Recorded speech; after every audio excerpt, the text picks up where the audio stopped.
Chapter 1. The stifling summer felt like a beast trapped in a cage. Though a thunderstorm had just passed and the ground was still wet, the oppressive heat had already begun rising into the air again. Zhui walked to the hospital entrance to get some fresh air. She wore a clean, comfortable cotton dress, and her hair was tied up casually. A few loose strands rested against her fair neck as she lowered her clear, gentle eyes. She hadn't had time for lunch, and her stomach ached. Zhui slowly crouched by the roadside, hugging her knees. It was then that she saw Lu Shixiao across the street. The young man was tall with long legs, dressed in a white short-sleeved shirt and jeans. Although his clothes were casual, they only made his youthful energy stand out even more. He leaned lazily against the wall of an internet cafe. His hair was neatly styled, his eyes deep yet carefree. A cigarette rested between his fingers as he wore an indifferent expression, giving off the air of someone who lived recklessly without caring about the world. Then a girl with a slim waist and long legs walked out of the internet cafe. She wore a camisole with two thin wine-red straps resting on her snow-white shoulders. Walking over to Lu Shixiao, she leaned against him and stood on tiptoe to whisper into his ear. Lu Shixiao obediently bent down to listen. How considerate. The girl whispered something, and he smiled. Ripples appeared in his usually calm and indifferent eyes. He leaned closer as well, half resting against her, so close that he was almost touching her ear as he whispered something back. His smile carried a hint of mischief. As expected, the girl's face immediately turned red, and she playfully punched him in the chest. Zhui quietly watched the scene, blinking once. Of course, she knew Lu Shixiao. Everyone at Yangming High School knew him. He was handsome, free-spirited, and completely unrestrained, the type who easily captured the attention of 16 and 17-year-olds. Naturally, he had countless admirers. He had dated many girls. He looked like someone who fell in love easily, but in reality, he was cold and emotionally detached, never truly caring about anyone. Thinking about it now, Zhui had crossed paths with him once before. It was during the early autumn of their freshman year. She happened to be eating breakfast when Lu Shixiao and several of his friends entered the shop. The boys chatted carelessly, talking about one of Lu Shixiao's former girlfriends from another school. They commented crudely about her figure, laughing among themselves. Zhui was sitting nearby. Hearing bits and pieces of their conversation made her uncomfortable.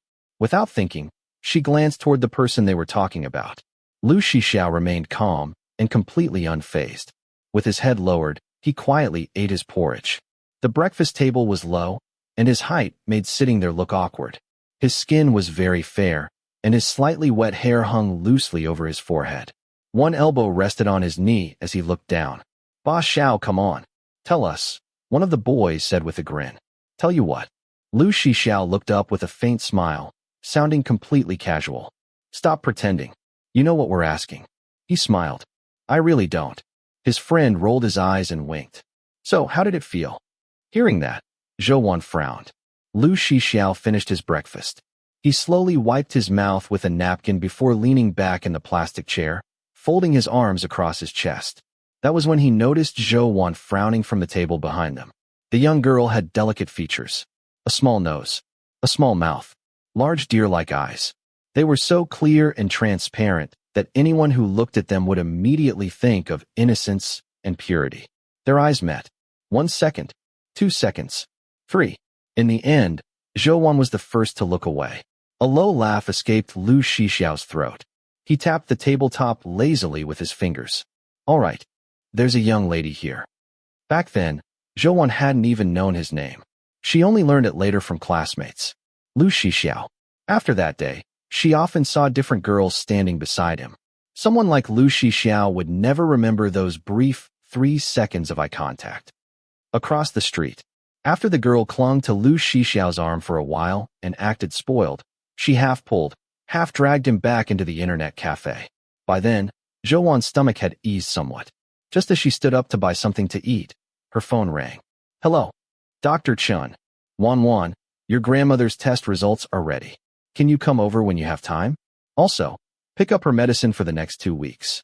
"Okay. I'm already at the hospital entrance. I'll come right in." Zhui's grandmother suffered from uremia with kidney failure. She had been living with the illness for several years and survived only because of weekly dialysis. Inside the doctor's office, Dr. Chen spread the examination reports across the desk. Zhou often accompanied her grandmother to the hospital. Everyone in the department knew her.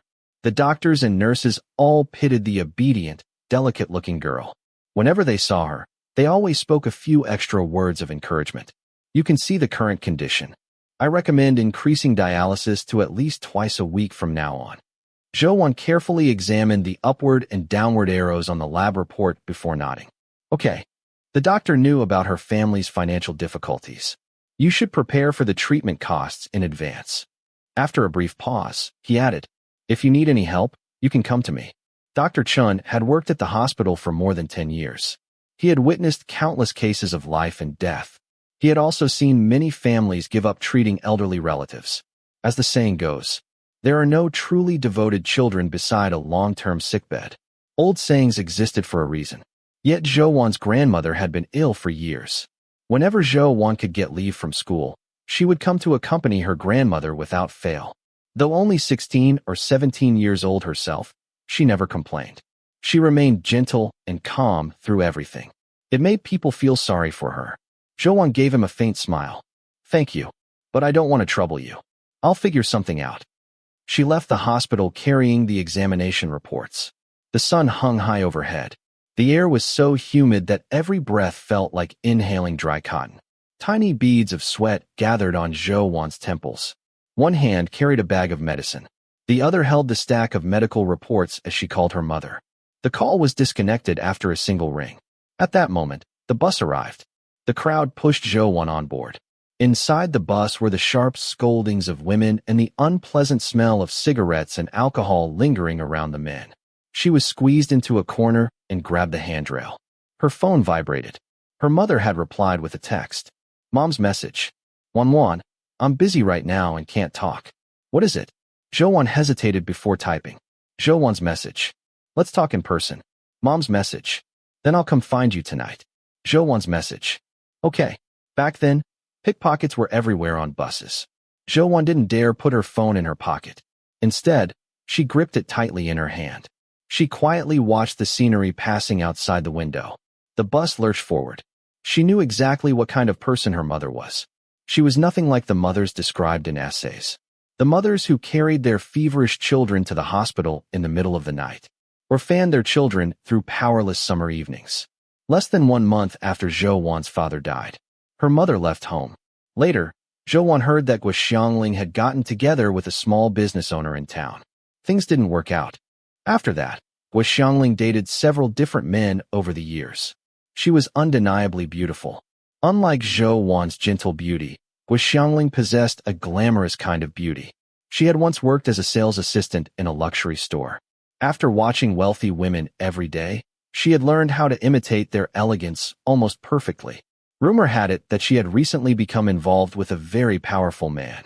There were all kinds of mothers in this world. Some were selfless. Some were gentle. Some were impatient. Some were stubborn. You could find every kind of woman in the vegetable market of Pingchuan City. Zhou had simply been unlucky. She had ended up with a selfish mother who always put herself first. She knew that if she asked Guo Xiangling for money through text messages, she would be refused immediately, so she had to meet her in person. After dinner, Zhou arrived at the cafe according to the address Guo Xiangling had sent her. Her mother had not arrived yet. She found a quiet corner seat and took a physics competition paper out of her backpack. By the time she finished it, an hour and a half had passed. Only then did Guo Xiangling arrive. Wan. She hurried over in soft kid leather high heels. Have you been waiting long? Zhou put away her test paper. Not long. Guo Xiangling smiled and pinched her cheek.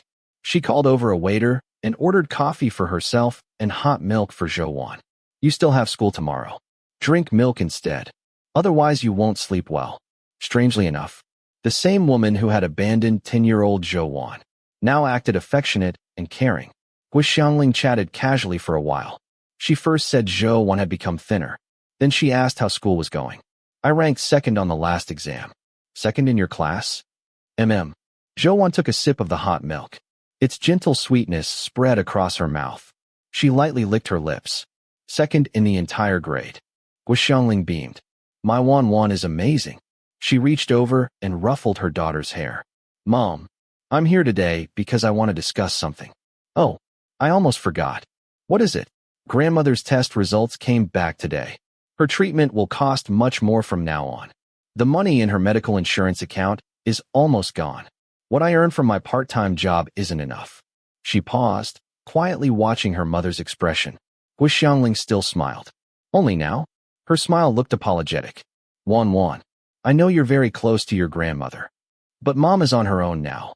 I really don't have much money. I know. I'm not asking you for your money. Zhou Wan lowered her eyes, watching the ripples in her milk.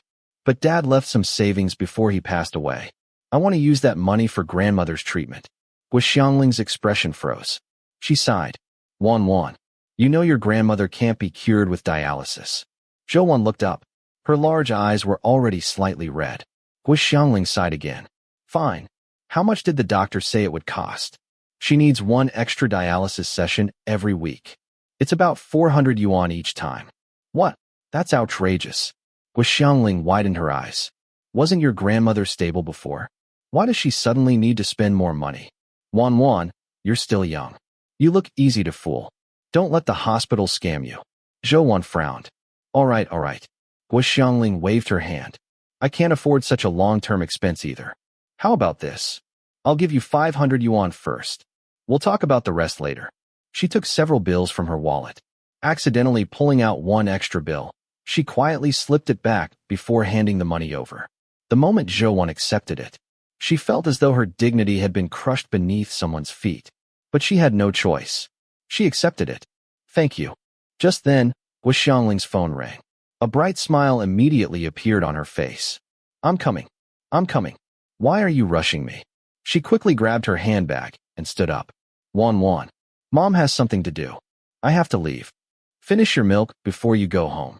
Guo Xiangling hurried away. Zhou Wan carefully placed the 500 yuan into the inner compartment of her backpack and zipped it shut. She picked up the cup and finished the milk in 1 gulp before standing as well. When she walked outside, she happened to see Guo Xiangling getting into a shiny black sedan. She sat in the back seat. There was a driver in front. So, the neighborhood gossip had been true. This time, her mother had really found herself a wealthy man. The sedan had only driven a short distance before slowing to the curb. The rear window rolled down. Guo Xiangling called out clearly. Xiao, get in. Let's go home together. Zhou Wan froze. Her long dark eyelashes lowered slightly. Lu Xiao. He stood beside the road. The corners of his eyes drooped slightly, making him appear especially cold and impatient. He didn't answer. Just then, the summer storm returned without warning. Rain poured from the sky. Zhou Wan had no time to react. She covered her head with both hands and ran through the puddles toward the bus stop. Within seconds, her clothes were soaked. The wet fabric clung tightly to her body. Her hair dripped with rainwater, blurring her vision. She brushed the water from her arms and pulled her backpack against her chest, covering the white underwear now visible beneath her soaked dress. She looked toward the sedan again. Lu Xiao clicked his tongue impatiently. His expression remained distant and cold. He opened the front passenger door and got inside. He left the window halfway open. The slanting rain splashed onto him. He lit a cigarette. Holding it between his lips, he rested 1 elbow on the window frame while the rain scattered the smoke into the air. Lu Xiao possessed naturally sharp, striking features that were impossible to forget. At this moment, he looked completely different from the carefree young man standing outside the internet cafe earlier. Zhou Wan stared quietly. Her thoughts were tangled like a tightly knotted ball of yarn. Then she suddenly remembered the neighborhood gossip. Guo Xiangling had managed to win over that wealthy businessman, whose surname was Lu. The black sedan sped away through the heavy rain, splashing water from the roadside puddles. Zhou Wan stood alone beneath the bus stop sign, waiting endlessly for the rain to stop. Her grandmother was still waiting for her medicine. She tucked the prescription medicine safely into her backpack, hugged it tightly against her chest, and ran into the curtain of rain. The girl running through the storm, and the boy smoking inside the car, were traveling in opposite directions. Yet, at that very moment, an invisible thread quietly drew them together, binding their fates forever. Chapter 2. By the time Zhou Wan ran home, the rain had already stopped. She was completely soaked. Several neighbors were chatting beneath a tree in the courtyard of the old apartment complex. Seeing her drenched from head to toe, one of them exclaimed, "Oh my, Wan, did you fall into a river?" Zhui smiled. "I forgot my umbrella. You should have waited for the rain to stop." The woman cursed the weather before picking up a craft paper bag from the table. "Take this home and share it with your grandmother." Inside were still warm mung bean cakes. Zhui tried to refuse. "They're still warm. Hurry home and eat them. They won't taste as good once they're cold." The woman insisted, pushing the bag into her hands. This apartment complex was nearly 30 years old. Everyone knew everyone else. They greeted one another every day and often looked after each other. Naturally, everyone knew about Zhouwan's family. When Zhou Jun was alive, he had always helped his neighbors. Now, they quietly repaid that kindness whenever they could. Zhouwan thanked them and walked inside. Behind her, she heard the women talking sympathetically. "That poor child. I heard she's excellent at school. If old Zhou were still alive, she wouldn't have to suffer like this. Who told her to have such an ungrateful mother? That woman is completely worthless. But there's no point cursing her now. She's flown up the branches and become a phoenix. Nearly 40 years old, yet she still managed to land herself a rich man. You think rich people are stupid? It may look glamorous on the surface, but I don't believe a wealthy man would actually marry a woman like her." The woman's voice was filled with contempt. "Besides, the Liu family's son isn't someone easy to deal with." "What do you mean? Think about it. The Liu family has only one son. The entire family fortune will belong to him someday. Only a fool would willingly let his father marry a poor woman." The light in the stairwell had burned out. Zhou climbed the stairs in darkness. She fumbled with her key for a while before finally unlocking the door. "Grandmother." "Oh." The white-haired old woman smiled warmly from the kitchen. "Wan's home." Zhou set down her backpack and hurried into the kitchen. "Grandmother, I told you to rest earlier. I'm making wonton soup for you." Her grandmother smiled and gently patted the back of Zhouwan's hand. "Look, they're floating already. I'll serve them." Zhouwan took out a bowl and carried the wontons to the dining table. Then she removed the medicine from her backpack and poured a glass of warm water. "Take your medicine first." "All right." Zhouwan sat down and quietly ate her wontons while watching her grandmother swallow the pills. Only then did she notice her grandmother constantly scratching her arms. Itching again. One of the symptoms of uremia was severe dry, itchy skin. Her grandmother suffered from it especially badly. Her arms were already dry. Now they were covered in white scratch marks and clusters of tiny red bumps. Zhouwan quickly finished the last wonton and brought over the medicinal cream. "I can apply it myself." Her grandmother smiled. "Go get some rest. You have school tomorrow. I'll sleep after I finish applying this." Zhouwan gently spread the cool ointment across her grandmother's arms. She carefully smoothed it over the skin before blowing softly on it. "Does it still itch?" "Not anymore." Her grandmother smiled. "Go wash your hands and get some sleep." But Zhouwan knew, if the medicine truly worked, her grandmother wouldn't have spent several sleepless nights scratching herself until her skin broke open. Only one lamp was lit in the bedroom. Zhouwan took out her homework. She had spent the entire weekend working part-time and accompanying her grandmother to the hospital. Several test papers still remained unfinished. As she wrote, the scene from the street earlier slowly resurfaced in her mind. From the next room came her grandmother's coughing. Each cough came deep from her lungs, heavy enough to make it sound as though her organs might come up with it. The damp scent of rain lingered in the air. Then, a dark thought quietly emerged. What if she could stop Guoxiangling from marrying into the Liu family? No, not just stop the marriage. She wanted Guoxiangling to leave the Liu family completely, to lose the wealth, to lose the luxurious life. She had betrayed Dad. She had abandoned her daughter. She had watched grandmother suffer without lifting a finger. What right did she have to live happily? Zhouwan hated Guoxiangling. Most of the time, she could suppress that hatred, but in the exhaustion of late night, it grew like black vines climbing out of a bottomless abyss, wrapping tightly around her heart. Even now, she still remembered the memorial service held on the 21st day after her father's death. Many neighbors came to pay their respects. They helped however they could and contributed funeral money despite their own hardships.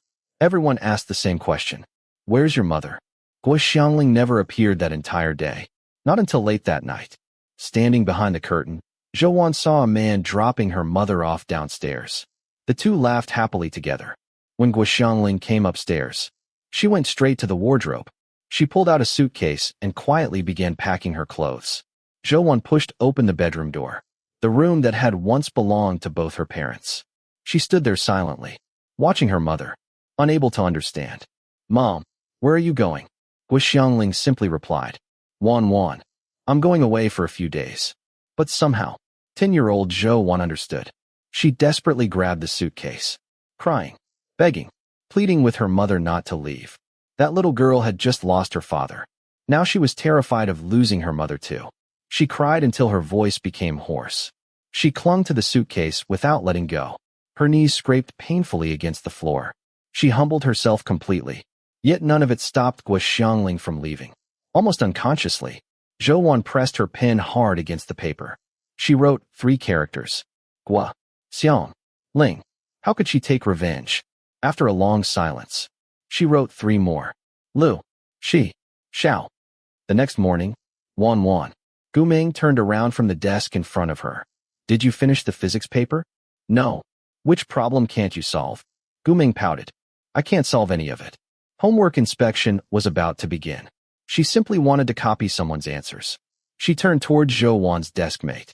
Jiang Yin, did you finish it?" Jiang Yin adjusted his glasses. "No. The physics competition is coming soon. Teacher who said we only need to finish the competition papers." Guming sighed. "Oh."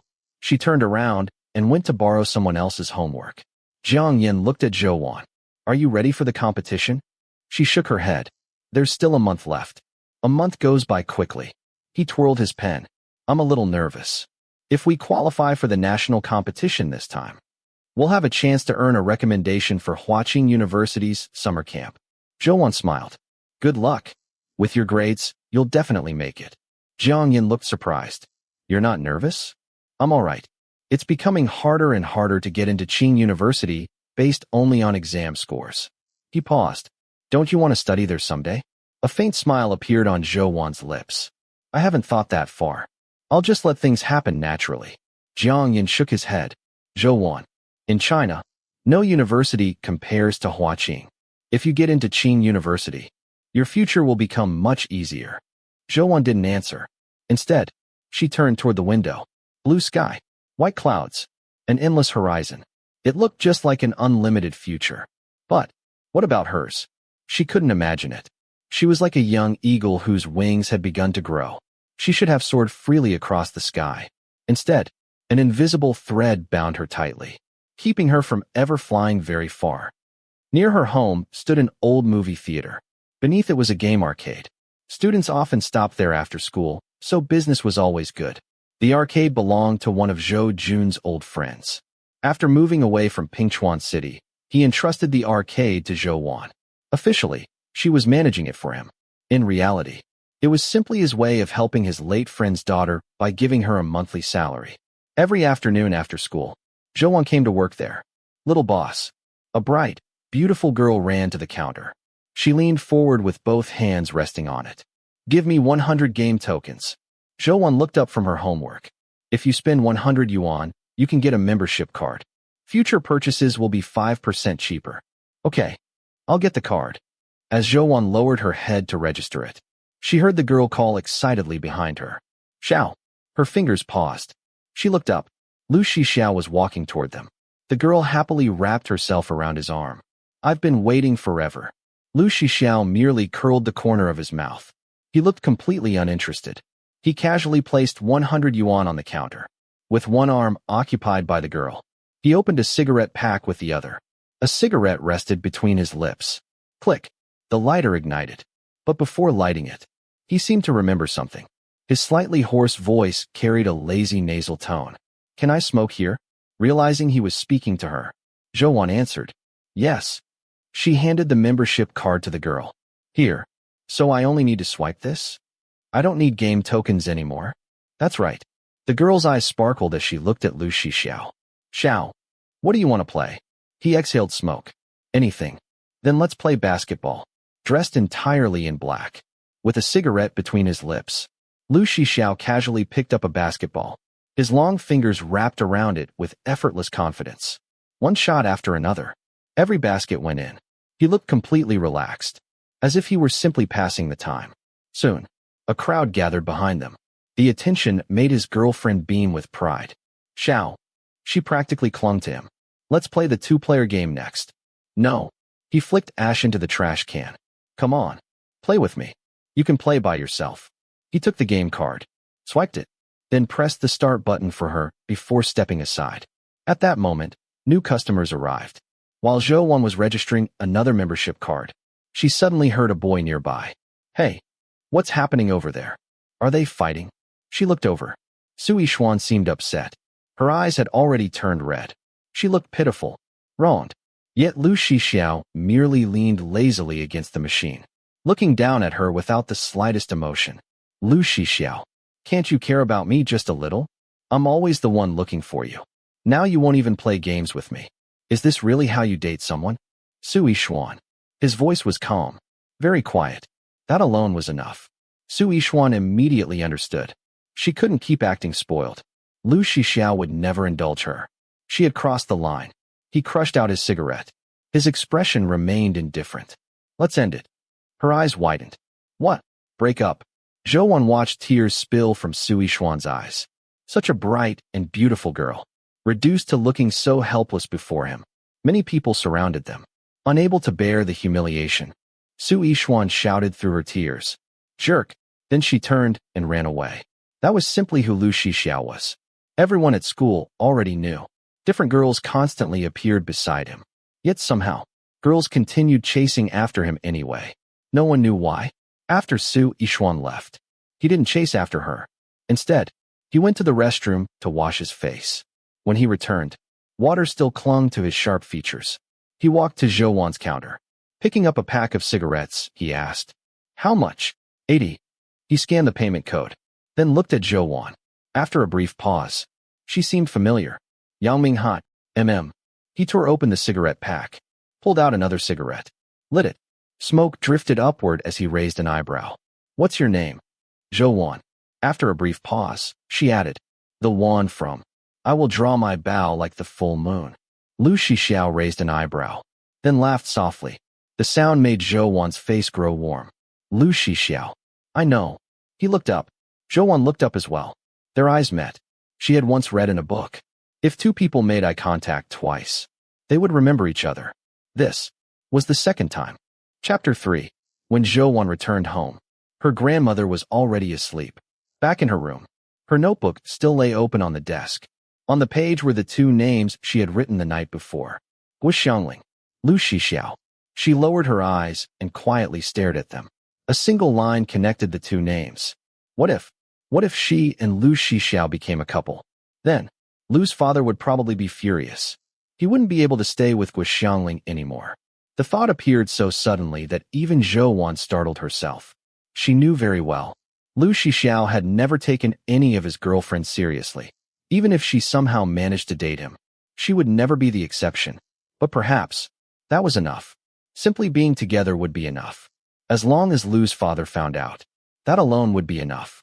She only needed to borrow Lu Shixiao's carefree nature for a short while. It wouldn't really hurt anyone. Zhou had never imagined she could harbor such dark thoughts. Yet now, she couldn't stop them.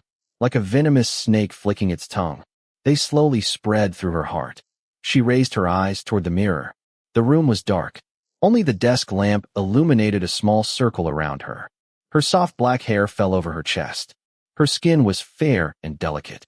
She had a small face, small lips, a delicate nose, and clear, round doe eyes as dark as black grapes.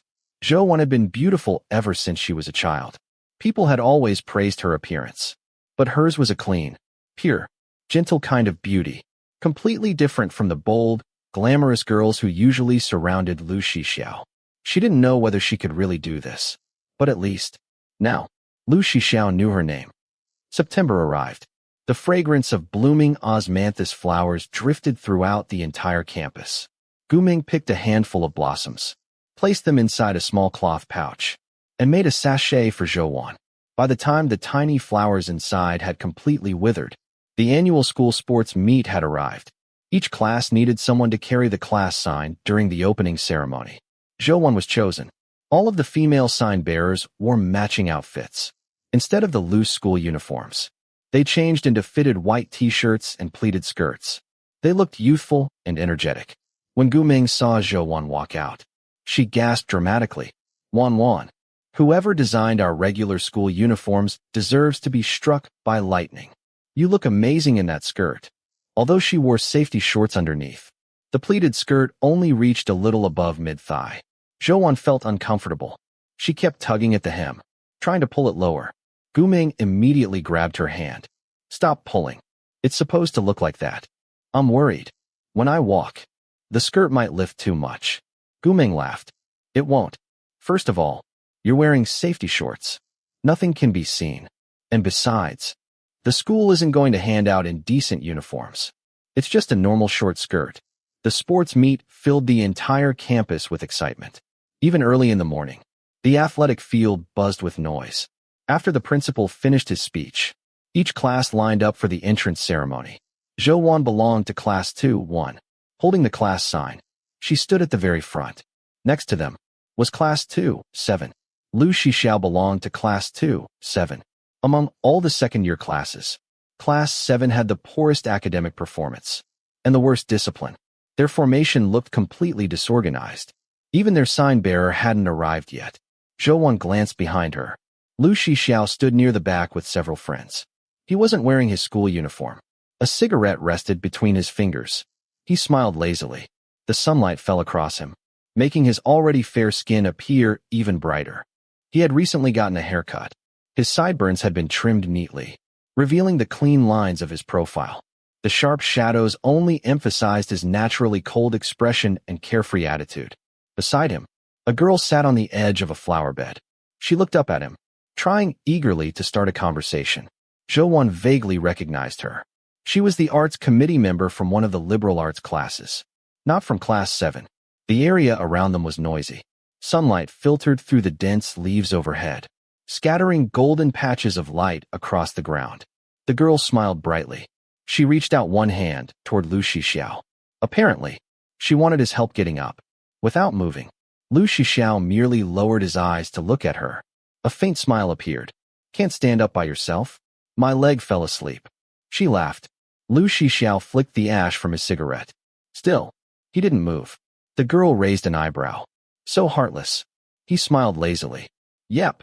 Clicking her tongue, she stood up on her own and dusted off her pants. At that exact moment, Su Yishuan hurried across the field. She was Class 7 sign-bearer. The fitted t-shirt and pleated skirt perfectly highlighted her figure. She ran straight toward Lu Shixiao. Her eyes were red. Her voice trembled with tears. Lu Shixiao, who is she? Before he could answer, the determination she had forced herself to maintain completely collapsed. She grabbed the hem of his shirt. Her eyelashes trembled uncontrollably. Xiao, I was wrong. I won't cling to you anymore. Can we get back together? Such a beautiful girl. Yet standing before Lu Shixiao, she appeared so humble, so pitiful. Everyone nearby was watching. Xiao, Su Yishuan. He interrupted her. We've already broken up. His usual teasing smile was gone.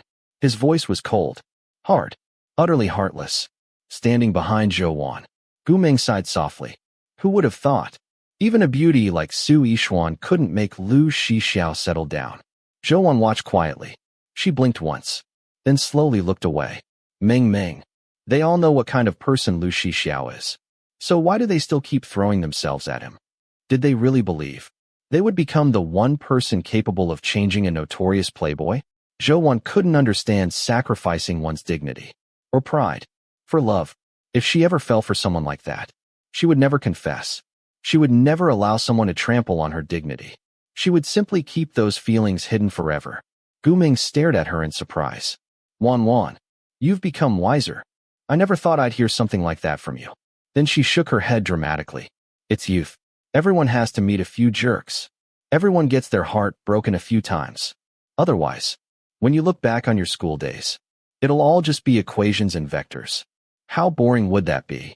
Just then, the announcer's voice echoed across the sports field. Next, our second-year classes. Leading the procession. Class 2-1. Zhou gathered herself. She lifted the class sign and led her classmates forward. On the other side, Su Yixuan was escorted away by her friends.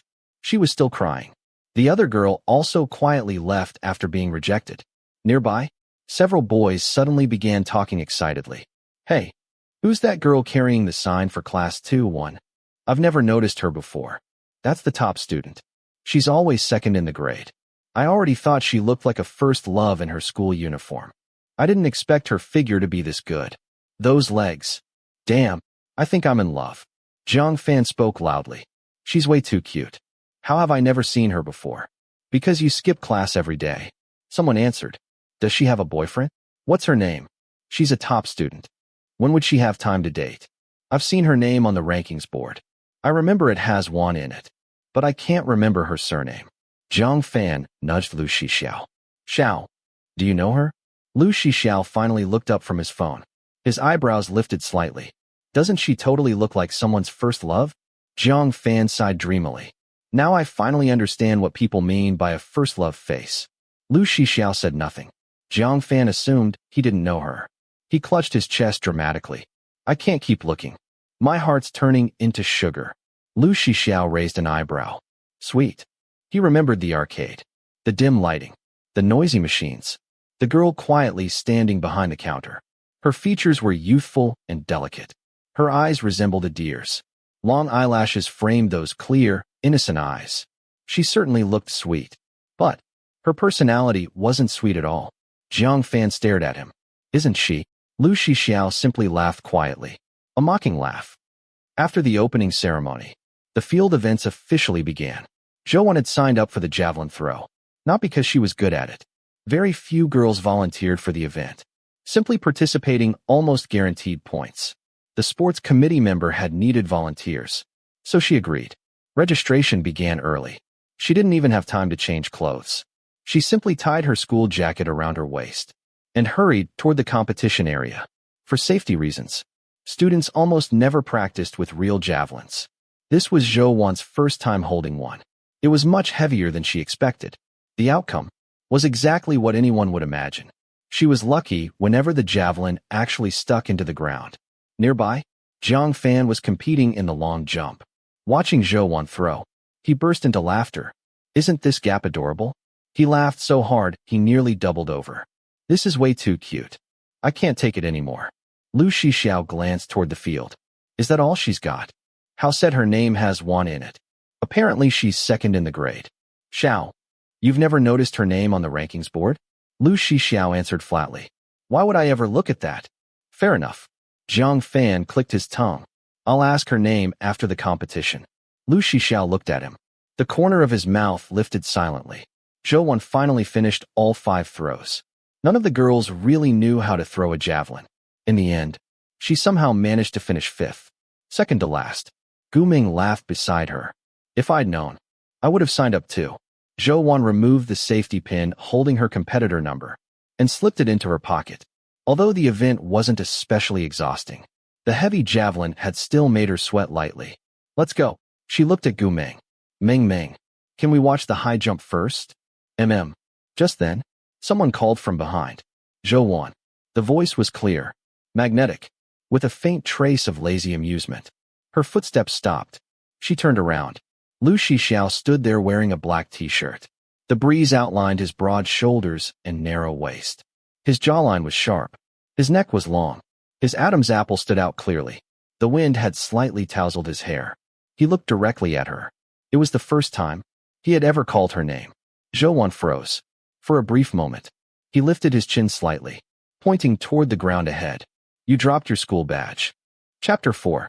Lu Shixiao's sudden call of Zhou Wan startled not only Zhou Wan, but also Gu Ming and Zhang Fan beside her.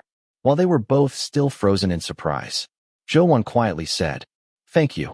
She picked up her fallen school badge, pinned it back onto her uniform, then quickly pulled Gu Ming away. Holy crap. Zhang Fan turned toward Lu Shixiao. You know her? I just know her name. Why didn't you tell me sooner? Zhang Fan stared at him in disbelief. Then something suddenly occurred to him. He lowered his voice. Xiao, don't tell me you like my goddess. Lu Shixiao shot him a sideways glance. Zhang Fan's heart skipped a beat. No, that couldn't be right. She wasn't Lu Shixiao's type at all. Still, he patted his chest. Don't worry. If you like her, I definitely won't compete with you. She's all yours. Lu Shixiao raised an eyebrow. Like I need you to give her up for me. That was true. He didn't. Jiang Fan looked toward Zhou Wan's retreating figure. Her long, slender legs looked dazzlingly white beneath the sunlight. He still couldn't believe it. So, you like her? No. Lu Shixiao answered simply. Meanwhile, Gu Ming was equally shocked. She had never imagined a well-behaved girl like Zhou Wan would know someone like Lu Shixiao. She had never even seen them speak before. Wan, what's going on between you and Lu Shixiao? Zhou Wan fastened her school badge. What? How does he know your name? She paused, then answered honestly. We ran into each other once. He came to the arcade with Su Yishuan. Oh, Gu Ming nodded. So that's what happened. You scared me. I thought you two actually knew each other. Zhou Wan lowered her head with a faint smile. How would someone like me ever get to know someone like him? After the sports meet ended, a mountain of homework followed. As classes came to an end, the classroom was filled with miserable groans. Meanwhile, Zhou Wan and Jiang Yan had 2 additional physics competition papers to complete. After school, Zhou Wan stayed behind to finish some assignments. She only left when it was nearly time for her shift at the arcade. Her backpack felt heavy against her shoulders. It began raining again. Fortunately, she had learned her lesson. This time, she hadn't forgotten her umbrella. Opening it, she carefully watched the ground as she walked. She was wearing white sneakers today. She didn't want them splashed with muddy water. But sometimes, luck simply wasn't on your side. A motorcycle sped past beside the road. Dirty water splashed everywhere, completely soaking Zhou Wan. She cried out in surprise. Before she could move away, her school uniform was already drenched. Even her face was dotted with muddy droplets. Behind her, she heard boys laughing mischievously. Looking up, she saw 3 motorcycles parked farther ahead. The rider in front had dyed yellow hair. The other 2 whistled at her shamelessly. Little sister, where are you going? The yellow-haired man grinned with a cigarette between his teeth. How about Big Brother gives you a ride? Zhou Wan tightened her grip on the umbrella.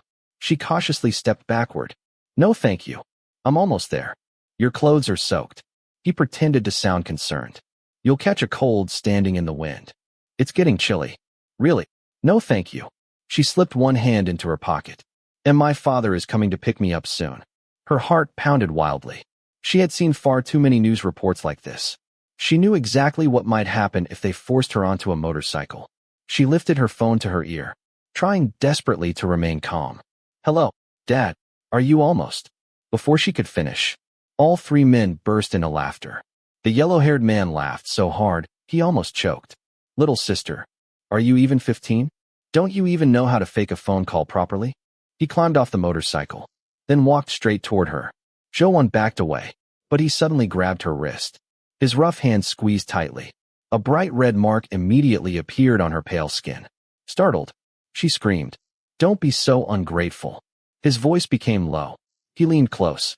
The foul smell of cigarette smoke hit her face. Be a good girl. Big Brother will treat you well. Won't I? Let go of me. Zhou Wan struggled desperately. Her voice trembled uncontrollably. Please, I can give you money. Just, please let go. Her frightened appearance only excited them further. The yellow-haired man reached out. His fingers brushed her cheek. Tisk, your skin's so smooth. A chill shot through Zhou Wan's entire body. Her limbs turned cold. Her stomach twisted with nausea. She instinctively raised the umbrella to block him. He slapped it aside effortlessly. The wind instantly flipped the umbrella inside out. One of its metal ribs snapped, leaving a sharp point exposed. Zhou Wan trembled violently. Her voice shook. She looked utterly defenseless. No one knew what she was thinking at that moment. Her eyes fixed on the broken metal rib. If he dared touch her again, she would stab him in the eye. She would never allow herself to be humiliated. Never. But there were still 2 more men behind him. She couldn't escape. She couldn't fight all 3. What could she do? Just then, a calm voice came from behind. Ma Xiao. The wind rustled through the trees. Leaves scattered across the empty street. The familiar voice reached Zhou Wan's ears. She didn't even need to turn around. Lu Shixiao. He wasn't carrying an umbrella. He simply wore a hooded sweatshirt with the hood pulled over his head. Loose. Casual. He carried the faint scent of tobacco too. Unlike the yellow-haired man's disgusting cigarette smell, Lu Shixiao's scent mixed with a subtle woody fragrance. Only the faintest trace of tobacco remained. Cool. Clean. Before Zhou realized it, someone gently grasped her wrist. A slightly cool hand pulled her behind him. Standing there, she saw Lu Shixiao's profile. Sharp. Refined. Every angle of his face looked flawless. His expression remained calm. Completely indifferent. Zhou had never expected anyone would save her. Since childhood, she had always faced everything alone. No one had ever stepped forward for her. Least of all, Lu Shixiao, the son of the man Guo Xiangling wanted to marry. What are you doing? Lu Shixiao asked calmly. The moment Ma Xiao saw him, he immediately released Zhou. Then he smiled familiarly. What? Xiao? Is she your girl? The crude words made Zhou frown. Lu Shixiao said nothing, neither confirming nor denying it. All right. Ma Xiao nodded. You should have told me sooner. I'd never touch a brother's woman. Then he leaned toward Zhou, still smiling, without the slightest hint of apology. Little sister. Sorry about that. Zhou turned her face away. Then Lu Shixiao spoke again. Ma Xiao. His voice was low. Ma Xiao laughed. We'll grab a drink sometime. He climbed back onto his motorcycle. Moments later, all three of them disappeared. Zhou lowered her eyes. Her eyelashes trembled. Looking at Lu Shixiao, she tried to steady her shaking voice. Thank you. He glanced at her silently, then simply turned and walked away. Zhou bent down, picked up her umbrella. It was broken beyond use. A light rain still drifted steadily from the sky.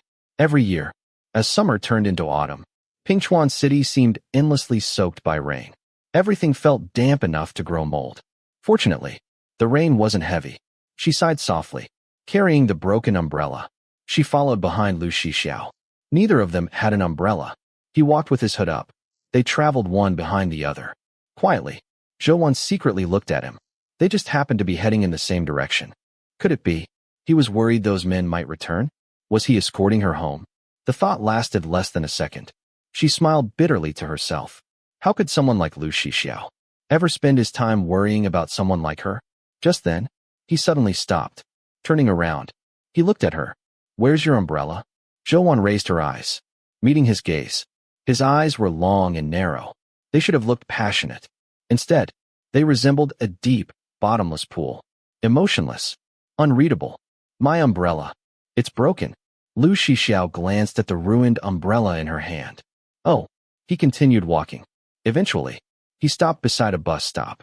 Wait here. Zhou blinked. What's wrong? He didn't answer. Apparently, he couldn't be bothered explaining. She watched him take out his phone.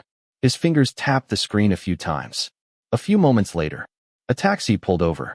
Lu Shixiao stepped into the rain, opened the front passenger door, then rolled down the window. Planning to keep standing in the rain, Zhou froze. She hurriedly thanked him, then climbed into the back seat. Where to? The driver asked. Lu Shixiao took out another cigarette. The arcade up ahead. Zhou's eyelashes trembled. Thank you. She thanked him once again. Lu Shixiao laughed. Turning around slightly, he looked at her. Is thank you the only thing you know how to say? Without waiting for an answer, he lowered his head, lit the cigarette, then rolled down the window. Smoke drifted out into the rain. He half closed his eyes. His tall frame looked cramped inside the small taxi. Weariness and irritation seemed to seep from his very bones. Because of everything that had happened, Zhou arrived after the morning shift worker had already left. Fortunately, the rain had kept most customers away. The arcade was almost empty. She went into the back room, changed into dry clothes. Today, for some reason, Lu Shixiao actually seemed interested in staying. He sat alone at a racing game, leaning lazily against the chair. His side profile looked cold and sharp. The racing game was notoriously difficult. The steering wheel was overly sensitive. Most people crashed constantly, or even sent their cars flying off the track. Lu Shixiao had no such problems. His long fingers rested lightly on the steering wheel. Every race ended in first place. A long strip of prize tickets poured out beneath the machine. Zhou watched for a while, then quietly took out her homework. Outside, the rain became heavier. It drummed loudly against the metal awning across the street. One by one, customers left. Soon, only Zhou and Lu Shixiao remained. The arcade became unusually quiet. Only the sounds of the racing game and the scratching of Zhou Wan's pencil filled the room. Lu Shixiao gathered the pile of prize tickets. Walking over, he asked, "What are these for?" "Prize tickets. You can exchange them for prizes over there." Behind Zhou Wan, a glass display cabinet held rows of prizes. She estimated the stack. "You probably have over 2,000 tickets. That's enough for a keychain. If you don't want to exchange them now, I can save them onto a membership card. You can collect more later for bigger prizes." Thinking he probably wouldn't return, she asked again, "Would you like to exchange them now?" He raised an eyebrow. "Sure." Zhou Wan unlocked the display case. Inside were pink and blue keychains. She looked back. "Do you want the blue one?" She handed it over. "Here." Lu Shixiao hooked it casually around one finger. A fluffy blue pom-pom keychain. Without even looking at it, he stuffed it into his pocket, then glanced toward Zhou Wan. She had already returned to her seat. Her physics homework covered the desk. Scratch paper was filled with neat, orderly calculations. Lu Shixiao remembered what Jiang Fan had said earlier. Always second in the grade. The corner of his mouth lifted slightly, noticing he still hadn't left. Zhou Wan looked up in confusion. Their eyes met. She blinked. "Hey, how do you play that one?" He pointed toward another machine. "Oh, the rules for that one are a little complicated. I'll explain." She walked over, patiently explaining the controls and the tricks for earning more tickets. Lu Shixiao casually pulled over a chair with one foot. "Sit. You'll be more comfortable." After Zhou Wan sat down, he took the seat beside her. They were surprisingly close. Close enough for her to catch the faint scent of tobacco and cedar lingering around him. She quietly pressed her lips together, clenching her fist once beneath the table. She continued explaining. "If you time it correctly, and the ball lands here, you'll get a bonus spin. If you're lucky, you can win a lot of tickets all at once." Lu Shixiao leaned lazily to one side, hands still in his pockets. He lifted his chin. "You try?" "Huh." He didn't repeat himself. After hesitating for several seconds, Zhou Wan reached toward the button. Lu Shixiao lowered his eyes. Her hand looked very small, long, delicate. Her fingernails were neatly trimmed. She stared intently at the spinning wheel. The flashing red lights reflected brightly inside her eyes. Click. She pressed the button. The ball bounced around inside the machine, then missed every single slot. 0 tickets. Although she had worked there for a long time, she had absolutely no talent for arcade games. Lu Shixiao laughed without holding back. "I thought you looked pretty confident." Zhou Wan quietly withdrew her hand. "Then you try." He leaned forward. Without the slightest hesitation, he pressed the button. The ball dropped directly into the rarest slot. Lights flashed. Music exploded from the machine. He had earned the bonus spin. Another enormous pile of tickets spilled out. Zhou Wan suddenly felt strangely defeated. "That's it?" he asked. He casually played a few more rounds, winning even more tickets. Just then, his phone rang. It rested on top of the machine. Although Zhou Wan hadn't intended to look, she still saw the number on the screen. There was no contact name, only the number. She knew it instantly. Was Xiangling. Lu Shixiao calmly finished one more round. Only then did he glance at the screen. He scoffed, then rejected the call. At that moment, Zhou Wan finally understood why he had seemed irritated all day. 5 minutes later, the phone rang again.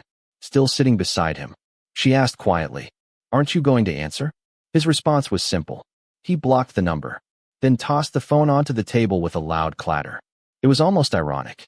Guo Xiangling had ignored Zhou Wan's countless phone calls because she was busy.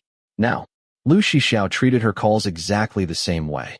The family affection Zhou Wan had begged for meant absolutely nothing to him. She guessed. He simply didn't want to go home. That was why he had stayed here all evening. He played until closing time. Only then did he finally stand. There were so many prize tickets. He could barely hold them all. "Would you like to exchange them?" Zhou Wan asked. "What's the biggest prize?" "That one." She pointed toward another glass display. Inside, a beautiful bicycle gleamed beneath the lights. "Has anyone ever redeemed it?" "No. It costs too many points. You'd probably have to spend several thousand yuan to collect enough." Lu Shixiao tapped his cigarette lightly against the table. "Which prize do you like best?" The question came so casually that Zhou Wan answered without thinking. "The bicycle. That way, I wouldn't get soaked every time it rains." She entered all of his tickets into the system. The total had already exceeded 20,000 points. She looked up. Would you like to exchange them now? He smiled lazily. Keep them there for now. Chapter 5. Deep into the night after the rain. Fallen osmanthus blossoms carpeted the road. Their golden petals had been trampled into the mud, reflecting the moonlight as they released the last traces of their fragrance. This time, they walked side by side, no longer one behind the other. The street was quiet. Yellow streetlights cast pools of warm light onto the road. Above them, power lines crisscrossed the night sky like dark webs. Lu Shixiao's phone rang. He answered. Hello. I'm not coming. I don't feel like going. With that, he hung up. His voice was pleasant. Low. Magnetic. Slightly hoarse. There was a lazy nasal tone to it now. Not as deep or cold as it had been after school earlier. Zhou turned to look at him. He was so tall. She had to tilt her head back. He was looking toward one side of the street. Following his gaze, she saw an old-fashioned hot pot restaurant. Though the place looked worn, it was famous for its authentic flavor. During dinner hours, people lined up just to eat there. Want something to eat? Lu Shixiao suddenly asked. What? Only after speaking did Zhou realize what he had said. She blinked. Then, she remembered the two names she had written on her notebook a few days earlier. Guo Xiangling. Lu Shixiao. She pressed her lips together. Was she really going to do this? Once she made this decision, there would be no turning back. Her quiet school life would probably change forever, and she would become exactly the kind of person she had always hated. Before she could answer, Lu Shixiao had already stopped waiting. He simply walked toward the restaurant. Zhou called softly, stopping him. In the end, she couldn't overcome the darkness inside her heart. Lu Shixiao stopped, then turned around. Moonlight and streetlight fell across his hair. He raised an eyebrow silently, questioning her. Taking a slow breath, Zhou said quietly, It's already so late. Let's not have hot pot. There's a noodle shop next door. The hot pot restaurant was far too expensive. She simply found an excuse. Lu Shixiao didn't seem to care what they ate. Without objection, he followed Zhou into the neighboring noodle shop. The little restaurant looked old and shabby. Plastic tables and chairs reflected the cold fluorescent lights with an oily shine. Because the prices were cheap, most customers ordered takeout.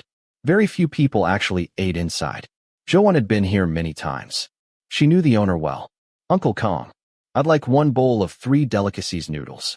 She turned toward Lu Shixiao. What about you? He glanced casually over the menu. The same. All right. Uncle Kong smiled. 2 bowls of 3 delicacies noodles.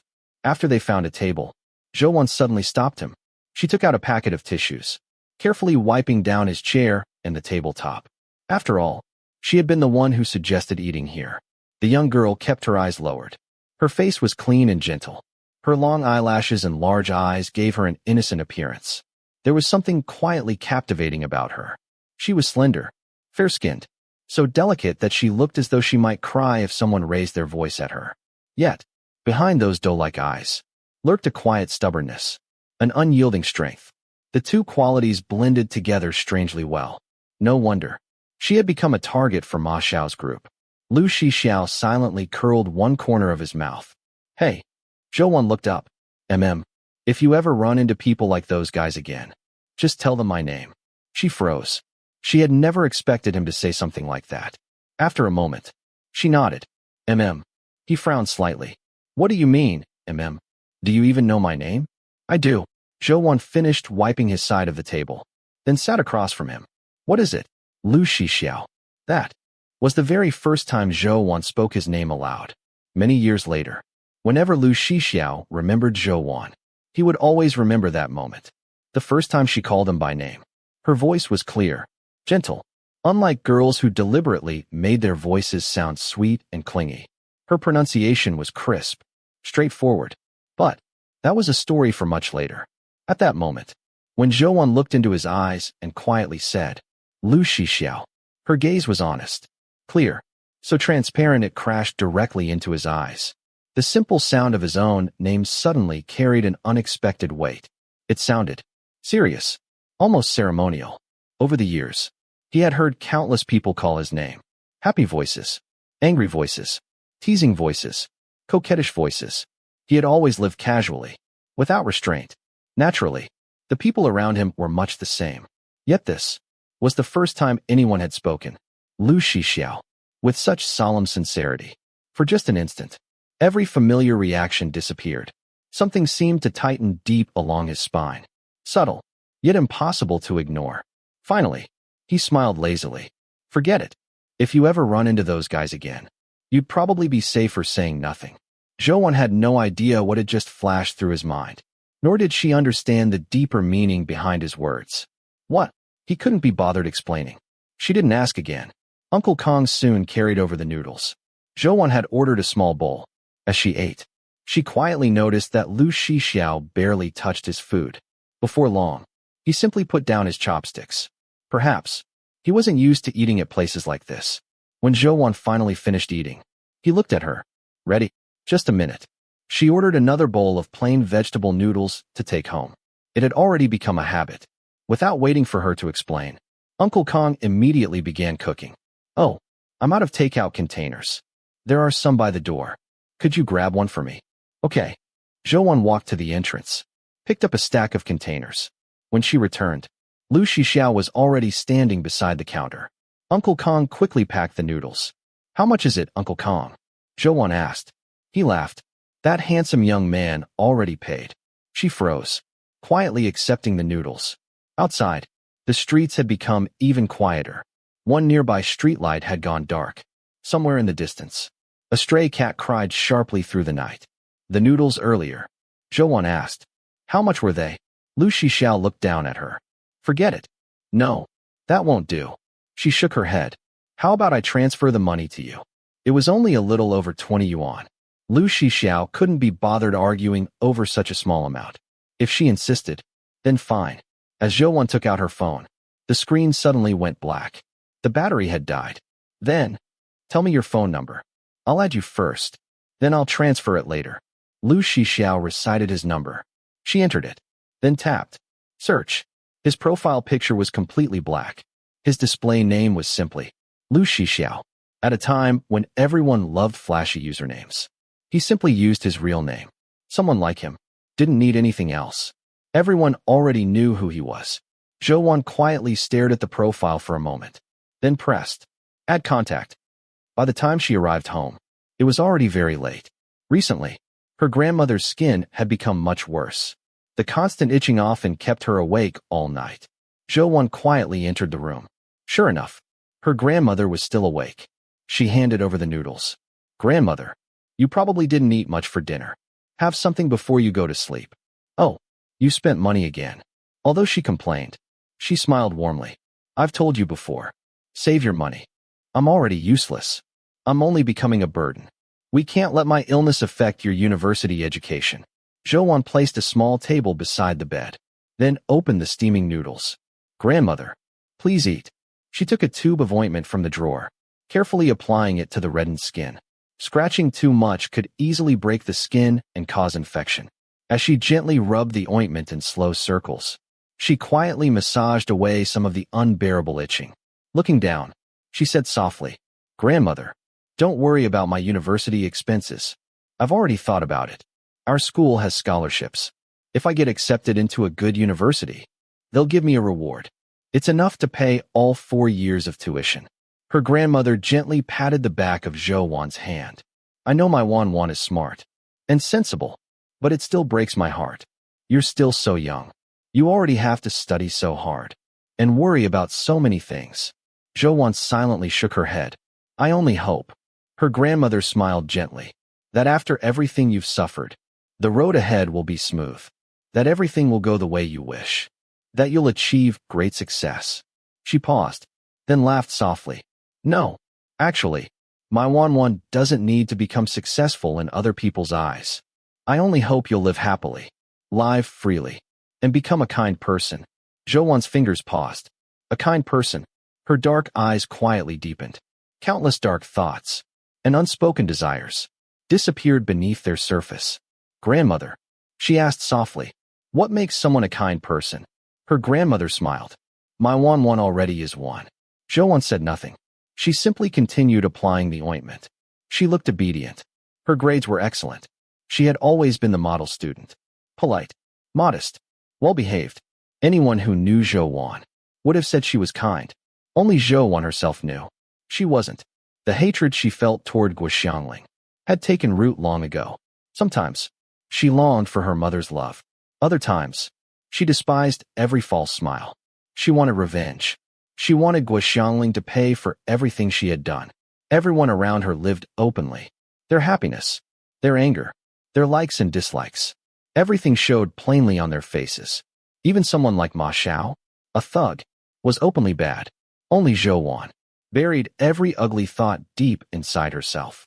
She had learned to pretend ever since childhood. Now, she was deliberately approaching Lu Shixiao, using such a despicable method, all for the sake of taking revenge on Guoxiangling. Inside the dim room, her eyes slowly turned red. She laughed bitterly at herself. She really was a terrible person. Even though every decision had been her own, she still blamed fate, blamed other people, pretending she was merely a victim, drowning in self-pity. Just once, she silently told herself, only this once, she would only be a bad person, this one time. After releasing all the resentment she had carried for so many years, she would truly become a kind person. Oh, her grandmother suddenly remembered something. Tomorrow is your father's death anniversary. If you have time, go visit him. I remember. Her grandmother gently patted her head. All right, go to sleep. Returning to her room, Zhou took a shower, then washed the school uniform she had dirtied earlier that day. Her hands were fair, delicate. Her skin was unusually sensitive. By the time she finished, the detergent had left both hands bright red. Tiny rashes appeared across her skin. It happened every time. She was already used to it. By morning, the rash would disappear on its own. She didn't think about it anymore. Lying down beneath her blanket, the faint scent of sunshine left in the fabric finally allowed her tired body to relax. She slowly closed her eyes, curling up quietly, inside the endless darkness. Just then, her phone suddenly lit up beside the bed. She picked it up. The screen displayed a new notification. Lu Shixiao accepted your friend request. Chapter 6. The physics competition is coming up soon. You two are the only ones from our class participating, so you need to prepare well. The school has high expectations for both of you to advance to the national competition. The physics teacher continued. These are the test papers from the last competition class. You both did well, ranking first and second in the class. Zhou took her paper. She had scored 104. Go review the questions you got wrong. If there's anything you still don't understand, come ask me. Walking out of the office, Zhou was greeted by warm, pleasant sunshine. It was break time, and the corridor buzzed with students chatting and laughing. Zhou, what did you score? Jiang Yin asked. 104, Zhou replied. What about you? Jiang Yin paused before answering dejectedly. 103. Zhou smiled. That's almost the same. Can I look at your paper? Sure. She handed him the test paper. Jiang Yin carefully looked through her incorrect answers. They were the top 2 students in the physics competition class, and they usually got stuck on the same problems. There was only one small question where Zhou had added an extra step to her solution. In every midterm and final exam, Jiang Yin ranked first in the grade, while Zhou always came second. But Jiang Yin knew very well that Zhou was far more talented than he was. If there really was such a thing as a genius, then Zhou deserved that title. He devoted all of his time to studying, solving difficult problems, and reviewing his mistakes. Meanwhile, Zhou still had plenty of time to work part-time jobs and earn money. Even so, he couldn't widen the gap between them. This time, Zhou had even surpassed him. Jiang Yin felt unwilling to accept it, and the result only strengthened his sense of urgency. But he didn't dislike Zhou. On the contrary, she was one of his few close friends.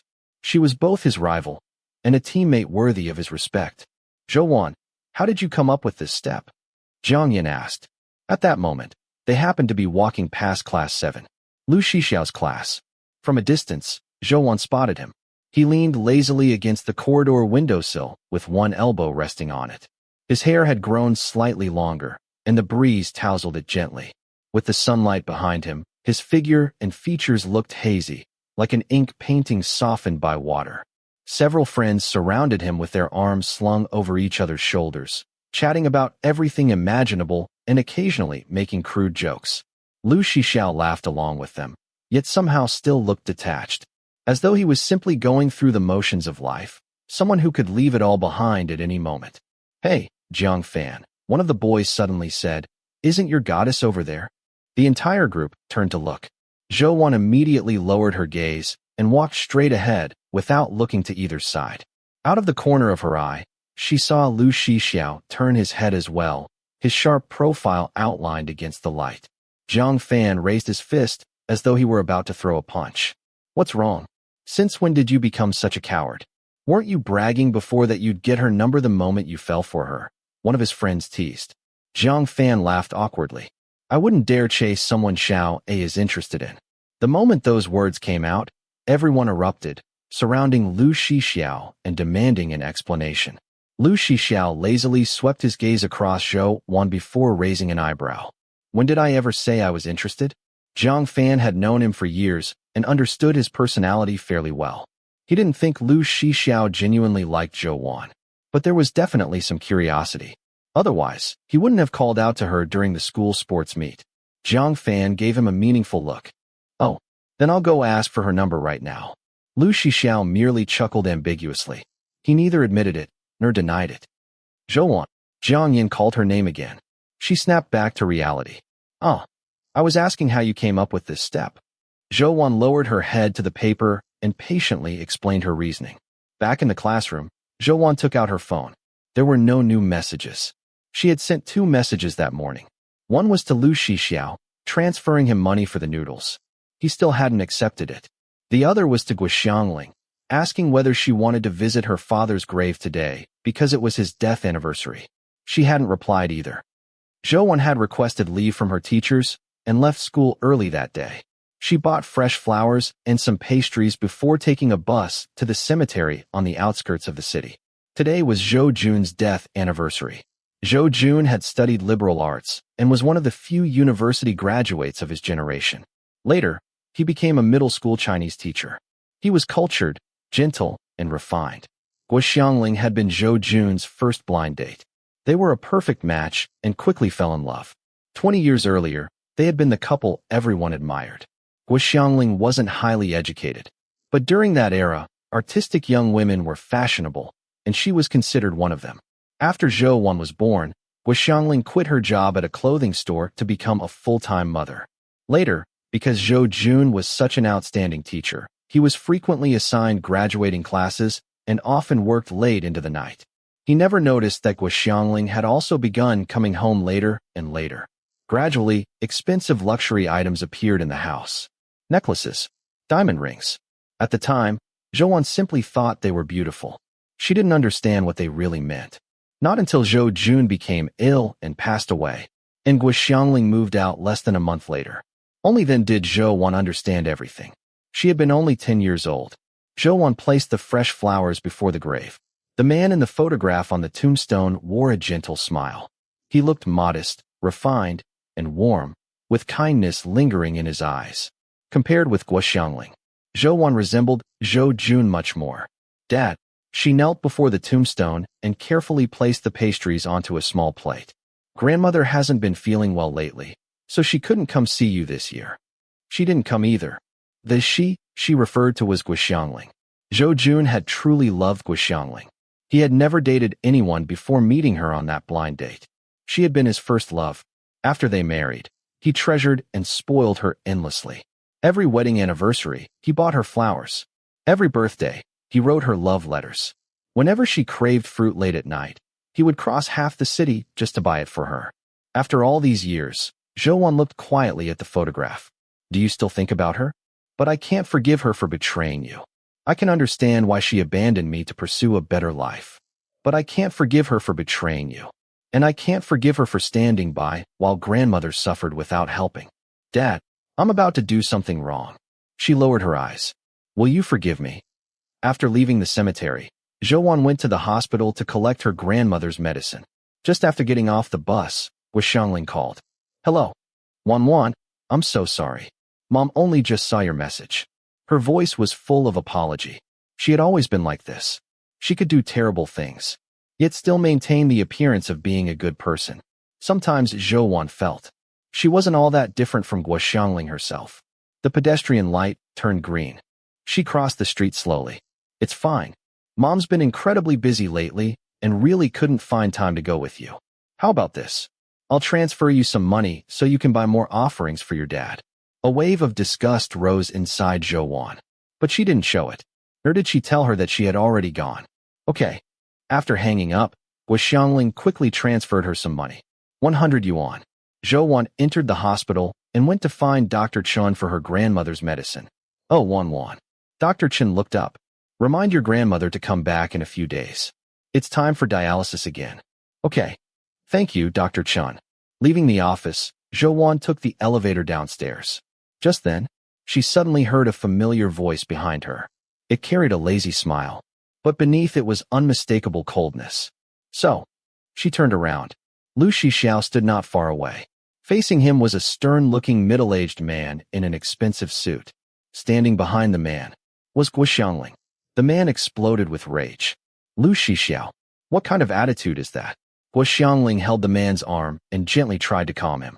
It's okay, old Lu. He's still young. Don't be angry. Still young.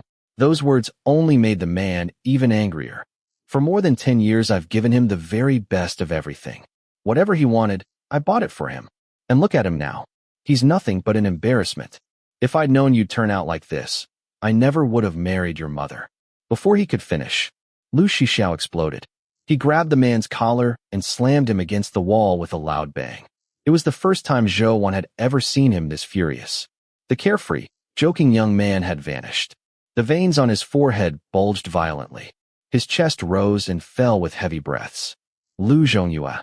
Every word was forced through clenched teeth. You'd better not say another word. You don't have the right to mention my mother. Then he released him, turned around, and strode away without looking back. His steps were swift and filled with fury. He walked straight past Zhou without noticing her. But Xiangling followed his gaze and saw Zhou standing there. Panic flashed across her face. She clearly didn't want Zhou to approach. Zhou granted her wish. She turned and ran down the stairs instead. The hospital was crowded. People came and went in every direction. It wasn't until they reached the street outside that Zhou finally caught up. Lu Shixiao. She called out loudly. He didn't hear her. He continued walking, his expression frighteningly dark. Zhou ran until she was completely out of breath. She reached out and grabbed his sleeve. His momentum pulled her forward, causing her to stumble before she barely managed to steady herself. Lu Shixiao finally stopped. He turned around and looked down at her. Her two slender fingers gripped his sleeve tightly. Her hand was so small that her knuckles had turned white from the effort. Her cheeks were flushed from running. She was breathing heavily. Her ponytail had come loose, and strands of hair danced wildly in the evening breeze. Lu Shixiao. She called his name again between breaths. He simply looked at her without saying a word. Zhou lifted her head. The setting sun shone behind her, making her clear eyes seem transparent. Would you like some noodles? Chapter 7. Lu Shixiao didn't particularly like that little noodle shop, but for some reason, he nodded and followed Zhou back to the same place they had visited yesterday. 3 delicacies noodles again? Zhou asked. He had smoked a cigarette on the way over. Most of the irritation surrounding him had faded with the smoke. The oppressive edge in his presence finally softened. He answered simply. Zhou smiled at Uncle Kong. The same as yesterday. Then she quickly took out her phone to pay. Since Lu Shixiao had refused to accept the money from yesterday, she decided to treat him this time instead. Although, she knew this amount probably meant nothing to him. 1 pair of his shoes likely cost more than several months of her living expenses. Lu Shixiao noticed her hurried movement immediately.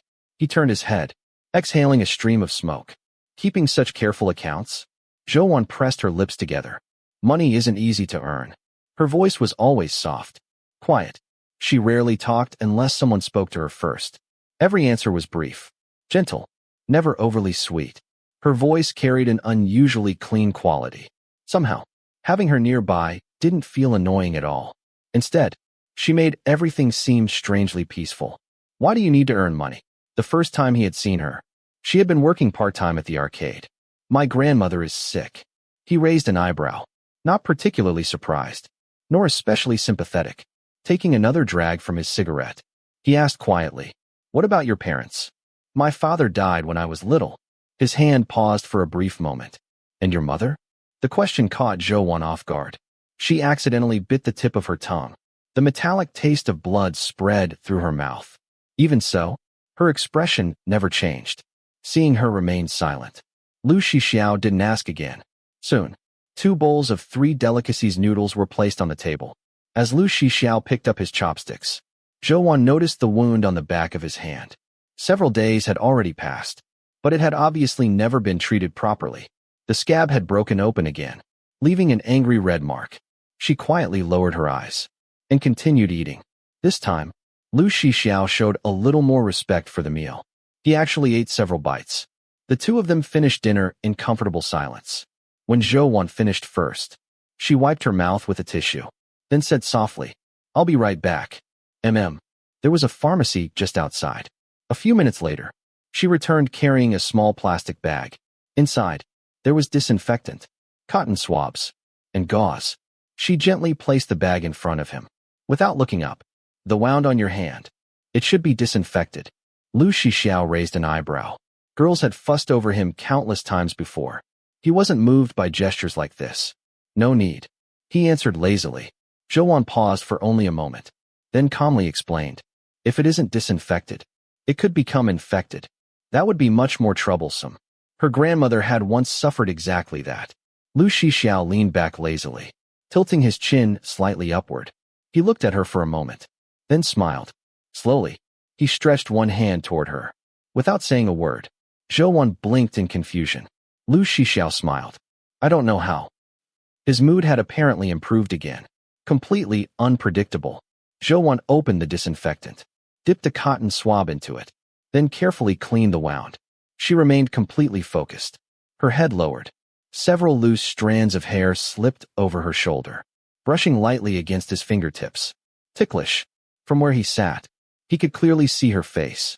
Long eyelashes, a delicate nose, youthful features. Only those tiny tiger teeth didn't quite match her cool appearance. Perhaps that was why Zhang Fan kept calling her sweet. Finally, she wrapped the wound neatly with gauze. Finished.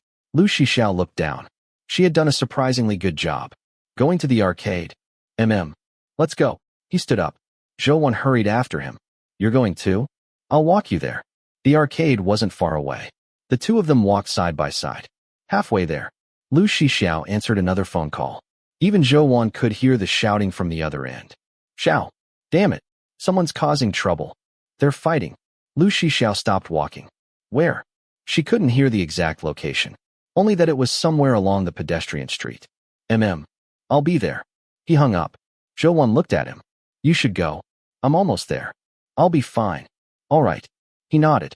"If anything happens, call me." To be honest, Lu Shixiao didn't actually have a bad temper. He was nothing like the street punks who picked fights over every little thing. He never went looking for trouble. But he never backed down either. When Lu Shixiao arrived, the fight was already nearing its end. He had no intention of joining in. Running one hand through his hair, he casually sat down on a nearby step, lit another cigarette, and quietly watched.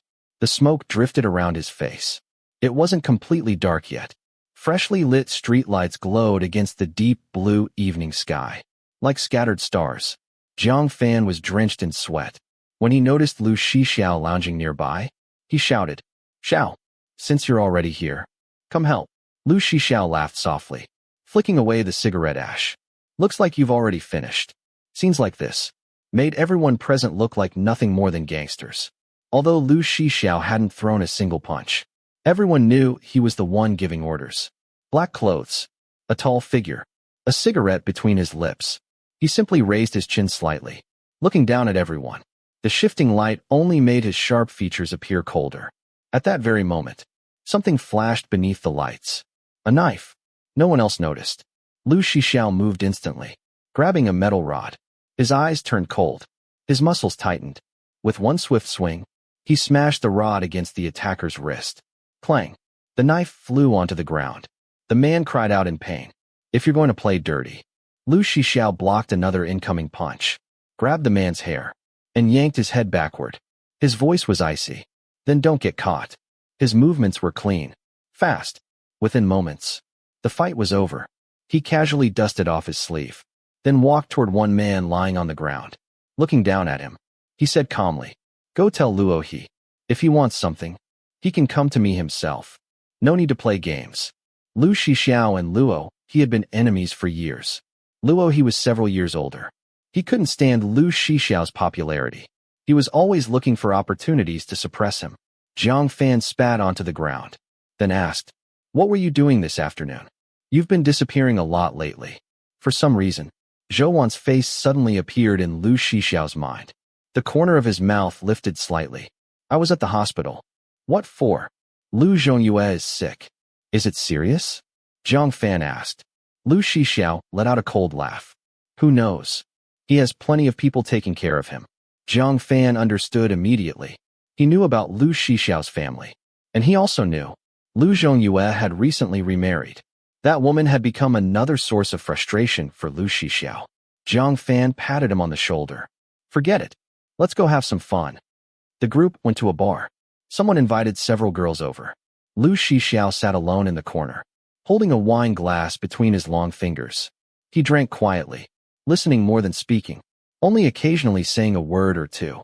Oddly enough, that quiet indifference attracted girls even more. Yichen made her way through the crowd. Sitting beside him, she raised her wine glass. Clink. The glasses touched lightly. Lu Shixiao turned toward her. She smiled. "Drinking alone? I'll keep you company." He smiled faintly, without speaking, tilting his head back.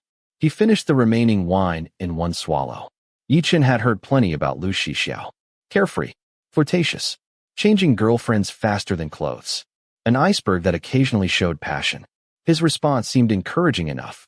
Inside an atmosphere like this, even standing slightly closer created endless misunderstandings. Her heartbeat quickened. Carefully, she slipped closer, hooking one arm around his. He didn't react. Growing bolder, she leaned against him. Her elbow bumped something inside his pocket. Curious, she reached in, pulling out half of a blue fluffy keychain. There weren't even any keys attached. "Why doesn't it have any keys?" she asked. Lu Shixiao raised one eyebrow. "Did I say you could touch it?" His words were blunt. As always, he never bothered pretending to be polite. Yichen had never met a boy who treated her this way. Oddly, she wasn't angry. Holding up the fluffy blue keychain, she smiled. "You definitely didn't buy this yourself. It doesn't seem like your style." "It was a gift," Lu Shixiao answered. "It's actually pretty cute."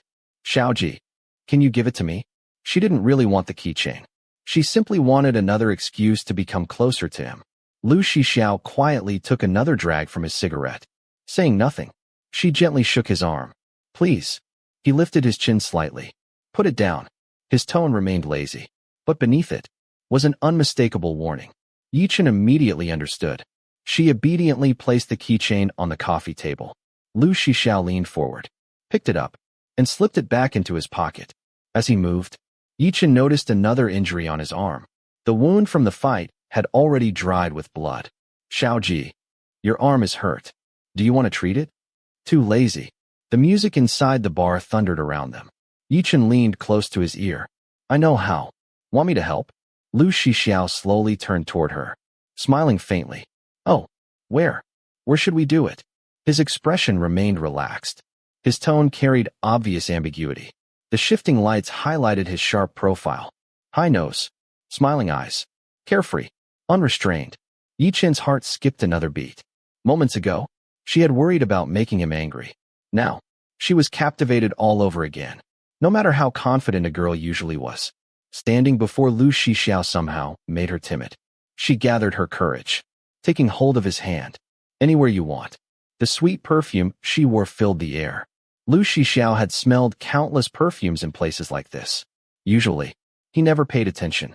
Tonight, for some reason, the scent suddenly felt overpowering. Instead, he remembered another fragrance. Fresh laundry, fabric softener, clean, like sunshine. Zhou Wan. The corner of his mouth twitched. His interest disappeared completely. He stood up. Jiang Fan called after him. "Xiao, where are you going?" Without looking back, he waved one hand lazily. "I'm leaving." It was already very late. For once, Zhou Wan had gone to bed before midnight. Half asleep, her phone suddenly vibrated beside her pillow. She was always a light sleeper. Slowly opening her eyes, She stared blankly at the white wall for a long moment. Only then did her thoughts gradually clear. She looked toward the glowing screen. The brightness made her squint. A message. From Lu Shixiao. She froze. For a second, she genuinely thought she must still be dreaming. She pinched her own thigh. It hurt. So, it wasn't a dream. Why would he message her? It was already 12:30. Every trace of sleep disappeared. She sat up, leaning on one elbow, then opened the chat. He had sent a photo. She tapped it open. Immediately, she recognized his hand. He seemed to be sitting on some outdoor steps. His wrist rested casually on one knee. The back of his hand hung naturally downward. Across his pale arm was a fresh wound, about 3 centimeters long. Her phone vibrated again. Another message appeared. Lu Shixiao's message. What should I do? Chapter 8. Zhou didn't reply immediately. Instead, she changed Lu Shixiao's contact name first. They lived in completely different worlds.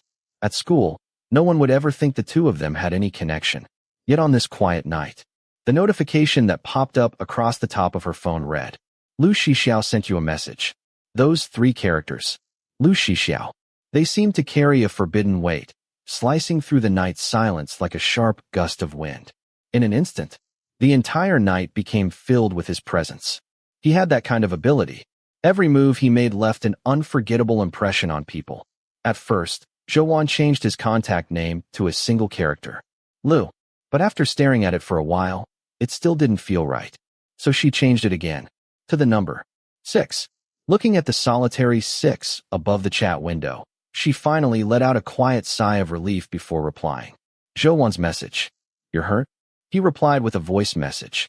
Only 1 second long. Zhou immediately turned the volume down to the lowest setting before pulling the blanket over herself, afraid someone else might hear it. Yeah. The young man's hoarse voice drifted into her ears. He had been drinking. His lazy drawl was even more pronounced than usual, somehow leaving his unmistakable imprint in that single syllable. Zhou remembered overhearing his phone call earlier. She knew he had gone to fight someone. After a moment's hesitation, she sat up and began typing. Is there a pharmacy nearby? You can ask the pharmacist to help you. Before she finished, she stopped.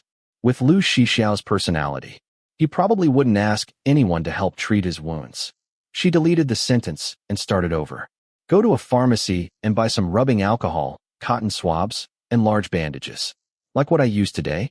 Before she could finish typing, Lu Shixiao called her directly. Zhou froze. She had never expected him to call. The phone dropped onto the bed, vibrating insistently. She stared at it helplessly, unsure whether she should answer, or what she would even say if she did. Just then, she heard her grandmother cough outside the room. Afraid the ringing would wake her, Zhou hurriedly answered. Still slightly out of breath, she lifted the phone to her ear and tried to calm her breathing. Lu Shixiao didn't speak. Only the sound of rushing wind came from his end, confirming the call had connected.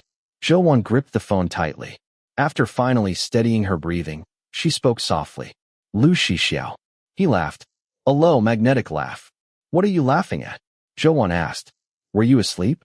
He was laughing at the sleepy drowsiness still lingering in her voice. He had interrupted her sleep. Yet not only did he feel no guilt, he actually seemed amused by it. Zhou pressed her lips together. Sometimes she thought Lu Shixiao was simply an immature boy who loved teasing people. Other times, he felt far older than his years.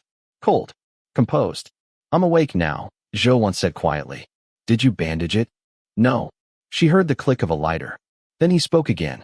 I don't know how. Just like that afternoon. I don't know how. Was he asking her to come bandage it for him? Zhou remained silent. It hurts a little. There was the faintest trace of laughter in his voice. Casually, he placed another weight onto her already unsettled heart. If I leave it like this, will it get infected tomorrow?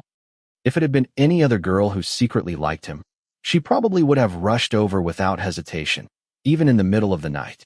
But Zhou had spent years watching over both her father and her grandmother through illness. She wasn't someone who panicked over injuries. Remembering the photo he had sent, she answered softly. Probably not. Just don't touch it, and don't let it get wet. Lu Shixiao sat on the steps beside a bustling street. The wind lifted his hair and tugged at his clothes, outlining his tall, sharp figure. The glowing ember between his fingers flickered. Blue-white smoke drifted upward as he laughed. as though she had said something genuinely entertaining. His laughter made his chest tremble. Zhou. He was still laughing. You're pretty heartless. As the physics competition drew closer each day, Zhou even lost her noon study period. Every lunch break was now spent attending competition classes in the laboratory, test after test. She never managed to surpass Jiang Yan. She always came second. Fortunately, the gap between them never exceeded 5 points. After finishing the explanation for the final problem from last year's competition paper, the blackboard was packed with dense calculations.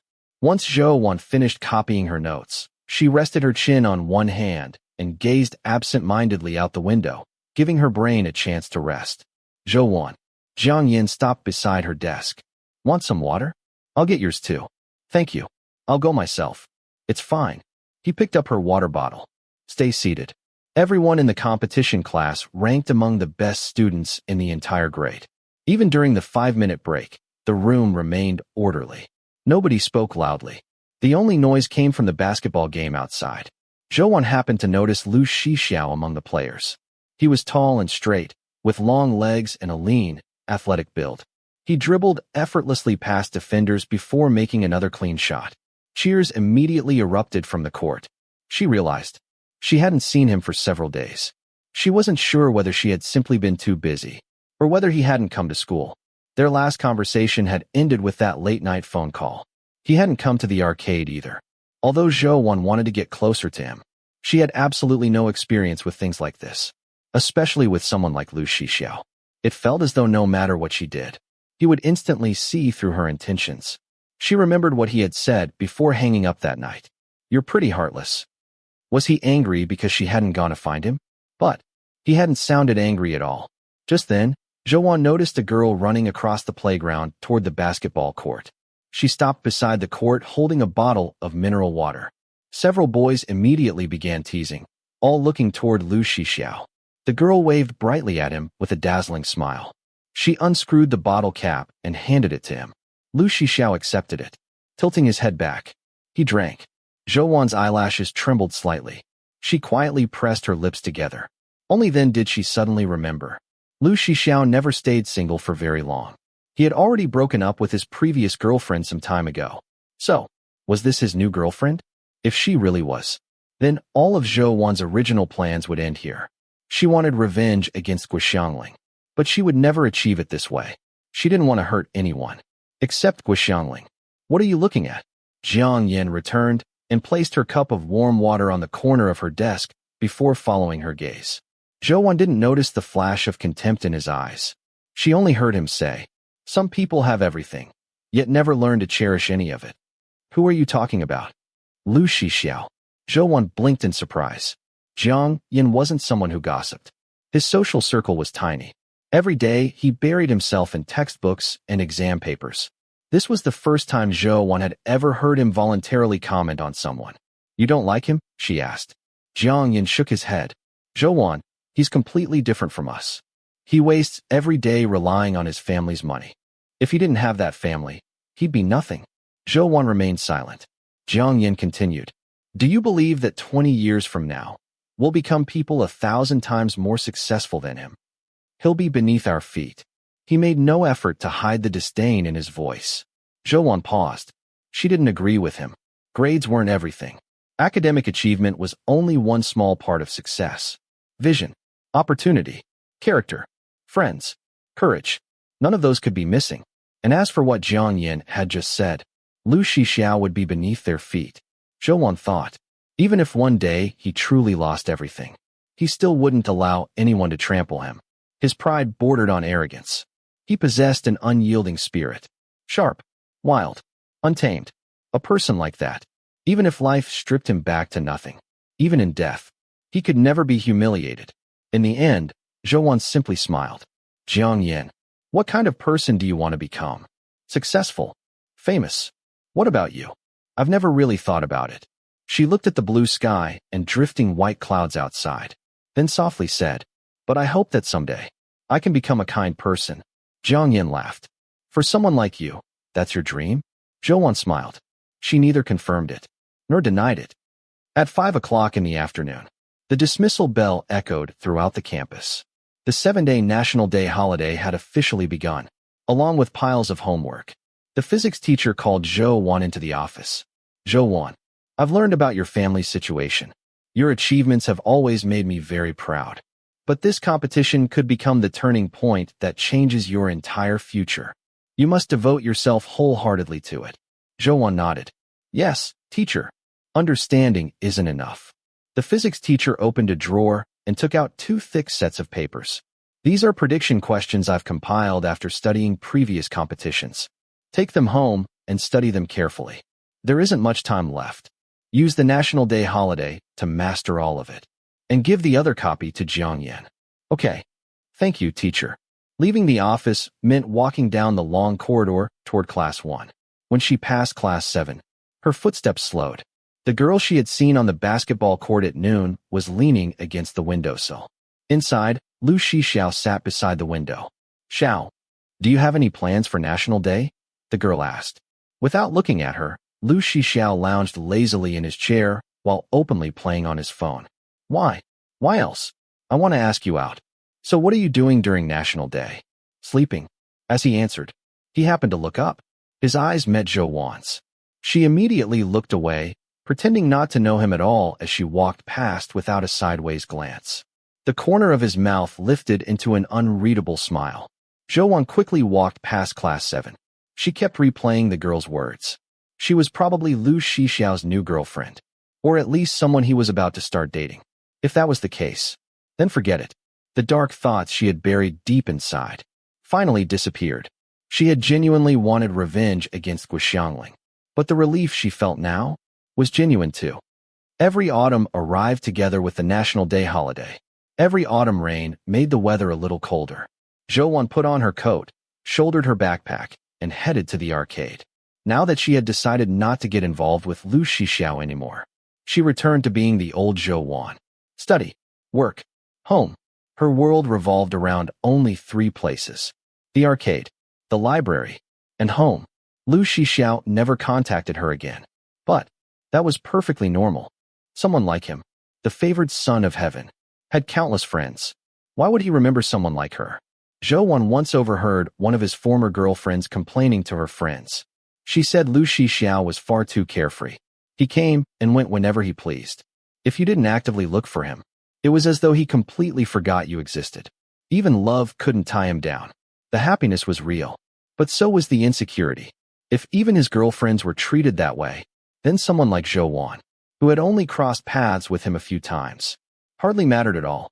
She pushed open the arcade door, took over her shift from her coworker, then sat down to continue working through her physics papers. After finishing one side, someone called out, "Miss, this machine's out of prize tickets. Coming." She picked up the key and a fresh roll of tickets before walking over to refill the machine. When she returned to her seat, her phone screen was glowing. Six sent you a message. Zhui stopped. The moment she remembered who Six was, her heart skipped a beat. Holding her breath, she opened the message. Six message. At the arcade, ? Chapter 9. Less than 15 minutes after Zhui replied with, Lu Shixiao arrived at the arcade. He looked as though he had just woken up. There were faint red marks on one side of his face. His hair was slightly messy, still carrying traces of sleep. His already cold features looked even more distant. Dressed entirely in black, he gave off an icy, detached aura. Outside, night had already fallen. Had he really just gotten out of bed? He walked straight toward Zhui. With one hand, he pulled out his wallet. With the other, he lit a cigarette, then casually placed 500 yuan on the counter. Zhui loaded the money onto his game card, then handed it back. It's done. Lu Shixiao didn't leave. Instead, he leaned lazily against the counter, smoking, looking more like a delinquent than ever. Then he raised his eyes toward her. His gaze was emotionless, deep, like still water. Most of the time, Zhui felt that Lu Shixiao wasn't someone who truly enjoyed noisy crowds. Although countless friends surrounded him, although girls were constantly chasing after him, he always seemed strangely detached, as if none of it really interested him. Just like now, freshly awake, the easygoing smile he usually wore had disappeared.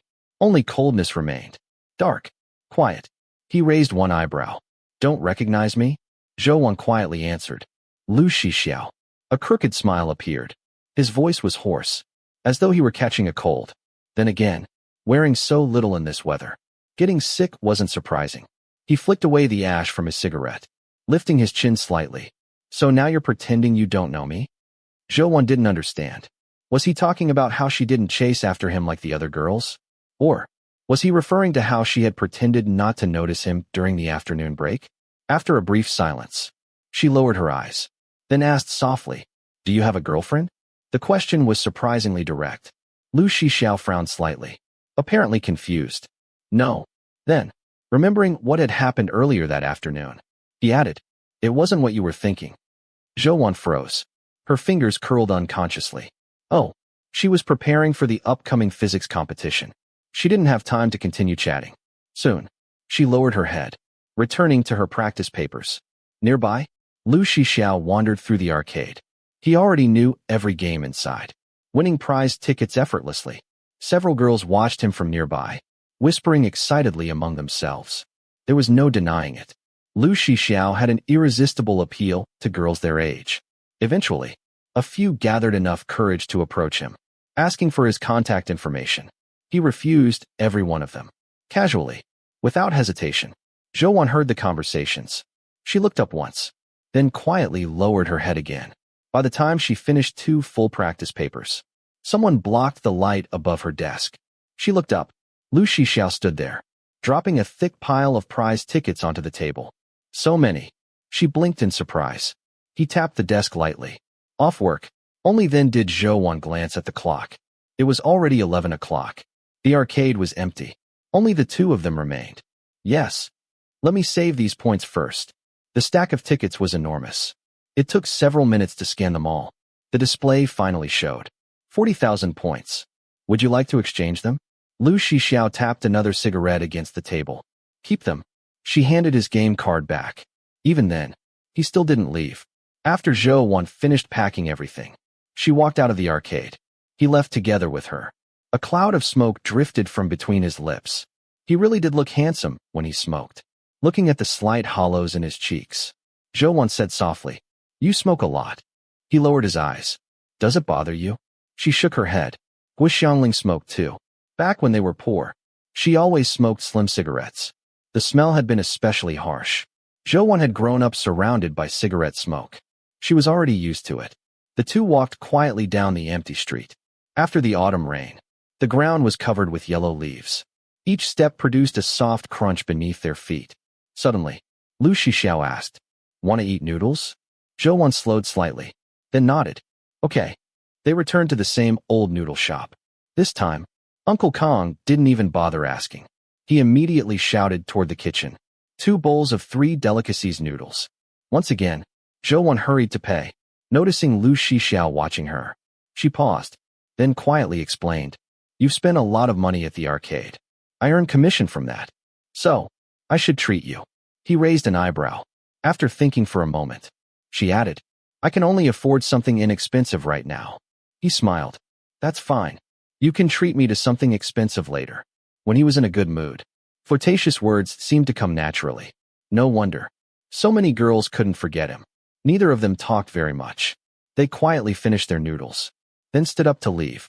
This was the second time Lu Shixiao had walked her home. Zhou didn't think he was escorting her.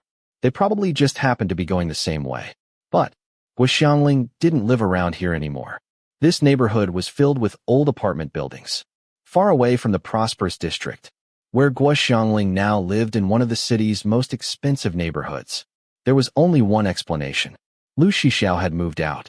He seemed to dislike Guoxiangling. Lu Shixiao. Zhou quickened her pace to catch up. He turned toward her. "Do you live nearby too?" "I live alone. A little farther ahead." Just as she expected. 2 streets ahead, several old Western-style houses still stood, though no longer luxurious. They had once been the most fashionable homes in the city. He probably lived there. When they reached her building, she waved. "I'm going upstairs."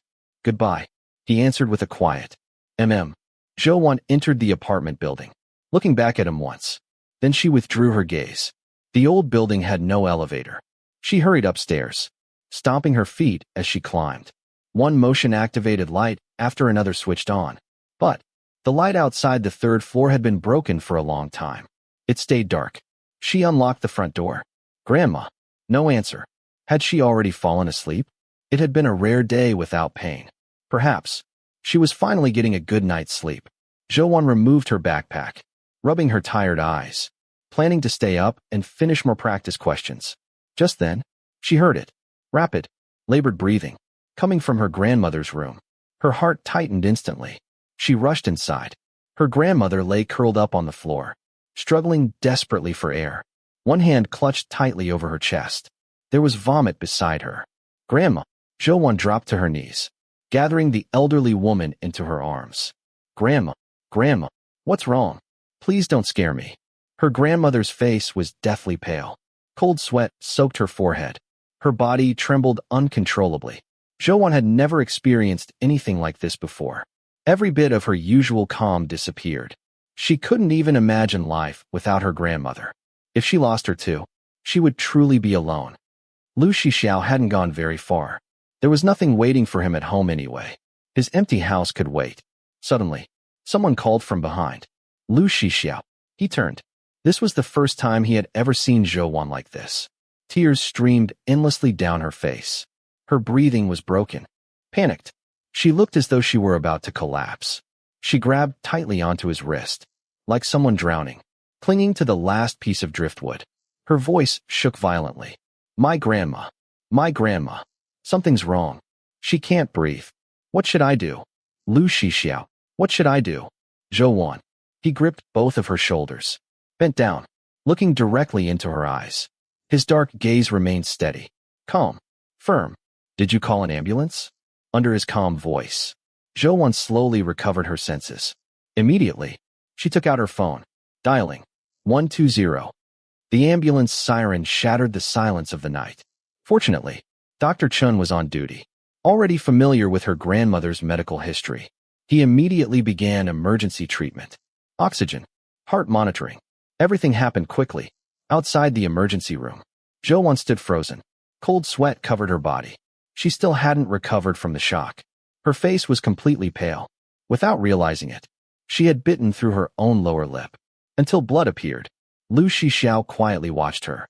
When he noticed the wound becoming deeper, he stepped closer. His cool fingertips, still carrying the faint scent of tobacco, lightly touched her cheek. She suddenly looked up, only then releasing her bitten lip. What is it? She asked quietly. Nothing. He withdrew his hand, sliding it into his pocket. I'm going downstairs.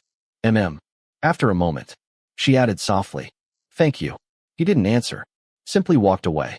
Zhou assumed he had gone home. Unexpectedly, about 10 minutes later, he returned, holding 2 bottles of water. He opened one, handing it to her. She thanked him, taking a small sip. The cool water soothed her painfully dry throat. The green light above the operating room remained on. One sat. One leaned quietly against the wall. Neither of them spoke. Zhou knew, by all rights, she should have told him to leave. He didn't need to stay with her. But she didn't have the strength.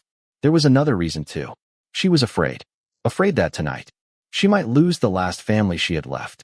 At least, while waiting for whatever fate had prepared, someone was still beside her. And Lu Shixiao turned out to be the perfect person to wait with. His presence alone was reassuring. Even standing silently, no one could ignore him. Yet, he never disturbed her. Every passing minute felt unbearably slow. Finally, the operating room light went out. The nurse walked outside. The surgery was successful. Every bit of strength left Zhou body. The tension she had been holding finally disappeared. Tears poured down her face uncontrollably. After that, everything became a blur. Her grandmother was transferred into a ward. Zhou followed Dr. Chun, learning about her condition. Even late at night, the hospital remained crowded, filled with stories of pain, loss, and hope. When everything had finally settled, Zhou suddenly remembered something. She hadn't paid the hospital bill. Dr. Chen looked surprised. You already paid. She froze. He opened the payment records. See, you even paid half a month's hospital room fees. But I didn't pay. Just then, a nurse entered. It was the young man who stayed with you outside the operating room. He went downstairs and paid. Zhou stood completely still. Lu Shixiao. So, when he had gone downstairs earlier, He hadn't only bought water. He had quietly paid all of the medical expenses. Her heart filled with emotions she couldn't describe. She immediately asked how much it had cost, planning to repay him. But, after hearing the amount, she fell silent. There was no way she could gather that much money anytime soon.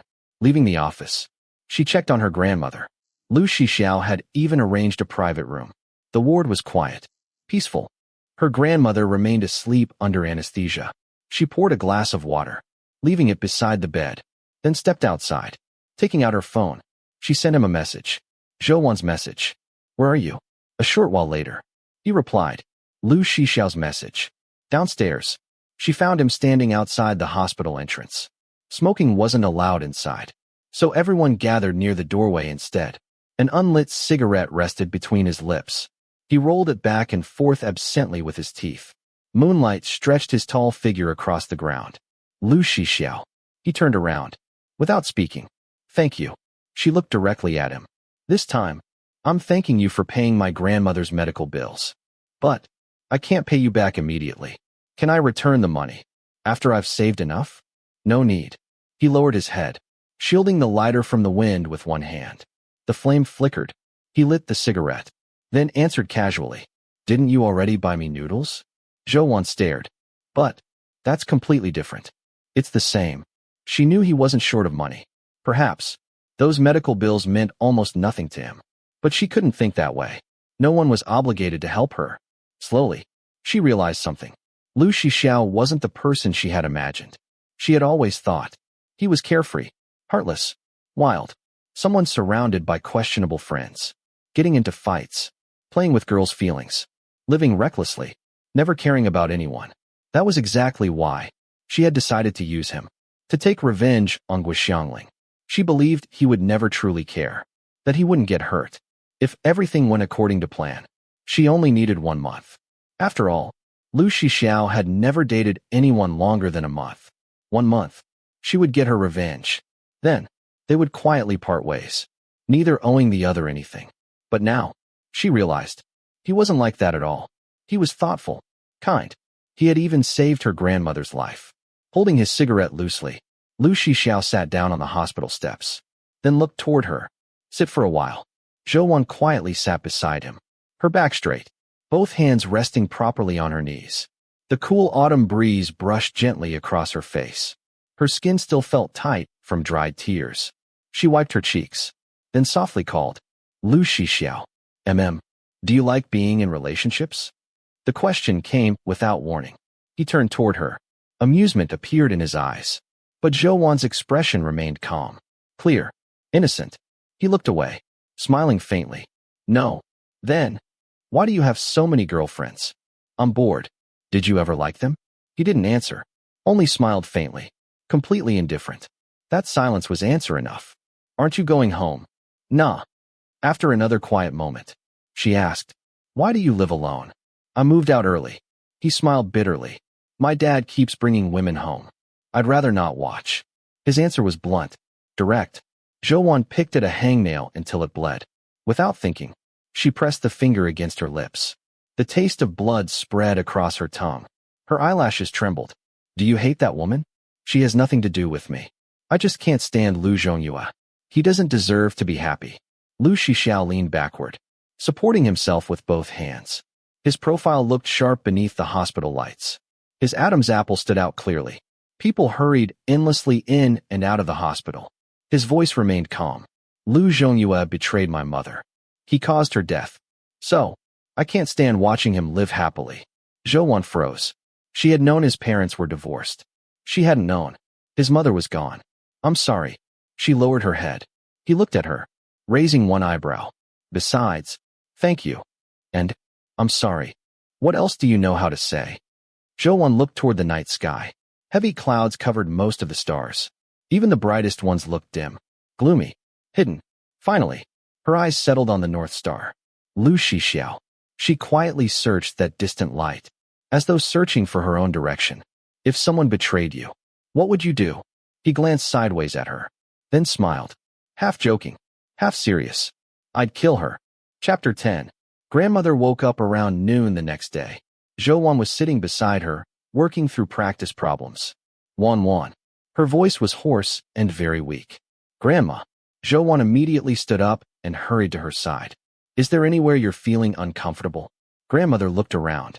How did I end up in the hospital? Last night your heartbeat suddenly became irregular, and you had trouble breathing. You just had surgery, and you'll need to stay in the hospital for observation before you're discharged. Stay in the hospital? Grandmother held her hand. There's no need. I'm fine, Wan. Hospitalization costs too much money. I've already paid for half a month's stay, Grandma. Don't worry about it. Just take this chance to recover properly. Half a month? Where did you get that much money? After a brief pause, Zhou told her the truth. A classmate lent me the money. I'll pay him back when I have the money later. Grandmother felt sorry that her granddaughter had to work so hard to earn money. She also blamed herself for being so frail. But what was done. Saying anything more would only make Zhou feel worse. She sighed quietly. Then you have to thank that classmate properly. Is it that girlfriend of yours? No, it's... Before Zhou could finish speaking, the hospital room door opened. Knock.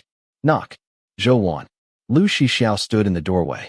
Today, he wasn't wearing his usual black clothes. Instead, he had on a clean white shirt and a pair of jeans, making him look fresh and bright. Lu Shixiao. Zhou blinked, almost feeling as if she were dreaming. Why are you here? He lifted the bag in his hand. I was passing by. Inside was breakfast. Wan, who is this? Grandma, this is my classmate, Lu Shixiao. He's the one who paid the medical bills yesterday. Oh, so it's you. Grandmother smiled kindly. Thank you. My health isn't very good, and I'm always causing trouble for our Wan. We were fortunate to have you there yesterday. I'm sorry for troubling you. Lu Shixiao smiled gently. It's nothing. I just happened to be at the arcade where she works. Right now, he looked completely different from the person everyone talked about. He was like a gentle spring breeze. There wasn't the slightest trace of someone who fought or caused trouble. Instead, he looked like a privileged, upright, and cheerful senior student. Zhou called the doctor in to examine her grandmother again. Only after all the test results came back normal did she finally relax. Lu Shixiao had brought red date porridge for grandmother and crab roe buns for Zhou. He didn't stay long. After receiving a call from Zhang Fan, he left, truly seeming as though he had only stopped by on his way somewhere. After finishing the porridge, grandmother smiled at Zhou. Wan, was that boy your desk mate with the good grades? Grandmother had heard Zhou mention Zhang Yin several times. She knew he ranked first in the grade, that they were desk mates with a good relationship, and that they would soon be competing together in a physics competition. No, he's not in our class. Zhou answered honestly. I know Lu Shixiao, because he's come to the arcade to play games a few times. I see. Grandmother smiled. I thought that young man was quite handsome. Zhou was peeling an apple. Hearing that, she looked up and smiled. A lot of girls at school like him. What about you? Huh? Zhou froze. Grandma, what are you talking about? Grandmother laughed. What's wrong with that?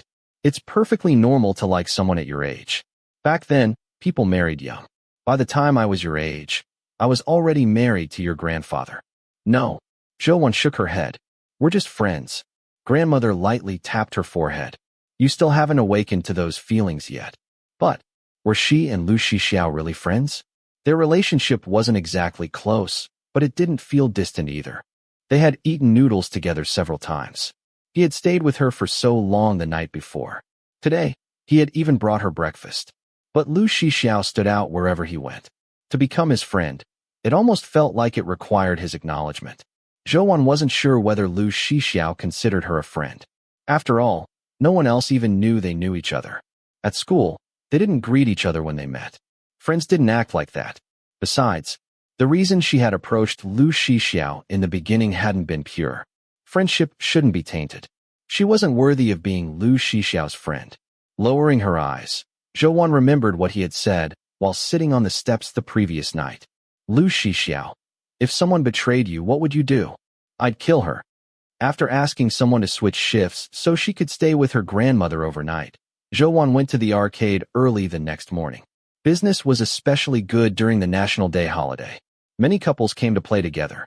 Halfway through her shift, Zhang Yin called to ask about the last question on the final practice paper. Zhou took a photo of her solution and sent it to him. As the loading circle spun, just as the picture finished sending, the arcade door was pushed open. A noisy group walked inside. Welcome. Zhou looked up while speaking. She froze. It was Lu Shixiao and his friends. Jiang Fan was equally surprised to see her. Hey, what a coincidence. Why are you here? Lu Shixiao turned and glanced at him before letting out a quiet laugh. Hey, Ah Xiao.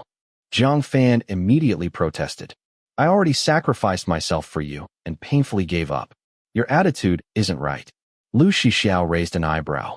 Did I ask you to give up? Lu Shixiao walked over to the counter, took his membership card from his wallet, and placed several 100 yuan bills on the counter. Everyone nearby paused. Then the teasing erupted. Not bad, Brother Xiao. You're moving pretty fast. When did you secretly get a membership card without telling us? These people had always spoken without restraint. Nothing was off limits. Zhou couldn't handle their teasing. She quietly lowered her head and loaded the money onto the card. It's done. Lu Shixiao took the card. The group headed toward the game machines, and Zhou could clearly hear them chatting. You know, Zhou actually really pretty. The more you look at her, the prettier she gets. She's so well-behaved, really pure. Careful what you say. You dare covet the girl Brother Xiao likes. Ha ha ha, no way. I wouldn't dare. But has Ah Xiao changed his taste? I always thought he didn't go for this type. None of them had ever seen Lu Shixiao take a girl seriously. It was always girls throwing themselves at him, like moths flying into a flame.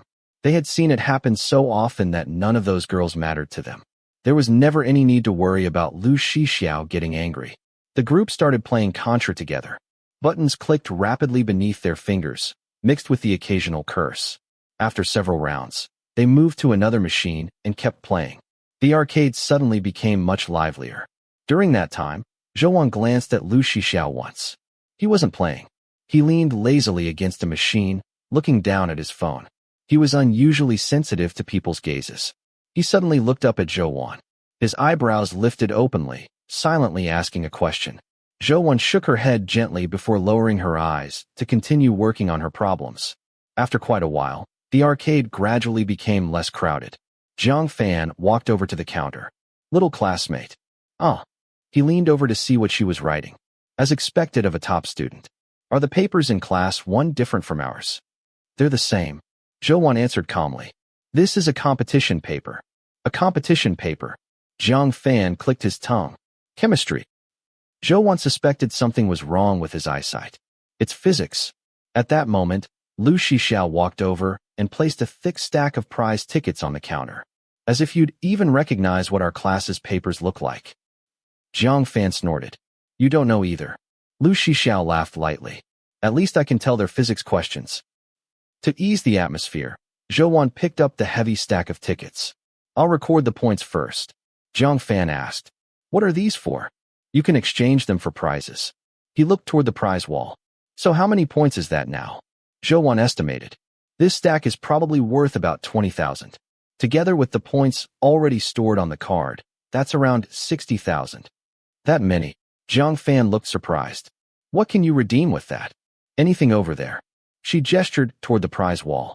Then, remembering what had happened at the basketball court before, she added, even that basketball. These prizes are pretty good. One of the boys looked over. That basketball's even a limited edition. I remember it costs several 100 yuan. Zhou looked at Lu Shixiao. Do you want to exchange it? No. Don't be so stingy, Brother Xiao. Playing games and getting a limited edition basketball sounds pretty good. Jiang Fan looked confused. These points are useless if you don't spend them. What are you saving them for? Lu Shixiao looked at him. What are you trying to exchange for? Lu Shixiao lifted his chin toward the bicycle. Jiang Fan became even more confused. You always complain bicycles are too slow. What do you want one for? Lu Shixiao couldn't be bothered to answer. So Jiang Fan turned to Zhou. Little classmate, do you know? Zhou paused. She remembered the day Lu Shixiao had asked which prize she wanted the most. She opened her mouth. But before she could answer, Lu Shixiao lazily interrupted. Don't waste your breath talking to this idiot. Instantly, the teasing nearly lifted the roof. Nicely done, Brother Xiao. Ha ha. That's how it's done. I want to see if Brother Jiang still dares call her little classmate. Zhou didn't know how to react. She simply stayed silent. Lu Shixiao raised his hand. His cool knuckles lightly brushed across her cheek. The corner of his lips curled into a teasing half-smile. Did you hear that? Zhou long eyelashes fluttered rapidly. Following his lead, she answered softly. I heard. Laughter broke out again. Within that laughter, everyone quietly changed the way they looked at Zhou. Not only was she different from the girls before, in personality and appearance, but she also seemed different in Lu Shixiao's eyes. Before this, Lu Shixiao had never cared who those girls talked to. Looking at Zhou now, they understood. The young girl was pure and innocent. Every thought she had showed in her trembling eyelashes and cautious breathing. Her features were delicate and flawless, like fine porcelain, something that made people instinctively want to protect her. Just then, several more people walked into the arcade. They didn't look like good people. Lu Shixiao, the man leading them, called out. Everyone turned. The atmosphere instantly became tense. Jiang Fan frowned and spat to one side. Why is it these guys again? They clearly weren't friends. Whenever Zhou had heard people talk about Lu Shixiao before, it was always about him getting into fights. He was too dazzling, too arrogant. He attracted admiration and hatred. Lu Shixiao stood there calmly. Nothing seemed capable of moving him. Looking down at them expressionlessly, he radiated open contempt. After a moment, he smiled. Let's talk outside. With both hands in his pockets, Lu Shixiao walked out of the arcade as whispers spread behind him. Zhou watched his departing figure. She couldn't stop herself from frowning. Would they fight? Would he get hurt? She remembered hearing Jiang Fan mention someone's name during Lu Shixiao's phone call before. Lu Ohi. It had to be the man who had just called him out. He looked older than Lu Shixiao. There wasn't a trace of a student's innocence about him, only the roughness of a street thug. His eyes were filled with violence. For some reason, Zhou heart began pounding uncontrollably. She couldn't focus on her papers at all. She clenched her hands tightly, taking a deep breath, then slowly letting it out. She tried to calm her racing heartbeat. During the last hour and a half before closing, Zhou only managed to finish 2 long questions. She rubbed her aching eyes. Her head hurt. She felt dizzy. Pressing her cold hands against her forehead, she forced herself to stay awake. After shutting down all the machines, Zhou put on her backpack and left the arcade. The moon hung bright in the sky. Only a few stars were visible. The cool autumn night wind slipped through her thin clothes. She shivered. Pulling her coat tighter around herself, she walked forward with her head lowered. Then, a shadow appeared before her. Lu Shixiao. He turned around and smiled softly. Zhou. He was smiling, but there was a trace of cold amusement in his voice. You're pretty heartless. You only decided to come out now. Zhou blinked. My shift just ended. Lu Shixiao let out a faint snort. Only then did Zhou notice the scrape on his chin. It looked like a scratch made by fingernails. Aside from that, he didn't appear to have any other injuries. She sensed that he was unhappy. She just didn't understand why. Was it because she hadn't gone outside earlier? Had she made him lose face in front of his friends? She took a step closer. I thought you'd already gone somewhere else, so I didn't come out. He said nothing. He merely looked down at her quietly. Zhou looked up at him. Trying to appease him, she said softly. Lu Shixiao, your face is injured. Yeah. His voice was indifferent. There are bandages inside. Let me treat it for you, okay? Zhou. Suddenly, he leaned in. He raised a hand and gripped the back of her neck, forcing her to lift her head. His dark eyes stared directly into hers. The smile remained on his lips, but it never reached his eyes. It was as though he wanted to see straight through her heart. Why do you always act so well-behaved? Zhou froze, pretending to be obedient, hiding her true abilities. Those were the things she did best. Everyone thought she was gentle and well-behaved. Lu Shixiao was the first person who had seen through it, but he didn't pursue the matter. Almost immediately, he seemed to lose interest. He straightened up, gave a faint snort, and walked straight into the arcade. Zhou hurried after him. She unlocked the door and turned the lights back on. Lu Shixiao, wait for me. I'll get the bandages from the back room. He didn't answer. Zhou found the small metal first aid box. She took out a Yunnan Baiyao bandage and checked that it hadn't expired. When she came back out, Lu Shixiao was standing in front of the claw machine. He was controlling the claw. He had visited the arcade many times, but this was the first time she had seen him play the claw machine. Pink light from the machine illuminated his face. It outlined his sharp features. His bangs hung over his forehead. His expression remained calm. His long fingers rested loosely on the joystick. Zhou was just about to remind him that the machine's win rate was controlled. Someone had already won 2 prizes earlier. It would probably be very difficult to win another one now. But before she could speak, the claw firmly grabbed a doll. Plop! It dropped into the prize chute. Lu Shixiao bent down and picked it up. Zhou walked over and handed him the bandage. He lowered his eyes, then leaned closer, bringing his face near hers. She caught the faint smell of tobacco on him. Without realizing it, she held her breath. Her thoughts became muddled. He lifted his eyes and looked straight at her. His voice was low and slightly hoarse. "Weren't you going to comfort me?" It was as though he always knew exactly what she was thinking. Yet he never asked. Why she was afraid of making him angry. Why she always pretended to be so obedient in front of him. He simply remained carefree, as though none of it mattered. Zhou bit her lip, forcing herself to stop her trembling eyelashes. She peeled open the bandage and carefully pressed it onto his chin. Her fingertips accidentally brushed against the rough stubble along his jaw. "It's done. Then let's go." He turned and walked away. As always, they walked together along the familiar quiet street. More fallen leaves covered the ground now. They rustled softly beneath their feet. "Lu Shixiao," Zhou spoke. "About the hospital money. Could I pay you back at the end of the year? I'll include the bank interest. Would that be okay?" He glanced at her. "No rush. Thank you." Before long, they reached Zhou house. "I'll go inside now." She waved. "Thank you for walking me home." Just as Zhou reached the door, Lu Shixiao suddenly called her name. "Zhou, what is it?" "Here." He held up the doll. Zhou was stunned. She walked back, accepted it with both hands, hugged it to her chest, and said earnestly, "Thank you." Ever since Zhou Jun's death, she hadn't owned a single toy, not even a doll. Lu Shixiao smiled. There was a trace of mischief in his voice. "It looks like you." Zhou lowered her head. In the dim light, she could only see its pink back. She turned it over. It was a peach, but Lord Plushy, with a huge round face, tiny bean-like eyes, rosy cheeks, and a flat little nose. Chapter 11. The physics competition was scheduled for the day after the National Day holiday ended. It was a provincial-level competition that required traveling to another city. The school had arranged a large bus, and the students from the competition class boarded together after school the previous day. Only those who won first prize at the provincial level would qualify for the national competition. Among the 26 students in the competition class, only Zhou and Jiang Yin had a realistic chance of taking first prize. The two of them sat together on the bus. Zhou hadn't slept well the previous night, so she fell asleep almost as soon as she boarded. Beside her, Jiang Yin quietly reviewed his collection of practice problems. By the time they arrived, night had already fallen.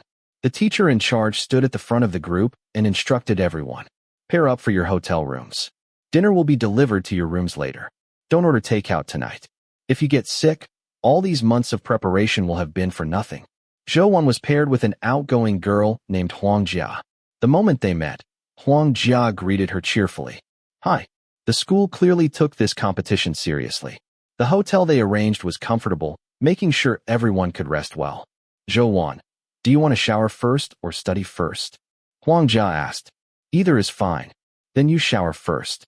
I need to step out for a bit, and I'll shower when I come back." "Okay." Before anything else, Zhou called her grandmother.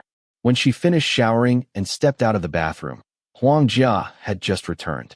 She stood at the doorway waving goodbye to someone outside. "Good night. Go to bed early, and good luck tomorrow." A boy's gentle voice answered from outside. "You too. Good night." Huang Jia closed the door and turned around. "Finished showering?" "Yes. The water's still warm. You should go while it's hot." Huang Jia rubbed her hands together. "Good. It's freezing outside. Why does it already feel like winter when it's only October?" Zhou sat at the desk and spread out several completed practice papers. Not long afterward, Huang Jia came back from her shower and sat beside her to study as well. Her phone buzzed nonstop. Every now and then, she smiled while replying. After a while, she suddenly asked, "Zhou, do you have a boyfriend?" "Huh?" Zhou shook her head. "No. You're so pretty. Why don't you date? There must be lots of guys who like you." Huang Jia shrugged.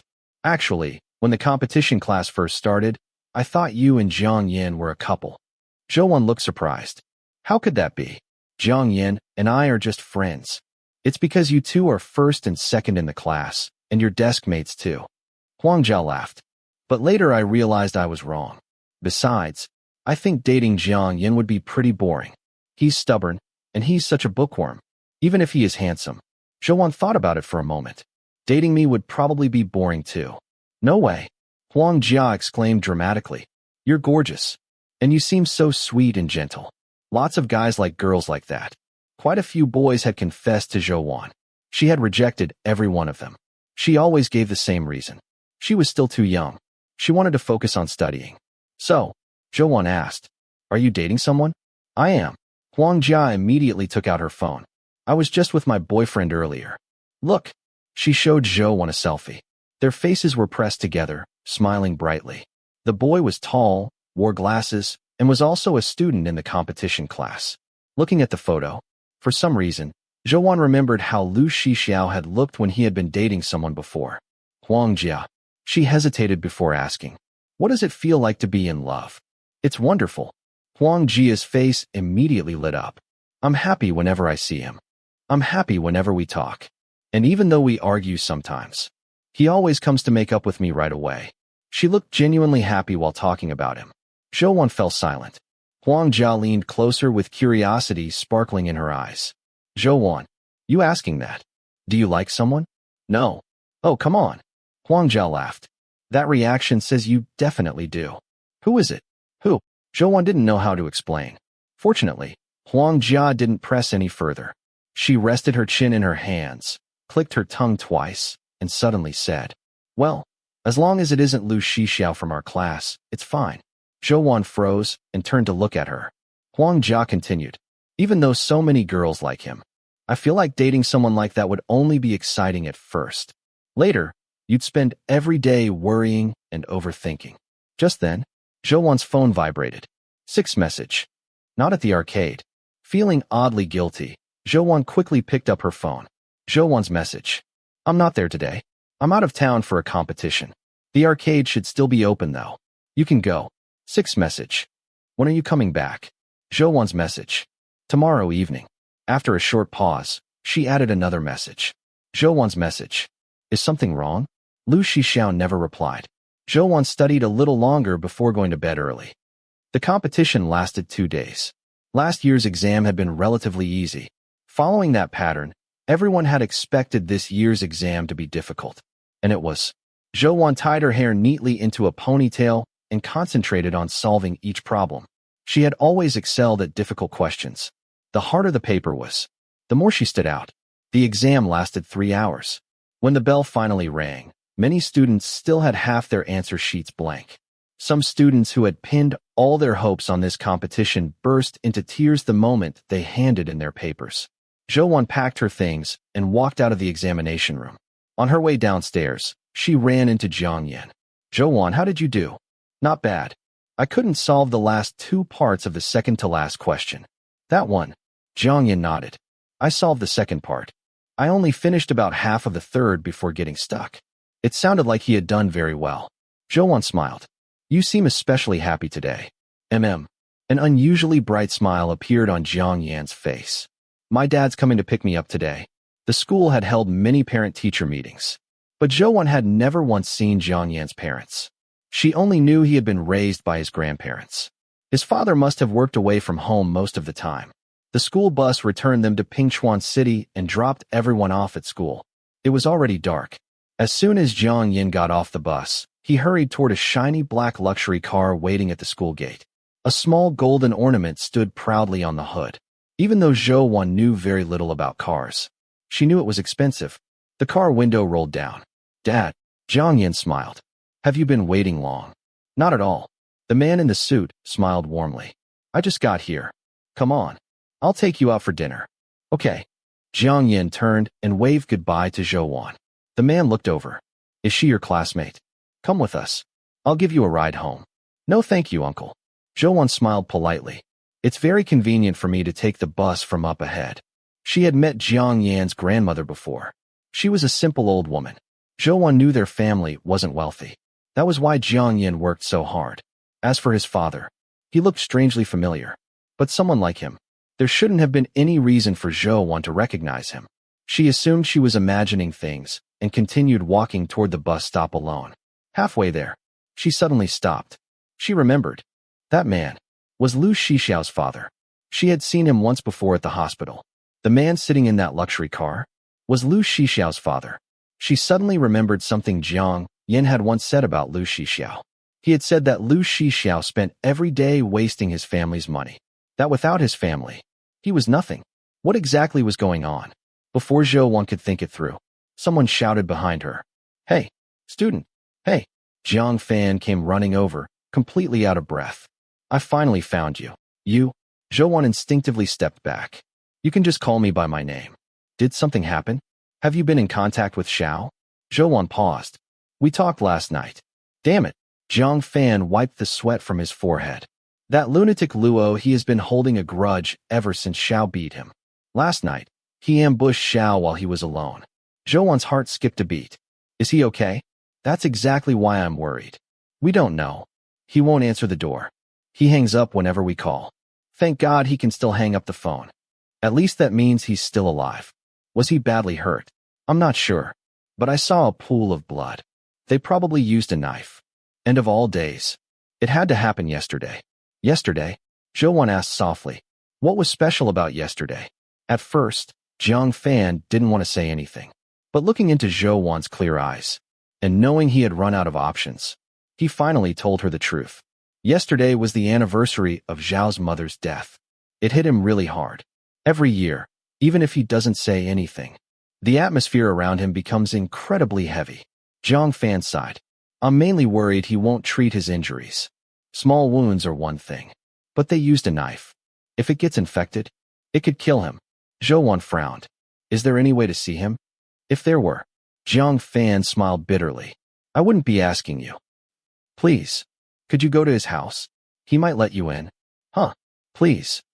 Following the address Jiang Fan had given her, Zhou found the villa at number 18, Mountain Road. It stood only 2 streets behind her own house. The villa was old, 3 stories high. A small garden surrounded it, but it had clearly been neglected. Waist-high weeds covered the yard. One wall was completely overgrown with ivy. The place looked abandoned, wild, untamed. Worried that something had happened to Lu Shixiao, Zhou slowly pushed open the outer iron gate. It wasn't locked. The rusty hinges groaned loudly. She looked around carefully as she walked inside. The front door was shut. She rang the doorbell, then waited. No one answered. After a moment, she took out her phone and called Lu Shixiao. There was no ringtone, only a series of dull beeps. Finally, a cold female voice spoke. The number you have dialed is temporarily unavailable. Zhou frowned. She called again. The same thing happened. Just when she thought he wouldn't answer, the beeping suddenly stopped. The line connected. It was deathly silent. Only the faint sound of breathing came from the other end. Lu Shixiao. Zhou spoke softly. He didn't answer. Her eyelashes trembled. In an even gentler voice, she said, I'm at your door. 2 seconds later, the call ended. He had hung up. Zhou slowly lowered the phone. Her fingers tightened around it before she slipped it back into her pocket. Holding onto her backpack strap, she let out a quiet sigh. If even Jiang Fan, his closest friend, couldn't help him, what could she possibly do? She stood at the doorway for a while.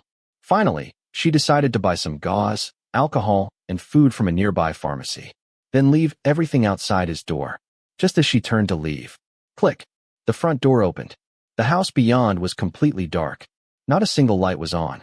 Lu Shixiao stood there wearing a white shirt and gray pants. His hair was messy. His lowered eyelashes cast shadows across his face. He looked down at the girl standing before him without saying a word. Zhou had come straight here after getting off the bus. Her heavy backpack was still on her shoulders. Her long black hair rested against her chest. Her small face looked pale beneath the light. Her dark eyes quietly and gently met his. She seemed completely out of place in this lonely, abandoned house. Without saying a word, Lu Shixiao let go of the doorknob. He slipped off his slippers, then casually kicked them toward Zhou, before turning around and walking back inside. Chapter 12. Zhou hesitated for a moment before slipping off her canvas shoes and putting on his slippers. They were far too big for her. She bent down and neatly placed her shoes on the rack. Only then did she notice that, apart from the pair she was wearing, there were no other slippers in the house. Lu Shixiao lived alone. This entire 3-story house belonged to him, and only him. Can I turn on the lights? Zhou asked. Whatever. It was the first thing Lu Shixiao had said since she came in. His voice was rough, as though it had been scraped across sandpaper. Zhou found the switch beside the shoe rack and turned on the chandelier in the living room. The sudden brightness made Lu Shixiao frown deeply. He instinctively raised a hand to shield his eyes. Only then did Zhou get a clear look at the living room. Beer bottles were scattered across the floor. The ashtray on the coffee table overflowed with dozens of cigarette butts. The entire room was filled with the suffocating smell of smoke and alcohol. She quietly walked over and opened the windows. Fresh air drifted inside. Lu Shixiao lay lazily across the sofa, watching the girl's busy figure move around the room. A faint smirk tugged at his lips. He picked up another bottle nearby and took a sip to wet his throat. Why are you here? Zhang Fan asked me to come. He said he couldn't reach you. Zhou looked at him. His face was unnaturally pale. She couldn't tell whether it was from blood loss or simply because he hadn't seen the sun. Lu Shixiao let out a mocking laugh. Are you hurt? Zhou asked. He turned his head away without answering. Where? What? He glanced at her lazily. You want to bandage me up? Zhou nodded. He laughed softly. Then he stood up, walked into the bedroom, and returned carrying a medical bag. He tossed it onto the coffee table. A roll of gauze fell out and unraveled across the floor. Lu Shixiao sat back down. Leaning against the sofa, he casually rolled up one pant leg. He was wearing loose gray lounge pants. Several layers of gauze were wrapped carelessly around his thigh. Fresh blood had already soaked through the bandage. His body was lean but well-built. There weren't exaggerated muscles or obvious signs of heavy training. Instead, the lines of his body carried a wild, natural strength. Zhou stared blankly at the blood. After 3 silent seconds, her face suddenly turned bright red. Lu Shixiao watched her reaction with obvious amusement. Didn't you say you were going to bandage me? Zhou remained silent. After a long while, she finally took one small step forward. Only one. She didn't dare move any closer. Satisfied after teasing her enough, Lu Shixiao stopped. He chuckled to himself, sat upright, placed a cigarette between his lips, and slowly unwound the blood-stained gauze layer by layer before tossing it into the trash. Zhou lowered her head and deliberately avoided looking at him. Instead, she quietly began cleaning the clutter on the coffee table. Beer bottles covered the floor. Looking around, she found the water dispenser and poured a cup of hot water. Beside the dispenser stood a framed photograph. It showed a beautiful woman with a gentle smile. She had the same long, narrow eyes as Lu Shixiao. Almost immediately, Zhou knew who she was. Lu Shixiao's mother. Carrying the warm water, Zhou walked back. By then, Lu Shixiao had already finished changing his bandage. He leaned back on the sofa and reached for another bottle of alcohol. Zhou stepped forward and gently held the bottle. You're injured. You shouldn't drink. Lu Shixiao hated being restrained. He slowly looked up. His eyes were icy. Who are you to tell me what I should do? Zhou froze. She quietly let go. Then she placed the cup of warm water on the coffee table in front of him. Without another word, Lu Shixiao finished the remaining alcohol and threw the empty bottle into the trash. Lu Shixiao. Zhou didn't know anything about his past, but she could see the endless pain hidden beneath his calm expression. She only wanted to comfort him. She didn't want him to keep drowning in despair. If your mother were still alive, she wouldn't want to see you like this. The moment those words left her mouth, Lu Shixiao stopped moving. He suddenly sat upright. The movement pulled at the wound on his leg. Even so, his expression didn't change in the slightest. Zhou. His voice was ice cold. Every word was clear. Who do you think you are? Her entire body stiffened. Yes. Who did she think she was? She and Lu Shixiao weren't even friends. What right did she have to stand in front of someone else's pain and offer advice? Or, Lu Shixiao looked directly into her eyes. Are you trying to tell me you like me? You don't want to see me like this? He laughed softly. There wasn't a trace of warmth in that laugh. Only ridicule. Fine. Then let's date. Without warning, he grabbed Zhou wrist and pulled hard. His palm burned with heat, but his eyes and his voice were cold. Zhou stumbled forward and fell onto the sofa beside him. His arm wrapped around her waist, forcing her tightly against him. Her entire body became rigid. She couldn't move. The current Lu Shixiao was frightening. He looked calm, But that calmness was only one step away from completely losing control. The smell of alcohol surrounding him made it difficult for Zhou to breathe. Lu Shixiao lifted her chin with one hand. His face slowly drew closer. Zhou immediately turned her head away with all her strength. A frightened sound escaped her lips. Lu Shixiao. He suddenly let go. Zhou fell backward onto the sofa. Supporting herself with both hands, she breathed heavily, her heart still racing. Only then did she realize. He had never intended to do anything to her. He only wanted to force out her genuine reaction. Were you playing games with me, Zhou? His cold eyes rested on the girl's flushed face. He spoke with terrifying calmness. Zhou, you don't like me. His hand suddenly reached out again. This time, it wrapped around her slender neck. He pulled her upright and pressed her against the back of the sofa. Word by word, he asked, why did you deliberately get close to me? He had always been clear-headed. From beginning to end, none of Zhou little tricks had escaped him. Back at the arcade, the night she explained that her name meant drawing a bow until it was as full as the moon. He had already seen through everything. He simply hadn't cared. When he was in a good mood, he could pretend not to notice. But today, he was tired of pretending. He wasn't going to indulge her anymore. Zhou remained silent. She didn't know how to explain, no matter how anyone looked at it. She had been the one who approached him with an ulterior motive. She had used him first. It was entirely her fault. Without realizing it, Lu Shixiao's grip slowly tightened. It wasn't enough to choke her, but his fingers pressed painfully against her jaw. She coughed softly. Lu Shixiao, frowning slightly, she whispered, "It hurts." His hand loosened immediately, but his sharp gaze never left her face. Lu Shixiao. Zhou slowly stood. She picked up her backpack from the floor. Then she spoke quietly. "I'm sorry for disturbing you. I won't appear in front of you again." No matter how much she hated Guxiangling, she never should have done this. It wasn't right. It wasn't fair to Lu Shixiao. Zhou bowed slightly, then turned to leave. Lu Shixiao silently watched her back. She looked so small, so fragile, as though a single gust of wind could knock her over, as though any force at all might break her. Her hand pressed down on the doorknob. The door slowly opened. Streetlights spilled into the dark living room. The soft golden light outlined her figure, like a warm halo around her. Suddenly, Lu Shixiao remembered the day outside the hospital. He had argued fiercely with Lu Zhongyue before storming away. Zhou had chased after him, completely out of breath. Her fingers had clutched tightly at the corner of his shirt. Behind her, the setting sun had glowed brilliantly. Its warm light had outlined her silhouette too. Gentle, almost dreamlike, panting for breath. She had looked up at him with those clear eyes, then quietly asked, "Do you want to eat noodles?" Zhou. He suddenly called her name. Even he didn't understand why. He only knew one thing. If Zhou walked out that door, they really would have nothing to do with each other ever again. Lu Shixiao thought. He didn't like Zhou. She was plain, quiet, even a little boring. But in some strange way, she was very similar to him. She rarely asked questions. It was as though she had no curiosity about anything. And yet, without him saying a word, she somehow understood everything. Whenever she was nearby, he experienced a rare kind of peace, like a tranquilizer, made especially for him. Zhou stopped walking. She didn't turn around.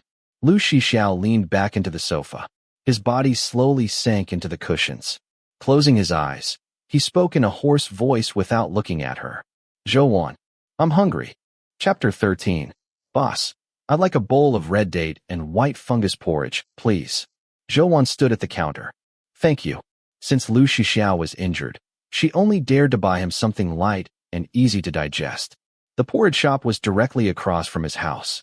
It specialized in porridge with a few simple side dishes. The food tasted good, the portions were generous, and the prices were reasonable. Business was always good.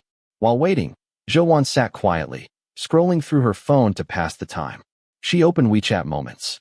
The very first post belonged to Jiang Yan. It was a photo of him and his father sitting inside a car. Zhou's fingers paused. She opened the picture and zoomed in. Her brows slowly drew together. The longer she looked, the more certain she became. This was the same man she had seen at the hospital. Lu Shixiao's father. Although she had only seen him from a distance, he wasn't someone people easily forgot. His features were stern. His bearing was imposing. Everything about him radiated authority. He was nothing like Lu Shixiao. Lu Shixiao had inherited far more of his mother's appearance. But why would Zhang Yin and Lu Shixiao have the same father? Miss, your porridge is ready. The owner's voice interrupted her thoughts. Zhou Wan quickly stood up, accepted the container with both hands, and thanked him again. The container was heavy. It was filled to the brim. When she returned, the front door was still slightly open. She gently pushed it wider, changed into the oversized slippers again, and walked inside. Hearing the noise, Lu Shixiao turned his head and glanced at her expressionlessly. Zhou Wan opened the takeout container and placed it in front of him. I don't know what you like, but since you're injured, you should eat something light today. Lu Shixiao looked at her. Where's yours? Huh, your dinner. Zhou Wan paused. Only then did she realize. She had completely forgotten to buy anything for herself. I'm not hungry. I'll eat later. Lu Shixiao stood up and walked into the kitchen. Running water could be heard. A short while later, he came back carrying a bowl that hadn't even been dried yet. Water dripped from it onto the carpet. He set it on the coffee table, with a pair of chopsticks still between his teeth. He silently poured half the porridge into the bowl. Steam rose into the air. He pushed the bowl toward Zhou Wan, then casually tossed a spoon in front of her. From beginning to end, he didn't say a single word. After finishing, he lowered his head and quietly began eating. Zhou Wan held the bowl with both hands. Thank you. They sat at opposite sides of the coffee table, silently eating porridge. Zhou Wan ate slowly, carefully. After Lu Shixiao finished eating, he simply sat there watching her. Several times, Zhou Wan felt uncomfortable beneath his gaze. She looked back at him. Each time, he continued staring without looking away. He still didn't speak. Finally, she couldn't bear it anymore. Is something wrong? Lu Shixiao answered flatly. I thought you weren't hungry. Zhou Wan paused, then quietly replied. It would be a waste to throw food away. He gave a dismissive snort. Zhou Wan hurriedly finished the rest of her porridge. She carried the bowls and chopsticks into the kitchen to wash them. Just then, the doorbell rang. I'll get it. She assumed it was probably Jiang Fan again. Running to the entrance, Zhou Wan opened the door, then froze. The person standing outside froze as well. Zhou Wan. Jiang Yin stared at her in shock. Why are you here? The world was full of coincidences. Some coincidences made life more beautiful. Others only made things worse. At some point, Lu Shixiao had already walked over behind Zhou Wan. His cold eyes landed on Jiang Yin. Without hesitation, he grabbed Zhou Wan's slender wrist and pulled her behind him. What are you doing here?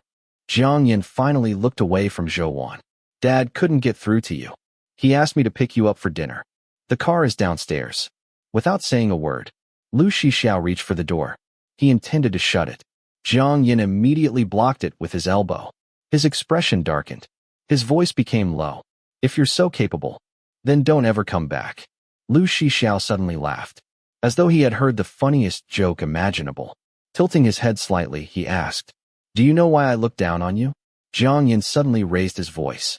For all of this, it should have been mine from the beginning. Why do you get everything so easily, while I have to work 1,000 times harder for everything? Fine. Lu Shixiao smiled. Then hurry up and change your surname to Lu. No one's stopping you. Lu Shixiao. Jiang Yan's eyes burned with resentment. What right do you have to look down on me? If we're going to talk about it, you're the illegitimate child. Illegitimate child. Zhou Wan's mind went completely blank. The next second, Lu Shixiao charged forward. He knocked Jiang Yan onto the ground. Grabbing his collar, he drove his fist straight into Jiang Yan's face. Crack. His glasses shattered. His nose immediately swelled. Lu Shixiao. Zhou Wan finally snapped back to reality. She rushed forward to stop them. The violent movement tore open the wound on Lu Shixiao's leg. Fresh blood quickly soaked through the bandage and ran down his skin. Yet he acted as though he felt nothing. His eyes had turned blood red. Punch after punch crashed into Jiang Yan's face. Zhou Wan grabbed his arm, trying desperately to pull him back. Instead, she was thrown aside by the force. Dark clouds swallowed the moon overhead. Even the last trace of light disappeared, ignoring the bloody scrape on her own palm. Zhou Wan reached for him again. Stop fighting. She used all her strength to hold onto his arm. Stop it, Lu Shixiao. Finally, he stopped. His lowered eyes landed on Zhou Wan's pale hand. Blood, mixed with dirt, covered her palm. Slowly, reason returned to him. He took a deep breath. forcefully suppressing the violence still surging inside him. Then stood up, silently. He watched Zhou Wan help Jiang Yan to his feet. Jiang Yan's face was already bruised purple. Without his broken glasses, his severe nearsightedness left everything around him blurry. Supporting him carefully, Zhou Wan helped him sit upright. Jiang Yan, are you okay? Lu Shixiao's gaze turned ice cold. Cold enough to kill. Jiang Yan, if you ever dare say that nonsense again, I'll kill you. His narrow eyes tightened. They carried unmistakable killing intent. Get out. He turned around and walked back inside. Moments later, he came back carrying Zhou Wan's backpack. He threw it onto the ground in front of her. You get out too. A heavy rain had fallen overnight. By early morning, dense fog blanketed the city. Everything felt damp. Autumn rain always brought winter closer. Wan. Gu Ming turned around, leaning against Zhou Wan's desk. What happened to Jiang Yan? Did he get into a fight? Zhou Wan remembered yesterday's argument. Illegitimate child. Those cruel words. She quietly shook her head. She didn't say anything. Jiang Yan was the school's prize top student. Not only was he expected to enter Tsinghua or Peking University, he was even considered a strong candidate for direct admission. So when he arrived at school with his face covered in bruises, the homeroom teacher immediately called him to the office. He only returned shortly before math class began. The math teacher entered immediately afterward. Everyone, back to your seats. Take out yesterday's test paper. Zhou Wan quietly took out hers, then asked softly, Are you all right? I'm fine. Jiang Yan paused, then asked, Zhou Wan, how do you know Lu Shixiao? I met him at the arcade where I work. Jiang Yan wasn't convinced. He frowned. Then why were you at his house? Did you go there as soon as we got back yesterday? Zhou Wan hesitated. One night, my grandmother suddenly became sick. He accompanied me to the hospital. Yesterday, his friend said he was injured, so I went to check on him. He helped you. Jiang Yan looked genuinely incredulous. He's lucky if he's not causing trouble. For some reason, hearing him speak that way made Zhou Wan uncomfortable. It's true. She insisted. Jiang Yan asked, Are you close to him? Zhou Wan remembered his cold expression. His final words. You get out too. The disgust in his eyes. She slowly shook her head. No. Stay away from him. He's not a good person. After a moment, Zhou Wan asked quietly. Then, what's your relationship with him? Jiang Yan remained silent for a long time. Just as Zhou Wan thought she had asked something too personal, he finally spoke. My birthday is in March. His birthday is in November. I'm older. So, Zhou Wan hesitated. When you said yesterday that he was... She couldn't bring herself to say those 3 words. They felt far too cruel. Jiang Yan answered for her. Yes. We have the same father, but different mothers. His mother was the mistress. She stole everything that should have belonged to my mother. And to me. Zhou Wan fell silent. That's why. I have to work harder. I have to succeed. I have to crush him beneath my feet. Lu Shixiao didn't come to school over the next several days. But no one found it unusual. That was simply how he was. Zhou Wan continued living her ordinary routine. School, hospital, arcade, home. After another complete examination, her grandmother was finally discharged. The fees for the private hospital room over the past half-month had all been paid by Lu Shixiao. But their WeChat conversation had remained frozen. The last messages were still the ones from 10 days ago, when he had asked her when she would return from the competition. After calculating her savings, Zhou Wan realized she was still several thousand yuan short. She sighed quietly. She wanted to repay him as soon as possible. Friday evening, after school, on her way toward the bus stop, she ran into Jiang Fan. Little student, he shouted from far away. With so many people around, Zhou Wan's face immediately became hot. Don't call me that. All right. Jiang Fan laughed. Zhou Wan, thanks for last time. I knew asking you was the right decision. How's Lu Shixiao's injury? It should be almost healed. He recovers fast. He's got a strong body. Zhou Wan nodded. That's good. Why don't you ask him yourself? She paused. He probably doesn't want to talk to me. Did you two argue? Zhou Wan stayed silent. Jiang Fan immediately understood. Zhao's just stubborn. He's been fighting with his dad for years. But, as long as you don't touch his bottom line, he won't really do anything. If you just coax him a little, he'll calm down. Zhou Wan thought. It was better this way. She and Lu Shixiao had never been meant to walk the same road. Perhaps they never should have met. Now, it was time for each of them to return to their own lives. But remember one thing, Jiang Fan added seriously. Never mention Zhao's mother in front of him. That's his biggest taboo. He'll explode immediately. Zhou hesitated. I saw her picture that day. She looked very gentle and beautiful. I've known Xiao since we were kids. Jiang Fan smiled faintly. I met his mother several times. She really was incredibly beautiful. Otherwise, how could she have given birth to someone who looks like Xiao? How did she die? Zhou asked softly. Was she sick? No. Jiang Fan lowered his gaze, then quietly answered. She committed suicide. She jumped from a building. The autumn wind howled past them. Dry leaves drifted across the ground. At the beginning of November, the results of the provincial physics competition were finally announced. Early that morning, the physics teacher rushed into the classroom. He immediately called Zhou and Jiang Yan to his office. The moment Zhou saw his expression, she already knew the result. You two have made me so proud. The teacher's face was glowing with joy. He vigorously patted both of them on the shoulders. Excellent. Excellent. You both won first prize. The school is already making congratulatory banners overnight. Jiang Yan let out a long sigh of relief. A satisfied smile finally appeared on his face. When is the national competition? Early next year. Probably around March or April. The physics teacher smiled broadly. Don't worry. The school will immediately arrange the next round of training for both of you. After the first 2 morning classes, the school gathered for the weekly flag-raising ceremony. Every class stood neatly arranged across the playground. The principal stood proudly on the stage. His voice was full of excitement as he announced the school's outstanding performance in the provincial physics competition. 8 third prizes, 3 second prizes, 2 first prizes. One group after another went on stage to receive certificates and take photographs. Zhou and Jiang Yan were the last to go. The two stood side by side beneath the national flag, wearing spotless school uniforms. Each held an award certificate. The sunlight today was warm, though slightly dazzling. Applause rose from the students below. Zhou narrowed her eyes slightly, standing straight, holding her certificate. At that moment, the iron gate beside the playground slowly creaked open. Lu Shixiao walked in. He wasn't wearing his school uniform, only a plain t-shirt and black athletic pants. The short hair around his temples made his already sharp features appear even more striking. His expression remained indifferent, squinting slightly against the sunlight. His tall figure seemed perfectly proportioned as he walked. Zhou eyes unconsciously followed him. His arrival immediately caught the attention of countless girls. Some greeted him with smiles. Others whispered quietly while secretly admiring him. Naturally, the principal noticed him as well. Lu Shixiao. His voice thundered through the microphone. What time do you think this is? Lu Shixiao calmly looked up. His eyes landed on Zhou first, then quietly shifted away.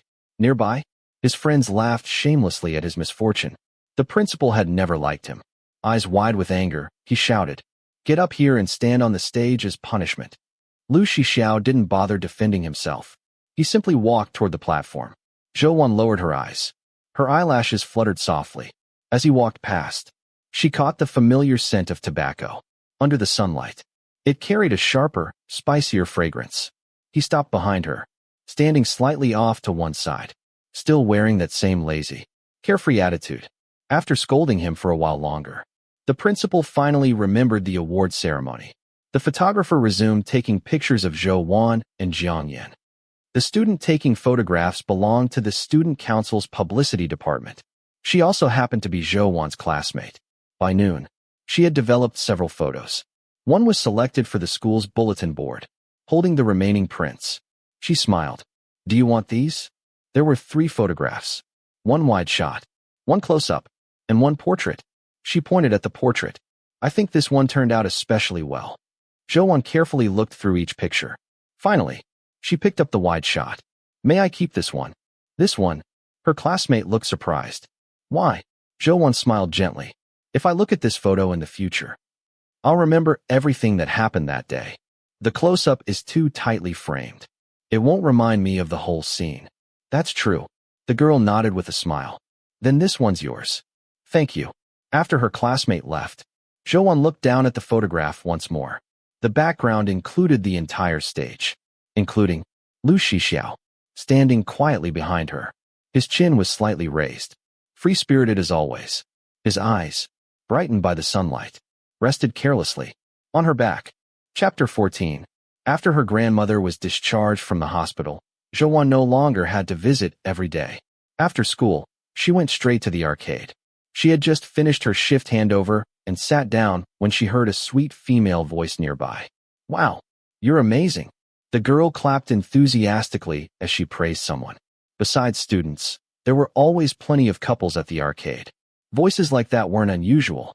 Zhou paid no attention. She didn't even look up until she heard another voice. "Go play by yourself."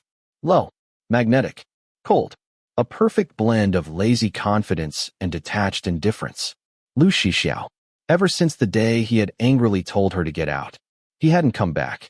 Standing beside him was the owner of that sweet voice. She wore a short, high-waisted skirt with knee-high boots. Although her face looked youthful, her makeup was heavy. Exactly the type of girl Lu Shixiao had dated before. So, was this his new girlfriend?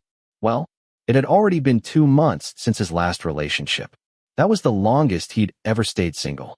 The girl pouted. "But you promised you'd keep me company." Lu Shixiao clicked his tongue impatiently. "Lu Shixiao." She grabbed his arm and bounced excitedly. "Won't you watch me dance?"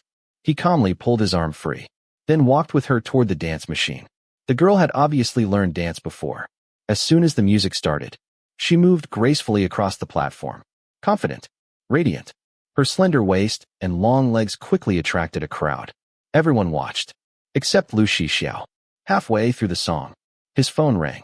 He walked away while answering it, leaning lazily against the wall. He lit a cigarette. Zhang Fan's voice came through the phone. "Xiao, my sister's with you, right?" Lu Shixiao blew out a stream of smoke.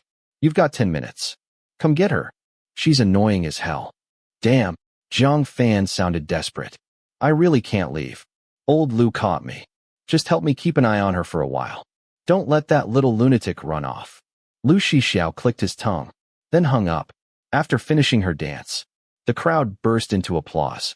Zhang Yun turned around, but Lu Shixiao was nowhere to be seen. Frowning, she finally spotted him sitting in a corner chair. A cigarette rested between his lips. He was absent-mindedly scrolling through his phone. She stomped over. "You promised you'd watch me dance." Without even looking up, Lu Shixiao hooked one foot around the coffee table and dragged it sideways. It blocked her path. "Stand there," unable to move any closer. Zhang Yun could only stop about 2 meters away. "If you make one more sound, I'll throw you out."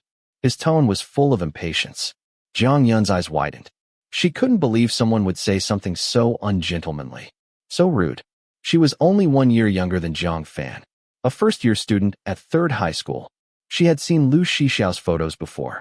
She thought he was incredibly handsome. Today was the first chance she'd had to meet him. In person, he was 100 times better looking than the photos. But his terrible personality was enough to make anyone furious. Zhang Yun had been spoiled since childhood. She immediately stamped her foot, snatching up a nearby magazine. She threw it at him. Jerk, jerk, jerk. After venting her anger, she turned around and stormed off to play by herself. Lu Shixiao remained alone in the armchair. His body sank lazily into the backrest. His long legs stretched out carelessly. His eyes lowered. He looked tired and cold. On the other side, Zhou quietly sat doing her homework. Gentle, silent, completely out of place amid the noisy arcade. At some point, Lu Shixiao looked up. His gaze settled on Zhou. Only when the burning cigarette reached his fingertips did he finally come back to himself. He straightened up, then crushed the cigarette into the ashtray. After playing for a while, Zhang Yun came over carrying a stack of prize tickets. "Little sister, can I exchange these?" Zhou looked young and innocent, so it wasn't strange that Zhang Yun called her little sister. Of course. Zhou smiled softly. She pointed toward the display cabinet behind her. "These points can be exchanged for anything on this shelf. You can choose whichever you like."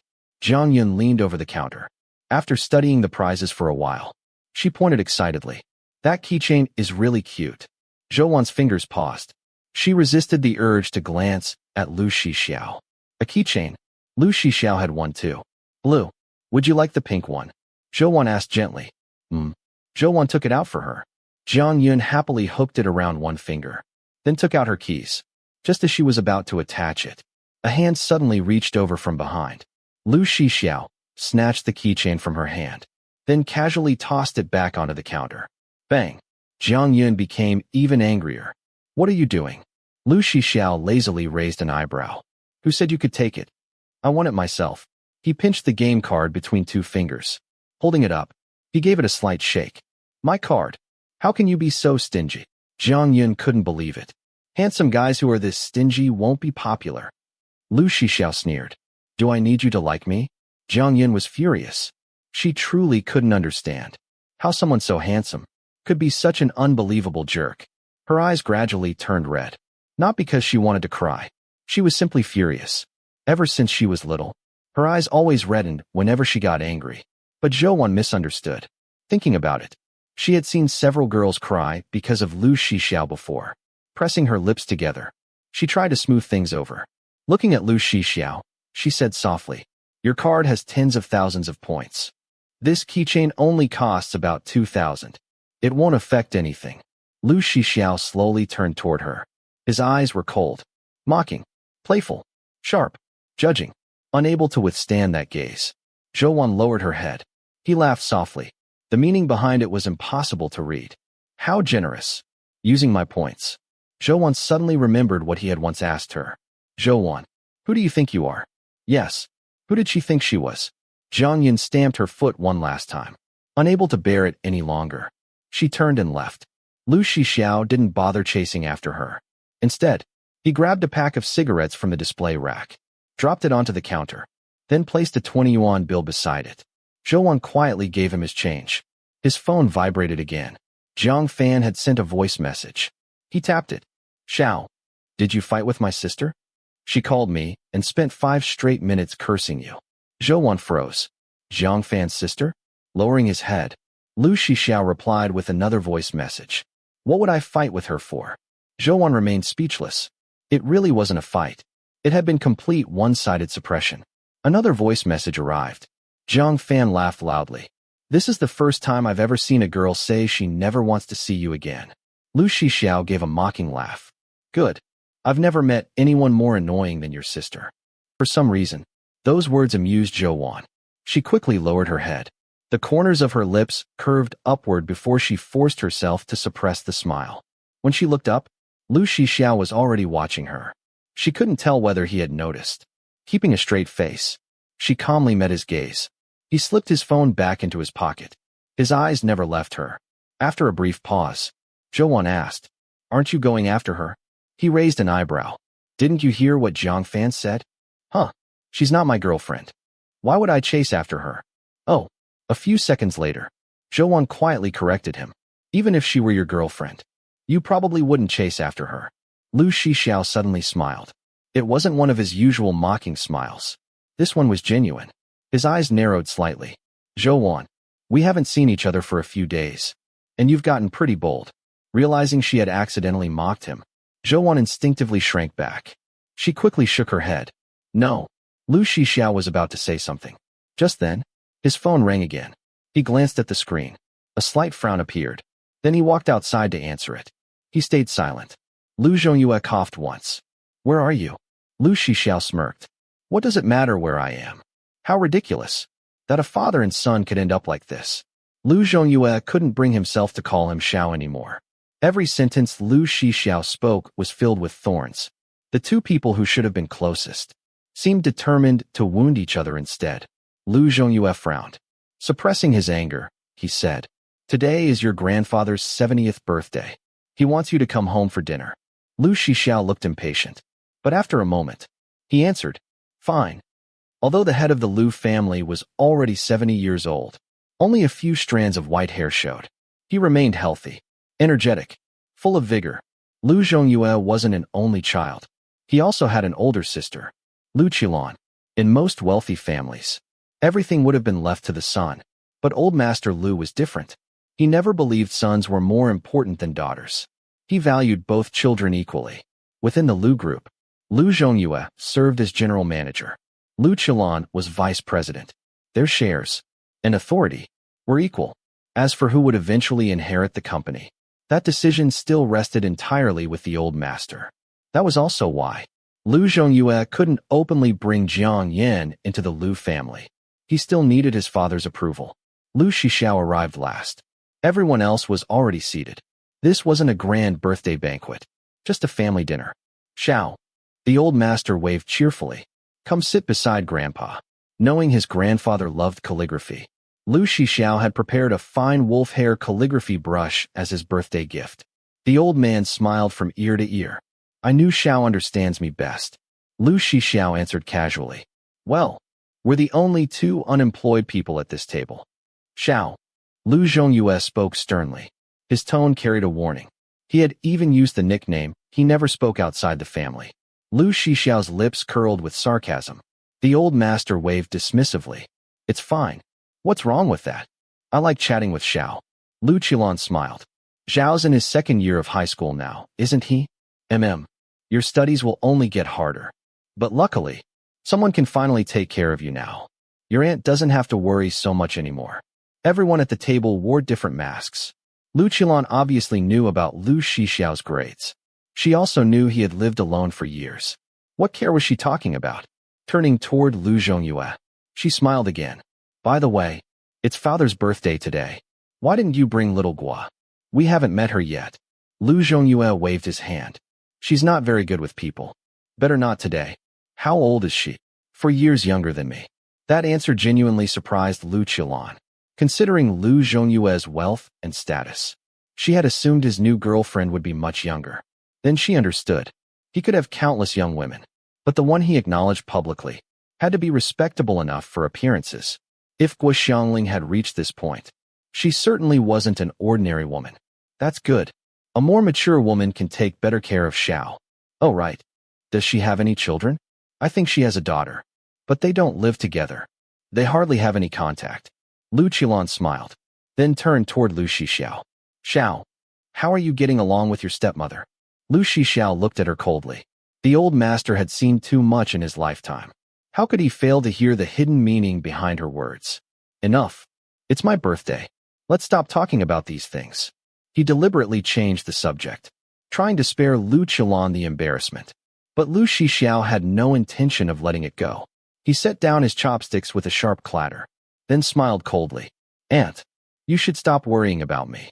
You'd be better off worrying about yourself. Lu Qilan's face immediately turned pale. Lu Shixiao looked at her.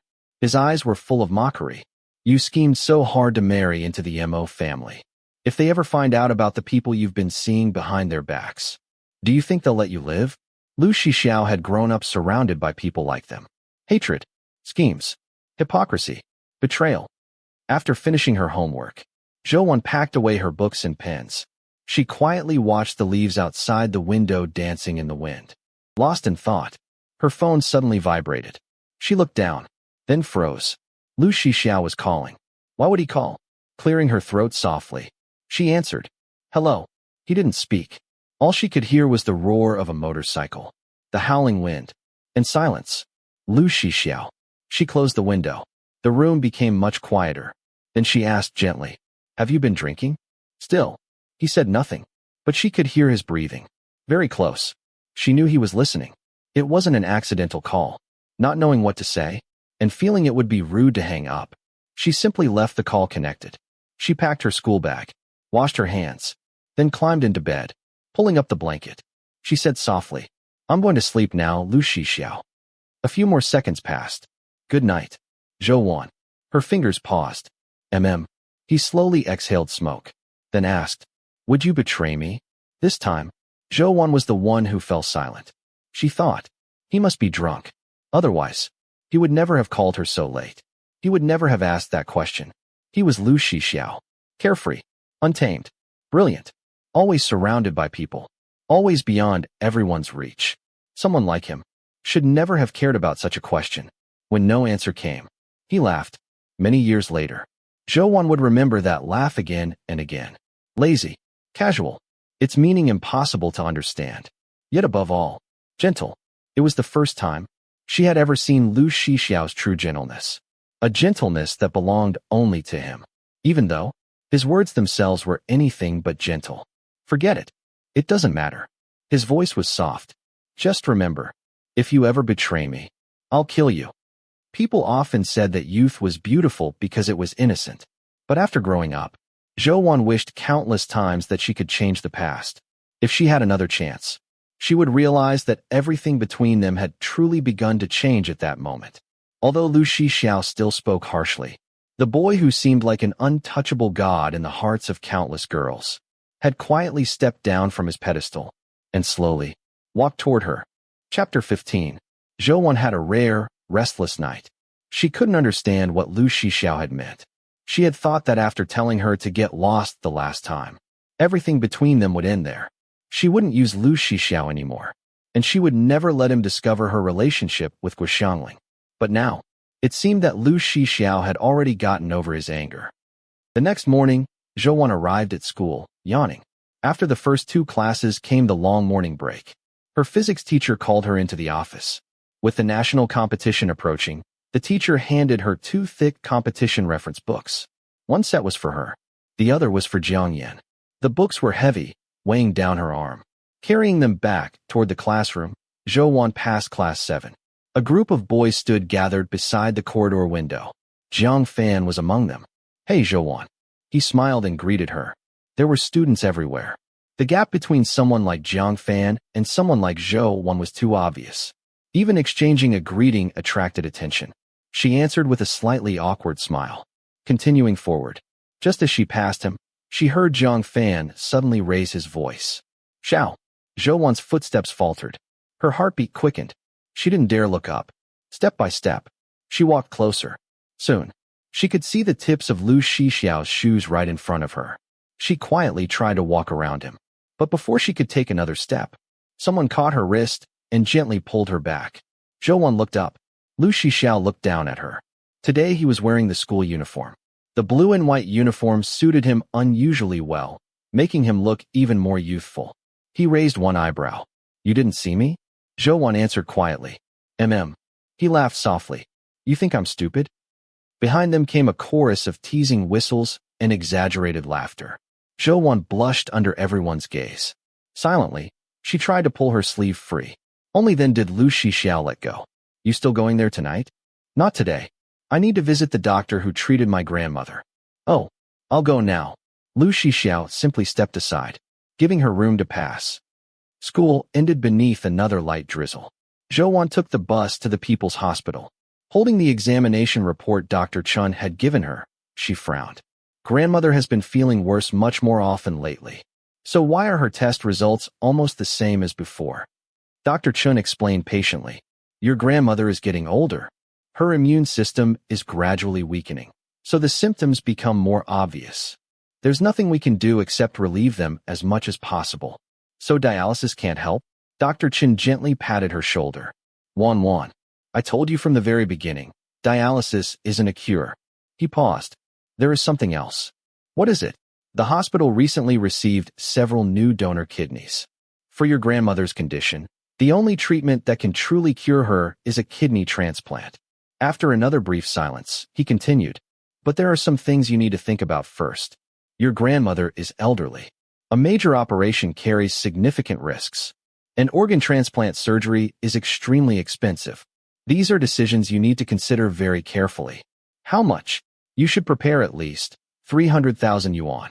Zhou tightened her grip on her backpack strap. 300,000. There was no way she could afford that amount. But she also couldn't bear watching her grandmother grow weaker day by day until the last trace of life disappeared.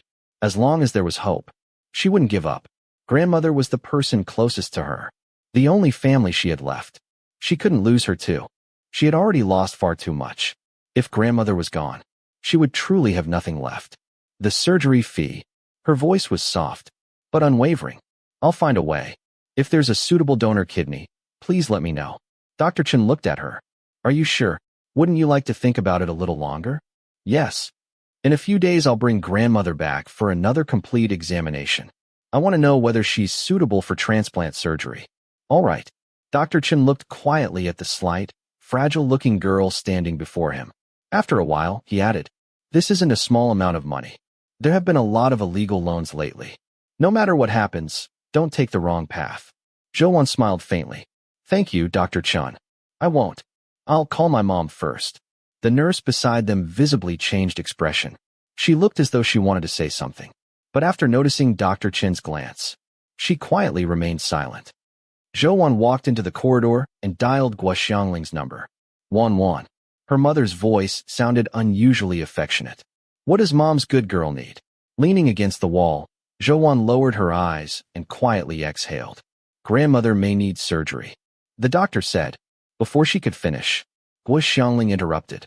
Isn't dialysis already costing thousands every month? Why does she suddenly need surgery? Did your grandmother ask you to come to me for money? Those words made Zhou uncomfortable. She frowned. Of course not. All right. Guo Xiangling sounded as though she were making a concession. How much? 300,000. 300,000. Her voice instantly rose. Is that doctor trying to cheat people out of money? Without waiting for Zhou to answer, she continued earnestly. Wan, when you're older, you'll understand how difficult it is to earn money. Your grandmother is already so old. Forget whether she'll even survive such a major surgery. To be blunt, even if she recovers, how many more years can she possibly live? Spending 300,000 yuan just to buy another 4 or 5 years, maybe 6 or 7. It's simply not worth it. Not worth it. To Guo Xiangling, everything had a price. Everything could be measured in money. 300,000 yuan. For a few more years of grandmother's life. Not worth it. Giving up her own comfortable future. To make her daughter's life a little easier. Also not worth it. Zhou lowered her eyes. She didn't want to argue. I'm not asking you for money. I just want to use the savings Dad left behind. Your father's savings? Guo Xiangling gave a cold laugh. Wan, you're overestimating your father. He was only a teacher. How much money do you think he could have saved? Back then, Guo Xiangling often argued with Zhou Jun. Some wealthy parents at school would secretly give teachers red envelopes during holidays, calling them tokens of appreciation. Every single time, Zhou Jun returned every red envelope untouched.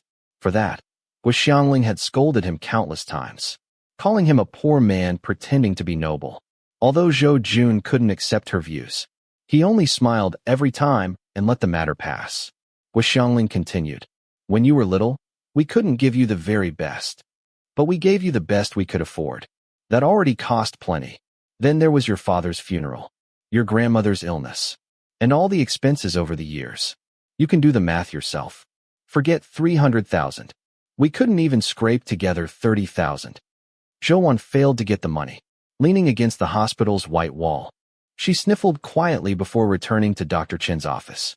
Just as she reached the doorway, voices drifted out from inside. She stopped. Why didn't you let me tell Wan the truth earlier? It was the nurse speaking. You already knew her mother would never agree to pay. Dr. Chen sighed. No matter what we said, she needed to experience this herself. But now she's only been hurt for nothing. The nurse sighed. Back then, Zhou Jun treated Guo Xiangling so well. The moment his tumor was diagnosed, didn't she immediately agree to stop treatment? The hospital sees life and death every day. Dr. Chen's voice remained calm. Haven't you seen enough of situations like this? I just can't accept it. Her husband was such a wonderful man, and their daughter is such a sensible child. How could she be so heartless? Immediately agreed to stop treatment. Immediately agreed to stop treatment. Immediately agreed to stop treatment. The words echoed endlessly inside Zhou mind. She slowly turned the doorknob. The nurse looked up. She froze. Then she noticed Zhou bloodshot eyes. Wan. So, Zhou spoke each word slowly. My father could have lived. Dr. Chun hurried over and gently held her shoulders. Wan, listen to me. Your father was already in the final stage. The cancer had spread everywhere. It was already too late. But, her eyes were crimson. He could have lived longer. Couldn't he? This time, Dr. Chen couldn't answer. Zhou chest rose and fell violently. She struggled to suppress the sob caught in her throat. She killed my father. Wan, you were still very young back then. Your father asked me not to tell you the details of his illness. In the end, it was your father himself who chose to stop treatment. Dr. Chen's voice was gentle, almost exactly like Zhou Jun's had once been. He told me. His Wan was an exceptionally smart child. She would accomplish great things. She would have a broad future. She would see the world for him. She would live well for him. So he didn't want to keep living at all costs.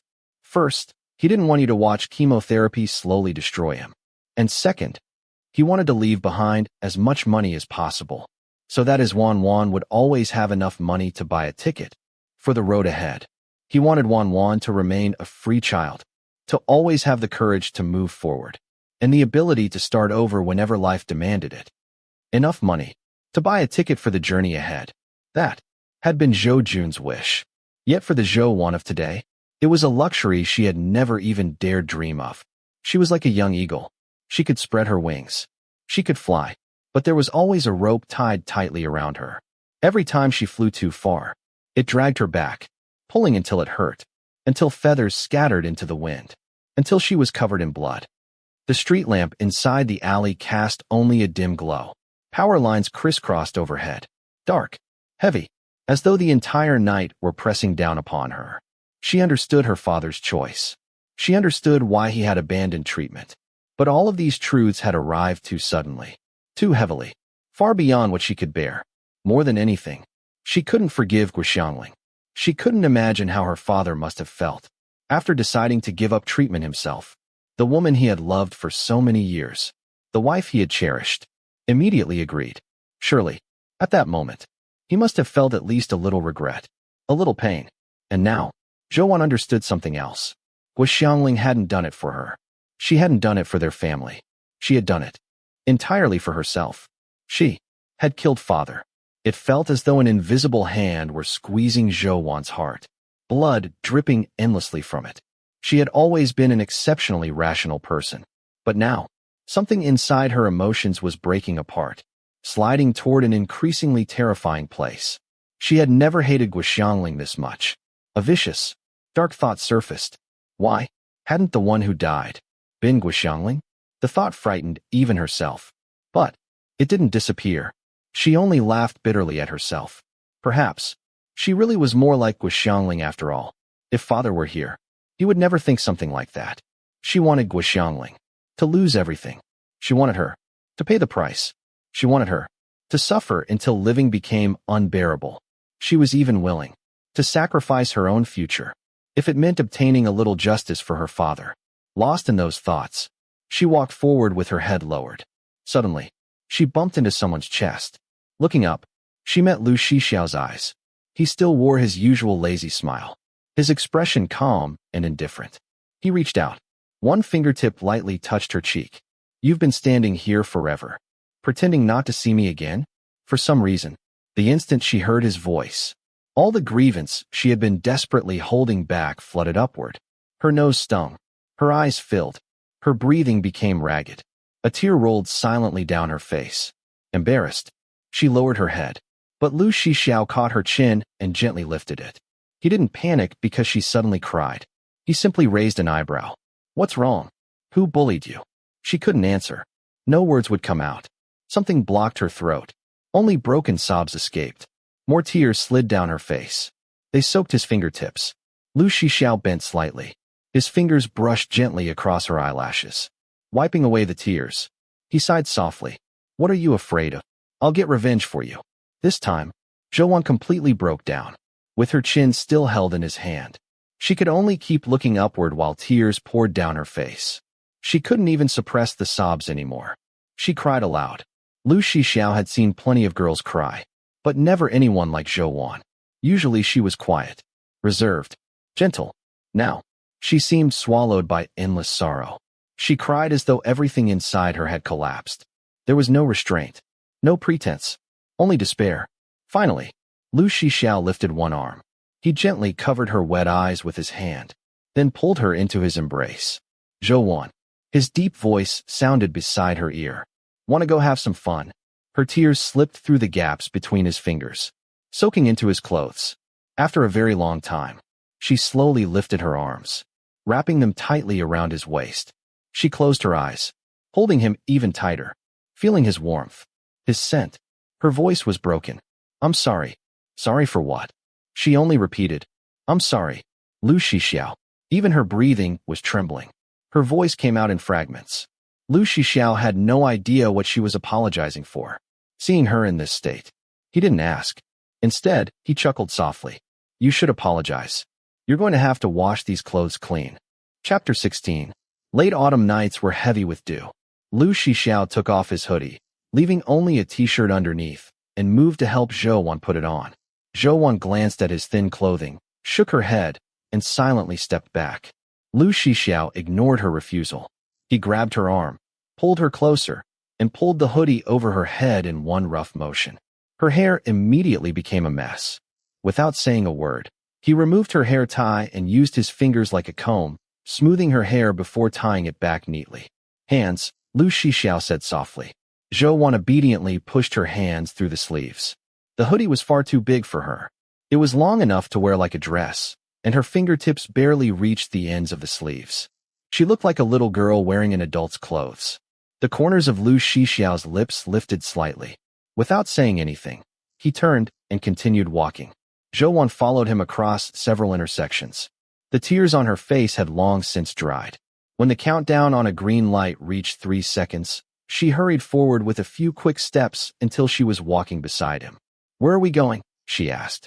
Lu Shixiao glanced at her. "Only now you're thinking of asking." He smiled. "Going to sell you." The last bus of the night drove past with a loud blast of its horn. Lu Shixiao reached over and casually caught hold of Zhou wrist through the oversized sleeve. She froze. Lowering her eyes, she looked at his hand. His fingers were long and slender. His skin was pale, with faint blue veins visible beneath it. He held her naturally. He didn't even look at her as he continued walking. Noticing her gaze, Lu Shixiao followed it to where his hand rested on her arm. He raised an eyebrow. "Too late to run now anyway." "Going to sell you." "Too late to run now anyway." Zhou answered quietly. "I wasn't planning to run." Lu Shixiao laughed. "You're pretty brave. Selling me wouldn't get much money anyway." He slowly looked her up and down, then nodded seriously. "True. Flat as a board.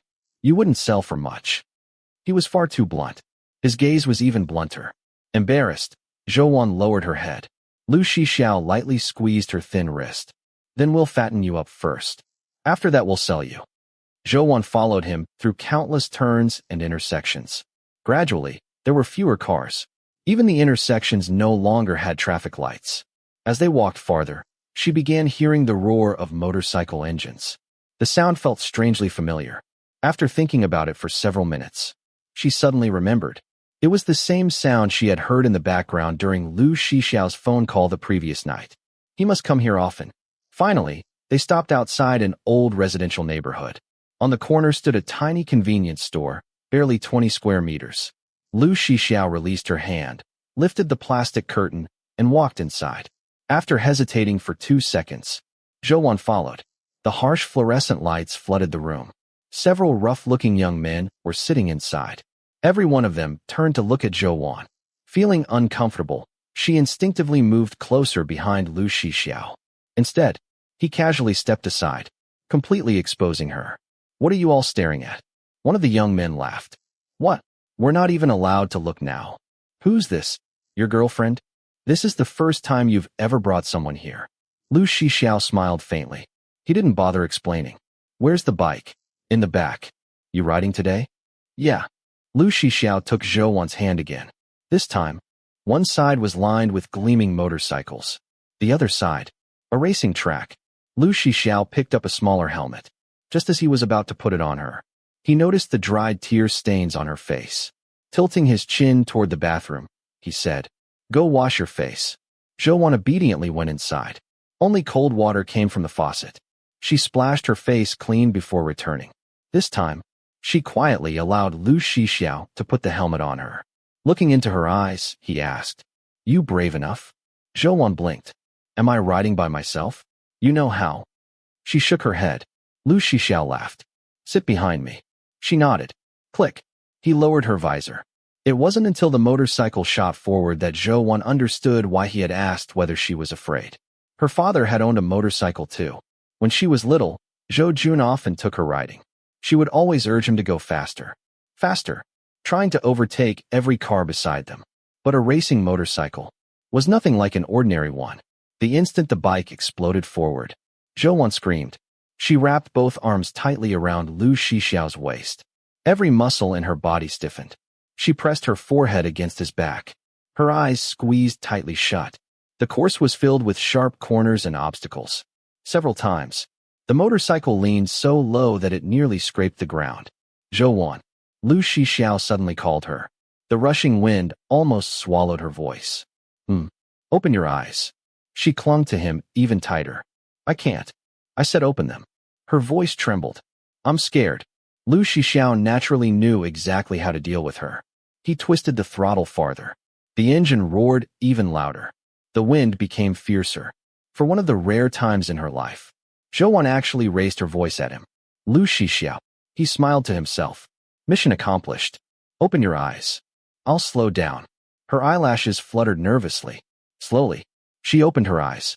She saw the smooth line of Lu Shixiao's neck, his prominent Adam's apple, and the scenery rushing past them. The helmet enclosed her head completely. She couldn't feel the violent wind. Instead, she felt strangely safe. All her life, she had followed rules, lived carefully, never once doing anything extraordinary. Yet now, for some reason, Dr. Chen's words echoed in her mind. He wanted Wan to become a free and carefree child, someone with the courage to keep moving forward, and the confidence to begin again. Perhaps, Lu Shixiao was exactly that kind of person. Feeling her arms loosen slightly, he knew she had finally opened her eyes. So he deliberately teased her. "You're hugging so tightly. You're going to break my waist." Flustered, Zhou immediately tried to let go. The next second, he accelerated again. The sudden burst of speed threw her back against him. "If you let go, you'll fall off." Left with no choice, she wrapped her arms around him again. This time, she consciously used less strength, afraid she might actually hurt him. After one full lap around the track, Lu Shixiao rode back to the starting point and got off. Zhou fumbled awkwardly with the helmet. After struggling for a while, she still couldn't remove it. Looking down at her, Lu Shixiao lifted one hand. His fingers brushed lightly beneath her chin. He unclipped the buckle and removed the helmet for her. "Thank you," Zhou said softly. "You're braver than I expected." She pulled off her gloves. Only then did Lu Shixiao notice both her hands were bright red, with faint patches covering the backs. "What happened?" "Oh, this." She lowered her head to look. "My hands get like this whenever they touch cold water. I washed my face just now. They'll be fine in a little while. It's nothing serious." Almost imperceptibly, Lu Shixiao frowned. "Oh, are we leaving?" Zhou asked. They walked back toward the convenience store. Instead of leaving immediately, Lu Shixiao turned toward a shelf and picked up a pair of knitted gloves. The little store didn't carry many products. There was only one style, in 2 colors. He grabbed the pair on top, black, with red patterns woven into them. He tossed them onto the counter. "How much?" Only one young man remained inside. His long yellow hair was tied back beneath a thin black headband. He raised an eyebrow. "Since when do you wear gloves like these?" Lu Shixiao clicked his tongue impatiently. The young man laughed. "Just take them. They're not worth much." Without another word, Lu Shixiao tore open the packaging, then casually tossed the gloves toward Zhou. Caught off guard, she barely managed to catch them. She blinked. "These are... Your hands are about to freeze off." His voice remained flat. Seeing her hesitate, Lu Shixiao took the gloves back. He grabbed both her hands and shoved them into the gloves with his usual rough lack of gentleness. Zhou pressed her lips together. "Thank you." "Ah Shao." The young man with the headband grinned. "You've grown up. You actually know how to take care of a girl now." Lu Shixiao merely shot him a sidelong glance. After thinking for a moment, Zhou stepped forward.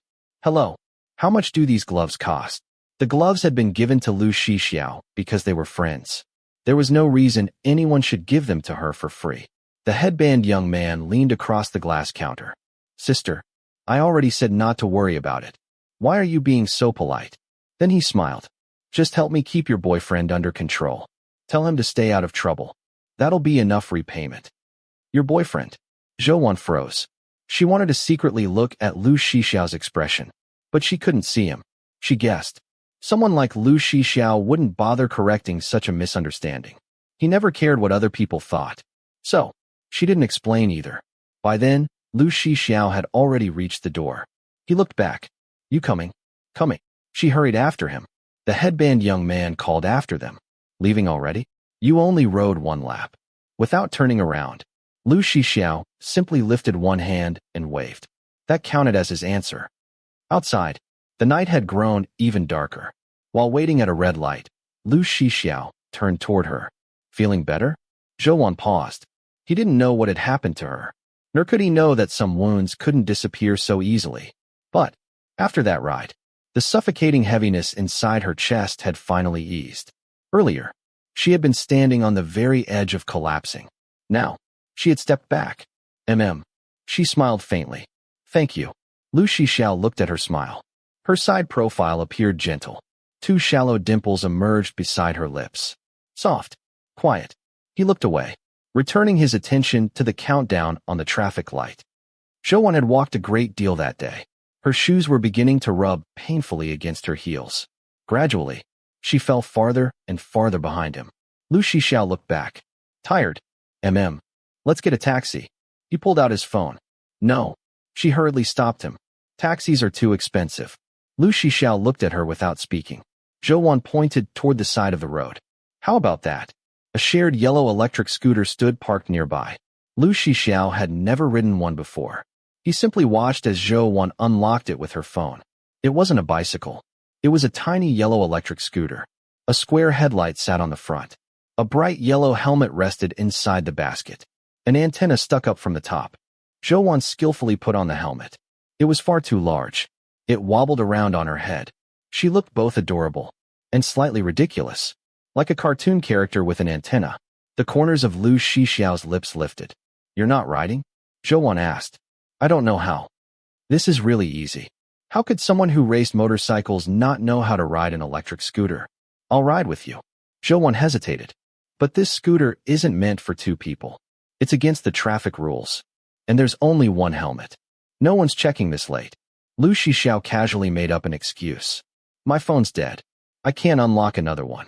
Although reluctant, she still nodded. Then, I'll drive. Lu Shixiao laughed.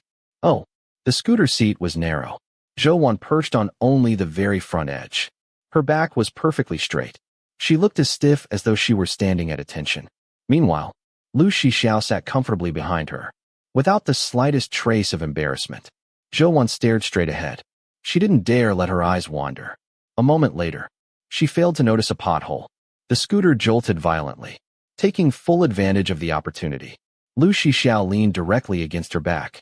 Every muscle along Zhou spine instantly stiffened. I'm sorry. I didn't see it. He casually rested one hand against her waist. You should be more careful. Scolded by him. She didn't even have time to notice his hand around her waist. I'm sorry. She apologized again. Such a wide road. And you still managed to hit the pothole. His lazy tone sounded almost teasing. Zhou wished she could disappear. He laughed. Did you do it on purpose? No one had ever been this impossible. He twisted everything she did into something else. Her face grew hotter and hotter. She stiffened her neck. Of course not. Fortunately, Lu Shixiao didn't tease her any further. Quietly, she let out a sigh of relief. The late autumn breeze was cool. Zhou rode very slowly. The gentle wind brushed comfortably across their skin. When they stopped at another red light, Lu Shixiao looked quietly at her, at the slender stretch of pale neck exposed beneath the oversized helmet. The corner of his mouth curved slightly, as casually as though it meant nothing at all. He took out his phone. Click. He snapped a picture of her, then posted it to his moments. Just one photo. No caption. Chapter 17.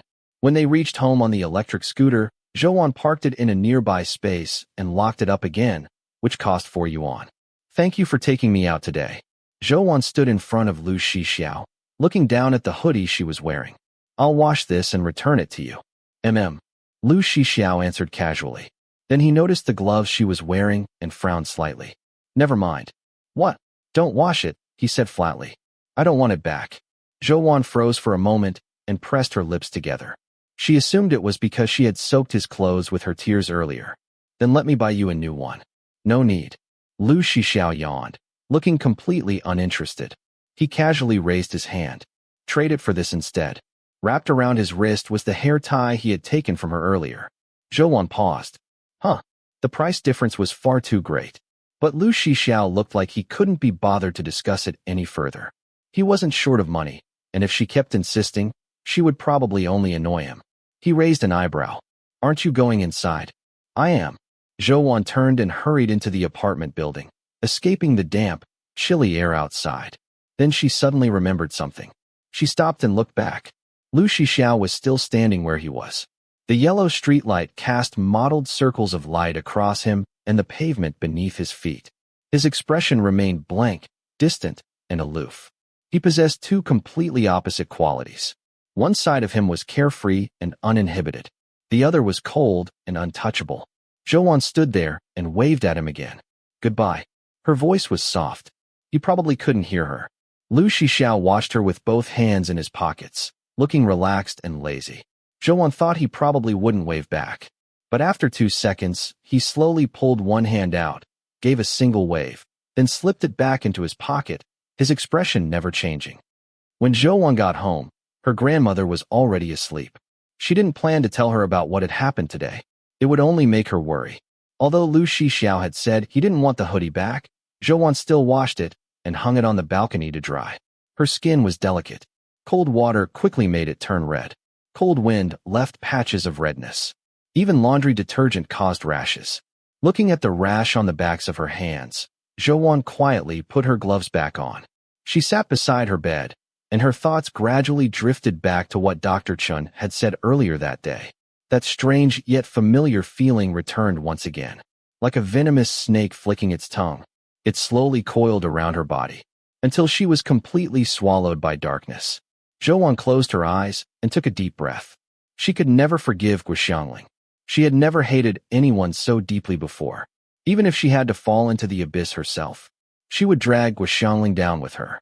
Her father would go to heaven, but Guxiangling never would. As for Lu Shixiao, Zhou remembered the day she had gone to his house. He had looked lonely and defeated. The slightest mention of his mother had made him explode. It was the reaction of someone deeply wounded. At his core, he was starving for love. Even though countless girls liked him, he didn't actually need that kind of affection. So, what did he need? Zhou thought back over everything she knew about him. She remembered all the different opinions people had of him. She felt that Lu Shixiao probably didn't enjoy being alone. Even though he was naturally cold, loneliness only forced him to relive painful memories. That was why he could tolerate noisy crowds. Why he didn't reject romance. Not because he truly enjoyed those things, but because they offered temporary shelter. A way to escape. A way to numb the pain of being alone. So, she would stay by his side. She wouldn't make a fuss. She would simply be there whenever he needed someone. She wouldn't let him feel lonely. She would treat him as well as she possibly could. At least, it would ease some of the guilt she felt for using him. Zhou believed that, with Lu Shixiao's personality, if they ever got together, once she had taken her revenge against Guxiangling, it wouldn't take long before he grew tired of her. So, until that day came, she wanted to be good to him. Having quietly made up her mind, she lowered her eyes and opened moments. Lu Shixiao's profile picture was still the familiar black image. He rarely posted anything. Zhou froze. Then she tapped his profile. Her eyes widened slightly. He had posted a photo of her. In the picture, she was wearing a yellow helmet with a little antenna on top. Around her stretched an empty street. The traffic light was counting down in red. She stared at the photo for a long while. Then she quietly pressed like. When Lu Shixiao woke up, the room was pitch black. He checked the time. 11 in the morning. The curtains were tightly drawn. Rain fell steadily outside, making the sky dark and gloomy. As soon as he sat up, his head felt heavy. His nose was blocked. His throat was painfully dry. Frowning, he reached for the glass of water beside the bed and took a drink. It didn't help much. He had probably caught a cold last night. After coughing a few times, he went into the bathroom to shower and wash his face. When he came back out, there was only a towel wrapped around his waist. His upper body was bare. Clear muscles, broad shoulders, a narrow waist, sharp hip lines. The kind of physique that looked good in anything. Water droplets still clung to his skin as he bent down to pick up his phone. He hadn't looked at the Moment's post since uploading it yesterday. He didn't even know why he had posted it. He had simply thought it looked interesting. Now there were plenty of likes and comments. Most of them were full of shock and teasing. After all, he had never posted a photo of a girl before. He casually skimmed through them. Then his eyes stopped. Among the likes, he saw Zhou name. She had liked it too. The corner of his mouth lifted slightly. He tapped on her profile and sent a message. 6 message. What are you doing? She didn't reply immediately. Lu Shixiao tossed his phone aside and went back to sleep. During the noon self-study period, Zhou finished the homework from all 4 morning classes. There were 15 minutes left before class resumed. Everyone else in the classroom had their heads down, sleeping. Apart from the steady sound of rain tapping against the windows, everything was silent. Only then did Zhou take out her phone. She noticed Lu Shixiao's message from an hour and a half earlier. 6 message. What are you doing? Her fingers paused. Then she replied. Zhou's message. Doing homework. A moment later, she sent another message. Zhou's message. You didn't come to school today? 5 minutes later. He replied. 6 message. Sick. Zhou's message. What's wrong? 6 message. Probably caught a cold. Zhou immediately thought of the hoodie. Yesterday, she had been so upset that she hadn't even considered whether he might catch a cold after giving her his clothes. Zhou's message. Have you taken any medicine? 6 message. No. Zhou's message. Do you have any at home? 6 message. Don't know. Zhou typed. Then deleted it. Then typed again. Zhou's message. Then I'll order some medicine and have it delivered to your house. 6 message. Don't. 6 message. Too lazy to get up and answer the door. He really was like a stubborn child who refused to take medicine. Zhou didn't know what to do. 6 message. Come over. Zhou's message. I'll come after school. 6 message. Now. Zhou's message. I have competition training this afternoon. I can't leave. He never replied again. The bell signaling the end of lunch break rang. The students gradually woke up. Although Zhou's workbook lay open in front of her, her thoughts were entirely occupied by Lu Shixiao's messages. Only yesterday, she had secretly decided to be as good to him as she could. Besides, he had caught a cold because of her. Feeling guilty, Zhou finally went to the teacher's office. She made an excuse about needing to visit the hospital. Knowing her family circumstances, the homeroom teacher quickly approved her leave request. After leaving school, Zhou first stopped by a pharmacy to buy 999 cold medicine. Then she took a bus to Lu Shixiao's house. Standing outside his door, she rang the doorbell. On the 3rd ring, the door opened. Lu Shixiao stood there wearing loose, clean loungewear. He looked down at her with raised eyebrows. Zhou held up the medicine bag. Are you still feeling sick?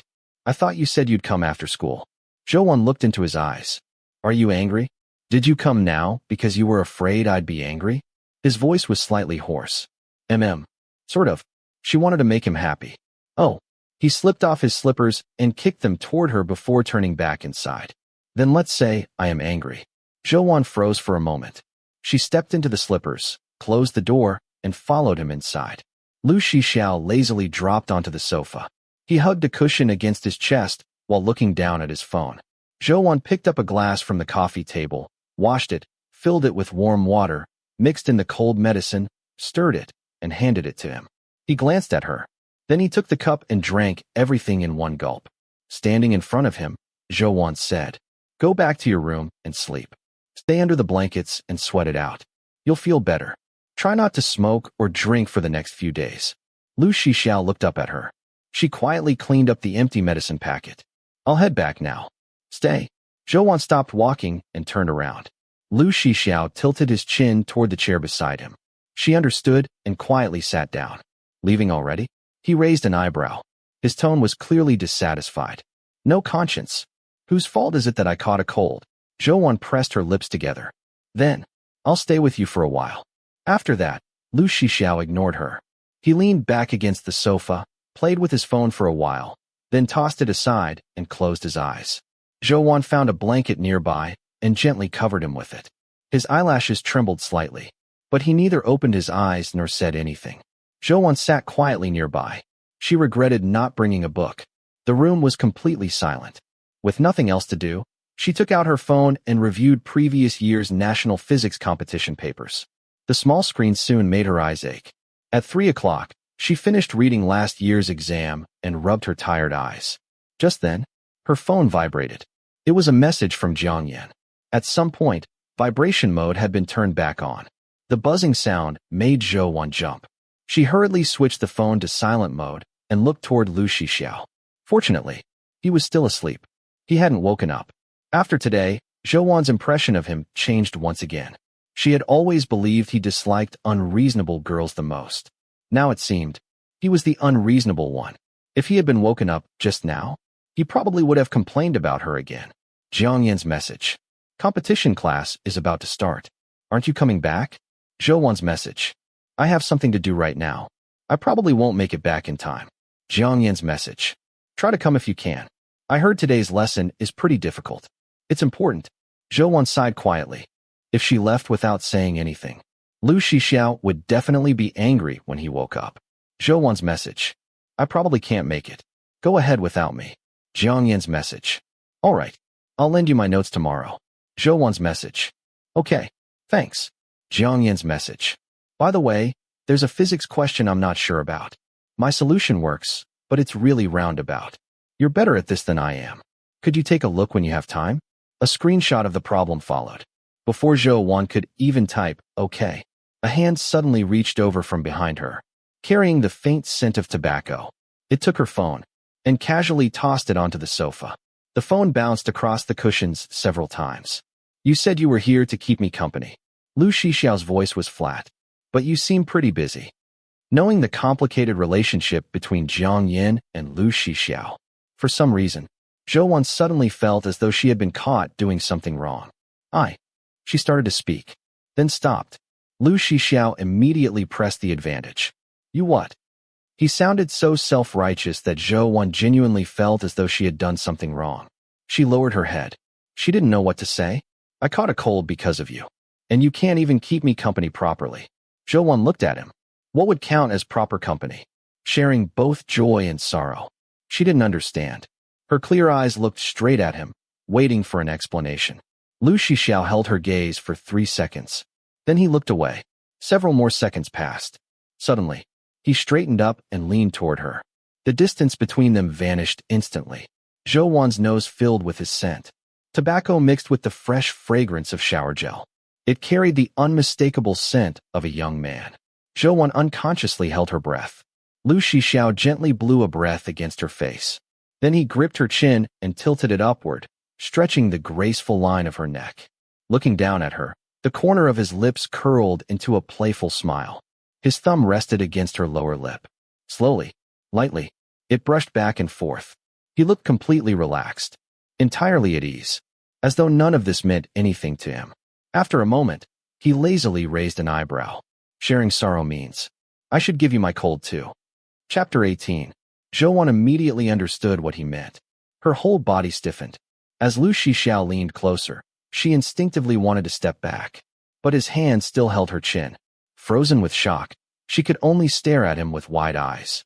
Lu Shixiao leisurely watched her reaction. Just as his lips were about to touch hers, Zhou suddenly turned her head away. The abrupt movement accidentally knocked the glass off the coffee table. Thud!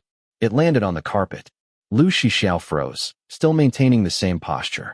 The same distance. Zhou leaned back even farther, lowering her head as her chest rose and fell violently. This is bad.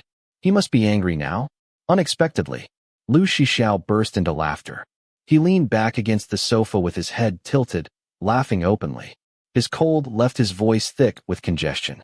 The laughter rumbled deep in his throat, low and husky like the sound of a bass speaker. I thought you could keep pretending to be obedient until the end. He smiled. Looks like you couldn't. Zhou couldn't understand him at all. How could someone be so difficult? He had seen through her from the very beginning.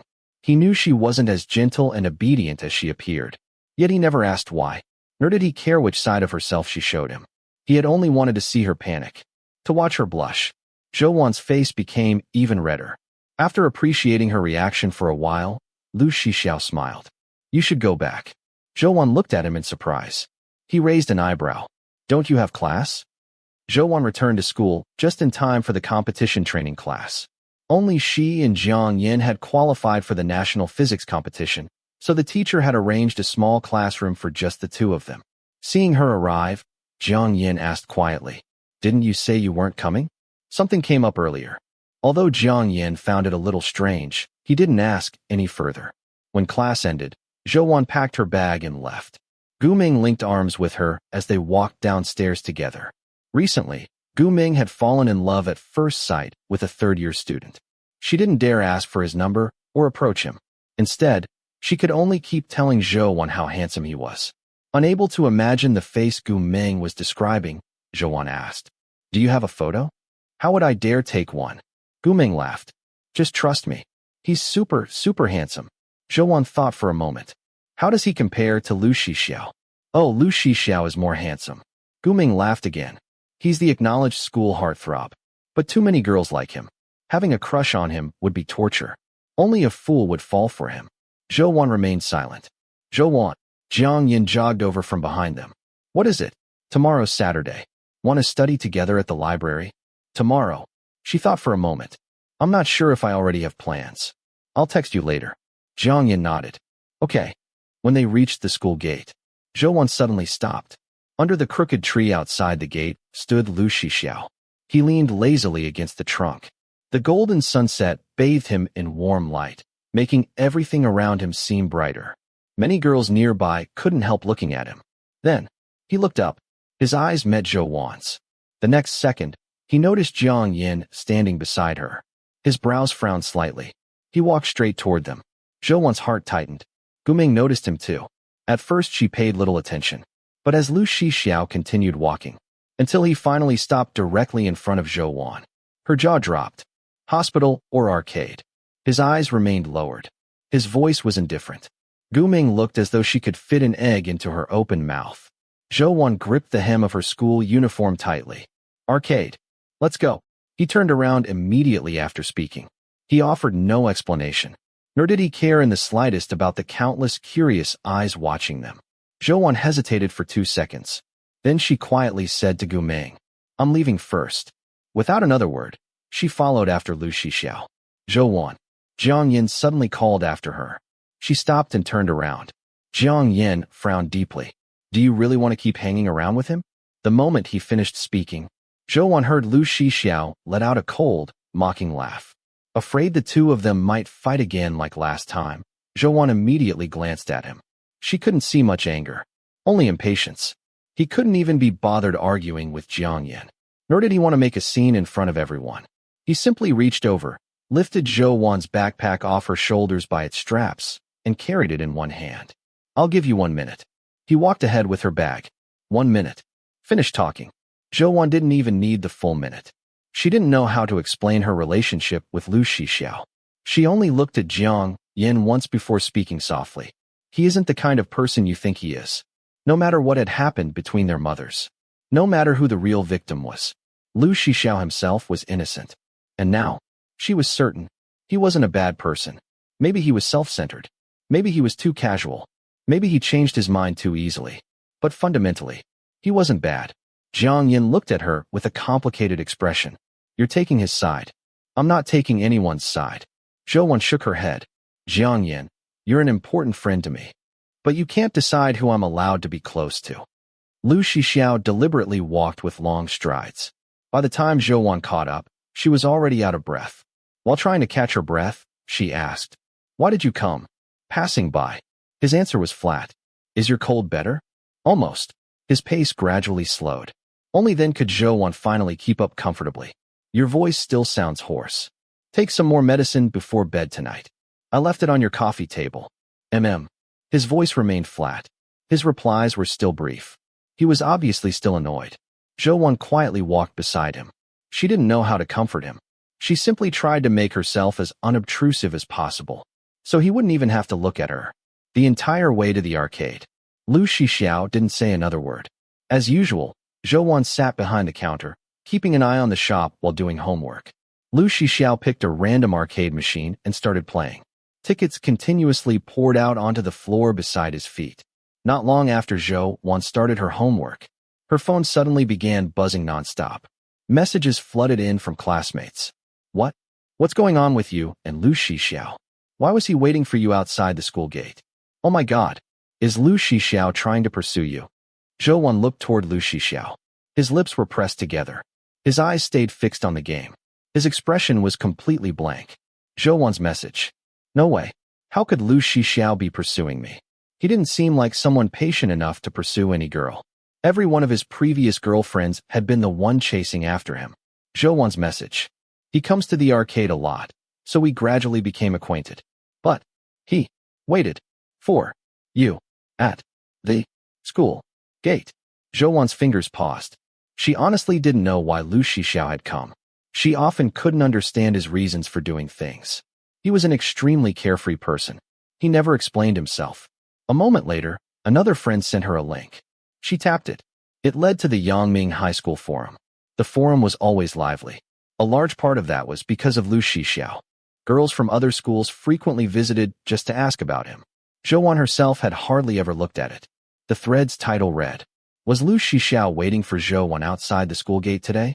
Could Zhou be his new girlfriend? Wow. Lu Shixiao's previous girlfriends weren't this type at all. I think Zhou is really pretty. Pure, obedient, gets great grades. She doesn't seem like Lu Shixiao's type. I already feel sorry for her. Lu Shixiao is ridiculously handsome, but he's also a total player. I thought it was strange when I saw Lu Shixiao's friend greeting Zhou before. Even if they date, it probably won't last. None of Lu Shixiao's girlfriends stayed with him for more than a month. Still, even if you get dumped, getting to look at Lu Shixiao's face every day would totally be worth it. I added Lu Shixiao on WeChat before. There was once a photo of a girl's back in his moments. I thought it looked like Zhou. Actually, I think Zhou is prettier than all his previous girlfriends. She has that fairy-like first love vibe. Zhou quietly read every comment. People weren't nearly as shocked as Gu Meng had been. After all, Lu Shixiao had always been surrounded by girls. Everyone simply assumed this was another passing interest. Sooner or later, he would grow tired of her, just like every girlfriend before. Late that night, the arcade gradually emptied until only Zhou and Lu Shixiao remained. He handed her a thick stack of prize tickets. Zhou counted and entered all of them. When she finished, she looked up and saw him lowering his head while shielding a lighter from the wind with one hand. A cigarette glowed between his fingers. Ready to go? He exhaled a stream of smoke. Zhou glanced at him before speaking softly. Your cold hasn't completely recovered yet.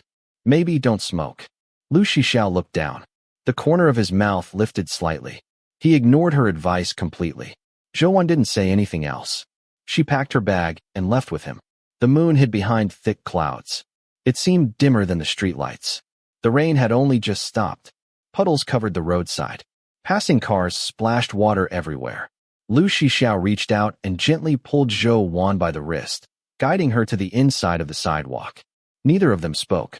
After a while, he asked in his hoarse voice, "Want noodles? Do you? Whatever. Up to you. I'm still pretty full." She looked at him.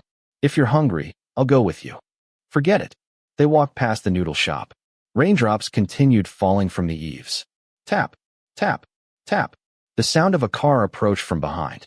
Without even turning around, Lu Shixiao naturally lifted his arm and rested it lightly across Zhou shoulders, half pulling her into his side as they moved farther away from the road.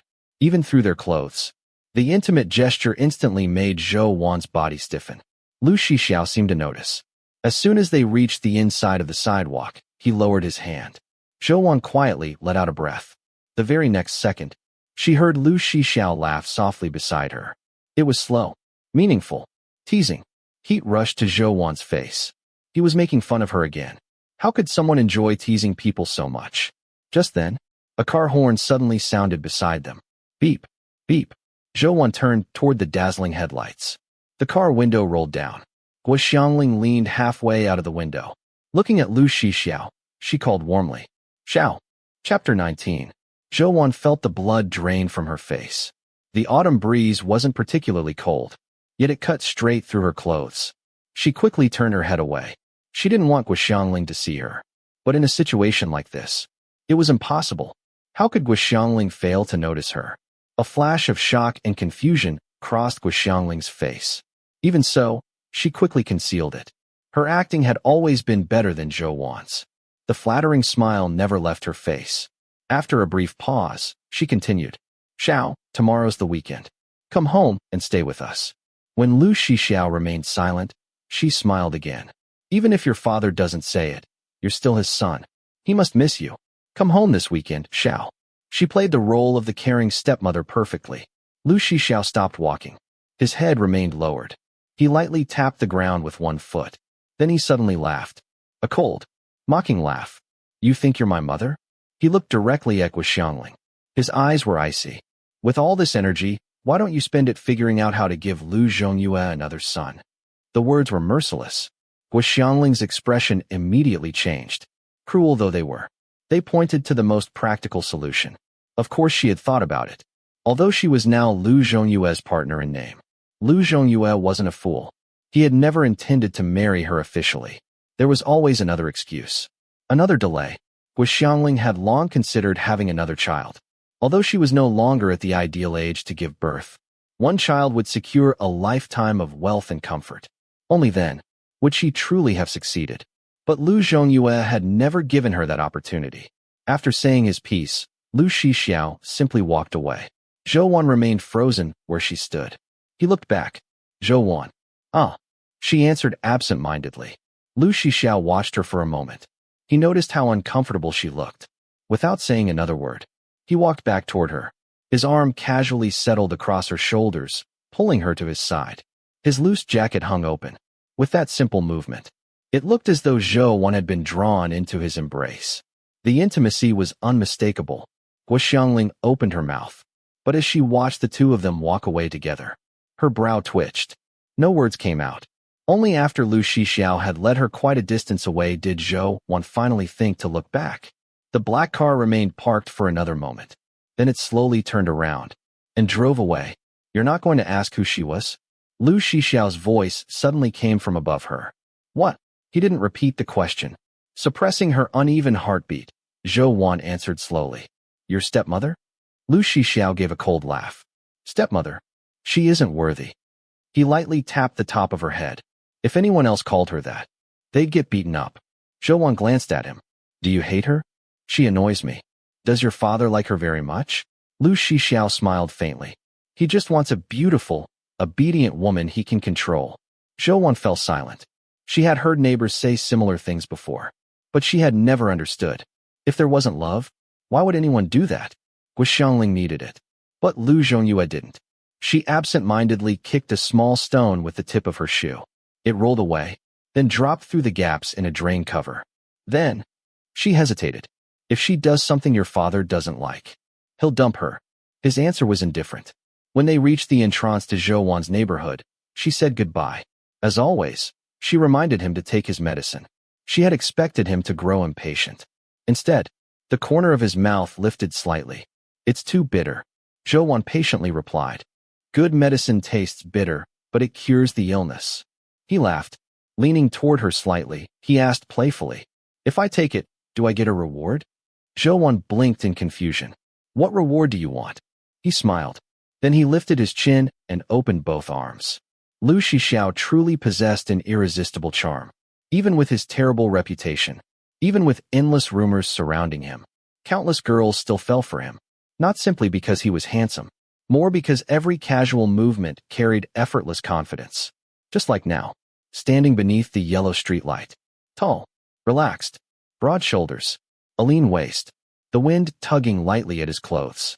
His eyes lowered, the corners of his lips carrying an easy smile. Wild, carefree, dangerously attractive. Zhou Wan stood there watching him for several seconds. Then, she slowly walked toward him. She didn't raise her arms. Neither did he. The whole situation became strangely awkward. After another 2 seconds, Zhou Wan finally lifted both hands and gently wrapped them around his waist. Very lightly, Lu Shixiao chuckled. Zhou Wan immediately let go. She took a step back. I'm going inside. Oh. The apartment was very quiet. As Zhou Wan changed her shoes at the entrance, her grandmother opened the bedroom door. Wan Wan's home. Grandma, why aren't you asleep yet? I slept too long this afternoon. Now I can't fall asleep. After changing her shoes, Zhou Wan carried her backpack inside and placed it on a chair. We need to go to the hospital tomorrow. Why again? It's nothing. Just another examination. I talked to Dr. Chen a few days ago. Didn't we already have a checkup last month? Her grandmother sighed. Wan, I'm fine. Don't waste money on me. Zhou Wan smiled. This examination is different. After this one, there won't be any more. Of course, this examination was different. It was for the kidney transplant surgery. Back in her bedroom, only the desk lamp was on. Zhou lay on her bed. Her eyes suddenly landed on the peach-shaped plush toy sitting on her desk with its bashful expression. The one Lu Shixiao had won for her. She quietly looked at it for a long time. Then, a faint smile tugged at the corner of her lips. At that very moment, her phone rang. Was Xiangling. The moment Zhou saw the caller ID, she knew the storm had arrived. She stood up and locked the bedroom door. After hesitating for half a minute, she answered, "Hello," before she could say anything else. Guo Xiangling's furious voice exploded through the phone. "Zhou, what exactly are you trying to do?" There was no more affectionate. Wan. Only anger remained. Zhou pressed her lips together. Guo Xiangling deliberately lowered her voice, but it still trembled with rage. "You knew everything, didn't you? Zhou, answer me. You knew everything." Zhou smiled bitterly. "You mean, about you and Lu Shixiao's father?" Zhou, for the first time, the obedient, quiet daughter she knew had revealed sharp claws. Guo Xiangling was stunned, then even more furious. Her anger burned hotter and hotter. "How do you know Lu Shixiao? What exactly is your relationship with him?" Earlier, when she had seen them on the street, she had assumed they were merely classmates. She couldn't imagine that her well-behaved daughter would secretly be dating. But then, she had watched Lu Shixiao naturally wrap an arm around Zhou's shoulders, holding her close as they walked away. That intimacy couldn't be ignored. Zhou lowered her eyes to the blanket beneath her fingers. The hatred inside her slowly froze over. Guo Xiangling continued shouting, "You've been an ungrateful little wretch ever since you were a child. You only ever clung to your father. Now that he's dead, you want me to stay a widow for him forever?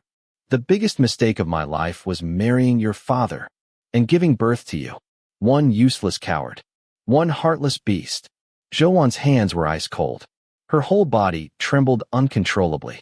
Yet when she finally spoke, her voice was unbelievably calm, almost exactly like the heartless beast Guo Xiangling had described.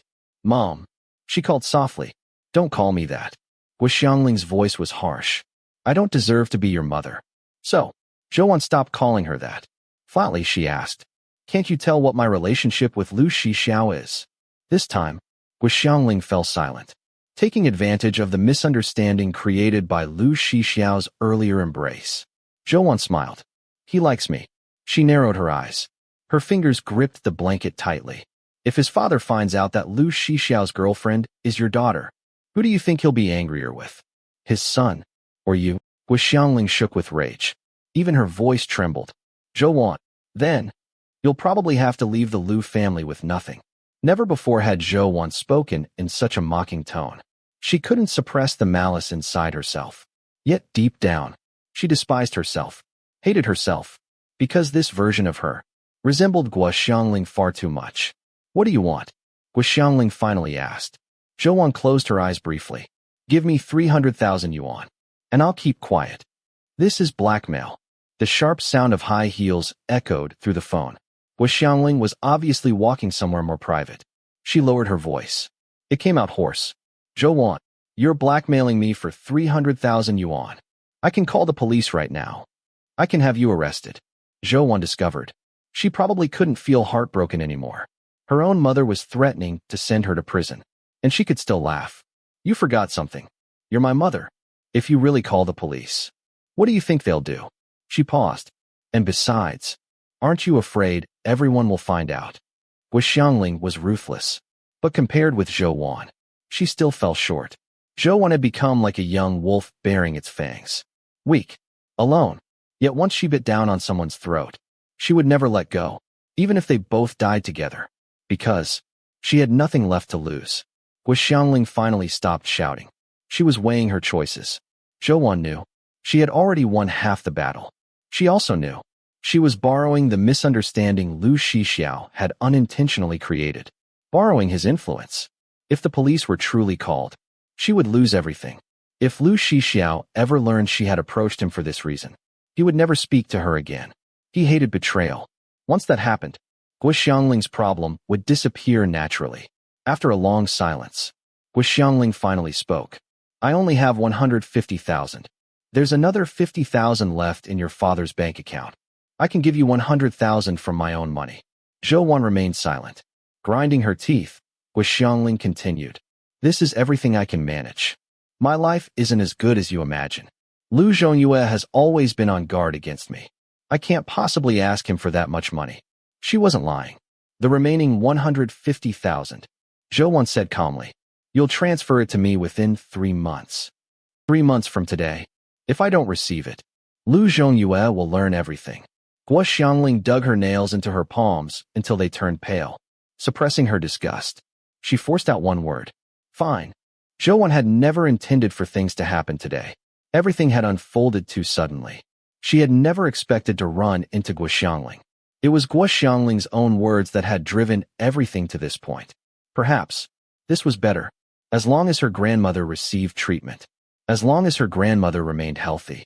After this, she would completely cut ties with Guo Xiangling. She would never interfere in her life again. Only 3 months. Just 3 months. Would Lu Shixiao still have any interest in her by then? Zhou felt utterly exhausted. She lay down on the bed. Before long, her phone vibrated. Transfer received. 150,000 yuan. She stared at the long string of zeros, counting them again and again. She had never possessed so much money in her life. Yet she felt no happiness. The money weighed heavily upon her, like evidence of a crime, like an indelible stain branded onto her soul. Nothing could be undone now. She had finally crossed that line.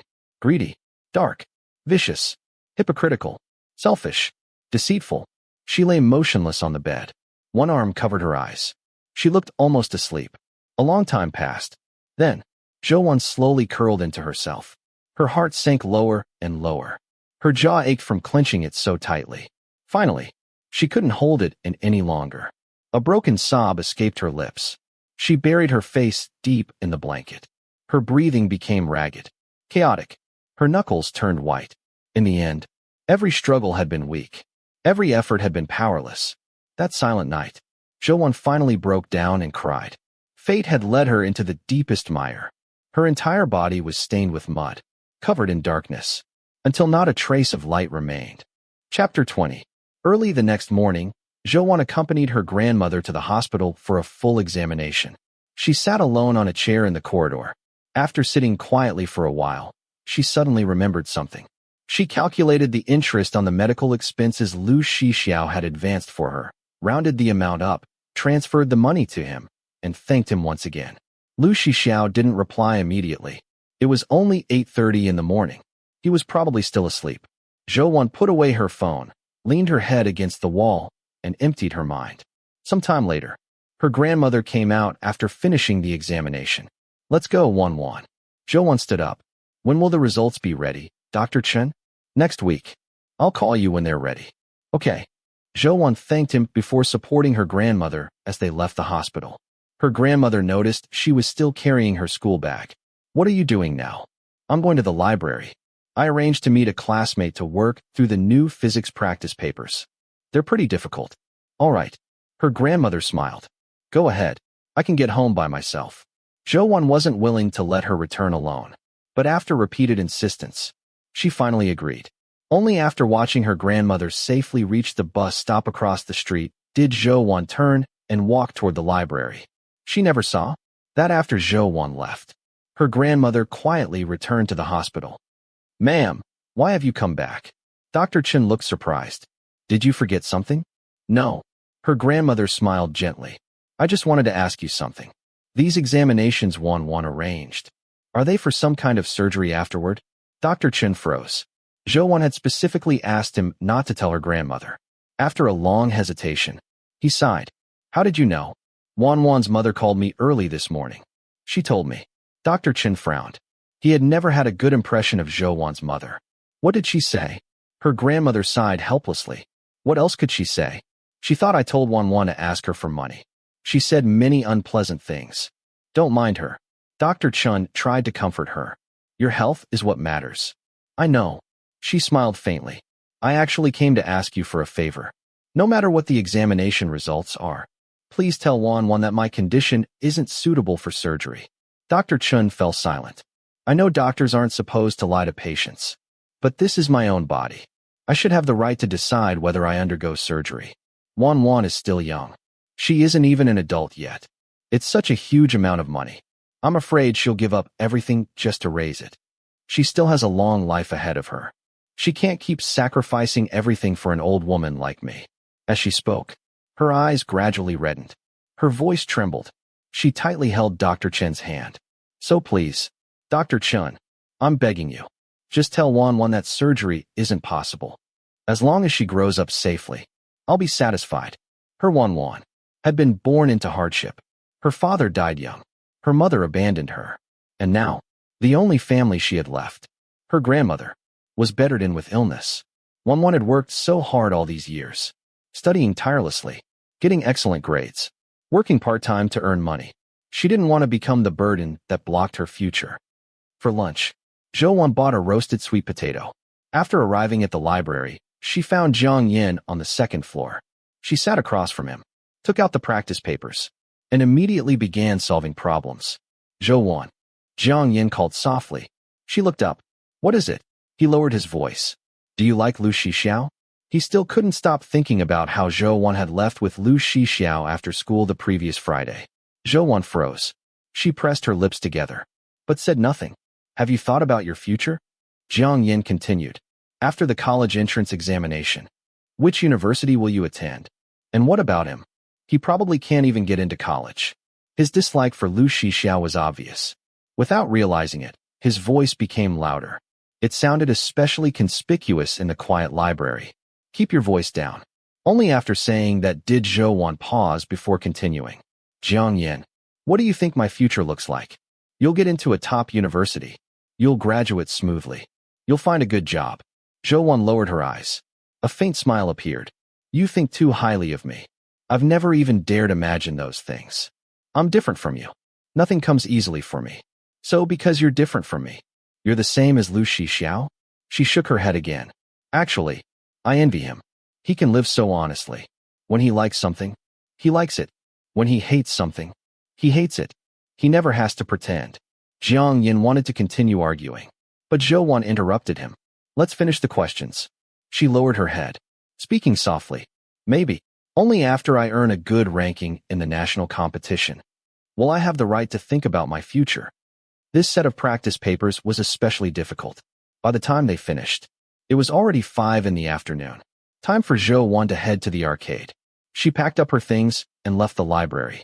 When she checked her phone, she discovered that Lu Shixiao had replied several hours earlier. 6 message. Just a single question mark. Zhou's message.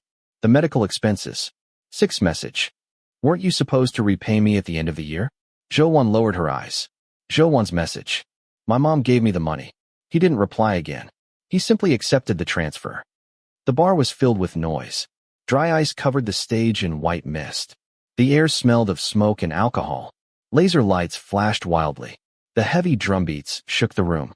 Lu Shixiao sat deep inside a booth, long fingers loosely holding a wine glass. A lazy smile rested on his face. His gaze drifted lazily across the crowd. Xiaoji. One of the girls smiled brightly at him. Tomorrow's your birthday, right? Lu Shixiao looked up. He raised an eyebrow. What date is tomorrow? The 18th. Zhang Fan laughed. It's A Xiao's birthday. How are we celebrating this year? Lu Shixiao snorted. What's there to celebrate? That won't do. Our Xiaoji is turning 18. We have to celebrate properly. Lu Shixiao laughed and cursed before lightly kicking Zhang Fan. Another boy grinned. Turning 18 means becoming an adult. So, shouldn't we do some adult things tomorrow? He gave Lu Shixiao a meaningful wink. That immediately reminded everyone of another topic. Someone brought up yesterday's school forum post. They had noticed long ago that something seemed unusual between Lu Shixiao and Zhou. Although they often teased him, it had always been half-joking. Those two didn't really seem to be dating. All of Lu Shixiao's previous girlfriends had practically glued themselves to him, afraid another girl might steal him away if they looked elsewhere for even a second. If Lu Shixiao came somewhere like this bar, his girlfriends would always follow. But Zhou, every time they saw her, it was Lu Shixiao who went looking for her. Yesterday had been even stranger. No one had ever seen Lu Shixiao wait for someone before. Xiaoji. One of the boys leaned over. How far have you gotten with that little honor student? Have you kissed yet? Lu Shixiao took a sip of wine. His Adam's apple moved sharply. Another boy laughed. The way you're asking. You're seriously underestimating Xiaoji. The teasing was gradually heading somewhere inappropriate. Lu Shixiao leaned forward. His wine glass landed on the table with a measured thud. Enough. I'm single. Single. The boy looked surprised. You broke up. We never dated. Everyone became even more surprised. Lu Shixiao barely had patience even for his girlfriends, let alone other girls. So why was Zhou the exception? Zhang Fan narrowed his eyes. He had known Lu Shixiao the longest. He also knew more than everyone else, including the time Zhou had gone to Lu Shixiao's house. He knew better than anyone that Zhou was different. Someone asked the most important question. So, is it that you haven't dated her yet? Or that you don't intend to? Lu Shixiao picked up the cigarette pack. His index finger pushed it open. He pulled out a cigarette and held it between his lips. Then he leaned back into the sofa. Since when? Does everything have to end in dating? Dating. Or not dating. Either way, nothing would really change. Lu Shixiao found things quite comfortable the way they were. So, he simply let them continue. But to everyone listening, it sounded very much like a rejection. The pretty girl sitting beside him finally relaxed a little. The boys teased him a bit longer before changing the subject. The girl quietly watched Lu Shixiao's profile as he smoked. Her heart wouldn't stop racing. After hesitating for a while, she leaned a little closer. Xiaoji.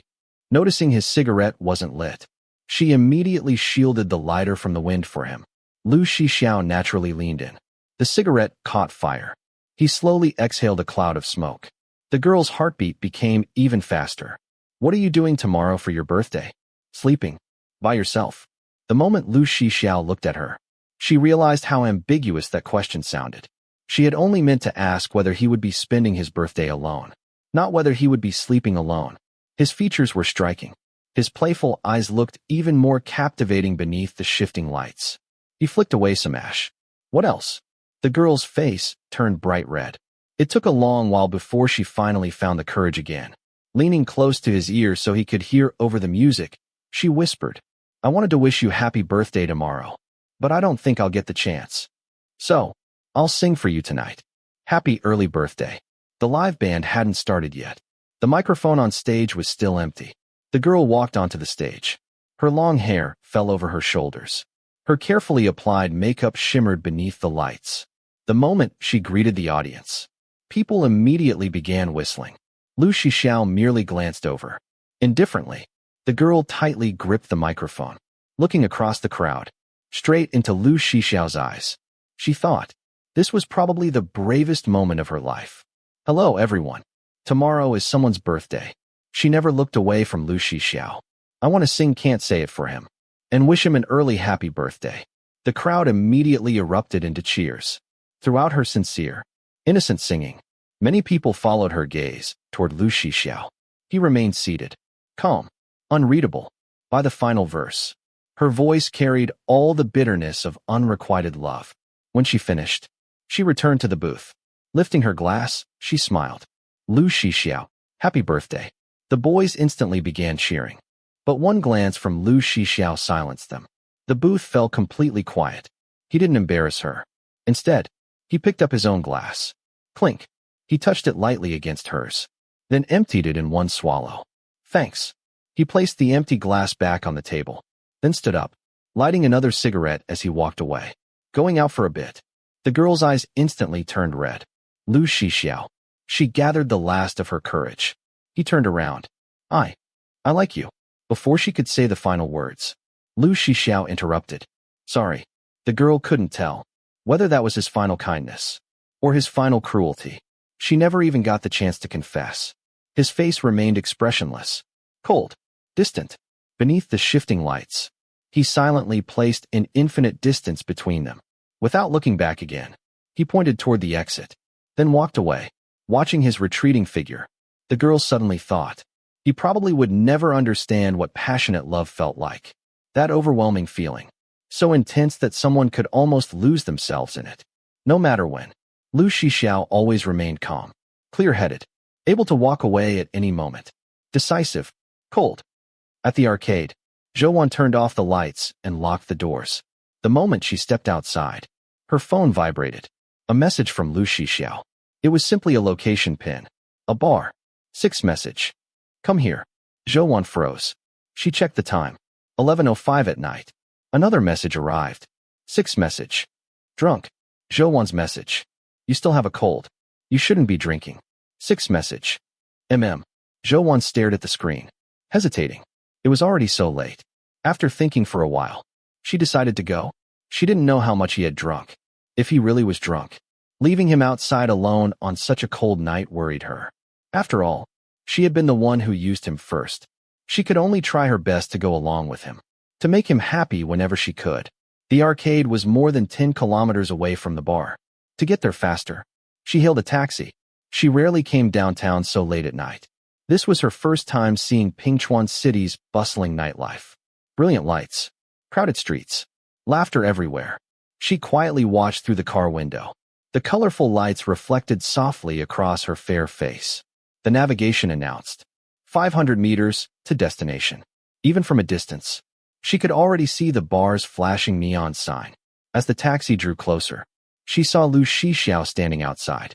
He leaned lazily against the wall, tall, long-legged, standing beneath the dazzling lights. He looked like part of the scenery itself. Zhouwan pressed her lips together. We're here, miss. The driver stopped beside the bar. Thank you. Zhouwan lowered her head to take money from her wallet.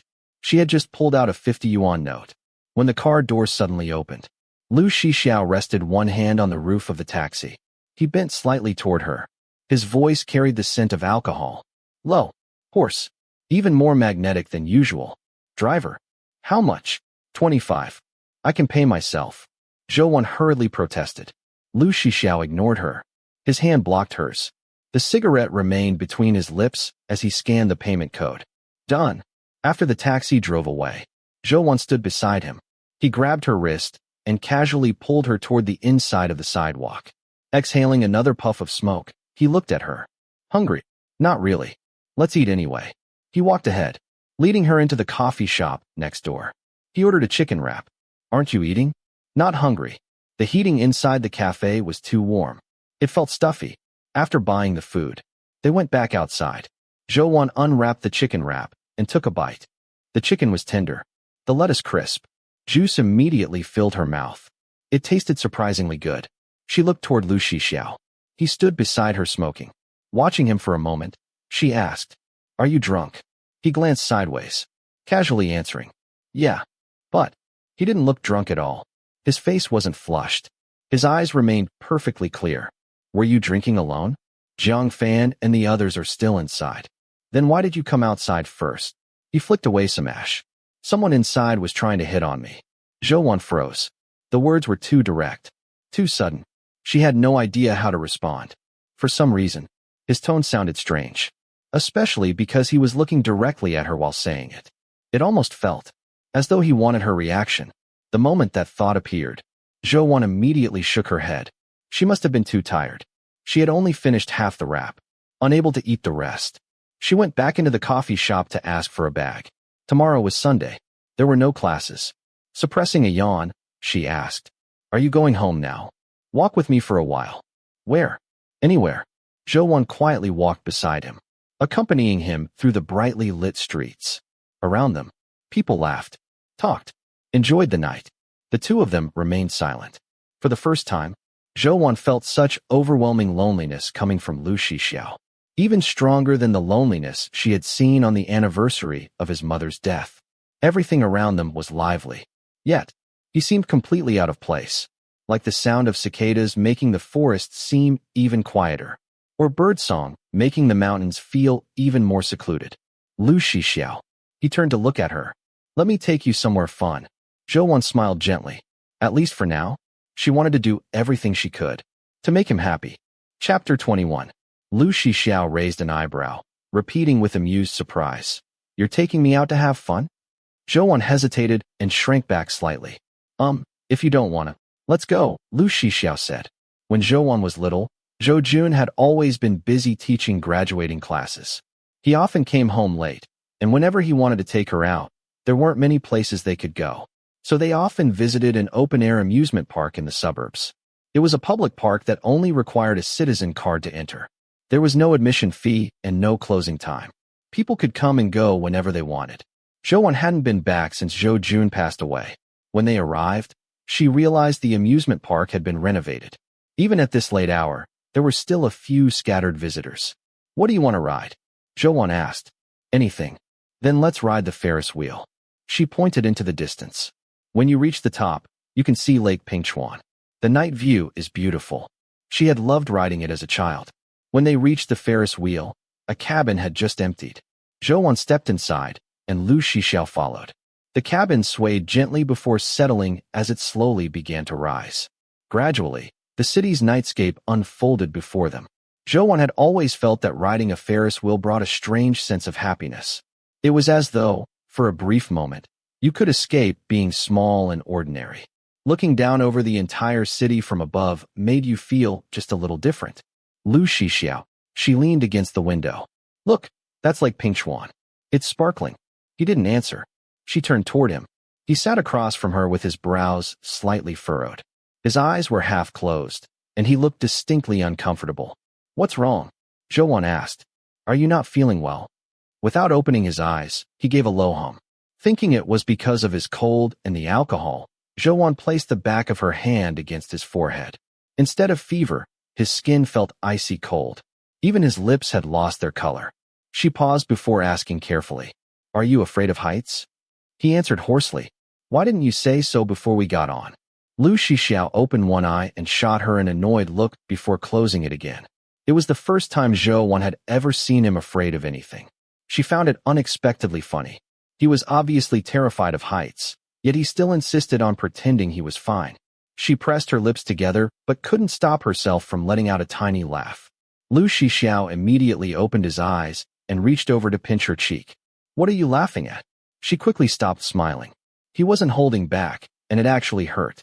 Forced to lean closer to ease the pressure, she mumbled, That hurts. Apologize. She obediently said, I'm sorry. Only then did he let go. While he closed his eyes again, Zhou quietly pressed her lips together to hide another smile. Just hold on a little longer, she said gently. We'll be down soon. By the time they stepped out of the cabin, Lu Shixiao's face was still pale. One hand rested heavily on Zhou's shoulder. She had no choice but to wrap an arm around his waist to support him. Are you okay? Lu Shixiao muttered an irritated curse. They sat on a nearby bench. Zhou hurried to the convenience store, bought a bottle of mineral water, opened it, and handed it to him. After drinking a few mouthfuls, the nausea finally eased. Looking at him, Zhou asked, Is your fear of heights really that serious? It's fine. Fine. With his fear of heights, most of the rides were completely out of the question. After resting for a while, Zhou took him to the bumper cars instead. The bumper cars were every child's favorite and the amusement park's most popular attraction. Even this late, there were still plenty of people. Lu Shixiao drove while Zhou sat beside him, both fastening their seat belts. An 8 or 9-year-old boy noticed them and excitedly drove over. I want to duel with you. His mother laughed. How old are you? Challenging big brother and big sister. Zhou smiled too. The little boy immediately puffed up in indignation. Lu Shixiao simply lifted his chin. Bring it on. The boy became even more excited. For someone accustomed to racing on tracks, bumper cars were hardly a challenge, especially against a child. At first, the boy enthusiastically chased after him. Very quickly, however, he was completely outmatched. Lu Shixiao cornered him against the wall, trapping his bumper car so completely that he couldn't move an inch. 1 second, 2 seconds, 3 seconds. A loud wail suddenly echoed throughout the amusement park. Lu Shixiao's thought. Zhou's thought. Lu Shixiao. She gently patted his arm. Stop first. Only then did he move the bumper car away. Zhou immediately climbed out and hurried over. She crouched beside the little boy. I'm sorry. Big brother didn't mean to. His mother quickly waved her hands. It's all right, it's all right. The little boy, upset after losing so badly, insisted that Lu Shixiao had cheated. Lu Shixiao clicked his tongue. He stayed where he was, his long legs awkwardly folded inside the tiny bumper car, silently watching Zhou. The young woman crouched beside the child. She looked small herself. Her profile was gentle and beautiful, her bright eyes full of warmth. The breeze blew loose strands of hair across her face, making her look soft and fluffy. Lu Shixiao watched quietly. His Adam's apple moved once before he finally looked away and climbed out of the car. Zhou searched her pocket. Fortunately, she still had 2 fruit candies from the arcade. She handed one to the little boy. Big brother was wrong. Will you forgive him? The little boy accepted the candy. After sniffling a few times, he finally stopped crying. His mother apologized again before carrying him away. Zhou stood up. Lu Shixiao was already waiting nearby in the shadows. She walked over. You made the little boy cry. He replied expressionlessly. He challenged me first. Zhou wanted to laugh. He's just a child. Lu Shixiao snorted. You're pretty good at comforting people. Sensing his mood, Zhou stayed quiet. Then, just like always, he started teasing her again. He pinched her cheek. So, it was my fault. Zhou felt helpless. She had just finished comforting one child. Now she had to comfort another. He was crying, she said softly. I just went along with him. Humph. Are you upset? He didn't answer. After a pause, Zhou took out the remaining candy. Do you want one? He raised an eyebrow. You think I'm begging? Just as she was about to put it away, Lu Shixiao suddenly reached over, took the candy from her hand, unwrapped it, and popped it into his mouth. The sweet orange flavor spread across his tongue. Zhou checked the time. It was already well past midnight. She had gotten up early that morning, and exhaustion was finally catching up to her. She couldn't help yawning. Lu Shixiao crunched the candy. Ready to head back? He hailed a taxi. The two of them sat together in the back seat. Lu Shixiao's phone was filled with unread messages. He glanced through them. Almost all of them were birthday wishes. As he was about to swipe them away, he accidentally tapped a voice message. Jiang Fan's exaggerated voice immediately blasted through the speaker. Happy 18th birthday. Zhou paused before asking. Today's your birthday? Happy birthday, Lu Shixiao. She said it immediately, with complete sincerity. Lu Shixiao smiled faintly. I didn't know before, she continued. Otherwise, I would have prepared a gift. Birthdays meant very little to him. He had never thought they were worth celebrating. Besides, gifts had never been something he lacked. Every birthday, countless girls stuffed presents into his desk. He couldn't even remember their names. Most of the gifts eventually disappeared somewhere. He turned to look at Zhou for a long moment. Then he said, I'll give you some time. I'll come collect my gift tomorrow night. Zhou paused before smiling softly. Okay. The taxi stopped outside Zhou's apartment. Far from the bustling downtown, the neighborhood was especially quiet. Even the sound of footsteps crushing fallen leaves seemed unusually clear. Zhou carefully avoided stepping on them. I'm home. Happy birthday. She said it once more before turning around to look into his eyes. Were you happy today? Lu Shixiao raised an eyebrow. Not bad. That's good. He let out a low laugh. What? You wanted to make me happy? Zhou nodded earnestly. Lu Shixiao paused. The young woman standing before him wore a gentle smile. Her eyes seemed warm enough to melt. Tiny dimples appeared on both cheeks. Her shoulder-length hair framed her fair neck, making her look both delicate and quietly resilient. She blinked. Her long eyelashes fluttered lightly. For some reason, Lu Shixiao felt as though those eyelashes had brushed directly across his heart. His voice became slightly hoarse. Go on in. Zhou waved. Goodbye, Lu Shixiao. He kept both hands in his pockets. Without waving back, he merely lifted his chin in acknowledgement and watched her disappear into the apartment building. He remained standing there for several more minutes before finally turning and leaving. The next morning, Zhou finished the rest of her weekend homework before lunch. After eating, she went out. She had spent the entire night thinking about what birthday gift to buy for Lu Shixiao, but still hadn't decided. Anything expensive was beyond her budget. Besides, he seemed to lack nothing. In the end, she wandered through the shopping district until she stopped outside a small accessories store. Inside the glass display case were all kinds of photo frames. One vintage hollow metal frame with delicate floral carvings immediately caught her eye. It would fit perfectly in Lu Shixiao's villa. She remembered the old wooden frame holding his mother's photograph. Because of the humid summer weather, it had already begun fading and turning white. This one would suit it much better. She picked it up and carried it to the register. 135 yuan, the clerk said. That's expensive. The clerk smiled. Little sister, look at the craftsmanship. Handmade work costs money these days. Zhou said nothing more. She bought a simple gray gift bag and carefully placed the frame inside. Since Lu Shixiao had said he would come to collect it tonight, he would probably stop by the arcade. She didn't message him. Telling him she had already bought it felt too deliberate. After dinner, Zhou carried the gift bag to the arcade. Being the weekend, business was busy. Only after quite some time did she finally get a chance to sit down. She had barely settled into her chair when a young man walked over. "Hello." Zhou looked up. "Can I help you?" The young man scratched his head awkwardly and smiled. "Miss, do you have a boyfriend?" "Huh. When can I get your number?" Before he could finish, a cold male voice interrupted from the side. "Zhou, Lu Shixiao." His expression was dark, making the sharp lines of his face appear even colder. He casually snatched the young man's phone and tossed it back. The young man froze. "Are you her boyfriend?" Lu Shixiao slowly turned and gave him a single cold glance. The young man immediately felt as though an icy blade had swept across him. He quickly muttered, "Sorry," then hurried away. Lu Shixiao narrowed his eyes. One hand reached out to lift Zhou chin. He looked at her for a long moment before curling his lips into an unreadable smile. "You're pretty popular." When Lu Shixiao was unhappy, the pressure he gave off was overwhelming. Even the surrounding air seemed harder to breathe. "I didn't give him my number," Zhou explained quietly. She could feel that Lu Shixiao was curious about her. That curiosity had gradually become affection, and with that affection came a trace of possessiveness. Perhaps it wasn't much, but because he was always straightforward and never bothered hiding his emotions, even the smallest bit of displeasure seemed magnified 1,000-fold, making people misunderstand how deeply he cared. Lu Shixiao asked flatly, "Where's my gift?" Zhou took the gift bag from beneath the counter and handed it to him. He opened it. Inside was the photo frame. He raised an eyebrow. "Just a frame?" Zhou pressed her lips together. "I couldn't afford anything more expensive." Before she could finish, he interrupted.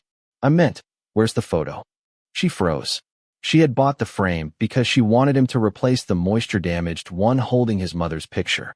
But knowing how sensitive the subject of his mother was, she didn't dare mention it. Lu Shixiao looked at her for a few seconds. Then he casually pulled out his phone and took a picture of her. The arcade lighting was dim, so the flash fired automatically. In the photo, Zhou looked completely startled. Her round eyes were wide open like glossy black grapes. Lu Shixiao looked at the picture for a while before laughing quietly. "This one works." Just then, Zhang Fan called. The arcade was noisy, so Lu Shixiao answered on speaker. "Come out," Zhang Fan said. "We've all gathered." "Not going." "You're spending your birthday alone?" "Come on. Spend my birthday with a bunch of guys? Are you kidding me?" At that exact moment, someone nearby hit a jackpot, and the game machine burst into cheerful celebration sounds. Zhang Fan heard the background noise. There was a brief pause. Then he slowly drew out. "Oh." His voice immediately became teasing. "Well, that's different. You're an adult now. Adults should be doing adult things." Zhou's fingers froze around her pen. Her eyelashes trembled slightly. Lu Shixiao glanced at her. He clearly watched the blush spread from her neck all the way to her cheeks. He smirked. "Get lost." Then he hung up. For once, he didn't use the opportunity to tease her further. Instead, he picked up his game card and went off to play. Only then did Zhou quietly let out a breath before lowering her head to continue solving problems. For the next several hours, Lu Shixiao played games while Zhou completed 2 entire practice exams. Around 11 o'clock, he returned carrying another thick stack of prize tickets. Zhou entered all the points into the system. He didn't come often, but every visit earned an impressive amount. His total had now nearly reached 100,000 points. She looked through the prizes available at that level. Most were rice cookers, juicers, and other household appliances. None seemed like something Lu Shixiao would ever use. So she said nothing and simply let the points continue accumulating. The weather had turned colder again. The winter sky was dull, with hardly any stars. Even breathing made the cold sting. Zhou pulled on the gloves she had received from Lu Shixiao's friend's supermarket, rubbed her hands together, and looked up. "I wonder if it'll snow this year." Pingchuan City hadn't had proper snow in 2 or 3 years. Even when it snowed, it was usually sleet that melted the instant it touched the ground. The last real snowfall she remembered was from childhood, when her father had built snowmen with her. "It won't," Lu Shixiao said. Warm winter. The fallen leaves had already been swept away. The cherry trees lining the road stood bare, their branches intertwined against the night sky. Zhou sighed softly. "You like snow?" She nodded. Don't you? Too noisy. It was an odd description, yet Zhou understood exactly what he meant. Whenever snow fell in Pingchuan City, people shouted with excitement. The streets became crowded. Even social media exploded with activity. She smiled faintly. I think it's clean. The whole world became blanketed in white. Pure. As though all the ugliness, all the darkness, all the tears, and all the pain simply disappeared.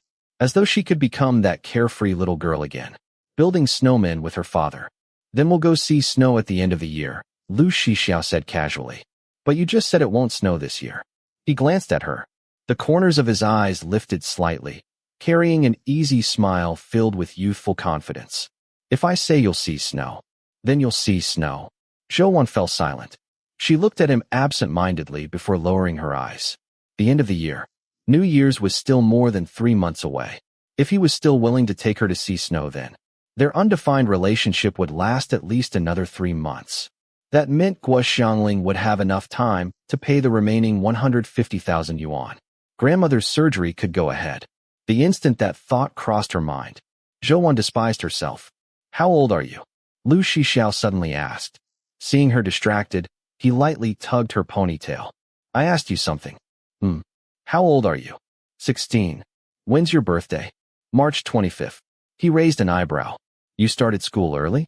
My father was a teacher. He arranged for me to start primary school a little earlier. It was the first time Lu Shixiao had ever heard her mention her parents. They continued walking. He lit another cigarette. He had noticed her low mood. She had seemed perfectly fine back at the arcade. He flicked away some ash. What are you thinking about? Zhou paused. She looked into his eyes. His gaze was calm, yet strangely understanding, as though he could effortlessly see through her emotions. Sometimes, Lu Shixiao really was an unusually perceptive person. He rarely talked about emotions, yet he instinctively understood them. It felt very strange, like there was another version of herself somewhere in this world. Or perhaps, a soulmate. But this was exactly why. She could never tell him what she was really thinking. She shook her head. Nothing. Lu Shixiao didn't press further. Chapter 22. As the weekend passed, cold air swept across the entire city of Pingchuan City. In the classroom, everyone wore scarves, hats, and gloves beneath their thick winter uniforms. Winter had officially arrived, and with the drop in temperature came a wave of drowsiness. Early that morning, the classroom was filled with yawns as everyone sat half asleep. The homeroom teacher walked in and knocked on the blackboard. Wake up, everyone. Wake up. There's a Pingchuan Basketball Cup final at 3 this afternoon. The last 2 classes will be changed to self-study. Anyone who wants to watch the game can go to the city gymnasium next to the school. Anyone who doesn't can stay here and study.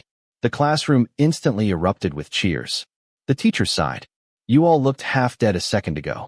Mention playing around, and suddenly you're full of energy. If only you studied with this much enthusiasm. Gu Ming immediately turned around. Wan, are you going? I probably won't, Zhou replied. I don't understand basketball. We're not going to watch basketball.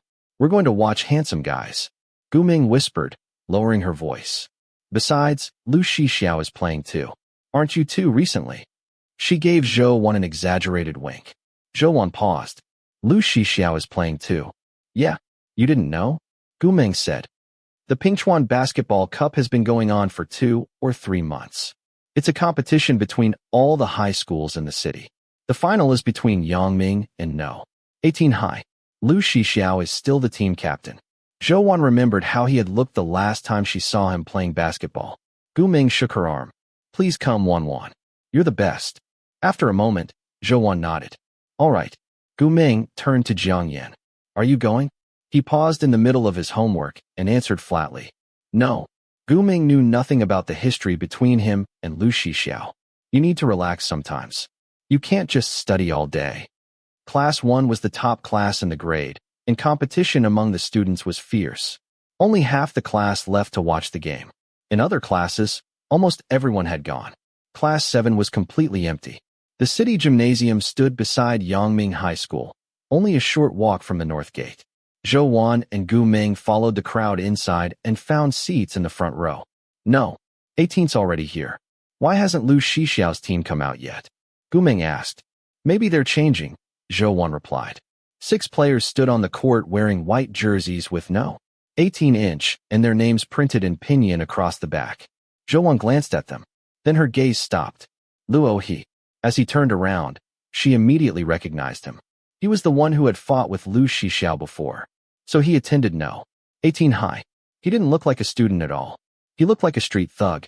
In fact, everyone on no 18's team gave off the same impression.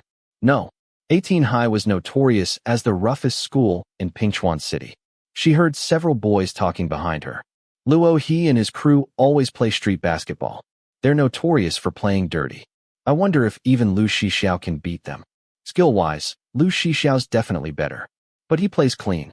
Against people like them, it'll be difficult.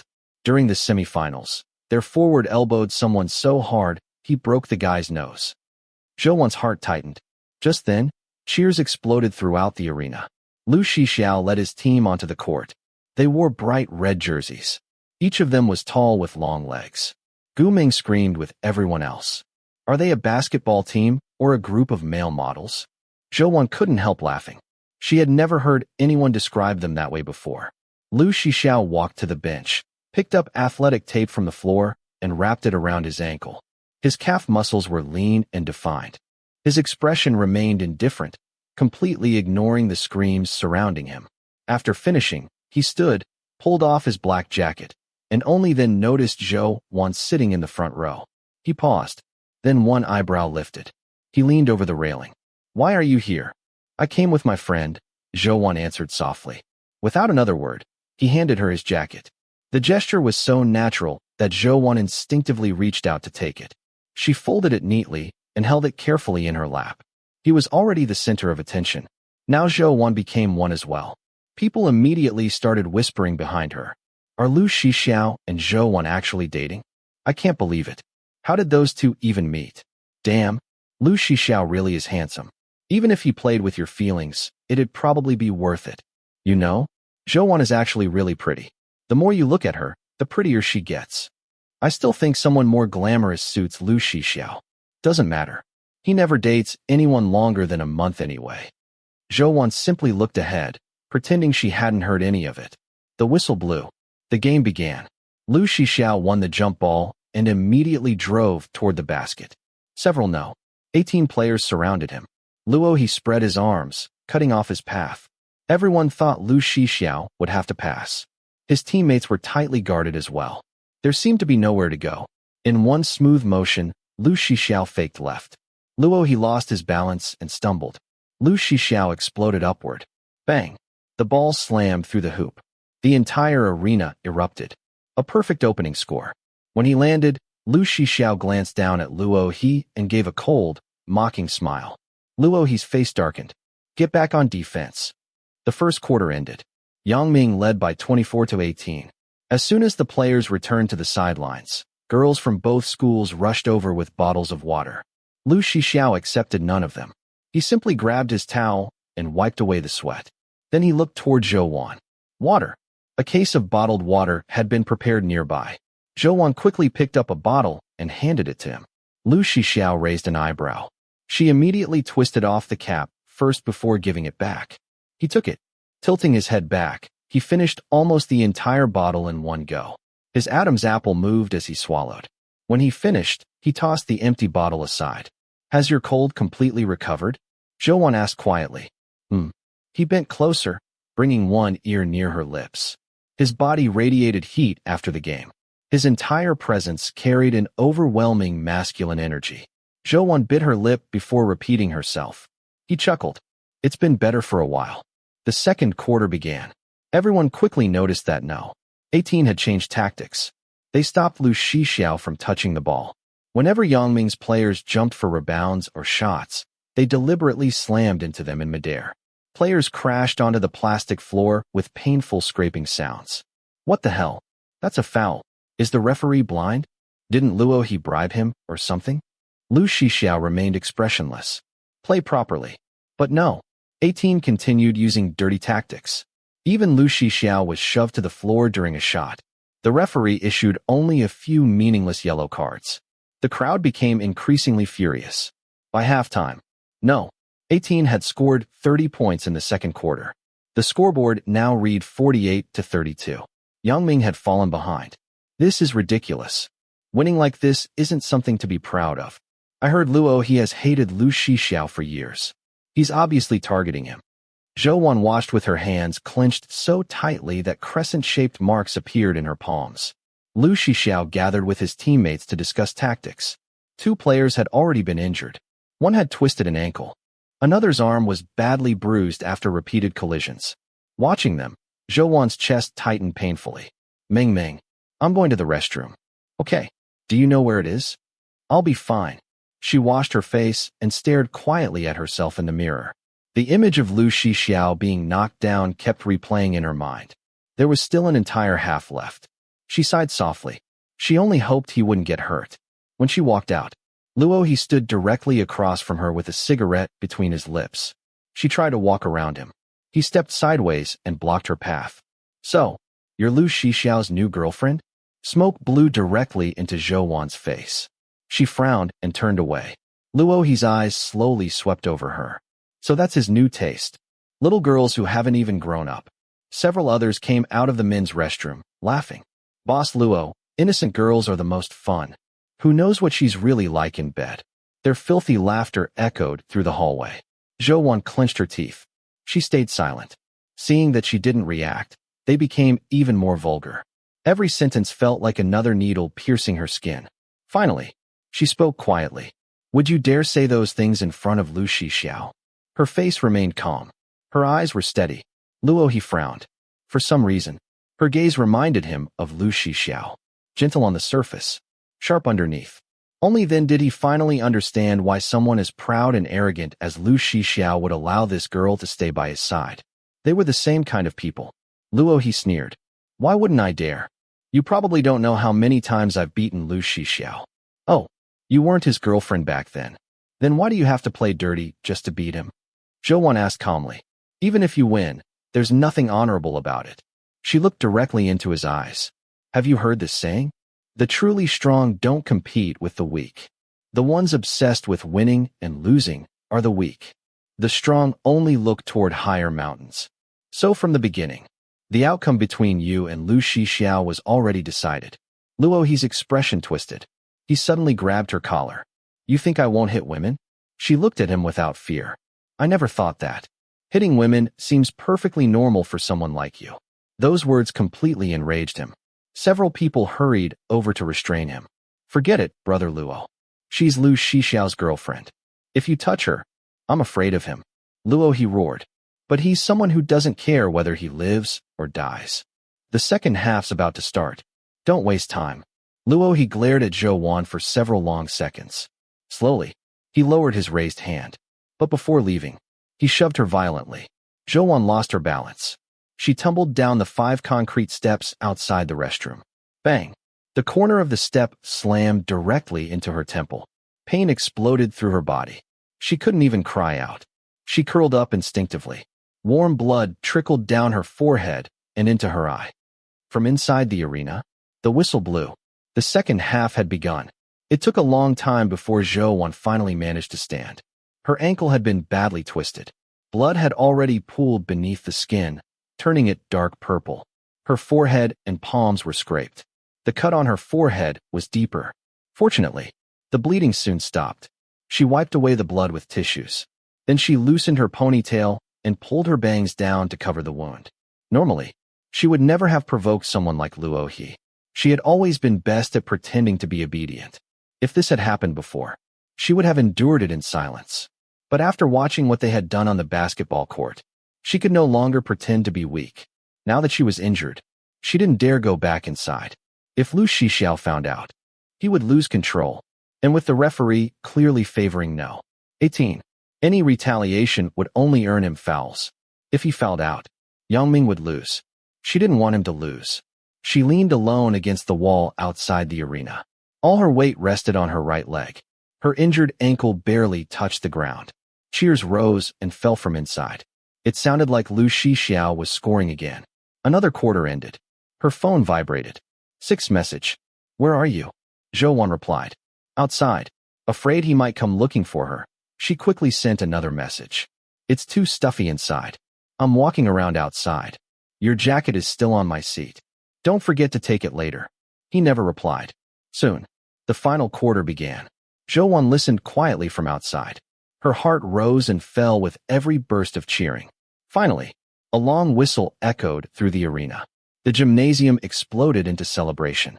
She could hear countless girls shouting Lu Shixiao's name. 5 minutes later, people began streaming out. Everyone who passed by couldn't stop talking about how incredible the game had been. After waiting quite a while, Guming finally came running over. Wan, why didn't you come back? I thought you'd gone back to the classroom. Was your stomach hurting that badly? Zhou brushed aside her hair. Should we go to the hospital? No, I'm fine now. Guming reached toward her forehead. When she brushed aside Zhou bangs, she gasped. What happened? I fell. It's nothing. It doesn't hurt. That cut is huge. How can it not hurt? Zhou smiled. It only hurt when I fell. You really need to be more careful. Did you hurt anywhere else? I'm fine. She deliberately hid her injured ankle. Guming linked arms with her. You missed the best part. You have no idea how amazing Lu Shixiao was. They won. They won. By 8 points. No. 18 got too impatient after halftime. They couldn't stop Lu Shixiao anymore. He scored over and over. No wonder the cheering had been so loud. Zhou lowered her head with a faint smile. Then, a deep voice called from behind. Zhou. She turned around, still wearing his red jersey beneath his open jacket. Sweat glistened on Lu Shixiao as he strode toward her through the golden sunset. Guming immediately nudged Zhou. I'm leaving first. She ran away without another word. Lu Shixiao stopped beside Zhou. Your friend's pretty considerate. Zhou instinctively touched the hair covering her forehead. I won. I know. They're all going out to eat. He pulled a cigarette from the pack. Wanna come? I still have to work at the arcade. So no. The wind rushed through the corridor. It lifted Zhou hair. Lu Shixiao's eyes immediately settled on the wound beneath her bangs. His expression darkened. How did this happen? I fell. That explanation fooled Guming. It didn't fool him. You expect me to believe a fall did that? He laughed coldly. Tell me the truth. Zhou stayed silent. His anger finally erupted. Who the hell did this? After 2 quiet seconds, she answered honestly. Luo He. Lu Shixiao smiled. Coldly. Good. The unlit cigarette dropped to the floor. He crushed it beneath his shoe. Then he turned and strode away. At that exact moment, Luo He and his group came walking out after changing clothes. Without slowing down, without a single warning, Lu Shixiao threw a full-force punch straight into Luo He's face. The impact nearly knocked him off his feet. Blood filled Luo He's mouth. Half his face immediately went numb.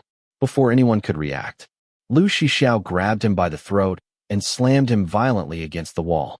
Veins bulged across his arm. Luo He's feet actually lifted off the ground. Lu Shixiao's eyes were blood red. They held no trace of warmth. Only murderous rage. Luo He. Who the hell do you think you are? His grip tightened relentlessly around Luo He's throat. Luo He couldn't even breathe. For the first time, he looked utterly helpless. Lu Shixiao spoke each word slowly. You dared to touch my girl. Chapter 23. That day was pure chaos. In the end, police sirens wailed through the darkening sky, finally separating the two groups locked in a brawl. Zhou witnessed firsthand what Lu Shixiao was like when he fought. She finally understood why even Luo He feared him. He didn't listen to reason. His eyes were bloodshot, and he fought recklessly, as if he couldn't feel his own injuries. The police took everyone to the station, finally bringing the chaos to an end. As a witness who knew what had happened, Zhou went with them. She sat beside Lu Shixiao, quietly studying him from the side. His brow was bleeding. There was a cut across the bridge of his tall nose, and the skin on his knuckles had been scraped raw. She reached out, trying to hold his hand. But Lu Shixiao immediately pulled it away, turned to look out the window, and remained silent. Zhou pressed her lips together. Does it hurt? She asked softly. He didn't answer. She bit her lip and, without saying a word, stubbornly reached for his hand again. Lu Shixiao dodged her once more, then finally turned to look at her, though the anger in his eyes hadn't faded. Zhou, you're really something. She lowered her head, not knowing what to say. Her eyes grew hot, and a bitter ache rose in her nose. For no reason, She suddenly wanted to cry. But she didn't want to cry in front of everyone. She sniffled. What the hell are you crying for? Lu Shixiao said coldly. Zhou clenched her jaw, forcing the sob back down. When people bully you, you don't come to me. You even try to hide it from me. You're unbelievable. Why don't you just stay with them instead? Her head lowered even farther. I just didn't want you to fight them, she mumbled. Then why didn't you run? What are those legs of yours for? Didn't I tell you to stay away from them? You did, she answered quietly. Then she couldn't help defending herself. There were too many of them. I couldn't run. Then they pushed me, and I twisted my ankle. It hurts a little. Lu Shixiao paused. He suddenly bent down and pulled up the leg of her school uniform pants. His movements were rough, pulling the fabric all the way to her knee and exposing her slender, pale calf. Her ankle was swollen purple and blue.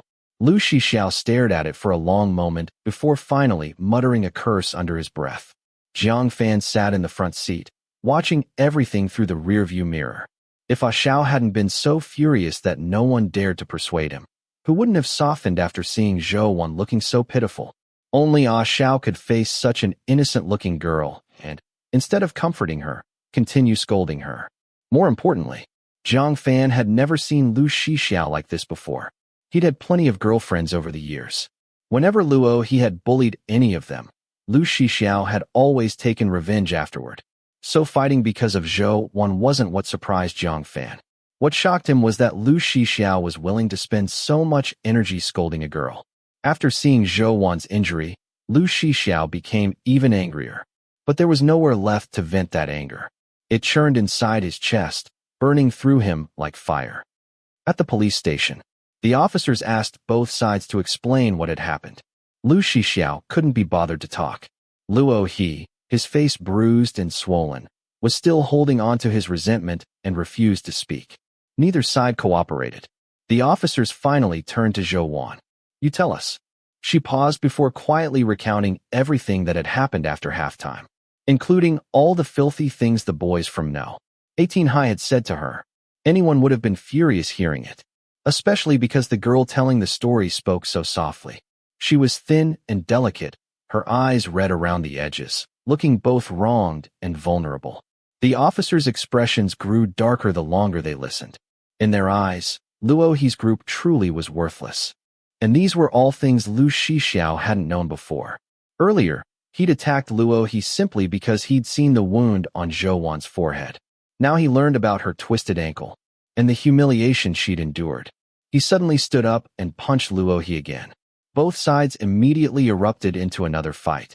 Several officers rushed forward before they finally managed to drag Lu Shixiao back into his chair. He rarely displayed his anger so openly. His chest rose and fell violently. His eyes were cold enough to kill. Luo He, this isn't over. I'll make sure you regret this.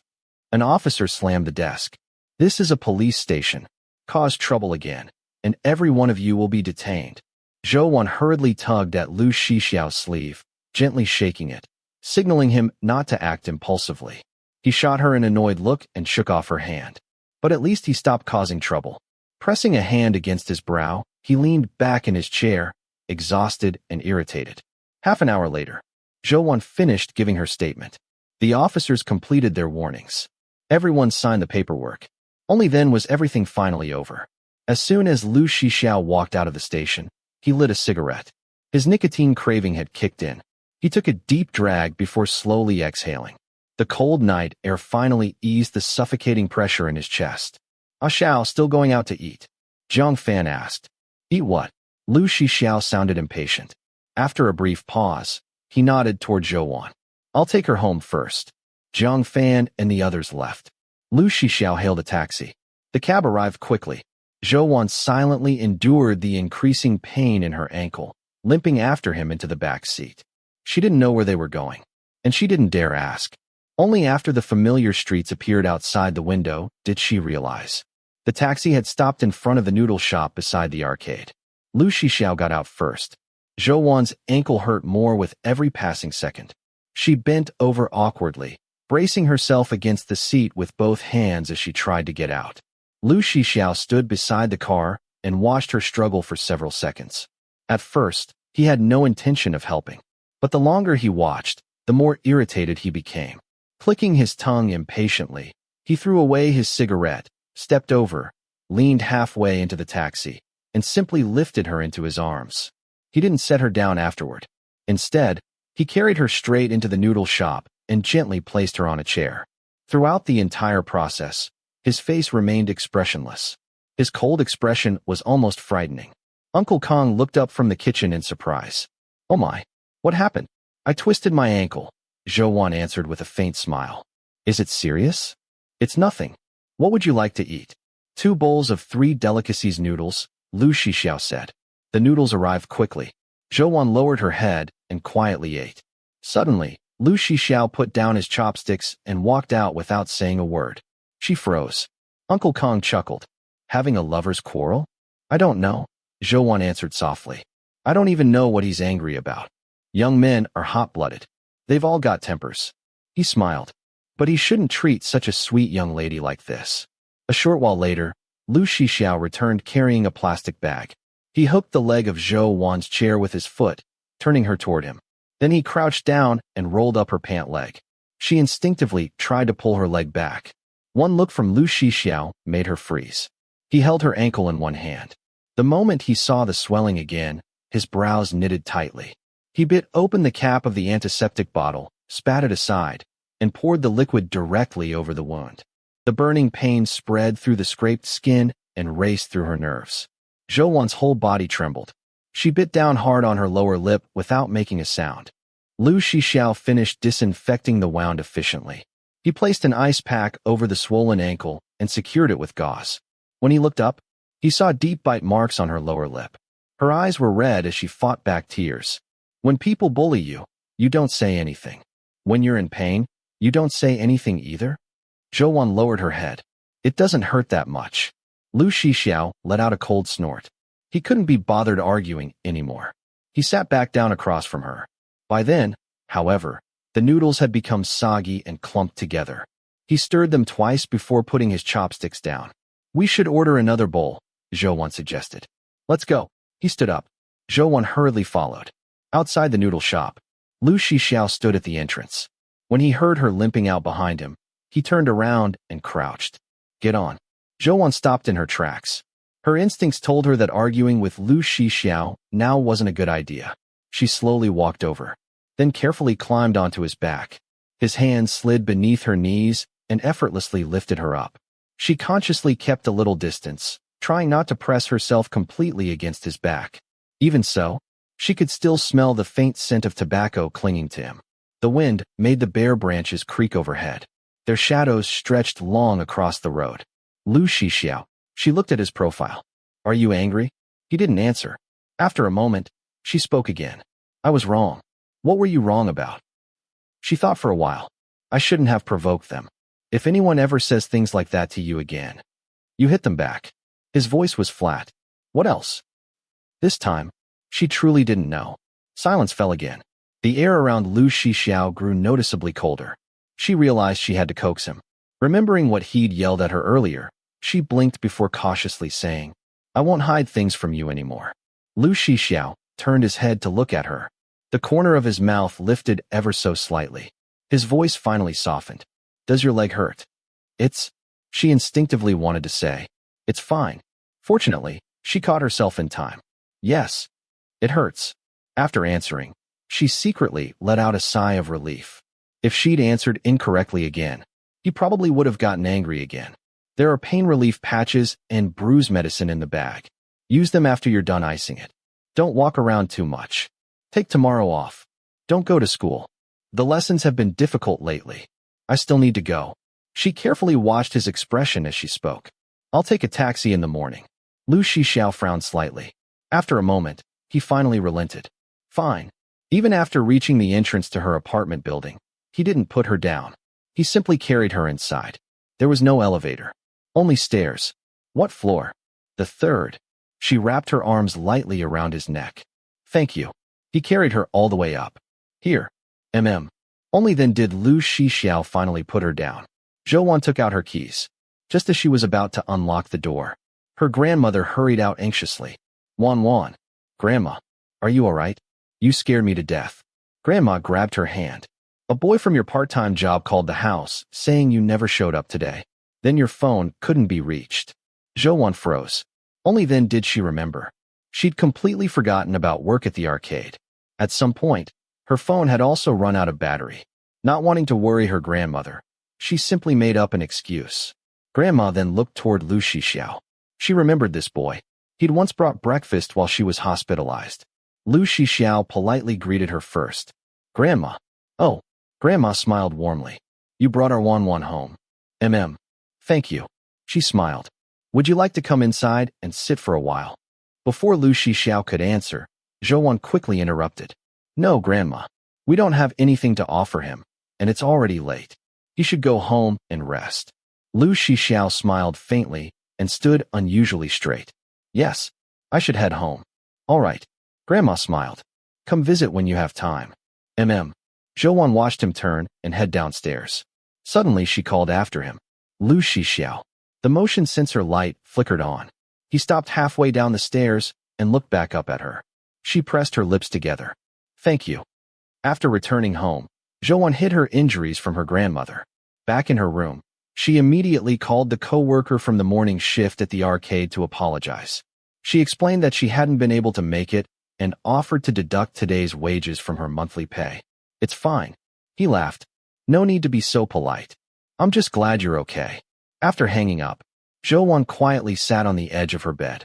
Following Lu Shixiao's instructions, she rubbed medicinal wine onto her ankle before applying the pain relief patch. The strong medicinal scent filled the room. She remembered how Lu Shixiao had crouched in front of her earlier at the noodle shop. Although he'd deliberately been rough while disinfecting her wounds, making it sting terribly, she still thought Lu Shixiao was a good person. Ever since Zhou Jun passed away and Guo Xiangling left, she couldn't remember the last time someone had stood firmly behind her, like a mountain she could lean against. Someone she could go to whenever she was wronged. Someone who would stand up for her. That feeling was completely unfamiliar. She leaned against the headboard and looked at the butt peach plush Lu Shixiao had given her, sitting on the desk across the room. After a while, she got up. Balancing on her uninjured leg, she hopped over to the desk, picked up the plush toy, carried it back to bed, and hugged it tightly. She tried to sleep, but no matter how hard she tried, she couldn't. After a long time, she picked up her phone and sent Lu Shixiao a message. Zhou message. Are you home? She waited for a long time. There was no reply. Perhaps he had already gone to sleep. Zhou message. Good night. She set her phone aside and closed her eyes. After taking a shower, Lu Shixiao walked out of the bathroom. Water dripped down the lines of his lean muscles. The fight had left several bruises across his body. Nothing serious. The cold shower had finally eased the inexplicable irritation that had consumed him all evening. He couldn't even understand why he'd been angry. What did it have to do with him if Zhou got hurt? And if she wanted to hide it? Wasn't that even better? It saved him trouble. There was no reason to be angry. Yet the more he thought about it, the more irritated he became. The more irritated he became, the angrier he got. His entire body felt restless. And in the end, he had taken all of that frustration out on Zhou. The little girl was incredibly patient. She never got angry. She never complained. She quietly accepted all of his terrible temper. She carefully watched his expressions, constantly trying to figure out how to calm him down. Lu Shixiao wasn't an idiot. Of course he noticed all of it. He wiped his wet hair with a towel, tossed it aside, walked over to the bed, and picked up his phone. Zhou message. Are you home? Zhou message. Good night. He raised an eyebrow and stared at the two messages for a while before checking the time. They had been sent over an hour ago. He sat down on the bed and called her. There wasn't anything he particularly wanted to say. He simply wanted to call. So he did. The phone rang for quite a while before it finally connected. A sleepy, gentle voice came through. Hello. For some reason, it felt as though an electric current suddenly ran up Lu Shixiao's spine. His whole body tingled. Even his temples throbbed. Realizing she'd been asleep, he didn't feel the slightest bit guilty. He lit a cigarette and slowly exhaled a cloud of smoke. When he remained silent, Zhou patiently asked again. What's wrong? I can't sleep, Lu Shixiao said. Talk to me for a while. Chapter 24. The bedroom was very quiet. The wind grew stronger, and outside, the branches of the old tree rattled against the window glass. Zhou sat up, rubbed her sleepy eyes, silently yawned, and obediently replied, "What should we talk about? Did you apply the medicine?" "Yes." Lu Shixiao wasn't good at finding topics. He lazily leaned against the headboard with his knees bent, looking indifferent as he fell silent. Zhou hugged her legs, rested her chin on her knees, and after waiting a while, spoke again. "Lu Shixiao. Aren't you going to sleep?" "Nah." Zhou looked at the clock through the pale moonlight. "It's so late. Staying up isn't good for your health." "You're only saying that because you're sleepy." Lu Shixiao laughed. "You're pretty good at coaxing people. Go to sleep." After finishing his cigarette, Lu Shixiao said, "Good night." Asterisk. The next morning, when Zhou woke up, she found that the swelling in her ankle had gone down, though the bruising had surfaced and looked frightening.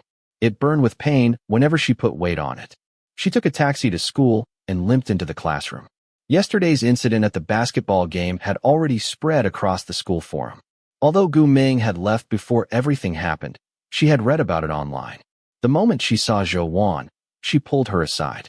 "Wan, are you okay?" "I'm fine." Zhou smiled. "I just twisted my ankle a little. It looks really serious. Those people from No.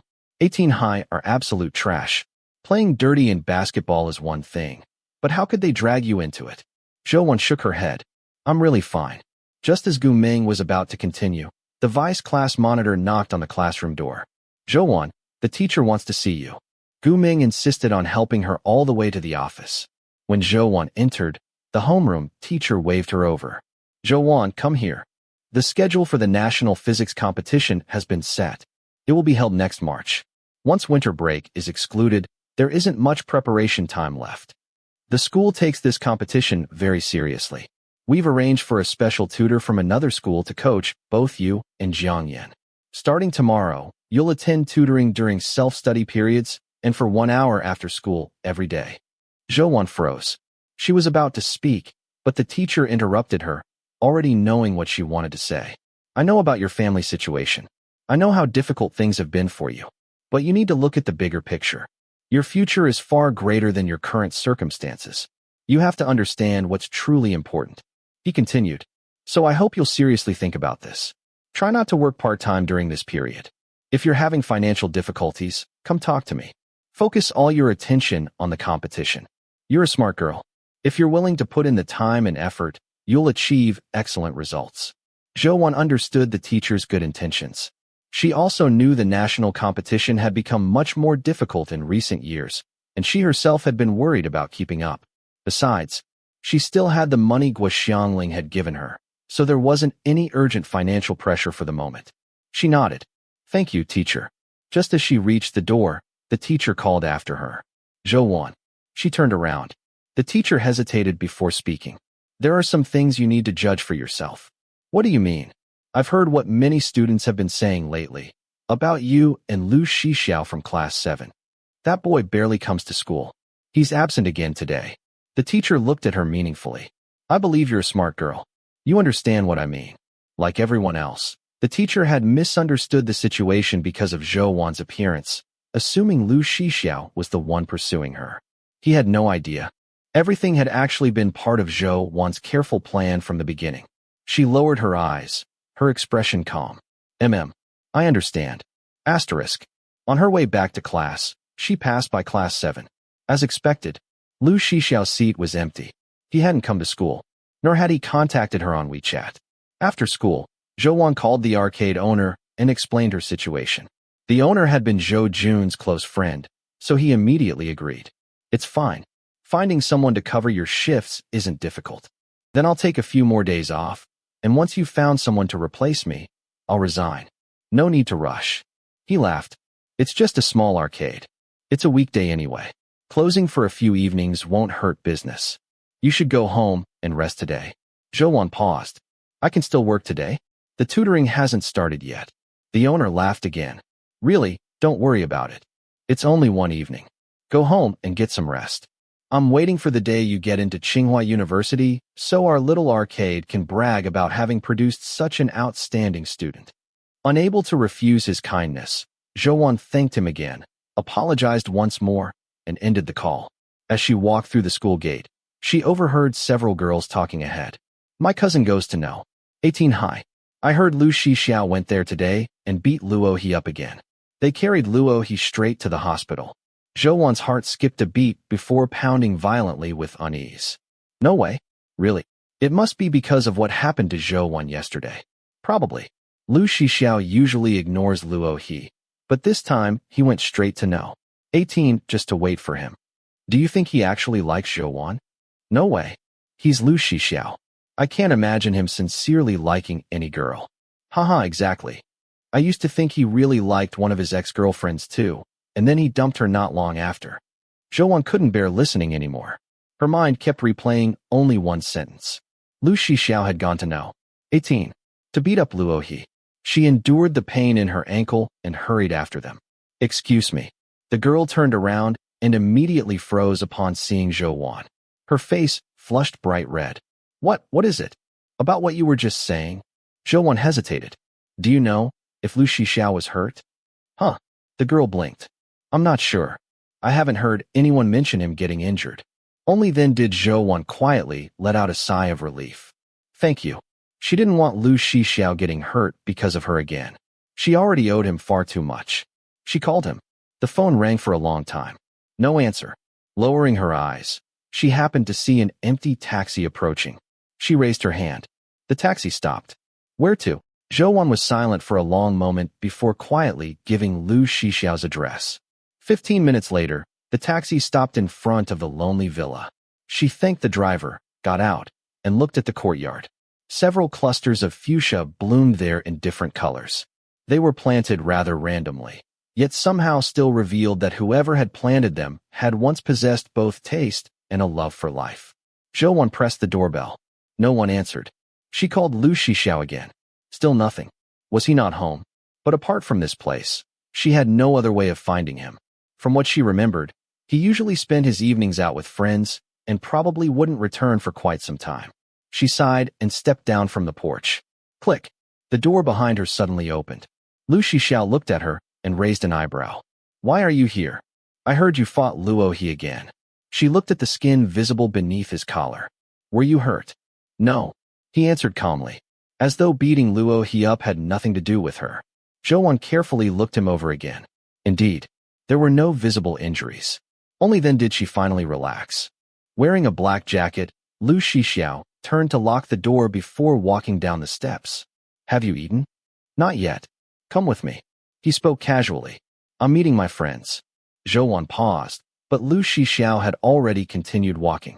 She softly answered, Okay. Standing outside the gate, Lu Shixiao hailed another taxi. He didn't speak during the ride. He still looked sleepy, leaning back with his eyes closed. Zhouwan quietly watched him. From this angle, she could clearly see the sharp line of his jaw. She also noticed a faint streak of dried blood beneath his collar. Most of it was hidden by his clothes. It had to be from today's fight. Zhouwan quietly looked away. Her feelings were difficult to describe. She could barely remember what it felt like to have someone stand up for her. The only memory she had was from elementary school. Back then, her baby fat hadn't disappeared yet. Her skin had been fair, her eyes large. Everyone said she looked like a doll. There had been a boy in her class who constantly bullied her just to get her attention. The first few times, Zhouwan let it go. But eventually it became worse. One day during PE class, while they were practicing the long jump, he deliberately tripped her. She fell hard and scraped her leg until it bled. Although she understood he was only a child who didn't realize how dangerous his actions were. That was the only time she had ever seen her father lose his temper. He refused to settle the matter peacefully with the boy's parents. He insisted the boy be transferred to another class so he could never bully Zhouwan again. Back then, she had stood behind her father. His broad shoulders had given her an overwhelming sense of safety, as though, as long as her father was there, she never had to fear anything. But life was always full of unexpected turns. Perhaps that alone proved how unpredictable life truly was.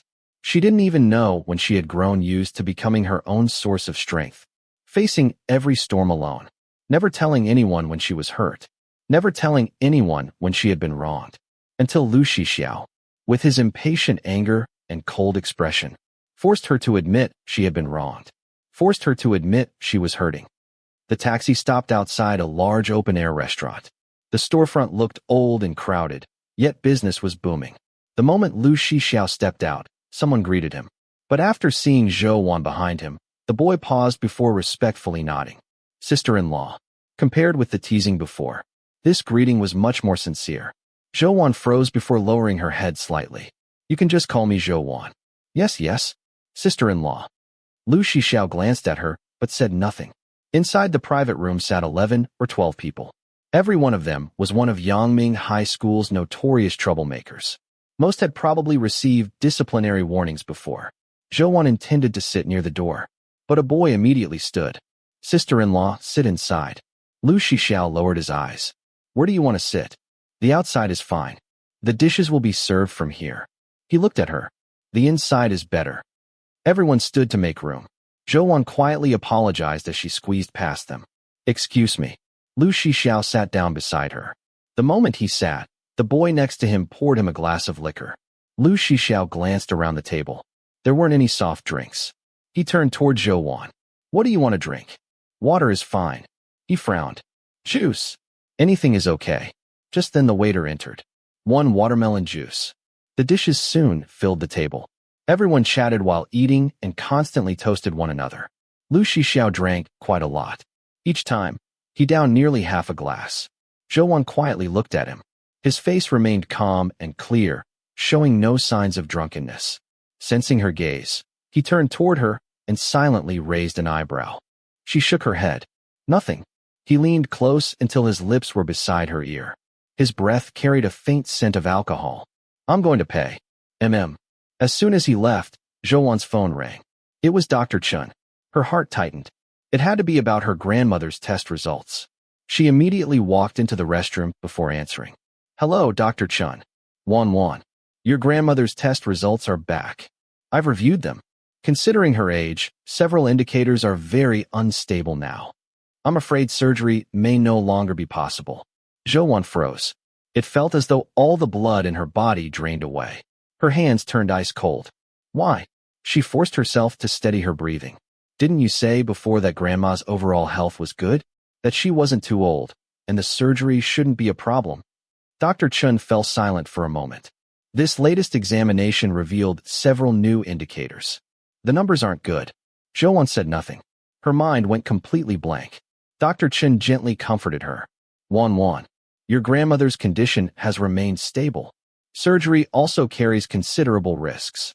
Continuing her current treatment is still the safest option. Zhou Wan slowly slid down the wall until she was crouching on the floor. She could no longer stop herself from crying. Large tears rolled down her cheeks as she covered her eyes. But she choked on her sobs. If we only continue the current treatment, how many more years can Grandma stay with me? This time, Dr. Chen said nothing. In the late stages of uremia, countless complications appear. No one could predict how much time remained. After the call ended, her phone slipped from her fingers. She hugged her knees tightly and buried her face in her arms, crying silently. Because Dr. Chen had once told her there had been a very high chance her grandmother could recover through a kidney transplant. She had believed it. She had truly believed there was hope. That grandma would live many more healthy years. She had even imagined bringing her to a new city after getting into university. Now, every one of those hopes shattered. She had already asked Gu Xiangling for money. She had already accepted 150,000 yuan for a hope that had never truly existed. She had already crossed the line. She had already become the kind of person she never wanted to become. Before, she could still tell herself she had done it all for Grandma. But now, that hope was gone. She had sunk completely into the mud. The stain of her sins had branded itself onto her forever. There was no going back. Every careful calculation, every deliberate move, every effort to get close to Lu Shixiao, every attempt to make him notice her, had all become meaningless. She no longer needed the remaining 150,000 yuan, nor did she need to continue trying to earn Lu Shixiao's affection. Asterisk. By the time Zhou Wan returned to the private room, she had regained her composure. There was no trace of tears on her face. Only, she seemed much heavier than before. Lu Shixiao still hadn't returned. She quietly sat back down. As she did, she accidentally knocked over her glass. The remaining watermelon juice spilled across the table and soaked her pants. I'm sorry. She hurriedly tried to wipe it up. It's okay. The boy beside her quickly helped steady the glass and handed her several napkins.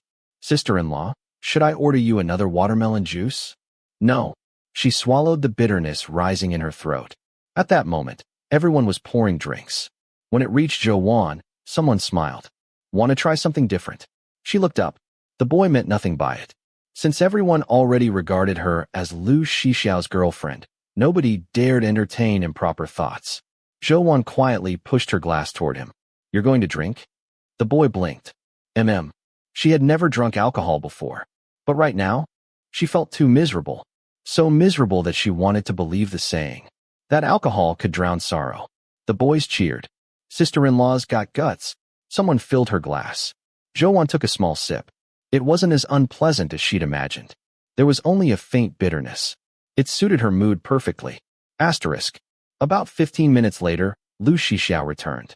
The sharp scent of tobacco clung to him. He had probably smoked after paying. He sat down and glanced toward Zhou. She was resting her cheek against one hand. Most of her face was hidden. The visible part, however, was flushed an unnatural red. Lu Shixiao looked at the glass beside her. He grabbed her wrist and pulled her hand away from her face. You drank? Zhou blinked slowly. Her reactions had become noticeably sluggish. His brows furrowed. Who gave her alcohol? The boy who had poured it hadn't noticed anything wrong. He even winked teasingly. I didn't expect sister-in-law could drink so well. She had several glasses. Now that she's drunk, it'll be easier to take her home and have some fun. Lu Shixiao slowly lifted his eyes. Silently, he stared at him. His gaze burned with barely restrained fury. The entire room fell silent. No one dared speak. Zhang Fan quickly stepped in. Ah Xiao. Zhou wanted to drink. Lu Shixiao looked at Zhou again. His brows knitted tightly. After a long moment, he grabbed her wrist and pulled her to her feet. His voice was terrifyingly cold. We're leaving. When they reached the private room door, Lu Shixiao stopped. He turned back and looked directly at the boy. If something like this happens again, don't blame me for not giving you any face. Bang. The door slammed shut behind them. The boy looked completely wronged. Brother Xiao, why's he angry at me? It's not like I forced sister-in-law to drink. Zhang Fan looked at him. You really think that's what he's angry about? What else could it be? It'll be easier to take her home and have some fun. Zhang Fan looked at him. Have you already forgotten why Ah Xiao ambushed Luo Hietno? 18. Wasn't it because Luo He's group had said those filthy things about Zhou? The boy still looked aggrieved. But what I said wasn't even that bad. We've always joked like that. People have said much worse before. Brother Xiao never cared. Zhang Fan sighed. His previous girlfriends could handle those jokes. Zhou can't. Can't you tell the difference between those girls and Zhou? After a pause, he added, and besides, does Ah Xiao treat Zhou the same way he treated his previous girlfriends? Lu Shixiao pulled Zhou forward by the wrist, walking quickly. At first she endured the pain in her ankle. But as they continued, it hurt more and more. It hurts. Her small face wrinkled. Her eyes reddened. Lu Shixiao, my foot hurts. His mind had been clouded with inexplicable anger. Only then did he remember her injury. He immediately stopped and looked at her. The little girl's cheeks were flushed bright red. Her brows were tightly drawn together. Tears suddenly spilled from her eyes. He froze. Why are you crying? Zhou knew he disliked girls who cried. She hurriedly wiped away her tears. But then, she remembered Dr. Chen's phone call. She no longer needed Lu Shixiao's affection. Fresh tears streamed down again. She lowered her head. This time, she didn't wipe them away. They simply fell one after another onto the ground. Lu Shixiao quietly watched her. After a while, he bent slightly. His voice softened. Does your foot hurt that much? She nodded. He crouched down and gently rolled up her pant leg. Because she had walked so quickly just now, her swollen ankle had turned red again. He looked up at her. I'm sorry. Zhou shook her head.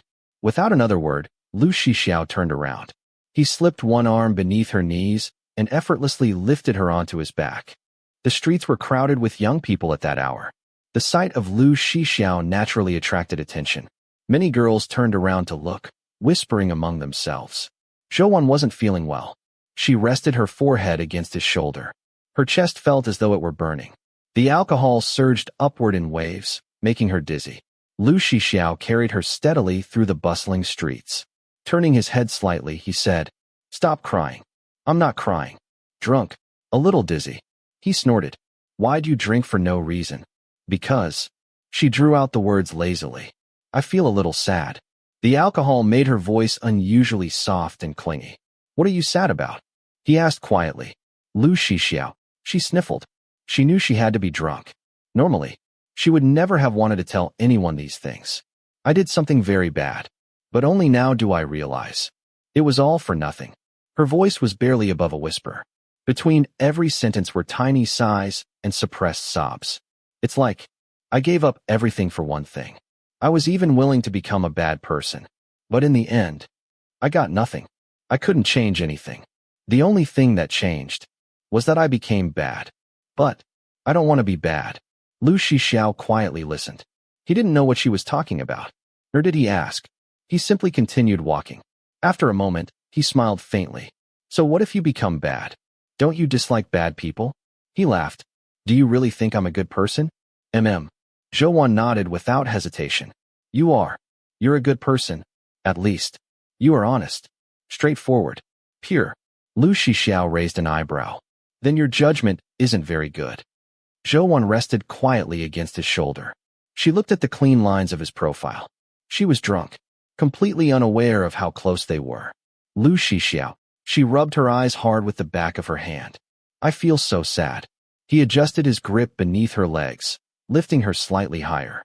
After a long silence, he finally spoke. "Have you ever heard this saying? Love me when I'm dirty. Don't love me only when I'm clean. Everyone can love me when I'm clean." His voice was low, deep, steady, like the backbone of the wind itself. It quietly settled inside Zhou heart. "Zhou." He looked toward the green traffic light ahead. "It's okay if you become bad. Because there will always be someone who loves you exactly as you are." That was perhaps, in all the years Zhou would know Lu Shixiao.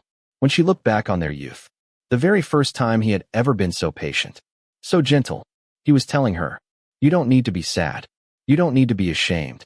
Someone will always love every part of you. Not only the flowers blooming in spring, but also the version of you covered in mud." Chapter 25. The taxi stopped at the entrance to Zhou residential complex. Lu Shixiao carried her on his back to the third floor, then gently set her down. She was almost asleep when Lu Shixiao cupped her face and asked, "Where are your keys?" "In my backpack." He picked up her backpack and turned it upside down, finally finding her keys in one of the side pockets. Just as he was about to unlock the door, Zhou stopped him. "Wait." Lu Shixiao frowned and looked back. Still clutching her keys, she slowly slid down the doorframe until she was sitting on the floor. Being drunk wasn't pleasant, but it numbed the pain in her heart. She couldn't completely regret drinking tonight. "I'll sit here for a while before I go in," Zhou said, "until I sober up." If her grandmother saw her like this, she would worry all night and keep worrying for days afterward. Lu Shixiao looked down at her for a moment. "For someone who gets drunk after just a few drinks, do you really think you'll sober up that fast?" Zhou had no experience with alcohol. "Will it take a long time? You'll freeze into an icicle before you sober up." He lightly nudged her shoe with his foot. "Come to my place until you're sober." Zhou froze.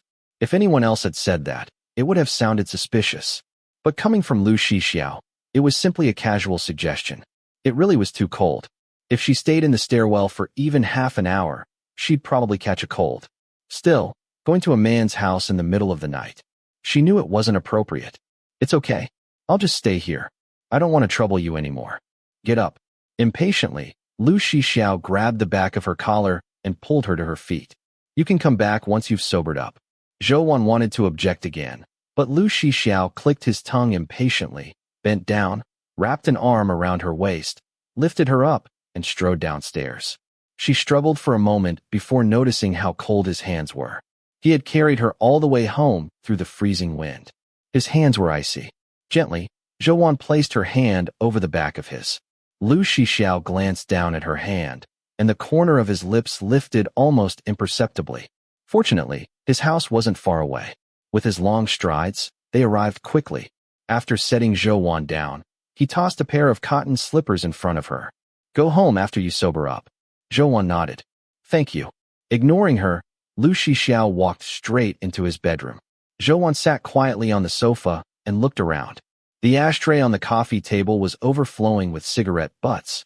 Other than that, the house hardly showed any signs of being lived in. There wasn't a trace of warmth. Perhaps because everything was covered in marble, the whole place felt especially cold. Soon, the sound of running water came from the bedroom. Lu Shixiao was taking a shower. Zhou lowered her eyelashes slightly. Only then did she begin to feel awkward. It was late at night. Outside was complete darkness. Beyond the neglected courtyard, there was nothing but silence, as though this villa were an isolated island drifting through the city. And on that lonely island, there were only the two of them. It really was not appropriate. The alcohol made her entire body feel hot, and every breath carried its bitter scent. The marble coffee table became her cooling remedy. She knelt on the rug, lowered her head, and pressed one cheek against the cold marble surface. The coolness made her feel much better. Her head became clearer, but her eyelids grew heavier. About 10 minutes later, the bedroom door opened. Lu Shixiao walked out wearing gray and white lounge clothes.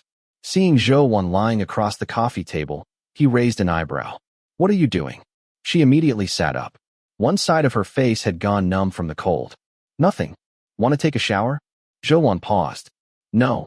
He gave a meaningful snort before sitting in the armchair and lighting a cigarette. Leaning back again, Zhou absent-mindedly scratched her neck. Lu Shixiao's eyes immediately narrowed. "What's wrong with your neck?" "What?" He leaned forward and caught her wrist before she could scratch again. Her fair, slender neck was covered with red blotches, and fresh scratch marks spread across her skin. "It itches." Zhou nodded. "You're allergic to alcohol?" She blinked. "I don't know." Touching her neck, she suddenly remembered something. "When I was little, I ate wine-braised chicken once. I only had one bite because I didn't like the taste, but that night my whole body became itchy. Dad bought allergy medicine, and then I got better." "Oh." She looked at Lu Shixiao. "I think I really am allergic." He muttered a curse under his breath. Turning toward the bedroom, he said, "I'm changing clothes. We're going to the hospital." Not wanting to trouble him anymore, Zhou felt increasingly guilty. Besides, she really didn't want to go to the hospital. "Lu Shixiao." She called after him. "Just buy some allergy medicine. We don't need to go to the hospital." He frowned but said nothing.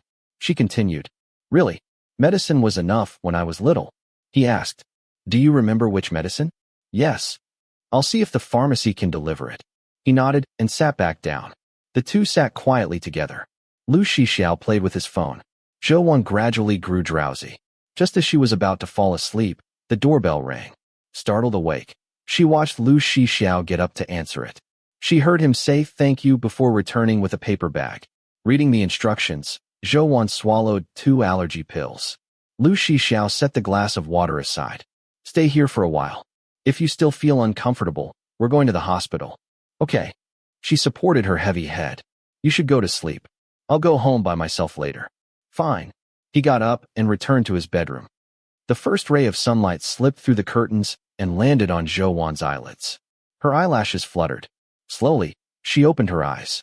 The first thing she saw was the glass ashtray reflecting the morning light. She raised a hand to shield her eyes. Her memories slowly returned. Only then did she remember. She was at Lu Shixiao's house.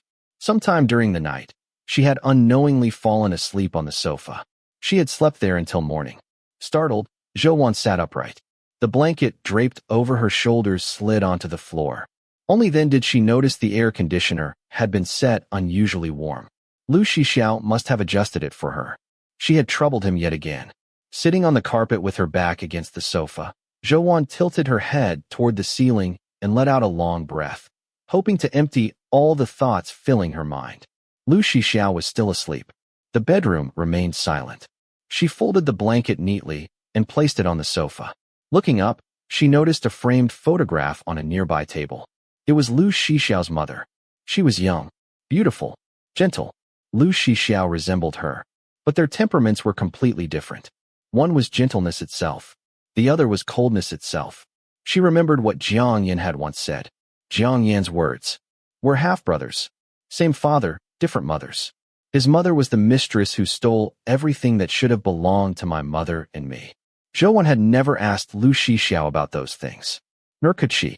But somehow, she always felt things couldn't have been exactly as Jiang Yan described. Lu Shixiao had an extremely poor relationship with his father. His personality today had largely been shaped by his mother. Zhou Wan believed many of the hidden kindnesses within him had quietly come from her influence. She frowned, shook her head, and stopped herself from thinking further. There was also a bookshelf in the living room. It was packed with books. A layer of dust covered every one of them, showing they hadn't been touched for a very long time. They were probably books Lu Shixiao's mother had loved. Taking a pack of wet wipes from her bag, Zhou Wan carefully cleaned every book cover before drying them with tissues and returning them neatly to the shelf. Among them was a dark green book with rather crude binding that stood out from the others. She lowered her eyes. Shostakovich. Opening it, she found sheet music inside. The first page contained his biography. Shostakovich was born in the Soviet Union during one of the darkest periods of the 20th century. Black terror shrouded the nation. Everyone lived in fear. Many artists chose to speak out for justice and sacrificed themselves because of it. Only Shostakovich remained silent. He became the court artist, despised by countless people. He was an artist whose legacy remained deeply divided between praise and criticism. At the bottom of the page was a single sentence. Love me when I'm dirty, not when I'm clean. Everyone loves me when I'm clean. Zhou Wan paused. Then she read it once more. In her ears echoed Lu Shixiao's voice from yesterday. Deep, steady, resolute. She quietly closed the book and returned it to its place. She was grateful to Lu Shixiao. At least yesterday, those words had truly given her strength. So even after learning the results of her grandmother's medical examination, even though she no longer needed the remaining 150,000 yuan from Guoxiangling, even though she no longer needed to deliberately win Lu Shixiao's affection, she still hadn't chosen to cut ties with him. She wanted to stay beside him. She wanted him to feel a little less lonely. She wanted him to be a little happier. Until the day, he completely grew tired of her. When that day came, she would quietly leave, and this unexpected encounter between them would finally come to an end. Zhou Wan tidied the living room. After waiting for quite some time, without hearing Lu Shixiao wake up, she quietly left and walked to the porridge shop next door. She bought half of a rice ball for herself and ate it on the way back. For Lu Shixiao, she bought a bowl of porridge and a basket of crab roast soup dumplings. Pushing open the half-closed front door, she went into the kitchen, transferred everything into porcelain bowls, and arranged breakfast neatly on the table. Unsure whether Lu Shixiao was awake yet, she walked to his bedroom door.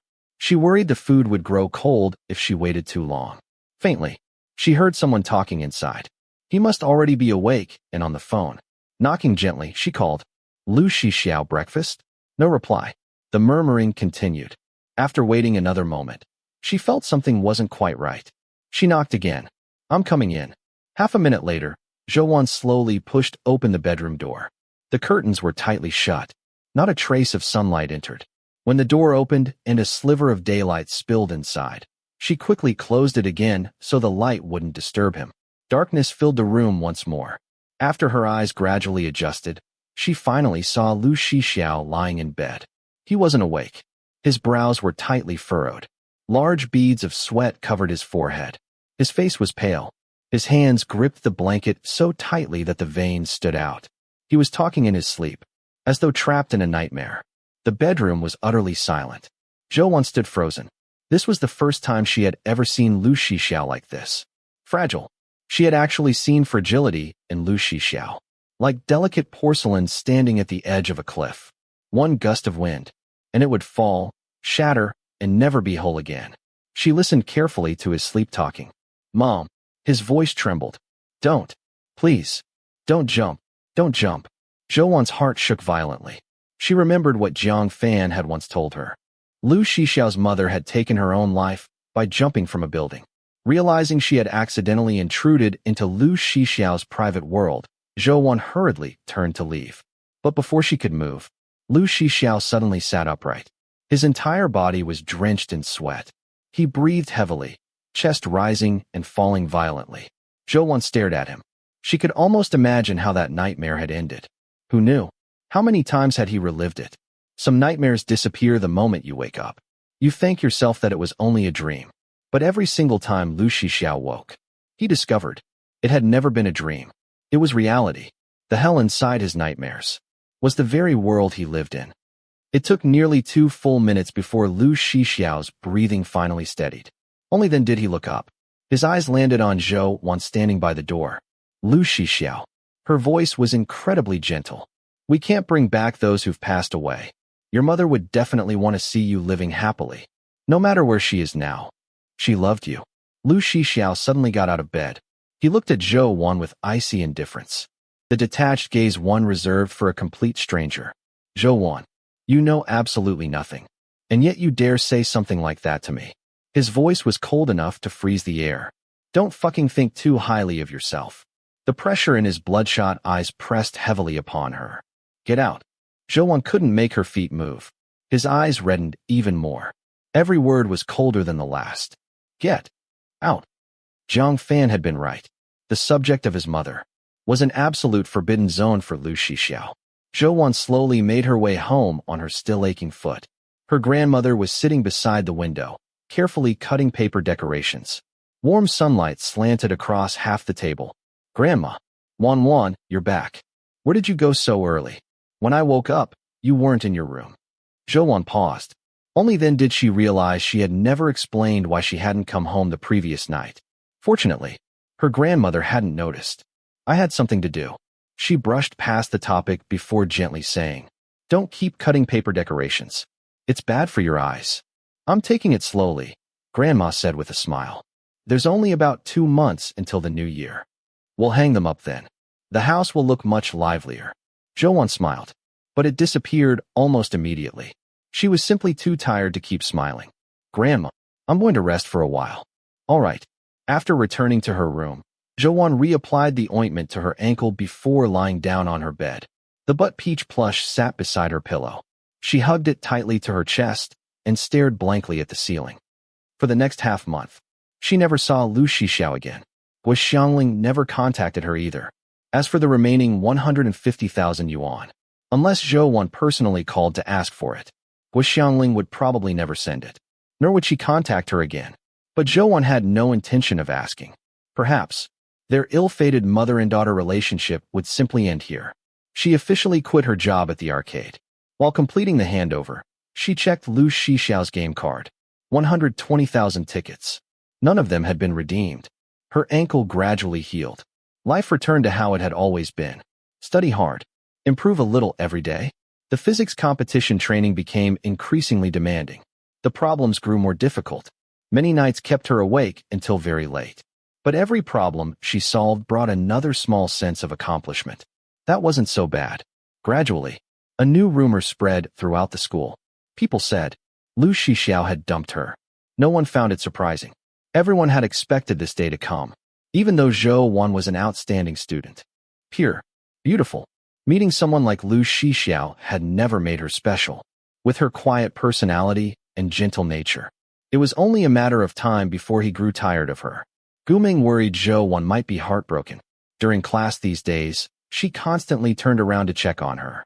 After all, every one of Lu Shixiao's former girlfriends had cried miserably after being dumped. All of them had begged him to change his mind.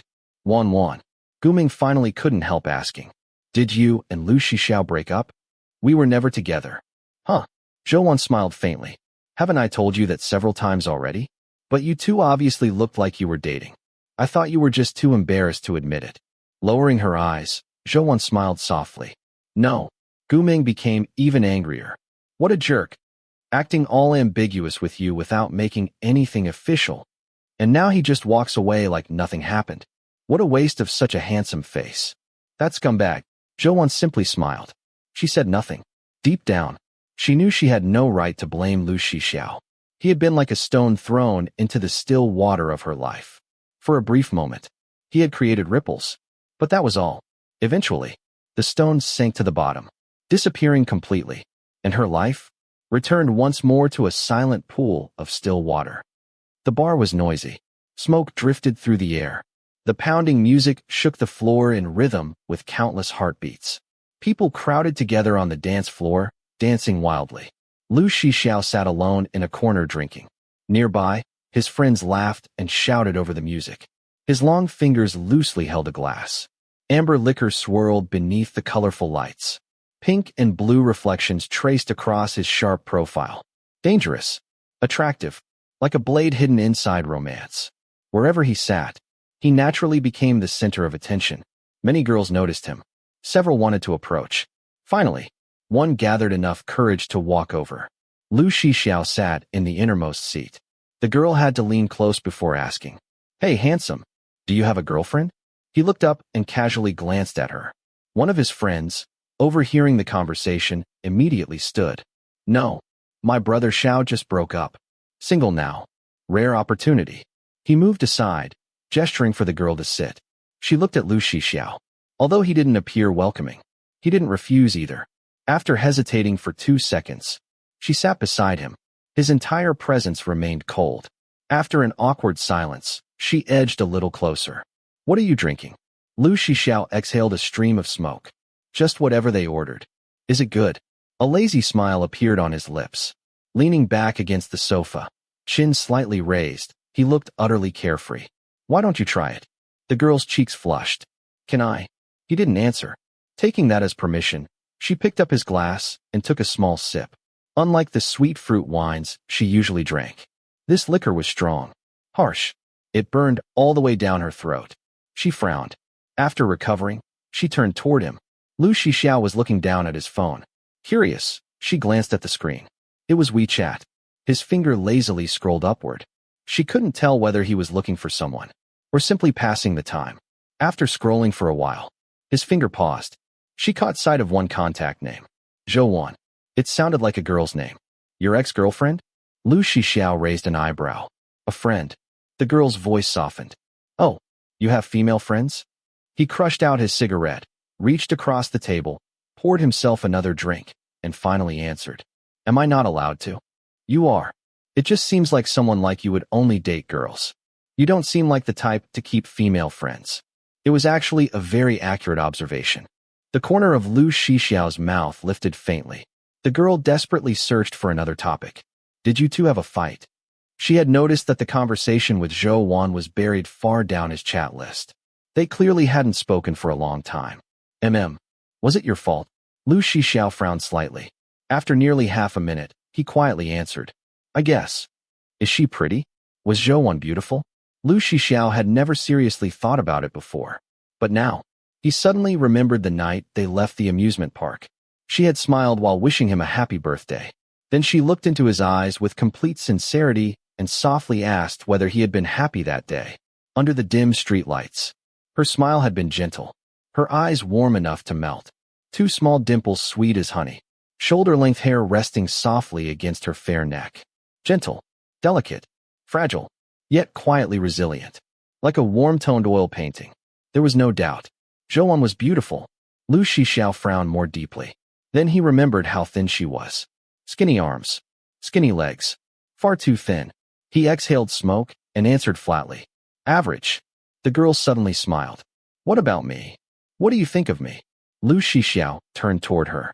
Carefully applied makeup. Winged eyeliner. Bright red lips. A fitted dress that showed off her figure. Beautiful at first glance. The same type as every one of his previous girlfriends. But at that moment, his mind was filled only with Zhou. Gentle, resilient, earnest, quietly reserved. Tilting his head slightly, he offered no evaluation. Instead, he simply refused. "Sorry." The girl froze. Lu Shixiao stood up and walked toward the exit. Jiang Fan called after him. "Where are you going?" "Leaving." "So early. Got something to do?" Lu Shixiao casually tapped his phone screen. "Yeah. I've got school tomorrow." Chapter 26. Lu Shixiao hailed a taxi to go home. Since the day Zhou had left his house, exactly 15 days had passed, and she hadn't come to see him even once. She certainly had backbone. Lu Shixiao let out a scoff, the corner of his lips curling into a faint sneer. The taxi radio was playing the usual cheesy program, the female host speaking in an overly sweet voice, punctuated by exaggerated laughter. Lu Shixiao rolled down the window, letting the cold wind tousle his hair as he idly browsed through his phone. His thumb paused when he opened his photo gallery. There was still a picture of Zhou. He had taken it on his birthday after she had given him the photo frame. Back then, saying he would use the frame for her picture had only been a casual tease. He had never actually printed the photo. In it, Zhou looked startled her eyes wide with surprise. She usually wore such a calm, composed expression that this rare look of surprise was unexpectedly adorable. "Driver," Lu Shixiao spoke up. "Is there a photo studio nearby?" "A photo studio? There's one next to second middle school, but that's in the opposite direction from your place." "That's fine. Let's go to the photo studio first." "Thank you." Early the next morning, an incident shook the school. A first-year girl had been caught dating, and the school called in her parents. That alone wasn't unusual. What shocked everyone was her mother's reaction. The moment she arrived, she slapped her daughter across the face in front of everyone. Then she began shouting abuse so vicious that even the surrounding teachers couldn't bear to listen, eventually stepping in to stop her. News spread through the school almost immediately. People said the girl came from a single-parent family. She had grown up with her grandmother while her mother worked as a public elementary school teacher. Her mother had a fierce temper and placed enormous expectations on her, hoping she would become successful. "That's awful," Gumeng whispered. Her mother wasn't even there while she was growing up, yet she puts all that pressure on her. Then she comes to school and hits her in front of everyone. "If I were that girl, I'd be so embarrassed I'd want to transfer." Another girl nearby joined in. "I was on the third floor. I heard everything her mother said. I've never heard someone curse so viciously before. It didn't even sound like she was talking to her own daughter." The homeroom teacher rapped sharply against the blackboard. The classroom immediately fell silent. "You've probably all heard about today's incident." The teacher stood at the podium. "You're all at a critical stage of high school. If you want to date, wait until college. No one will interfere then. But right now, you need to focus on your studies." His gaze swept across the classroom. "Let me make this clear. The school has started cracking down on student relationships. Anyone caught dating will have their parents called in." Several secret couples in the class instinctively lowered their heads. Zhou also lowered hers. Just then, the phone inside her desk vibrated. She rarely received messages during class and had forgotten to switch it to silent mode. Quickly, she took it out. The sender was 6. Zhou paused. 6. Lu Shixiao? They hadn't contacted each other in quite some time. She opened the message. 6 message. Lunch together? Her fingers hesitated. She couldn't understand why Lu Shixiao was suddenly contacting her again. He hadn't been coming to school lately, and she had assumed he already had a new girlfriend and no longer had any reason to look for her. Zhou's message. "I'm at school. I can't leave campus at lunch." 6 message. "I'm here too." There were already too many rumors about them. With the homeroom teacher having just warned everyone, Zhou didn't want to create more unnecessary misunderstandings. Zhou's message. "Would dinner work? My competition class ends around 6. 6 message. "Fine." After the 4th period literature class ended, Zhou went to the cafeteria with Gumeng. Because of Lu Shixiao's message, she subconsciously looked around. He never wore the school uniform. If he were here, he would stand out immediately, but she couldn't find him anywhere. After lunch, Gumeng went to the school store. "Wan want some bubble tea?" Zhou shook her head. Gumeng bought herself a hot pearl milk tea, and the two of them walked back toward the classroom. December was approaching. The early plum blossoms in the school garden had begun blooming, red and white flowers scattered among the branches, carrying a faint sweet fragrance. "Hey." Gumeng nudged Zhou with her elbow. "Isn't that Lu Shixiao? Why did he actually come to school today?" Zhou looked up. Lu Shixiao wore a black jacket. His brows were slightly furrowed, and the pale winter sunlight made his skin appear even colder and paler. He looked impatient and sleepy, as though he had only just gotten out of bed. As if sensing her gaze, Lu Shixiao looked up. He tilted his head slightly toward Zhou and started walking in her direction. Suddenly, someone screamed, "Look at the roof." Everyone instinctively looked up. A girl in school uniform stood on the rooftop. The fierce wind whipped at her clothes, making her body sway dangerously. "Who is that? Is she trying to jump? Quick, get a teacher." "I think that's Shui." Zhou froze. She heard people around her saying she was the girl who had been caught dating that morning. Others whispered that she had always been withdrawn, pessimistic, and suffered from depression. Then Zhou saw Lu Shixiao suddenly turn and sprint toward the stairwell. She immediately chased after him. "Wan." Gumeng called after her. But Zhou didn't stop. Lu Shixiao's strides were long and fast. By the final flight of stairs, Zhou was completely out of breath. The rooftop door stood open. Its security chain had already been broken. The fierce wind whipped Zhou hair wildly as she hurried forward. Lu Shixiao stood at the entrance. His face was frighteningly pale. His brows were tightly knitted. One hand braced against the wall as though his legs could no longer support him. The veins on the back of his hand bulged visibly. Only then did Zhou remember. He was afraid of heights. But she had never expected Lu Shixiao would be the first person to rush onto the rooftop to save someone. The wind roared across the rooftop. The sunlight was so bright it hurt to keep one's eyes open. Lu Shixiao clenched his jaw. He forced himself to take another step forward. But his mind kept replaying the moment his mother had jumped from a rooftop years ago. It had been just as sunny. The sunlight had been just as blinding. He couldn't open his eyes. He couldn't see anyone's face. Then, a dull thud. Everything before his eyes had turned blood red. That memory was like a curse carved into his mind. He couldn't move. He couldn't lift his head. He couldn't even make a sound. His entire body trembled almost imperceptibly. It felt frozen. Then, he heard hurried footsteps behind him. He no longer had the strength to turn around. His vision blurred. His consciousness drifted. Suddenly, a warm hand tightly grasped his own. Someone stepped in front of him, blocking the glaring sunlight. A familiar scent of floral laundry detergent drifted into his nose. It belonged only to Zhou. Her slight figure stood in front of him. Small, yet unwavering. Her ponytail exposed the pale nape of her neck. She held his hand tightly. After trembling for several moments, his heartbeat slowly returned to normal. Shueshi, Zhou called softly, remembering the name she had heard downstairs. The girl had already climbed over the railing and was sitting outside it. The old metal railing creaked dangerously. Years of neglect had left it unstable. Every groan made everyone's heart tighten. Shueshi turned around after hearing her name. She knew Zhou. Everyone knew Zhou. From the honor roll. From the recent rumors. But they had never actually spoken. Zhou didn't dare move any closer. Her heart pounded violently. You're still so young. You're only in your first year of high school. You still have so much life ahead of you. Come down first. It's dangerous. Shueshi didn't move. She turned back to look at the growing crowd below. Students. Teachers. Everyone. I'm not like you. She laughed bitterly. My grades are terrible. I'm not as pretty as you. I don't have the kind of future you have. My mother controls everything. If I don't obey her, she beats me and curses at me. To her, I'm just something she owns. I don't want to live like this anymore. Zhou was silent for a moment. Then she quietly asked, Do you envy me? Shueshi glanced at Zhou, then at Lu Shixiao standing behind her. The boy every girl in school talked about. Of course. I envy everyone. When someone remained trapped inside one emotion for too long, it became impossible to escape, like wandering forever inside a narrow alley. My father died of illness when I was 10. My mother abandoned me that same year. Since then, it's only been my grandmother and me. My grandmother is seriously ill.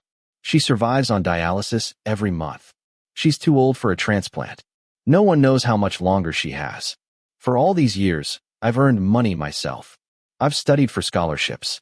I've done everything I could so my grandmother wouldn't have to work so hard. Her voice remained gentle. She wasn't trying to make anyone pity her. She simply stated the truth. Do you think I can see my future? I don't even dare dream. I don't know where my life is going. I've also wanted to give everything up. Just like you. But I didn't. I didn't want to disappoint my father.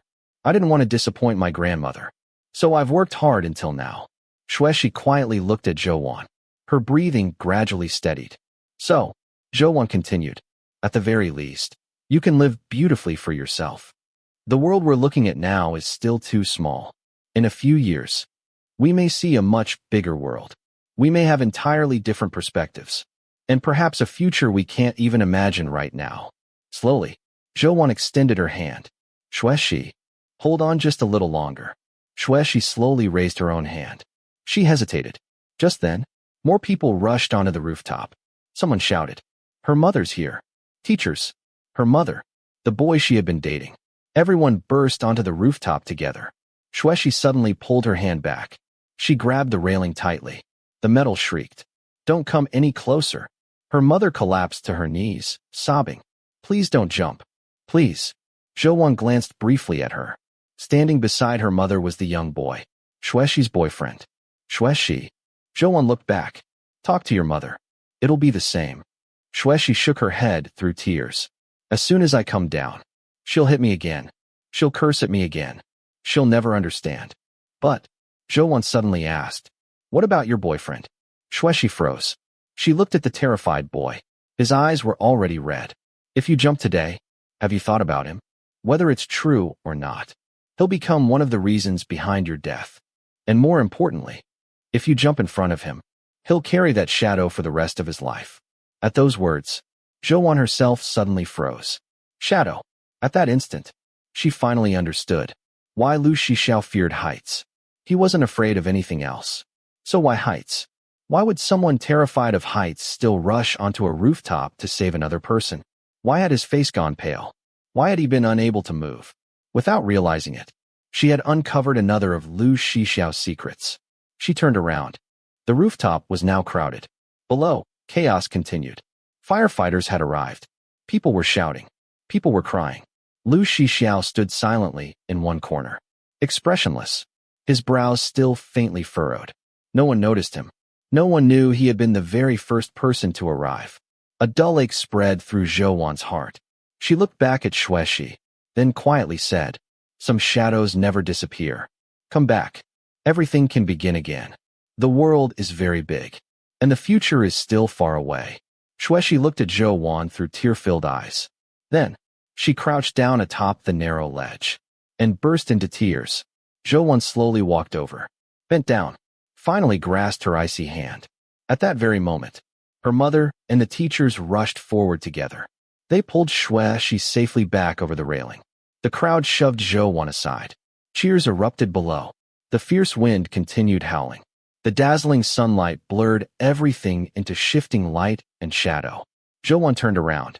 She slowly walked toward Lu Shixiao. No one paid them any attention. Lu Shixiao. She gently held his hand. Seeing the sweat covering his forehead, she softly asked, are you all right? His voice came out hoarse, completely drained. Zhou supported him downstairs. Only after they had descended 2 floors did some color finally return to his face. Lu Shixiao. Her thoughts were a little chaotic. She wasn't sure how to comfort him. She didn't jump. We saved her together. Lu Shixiao turned to look at her. Her eyes were clear and calm, like an undisturbed lake. He watched her quietly for several moments, then looked away. Let's go. Zhou stood still, watching his retreating figure. The young man's back was as straight as ever, as though nothing could ever break him. No trace remained of the fear and vulnerability she had witnessed only moments earlier. An incident like this naturally caused an enormous stir throughout the school. After an emergency faculty meeting, the teachers instructed everyone not to spread the story outside campus. At the same time, Zhou received special praise. Had she not seen Lu Shixiao rushing upstairs, she might never have reacted so quickly herself. And in truth, Lu Shixiao had reached the rooftop before anyone else. Zhou had wanted to tell the teachers that Lu Shixiao had gone up with her to save Xueshi, but she worried someone might connect everything to his mother's death. Besides, Lu Shixiao probably didn't want anyone discussing it, so she remained silent. Later, she heard that Xueshi's mother had held her daughter while crying. She apologized over and over. She finally acknowledged her daughter's mental health problems. She decided to temporarily withdraw her from school so she could receive treatment. Before leaving campus, Xueshi packed her belongings and came to thank Zhou. No need. Zhou smiled gently. Take good care of yourself. Maybe we'll meet again someday. I don't know. Xueshi smiled. After treatment, I might transfer schools. I want to start over somewhere new. Zhou nodded, then hesitated. What about your boyfriend? I already talked to him. We decided to separate for now. She shrugged with a smile. He grew up in a warm, happy family. He's cheerful. Maybe that's why I liked him. But honestly, we weren't really suited for each other. And after today, I don't want things to continue like this. If we ever meet again, I hope it'll be after I've recovered. After we've both become better versions of ourselves. Perhaps, the relationship itself had never been what drove Xueshi to the edge. It had only been the final straw. Zhou watched her disappear through the school gate. The sunlight remained dazzling. She wondered absent-mindedly, if one day she reached that point herself, what would become her final straw? She didn't see Lu Shixiao again that afternoon. Passing class 7, she secretly glanced inside. His seat was empty. He had left again. She wondered whether he still remembered their dinner plans. At 5 o'clock, school ended. Students left carrying heavy bags filled with homework and fresh gossip. Zhou stayed behind with Jiang Yin for another hour of physics competition training. The special instructor had already heard about the rooftop incident. I heard you talk that girl down. Thank goodness. It would have been heartbreaking to lose someone so young. Jiang Yin interrupted. Teacher Zhang, how do you solve this problem? Which one? Let me see. Since quitting her job at the arcade, Zhou had devoted far more time to studying. Her competition scores had improved noticeably. On yesterday's test, she had even scored 8 points higher than Jiang Yin. As a result, Jiang Yin studied even harder. Apart from eating and using the restroom, he rarely left his seat. Even today's shocking incident hadn't distracted him. An hour later, Jiang Yin stayed behind to continue solving problems. Zhou left first. By 6 o'clock, the campus had become quiet. Only the third-year students remained for evening study. With her head lowered, Zhou walked out of the school gate. A few steps later, she noticed a pair of shoes beside her. She stopped, then looked up. Lu Shixiao leaned lazily against a tree with a cigarette between his lips. Hearing her footsteps, he looked over. His slightly lowered eyelids emphasized the sharpness of his eyes.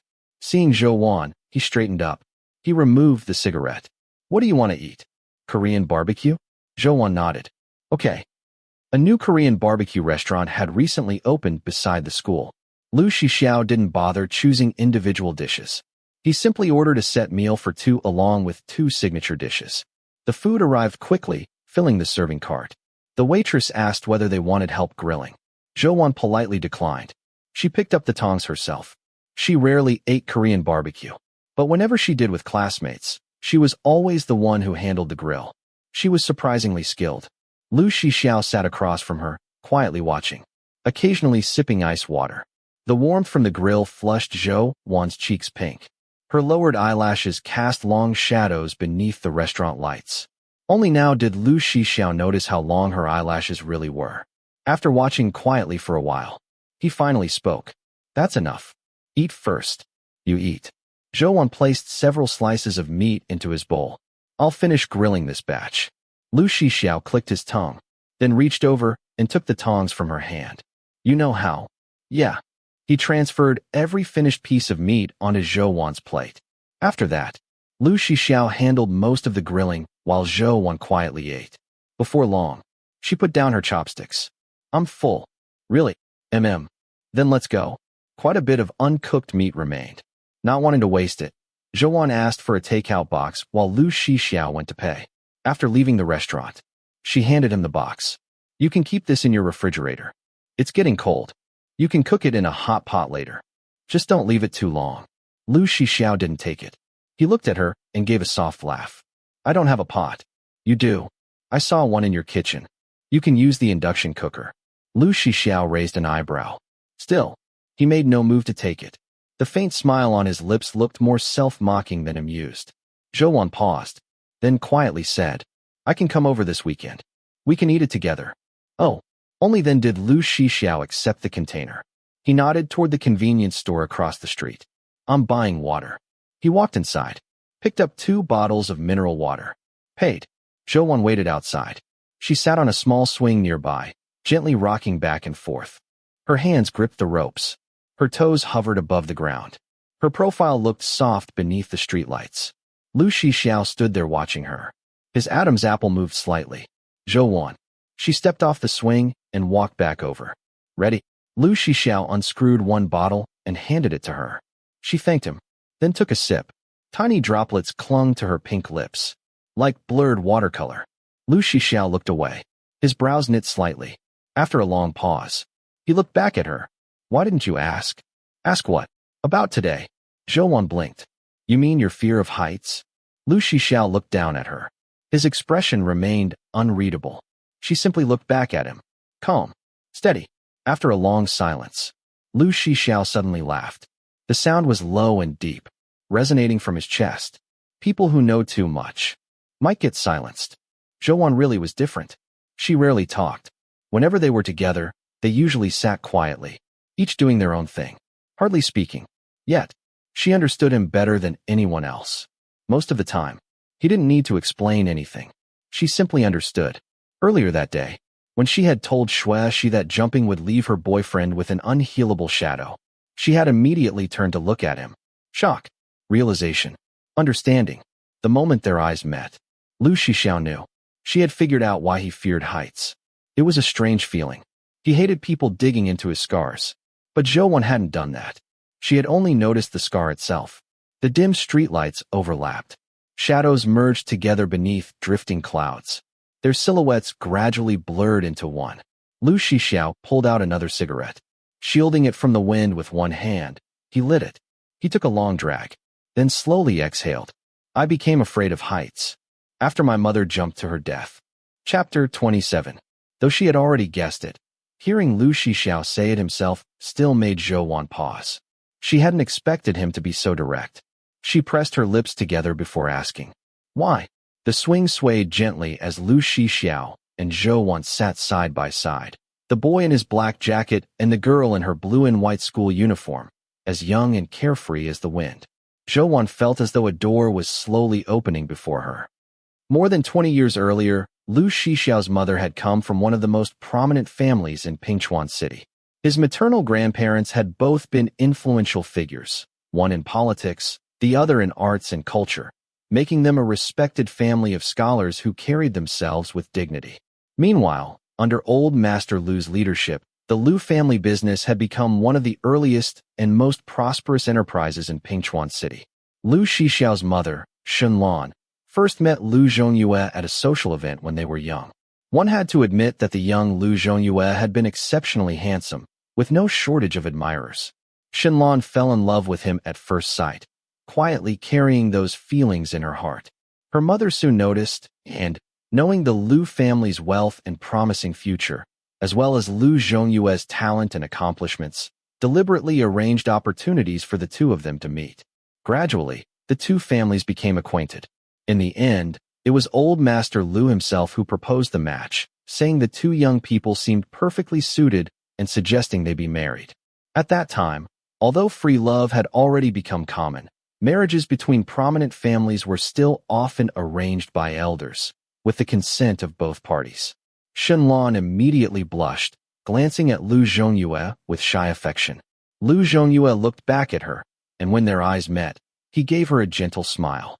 Thus, an unprecedentedly grand wedding was held in Pingchuan City. Old Master Lu was especially pleased with Shenlan. He admired her temperament and understood his son's personality well. He believed Shenlan was the perfect match for him and hoped she could gently guide his son and help him become even more accomplished. In everyone else's eyes, Lu Zhongyue and Shenlan were a perfect couple, equal in status, talented, beautiful, and truly a match made in heaven. Shenlan believed so as well. After their marriage, Lu Zhongyue took over the company while Shenlan stayed home, occasionally attending art exhibitions to pass the time. Life was peaceful and sweet. Within a year, Shenlan became pregnant. Old Master Lu was overjoyed and personally arranged for people to take care of her daily needs. At the time, Lu Zhongyue was extremely busy with work and often came home late, but Shenlan was content, marveling at the miracle of carrying new life. Then, amid her eager anticipation, Lu Shixiao was born. The following years passed peacefully. Shenlan was an elegant and refined woman. Under her upbringing, young Lu Shixiao grew into a polite and well-mannered child, earning praise from relatives and friends alike. Even the usually stern Old Master Lu had no resistance when it came to his grandson, often pretending to grimace while little Lu Shixiao happily tugged at his beard and hair. Everyone said Shenlan was blessed. Everyone envied her happiness. But life never warned anyone before it changed. Immersed in her happiness, Shenlan had never doubted Lu Zhongyue. She never questioned why he worked later and later every night. Until one day, when a woman unexpectedly shattered her beautiful illusion. While shopping at a jewelry store in the mall, Shenlan saw Lu Zhongyue with another woman. She froze where she stood. Countless thoughts raced through her mind. Who was that woman? Had Lu Zhongyue been unfaithful? How long had it been going on? How far had it gone? Should she divorce him? What would happen to little Xiao? But reality proved even crueler than her worst fears. A little boy suddenly ran over, wrapped his arms around Lu Zhongyue's leg, and called out sweetly, "Dad." Judging by his height, he was about the same age as Ah Xiao. Shenlan collapsed onto the floor. Her mind went completely blank. Mall employees hurried over to help her up, but she couldn't find the strength to move. By the time she finally managed to stand, Lu Zhongyue, the woman, and the child were already gone. A few days later, Lu Zhongyue claimed he had to leave on a 3-day business trip. Shenlan didn't confront him. 3 nights later, when Lu Zhongyue returned home, only Shenlan was sitting quietly in the living room. He looked around. "Where's Ah Xiao?" "I sent him to my parents' house." She looked at him calmly. "I have something to discuss with you." With remarkable composure, she placed the divorce papers in front of him. Equally calmly, she said, "I want a divorce." Even though she had spent those 3 days crying until her eyes were swollen and bloodshot. Even though she had never looked so broken in her entire life. "Divorce?" Lu Zhongyue looked stunned. "What's wrong?" "The division of our assets is already written in the agreement." She spoke evenly. "I don't want to fight with you. Everything will be divided equally. I only have one condition. Ah Xiao stays with me." Only then did Lu Zhongyue realize she was serious. The obedient wife who had never opposed him throughout their marriage really wanted to divorce him. Why? Shenlan slowly raised her head. Her eyes were red, filled with heartbreaking determination. "Don't you know what you've done?" Lu Zhongyue's heart skipped a beat, but he still refused to admit anything. Shenlan's chest rose and fell violently with anger. Her entire body trembled as she pulled a stack of photographs from her bag and threw them onto the table. They were all photos taken over the previous 3 days. Lu Zhongyue at the beach with a woman and a child. Shenlan had originally believed he was simply having an affair. She never imagined the truth would be 1,000 times crueler. The woman was Jiang Wensheng, Lu Zhongyue's college girlfriend. The child was Jiang Yan, the son she had with Lu Zhongyue. His birthday was even several months earlier than Ah Xiao's. Only then did Shenlan finally understand why Lu Zhongyue had been so busy during her pregnancy. Old Master Lu had always disapproved of Jiang Wensheng. Yet no one had known that Lu Zhongyue had never truly broken up with her, and had even fathered a child with her. In that instant, Shenlan's perfect marriage completely collapsed, exposing its ugliest truth. She realized she herself had unknowingly become the other woman between Lu Zhongyue and Jiang Wensheng. Lu Zhongyue stared silently at the photographs for a long time before finally saying, "I won't agree to a divorce. I can separate from her." Had Shenlan come from an ordinary family, Lu Zhongyue might have agreed. But she wasn't. Lu Qilan had always been watching for his mistakes. Shenlan was highly valued by Old Master Lu. If they divorced and she took Lu Shixiao with her, Lu Qilan would finally have the leverage he needed against him. Shenlan slowly sank onto the floor cushion and laughed bitterly. "You can separate from her, but you already have a child together." Lan, Lu Zhongyue said. "She never told me she was pregnant. By the time I found out, it was too late to terminate the pregnancy. There was no other choice. I promise. That child will never appear in front of Ah Xiao." Hearing those words, Shenlan wanted to laugh. She had always believed that Lu Zhongyue stayed with that woman because he truly loved her. Only now did she finally understand. Lu Zhongyue was simply cold and heartless. He didn't love Jiang Wensheng, and he didn't love her either. Save those explanations for your father. Shenlan wiped away her tears, preserving the last of her dignity. She left the divorce papers behind and walked out. Later, it was said that Old Master Lu became so furious over the incident that he nearly stripped Lu Zhongyue of all his authority. But for the sake of his grandson, he ultimately swallowed his pride. He personally brought Lu Zhongyue to the Shun family to apologize, hoping to persuade Shenlan to stay. Although Shenlan's parents pitied their daughter, divorce was still considered shameful by many in that generation. They were inclined to give Lu Zhongyue another chance. Old Master Lu promised that the illegitimate child would never step foot inside the Lu family. Lu Zhongyue would never see that mother and son again. No matter what happened, Lu Shixiao would forever remain his only grandson. Shenlan leaned silently against the sofa, gazing out the window. She said nothing. Her silence was her answer. Outside the door, young Lu Shixiao heard everything. Only then did he understand. His father had betrayed his mother, and he had another son. Shenlan remained determined to divorce. But fate had other plans. Half a month later, she suddenly became nauseous. A hospital examination revealed she was already 3 months pregnant. She had always been physically frail. At 3 months, an abortion carried an enormous risk of leaving permanent damage. Her parents opposed it. The Liu family repeatedly came to apologize and beg for reconciliation. In the end, the proud Shenlong gave in. But it was a surrender that went against everything in her heart. Throughout the pregnancy, she remained deeply depressed. After 10 difficult months, she suffered massive bleeding during childbirth. The delivery was extremely dangerous. She barely survived. Shenlong had nearly died. After escaping death, she became a completely different person. The vibrant woman she once was vanished. Hearing such a story made Zhouwan's heart ache. She herself had grown up in hardship. The only happy memories she possessed were those brief childhood years with her father. But Shenlong had been different. She had been born into privilege. She lacked nothing. She had loving parents. She was cherished by everyone. She had been someone others envied, only to suddenly lose everything. The fall had been devastating.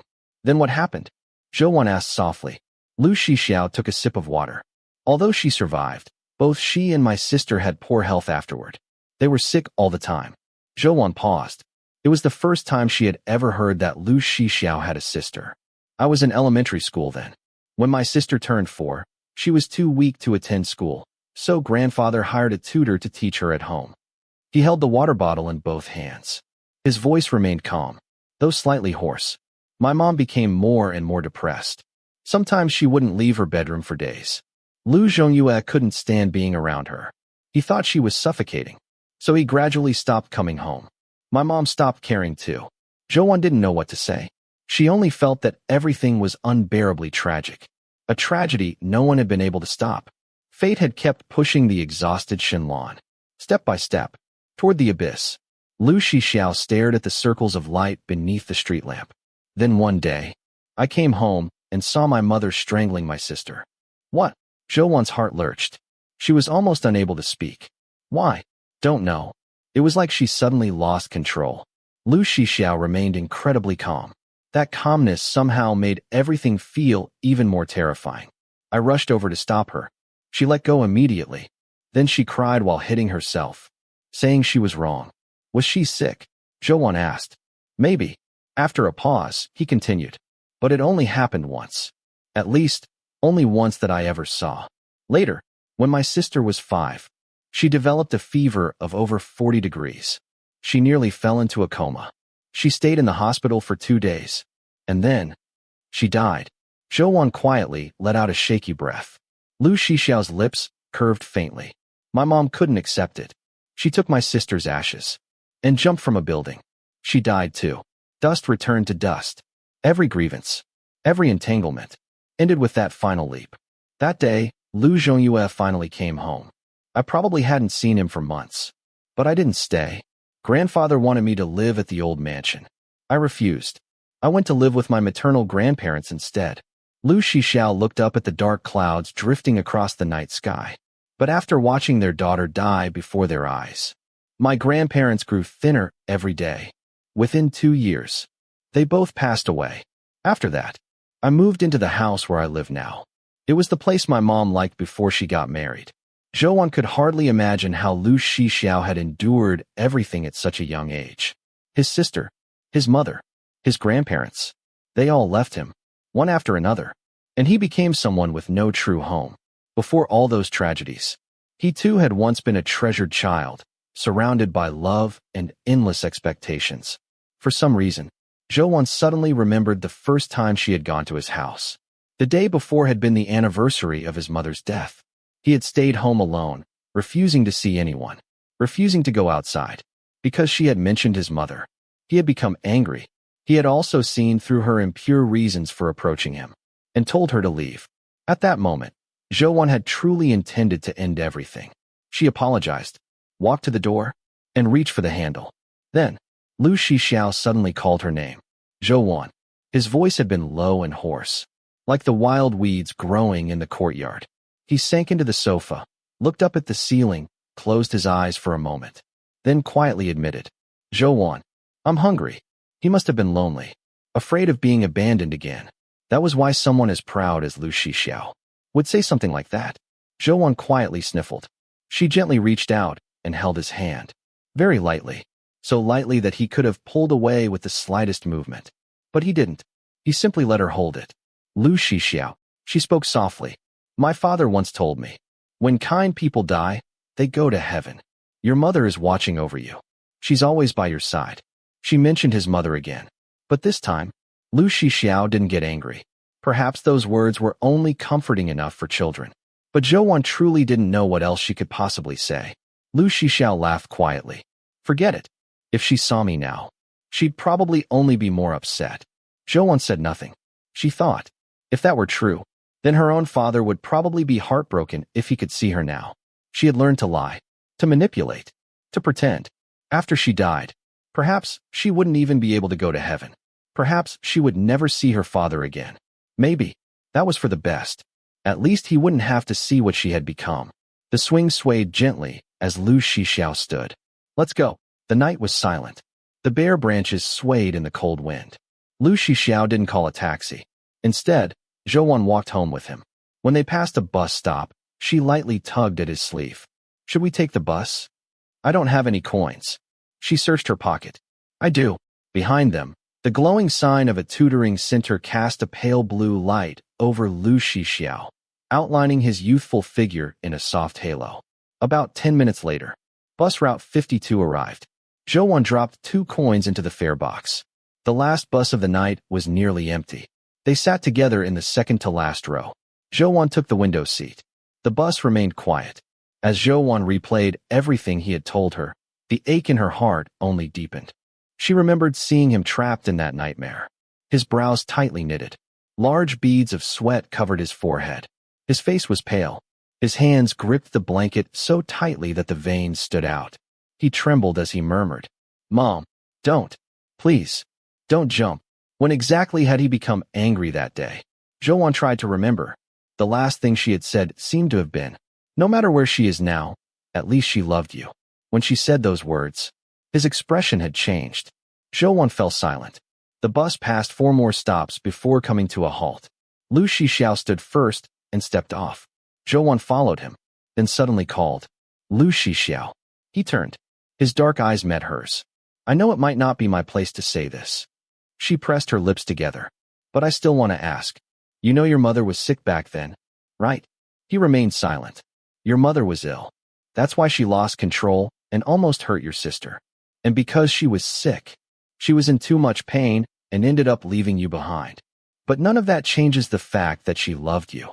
She looked at him earnestly. She was trapped beneath a dome. One she couldn't escape. She couldn't see you outside it. That's why she made that choice. When Shenlan had decided to jump, no one had appeared behind her. The way someone had appeared for Xueshi today. If someone had stood there at that moment, calling Lu Shixiao's name, Zhou believed Shenlan wouldn't have jumped. She had simply walked into a dead end. Everything before her had gone completely dark. She could no longer see any way out. Lu Shixiao looked at her for 2 long seconds. Then he looked away. Quietly, he said, I know. Perhaps she was only overthinking it. But Zhou still felt relieved. When they reached the entrance of her residential complex, she waved goodbye. I'll head in first. The wind was freezing. She urged him to hurry home before jogging toward the entrance. Suddenly, Lu Shixiao called out behind her. Zhou. She stopped and turned.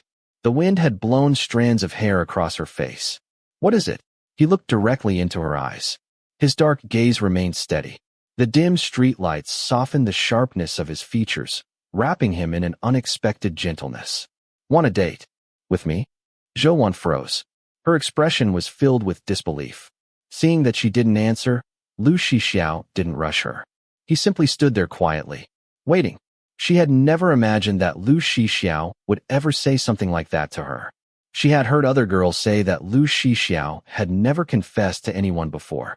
His previous girlfriends had all been the ones to pursue him. If they were pretty, he accepted. If they weren't, he refused. So Zhou had always assumed they would simply continue drifting along like this. Until one day, Lu Shixiao grew tired of her, or found another girlfriend. Reason told Zhou she should refuse him. They belonged to completely different worlds. She could never keep up with someone like Lu Shixiao. She was only 16. She still had to prepare for the physics competition.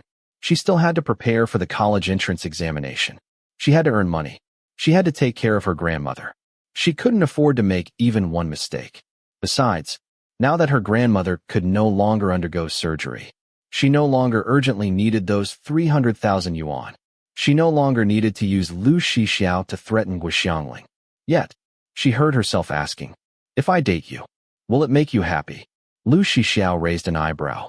Standing about 5 meters away, his hands tucked into his pockets, he smiled lazily. Probably. Zhou could clearly see the bottomless abyss before her. One nod, and she would fall into it forever. Her reasons for approaching Lu Shixiao had never been pure.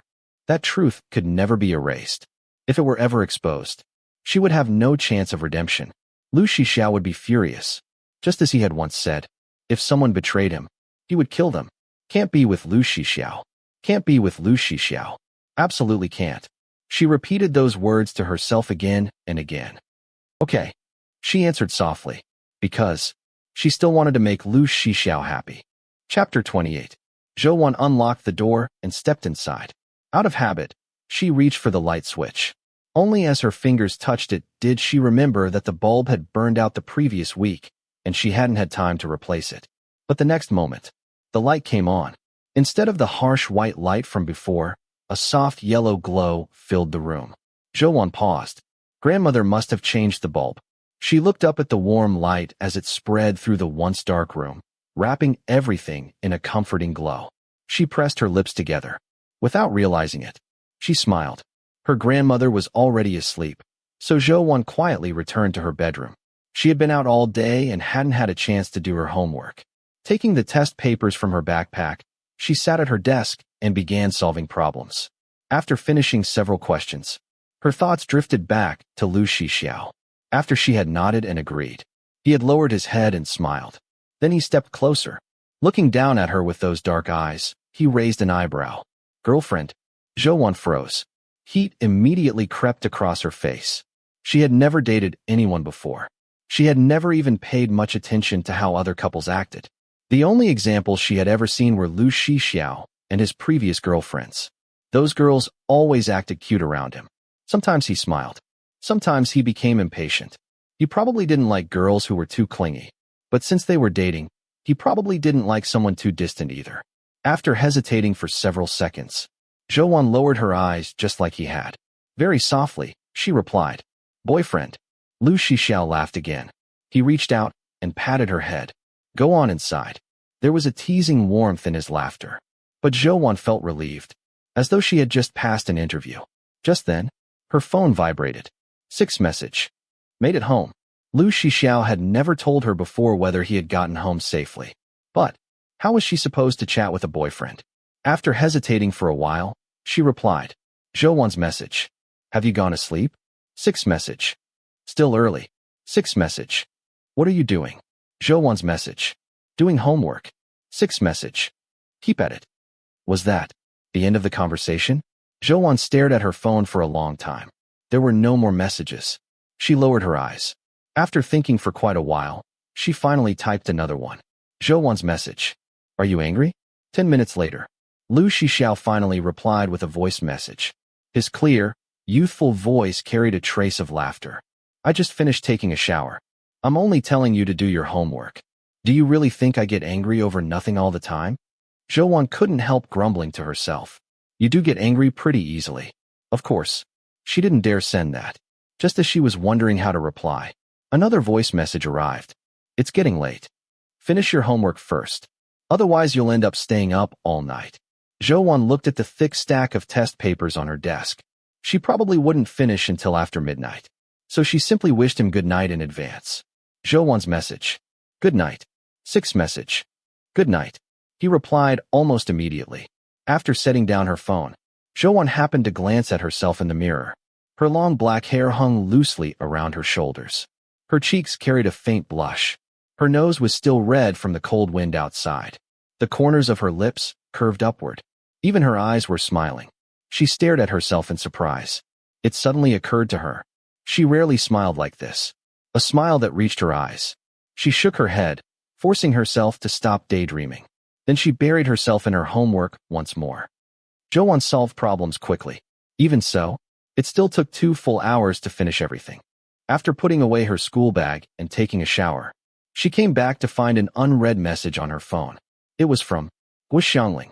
The moment she saw the name, a chill spread through her body. Her heart skipped a beat. Ever since she had demanded 150,000 yuan, Guxiangling had never contacted her again. Zhou had thought they would never have anything to do with each other again. Guxiangling's message. Can I call you? Zhou lowered her eyes. Darkness gathered quietly within them as she stared at the screen. If she had received this message yesterday, or even tomorrow, it wouldn't have hurt this much. But today, she had just started dating Lu Shixiao. Her fingers slowly moved across the screen. Zhou message. Yes, very soon. The phone rang. This time, there were no fake greetings. Zhou no longer called her mom, and Guxiangling no longer pretended to affectionately call her Wan. She got straight to the point. Can your grandmother still have the surgery? Zhou remained silent. Guxiangling understood immediately. So she can't. Then you don't need the money you blackmailed me for anymore, do you? Zhou knew Guxiangling was certain she wouldn't ask for it again. She had never been greedy. She only wanted the money for her grandmother's treatment. Taking a slow breath, Zhou said, No, I won't ask you for the remaining 150,000. So don't contact me again. What about you and Lu Shixiao? Zhou paused. Her gaze fell on the peach plush toy beside her bed. We haven't broken up. You're still together? Guxiangling's voice became shrill with disbelief. Zhou, you promised me you wouldn't let his father find out.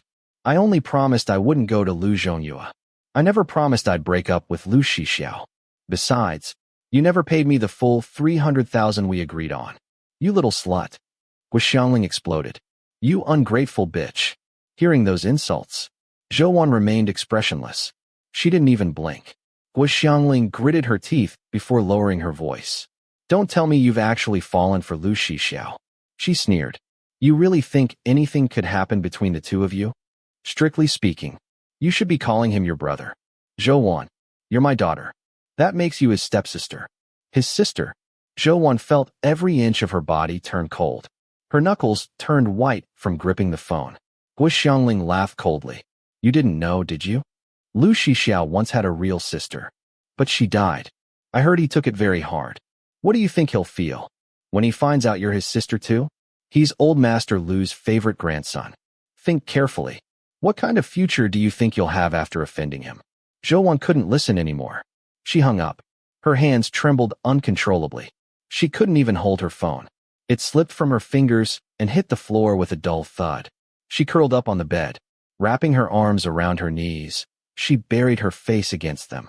Her heartbeat refused to settle. After a long time, she slowly calmed herself down. She kept repeating one thought over and over. Lu Shixiao would never find out. He would never be hurt by any of this. She had already decided not to use him to get revenge on Guxiangling. Given Lu Shixiao's relationship with Lu Zhongyue would never discover their relationship. He would never even know she existed. 1 month. 2 months. Eventually, Lu Shixiao would grow tired of her. Then she would quietly leave. Everything would return to normal. This secret would sink to the bottom of the sea, known only by her and Guxiangling, never to see the light again. Everything had started because of her. So naturally, it should end with her too, leaving behind the best ending possible. She only wanted Lu Shixiao to be a little happier during this time. That would be enough. It would be her way of making amends. Yes, that's how it would be. Nothing would go wrong. Nothing could go wrong. Everyone, back to your seats. Class starts in 3 minutes. But first, let's go over the monthly exam. The homeroom teacher tapped the classroom door as she walked toward the podium. The moment everyone heard the words, monthly exam, the classroom filled with groans. The papers had been incredibly difficult. Most students hadn't even finished the mathematics and science exams. Many questions had been left completely blank. The highest score in the entire grade is still from our class. 706 points. Everyone instinctively turned toward Jiang Yan. Even with such difficult exams, he had still scored over 700.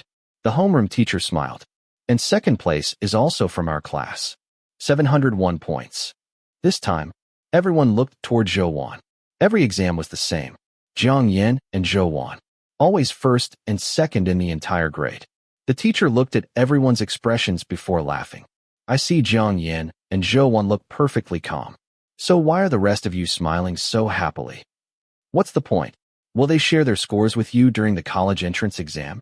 You don't study yourselves, but you're always happy to celebrate someone else's grades. Everyone fell silent. The teacher waved 2 report cards. Come on. Jiang Yin, Zhou Wan, come get your score sheets. Zhou Wan stood and walked to the front. As she accepted hers, the teacher smiled. Not bad, Zhou Wan. Our eternal second place has finally turned things around. Zhou Wan froze. She looked down at the total score. 706. She had scored 706 points. She was first. For the first time, the faint smile on Jiang Yan's face froze. He stared at his own score sheet in disbelief. The classroom instantly exploded. What? Zhou Wan got first. The gods are fighting. No way. We're witnessing history. The homeroom teacher smiled. This exam really was difficult. Scoring over 700 wasn't easy. You two should keep working hard. I purposely arranged for you to be desk mates. You can supervise and encourage each other. Back at her seat, Zhou Wan glanced sideways at Jiang Yan. He had already spread out every exam paper and was carefully comparing them against his score sheet. By evening, the grade rankings were posted. Everyone noticed that first and second place had switched. Ordinarily, it wouldn't have caused much discussion, but Zhou Wan was rumored to be Lu Shixiao's girlfriend. Soon, the school forum exploded. Post: a genius is still a genius. Dating doesn't affect her grades at all. Post: not only did dating not affect her grades, she actually improved after supposedly getting dumped. Post: is Zhou Wan even human? Look at Lu Shixiao's previous girlfriends. Every single one cried after the breakup and lost weight. Post: come to think of it, Zhou Wan didn't seem upset at all after the breakup. Post: who says they broke up? I saw them eating together at the barbecue place yesterday. They're still together. Post: holy crap, that's even scarier. It's been over a month since Lu Shixiao was first seen waiting for Zhou Wan outside the school gates, right? Has he ever dated anyone for over a month before? Zhou Wan quietly read through the posts. No one knew. She and Lu Shixiao had only officially started dating yesterday. Today was only the second day, but even on the second day, school was almost over, and they hadn't spoken at all. Lu Shixiao hadn't even come to school. Zhou Wan didn't know what was considered normal for a couple. She decided she'd message him after school instead. The dismissal bell rang. She packed her bag and headed to physics competition class with Jiang Yin. Every teacher had finished reviewing the monthly exams today. Normally, Jiang Yin scored nearly full marks in both mathematics and science. But this time, his mathematics score had dropped. That was why he came in second. Zhou Wan had looked through his mistakes. Oddly enough, the questions he got wrong weren't the hardest ones. They were simple, careless mistakes. That wasn't like the meticulous Jiang Yin at all. Jiang Yin, have you not been sleeping well lately? He rubbed his forehead. Yeah, I've been staying up late. If your math score had been normal, you'd still be first. We're only in our second year. We still have more than a year before the college entrance exam. Don't put too much pressure on yourself. Jiang Yin glanced at her before nodding. After a while, he spoke again. Zhou Wan, I'm not jealous that you came first. She looked at him. I told you a long time ago. You're very smart. If you really gave it everything you had, I wouldn't be able to beat you. In my eyes, you're like a banner. You keep pushing me to study harder, so I don't fall behind. He smiled faintly. Of course, holding on to first place isn't easy, so I have to work extremely hard. With your grades, you'll definitely get into a top university. Whether you're first or second isn't that important. That was how Zhou Wan saw it. Rankings weren't what mattered. Improving compared to your past self. That was enough. You don't understand. Jiang Yin gave a small laugh. First place is first place. Second place is nothing. The real world works the same way. Zhou Wan thought about it. She had never cared whether people remembered her. Perhaps Jiang Yin thought that way because of the family he grew up in. In his eyes, Shenlan had stood beneath the spotlight, living a life of wealth and status, while his own mother, Jiang Wensheng, could never step into the sunlight. That was why he cared so much about fame, about success. He wanted Jiang Wensheng to live a luxurious life. He wanted to one day return to the Lu family with dignity. He wanted Lu Zhongyue's recognition. But the true culprit had always been Lu Zhongyue. Jiang Yin didn't hate Lu Zhongyue. Instead, he hated Lu Shixiao and Shen Lan, both of whom had been victims too, although Zhou Wan and Jiang Yin had been friends for years. At this moment, she couldn't help feeling sorry for Lu Shixiao. He was the one who had suffered the most. He had done absolutely nothing wrong. He had never even been given the chance to choose. Yet somehow, he had ended up carrying the greatest burden. Who had ever pitied him? Who had ever stood up for him? Only now did Zhou Wan finally understand Lu Shixiao. He craved love. He feared being alone. He hated loneliness. Yet he also disliked noisy crowds. He locked himself away, never allowing anyone to truly enter his heart. That was why he had countless drinking buddies, countless girlfriends, yet almost no one who truly understood him. Whenever someone became too enthusiastic, too aggressive, he felt as though they were invading his territory. He became irritated. He grew tired of them. He wanted to push them away. After competition class ended, Zhou Wan walked out of school beside Jiang Yin. Then, she suddenly froze. Lu Shixiao was standing not far away. A faint smile appeared on her face. She quickly walked toward him, but Jiang Yin suddenly called after her. Zhou Wan already knew what he wanted to say. This time, she didn't give him the chance. Turning around, she waved with a smile. "See you Monday." Lu Shixiao watched the girl in her blue and white school uniform run toward him. She looked clean and bright. From head to toe, he casually glanced at Jiang Yin, then looked away. Resting a hand lightly on Zhou Wan's shoulder, he asked, "What do you want to eat?" "Anything is fine." Lu Shixiao was picky about food, but every restaurant he chose tasted amazing. This time, he brought her to a Japanese restaurant. It was extremely expensive. Zhou Wan had only ever eaten cheap delivery sushi before. She quietly copied the way Lu Shixiao ate. The sashimi melted in her mouth. The foie gras was equally tender. Only the wasabi. She couldn't quite get used to it. Halfway through the meal, Zhang Fan called. Loud music blasted through the phone as he shouted, "Boss Xiao, hurry over." Lu Shixiao lowered his eyes. "Not coming." "Boss Xiao, you haven't shown up in forever. We've all been lonely every night waiting for you." Zhang Fan deliberately exaggerated his tone. Lu Shixiao frowned in disgust. "Get lost." Then he hung up. Zhou Wan asked, "You're not going?" "We'll see." He took another sip of his iced drink. "What are you doing later?" Dating meant spending time together. At least, that's what Zhou Wan believed. Even if it meant staying up late to finish homework afterward. "I'm free. If you want to go, I can come with you." Lu Shixiao looked up. "They're at a KTV. You want to go?" She pressed her lips together, then nodded. He laughed softly. "Then let's go." Zhou Wan watched him smile. He really was handsome when he smiled. His brows relaxed. The indifference in his eyes faded into warmth. He looked effortlessly charming, unable to help herself. She smiled too. Lu Shixiao must be happy now, right? After dinner, they went downstairs. While Lu Shixiao paid the bill, Zhou Wan happened to see the receipt. More than 1,000 yuan. She was stunned. She had never eaten such an expensive meal. While Lu Shixiao called for a car, she finally spoke. "Lu Shixiao, can we not eat somewhere this expensive next time?" He turned to look at her.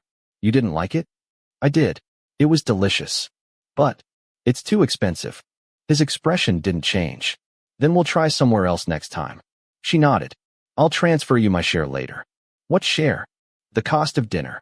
It was too expensive. We should split it." Lu Shixiao laughed. "Zhou Wan, that's not something you need to worry about." She looked at him blankly, not understanding. After putting his phone back into his pocket, he leaned down until his face was close to hers. Instinctively, Zhou Wan leaned back slightly. Her eyes widened.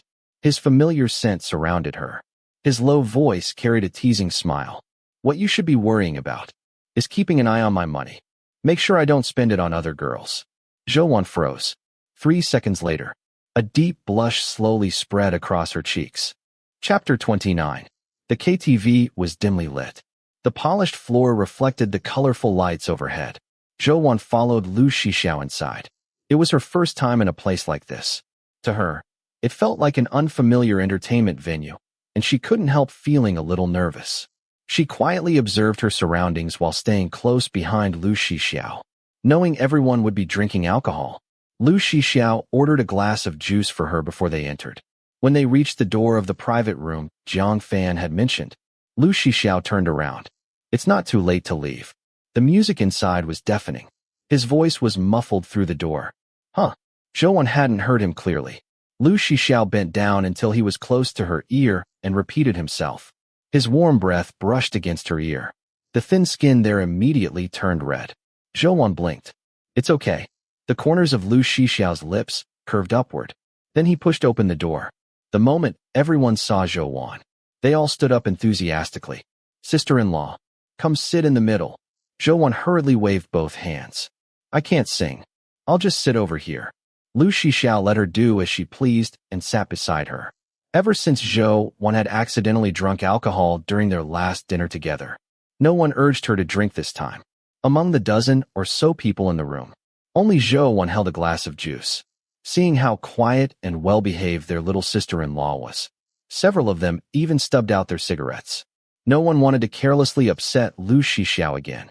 Lu Shixiao leaned lazily against the sofa. One hand held his drink. The other rested around Zhou's shoulders. Half of his weight leaned comfortably against her. His shirt collar hung loosely open, revealing his collarbone and Adam's apple. His neatly styled black hair and relaxed posture fit perfectly with the atmosphere around him. Zhou wasn't used to such intimate contact. Her entire back stiffened. She forced herself to sit perfectly straight. Even so, she didn't push him away. She simply let him hold her. She was certain that with Lu Shixiao's sharp instincts, he could tell exactly how uncomfortable she was. But instead of stopping, he seemed to enjoy watching her awkward reaction. After a while, someone suddenly spoke. Oh right, sister-in-law. I heard you came first in the monthly exam. The others immediately joined in. Sister-in-law is amazing. All hail the study goddess. Sister-in-law is like an oasis of knowledge coming to reform our cultural wasteland. Everyone burst into laughter. Then sister-in-law dating boss Xiao is basically a desert restoration project. Even Lu Shixiao laughed. He turned toward Zhou. First place. Why didn't you tell me? She blinked. There wasn't really anything worth mentioning. Teacher Zhou is so modest. The way Lu Shixiao said, Teacher Zhou, carried obvious amusement. His voice was playful, almost flirtatious. Zhou simply lowered her eyes without replying. After chatting for a while, Lu Shixiao drank a little alcohol. Not long afterward, he stood up while taking Zhou's hand. We're leaving. So early. Lu Shixiao smiled lazily. The good student has to go study. A chorus of teasing whistles filled the room. Everyone wore knowing smiles. Jiang Fan laughed. Then we're leaving too. These songs aren't worth singing anymore. Let's go somewhere else. Soon. Everyone walked out together. Outside, the cold wind hit Zhou's face. Only then did she realize she had forgotten her scarf inside the room. I'll go back for it. Lu Shixiao looked at her. What happened? I left my scarf. I'll get it. Without another word, he turned around and walked back inside. Zhou stayed outside with the others. She remained as reserved as ever. Fortunately, the group wasn't shy. They casually chatted with her from time to time. Just then, another young man walked over. What a coincidence. He smiled at Jiang Fan. You're here too. Jiang Fan high-fived him. We were just leaving. Boss Xiao didn't come today either? He did. He just went back upstairs. We're waiting for him. The young man looked about their age. Zhou didn't recognize him. He probably wasn't from Yangming High School. Noticing her looking at him, he raised an eyebrow and smiled. Oh, you've got a pretty girl here and didn't invite me over? Everyone froze. Several people were just about to explain that this was Boss Xiao's girlfriend, when the young man had already pulled out his phone.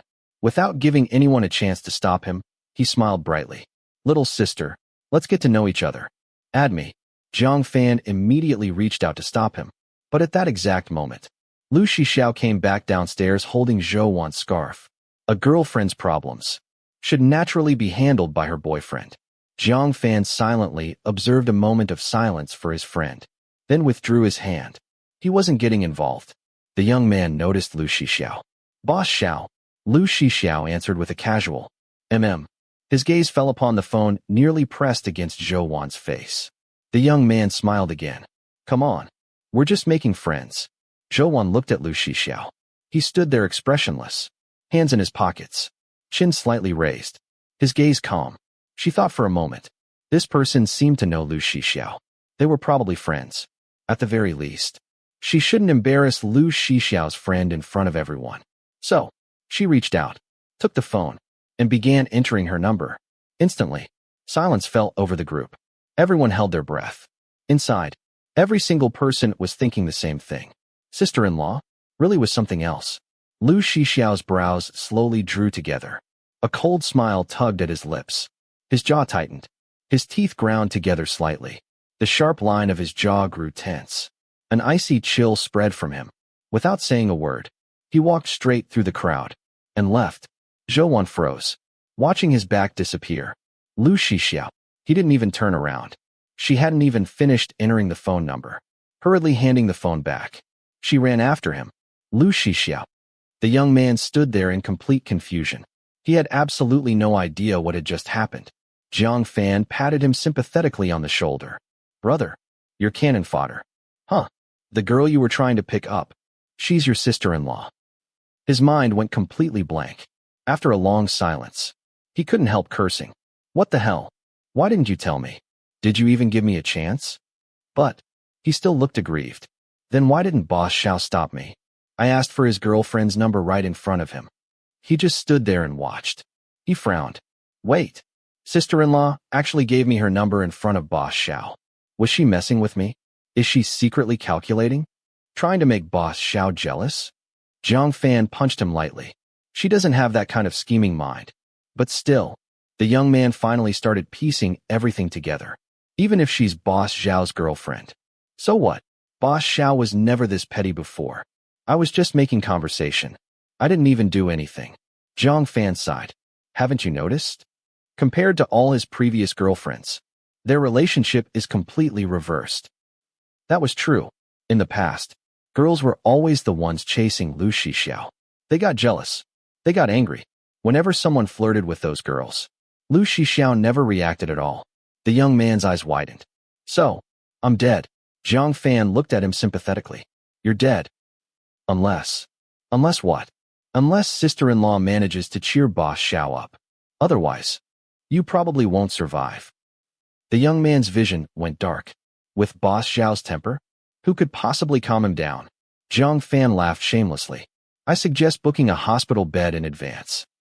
Zhou chased after Lu Shixiao for a long distance before finally catching up. She grabbed his sleeve, panting heavily. She couldn't even straighten her back. Lu Shixiao, don't walk so fast. He looked down at her. Zhou, you're pretty bold. Flirting with another guy right in front of me. Flirting. Such a serious accusation. Zhou felt as though an enormous pot had been dropped onto her head. I wasn't. She struggled to catch her breath while explaining. I just thought he was your friend. I didn't want him to lose face in front of everyone. Lu Shixiao couldn't be bothered listening. He turned to leave again.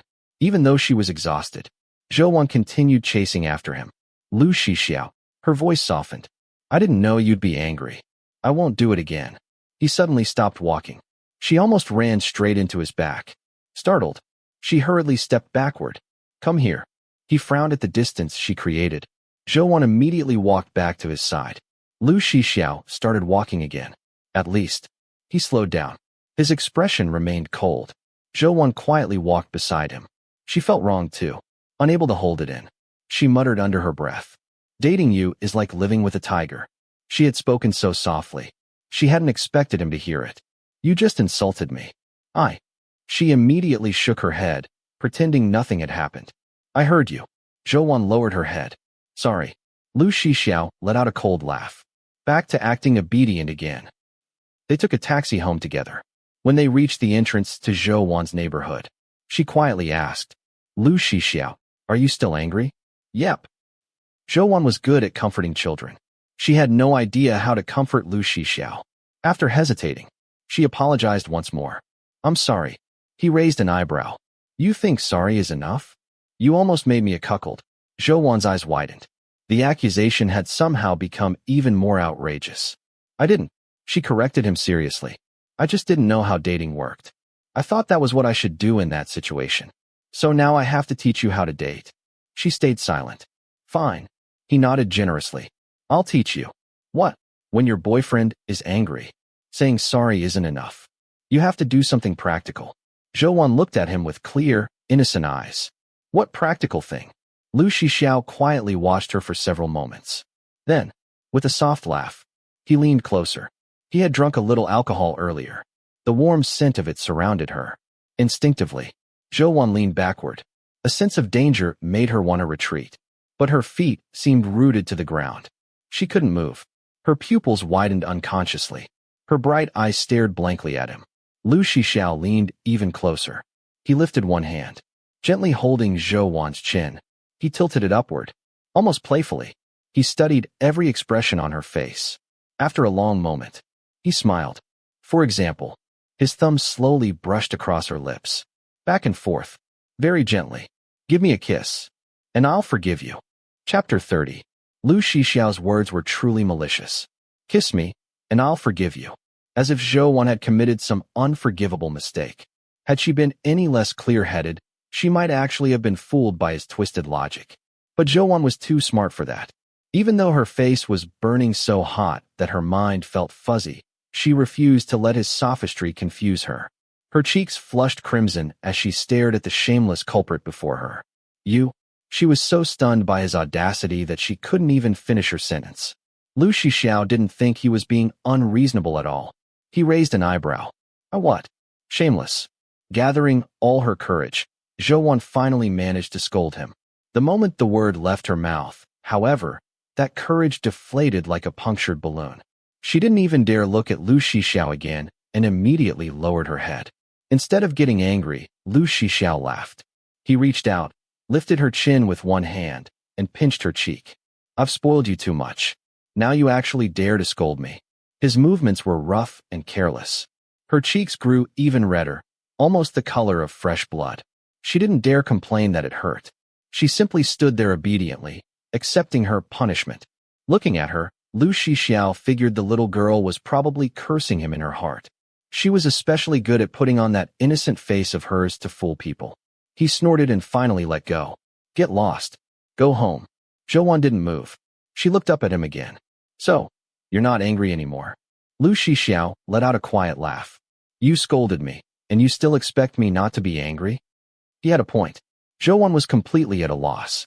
She had no idea what else she could do to make him feel better. Lu Shixiao seemed to have run out of patience. He tilted his chin toward the road. Go home. Don't blame me if you catch a cold. When she got home, her grandmother was sitting in the living room watching television. Wan, you're back. Her grandmother stood up. Have you eaten? Should I make you some wontons? I've already eaten, Grandma. Zhou set down her backpack but didn't dare get too close, afraid the smell of smoke and alcohol from the KTV would give her away. How are you feeling today? Very well. I've been feeling great lately. No discomfort at all, so don't worry. After chatting with her grandmother for a while, Zhou returned to her room. The moment she closed the bedroom door, she leaned against it and let out a long sigh. Lu Shixiao was simply too much for her. He was far too casual and far too willful. She had originally thought that dating Lu Shixiao only meant staying by his side and making him happy. Only today had she realized that being boyfriend and girlfriend wasn't nearly that simple. But she truly couldn't do the things he wanted. She lowered her gaze to her feet. She wondered how much longer Lu Shixiao could stay interested in someone like her. Lu Shixiao was rarely in such a good mood. Yet after getting home and taking a shower, he still hadn't received a single message from Zhou. Maybe what he'd said earlier had frightened her. He curled the corner of his lips and tossed his phone aside. Not long afterward, Jiang Fan called. What? Jiang Fan was laughing so hard, he could barely speak. Did I interrupt your romantic evening? Cut the crap. All right, my fault. Jiang Fan laughed. Is sister-in-law with you? She went home. Not bad. Sister-in-law managed to calm you down in less than an hour. Lu Shixiao snorted. As if she knows how to comfort anyone. Still fighting. Even so, Jiang Fan could tell Lu Shixiao was in a pretty good mood. Even if he hadn't completely let it go, most of his anger had already disappeared. Take it easy. Only someone as patient as Zhou could put up with you. Don't push her too far and scare her away. As if she'd dare. Lu Shixiao lit a cigarette and casually tossed the lighter onto the table. Oh, listen to you. Showing off your relationship. Jiang Fan laughed even harder. Don't forget, I was the first one who thought Zhou was pretty. You're the one who stole her away. Lu Shixiao exhaled a cloud of smoke and narrowed his eyes. Jiang Fan, are you looking for a beating? Fine, I was just talking. Jiang Fan laughed. But seriously, this relationship feels different from your previous ones. Don't tell me you've started liking the obedient type. Obedient? Lu Shixiao sneered. She's only pretending. She could swallow you whole without leaving a single bone. The next day, Saturday, Zhou got up early and accompanied her grandmother to the hospital before heading to the library alone.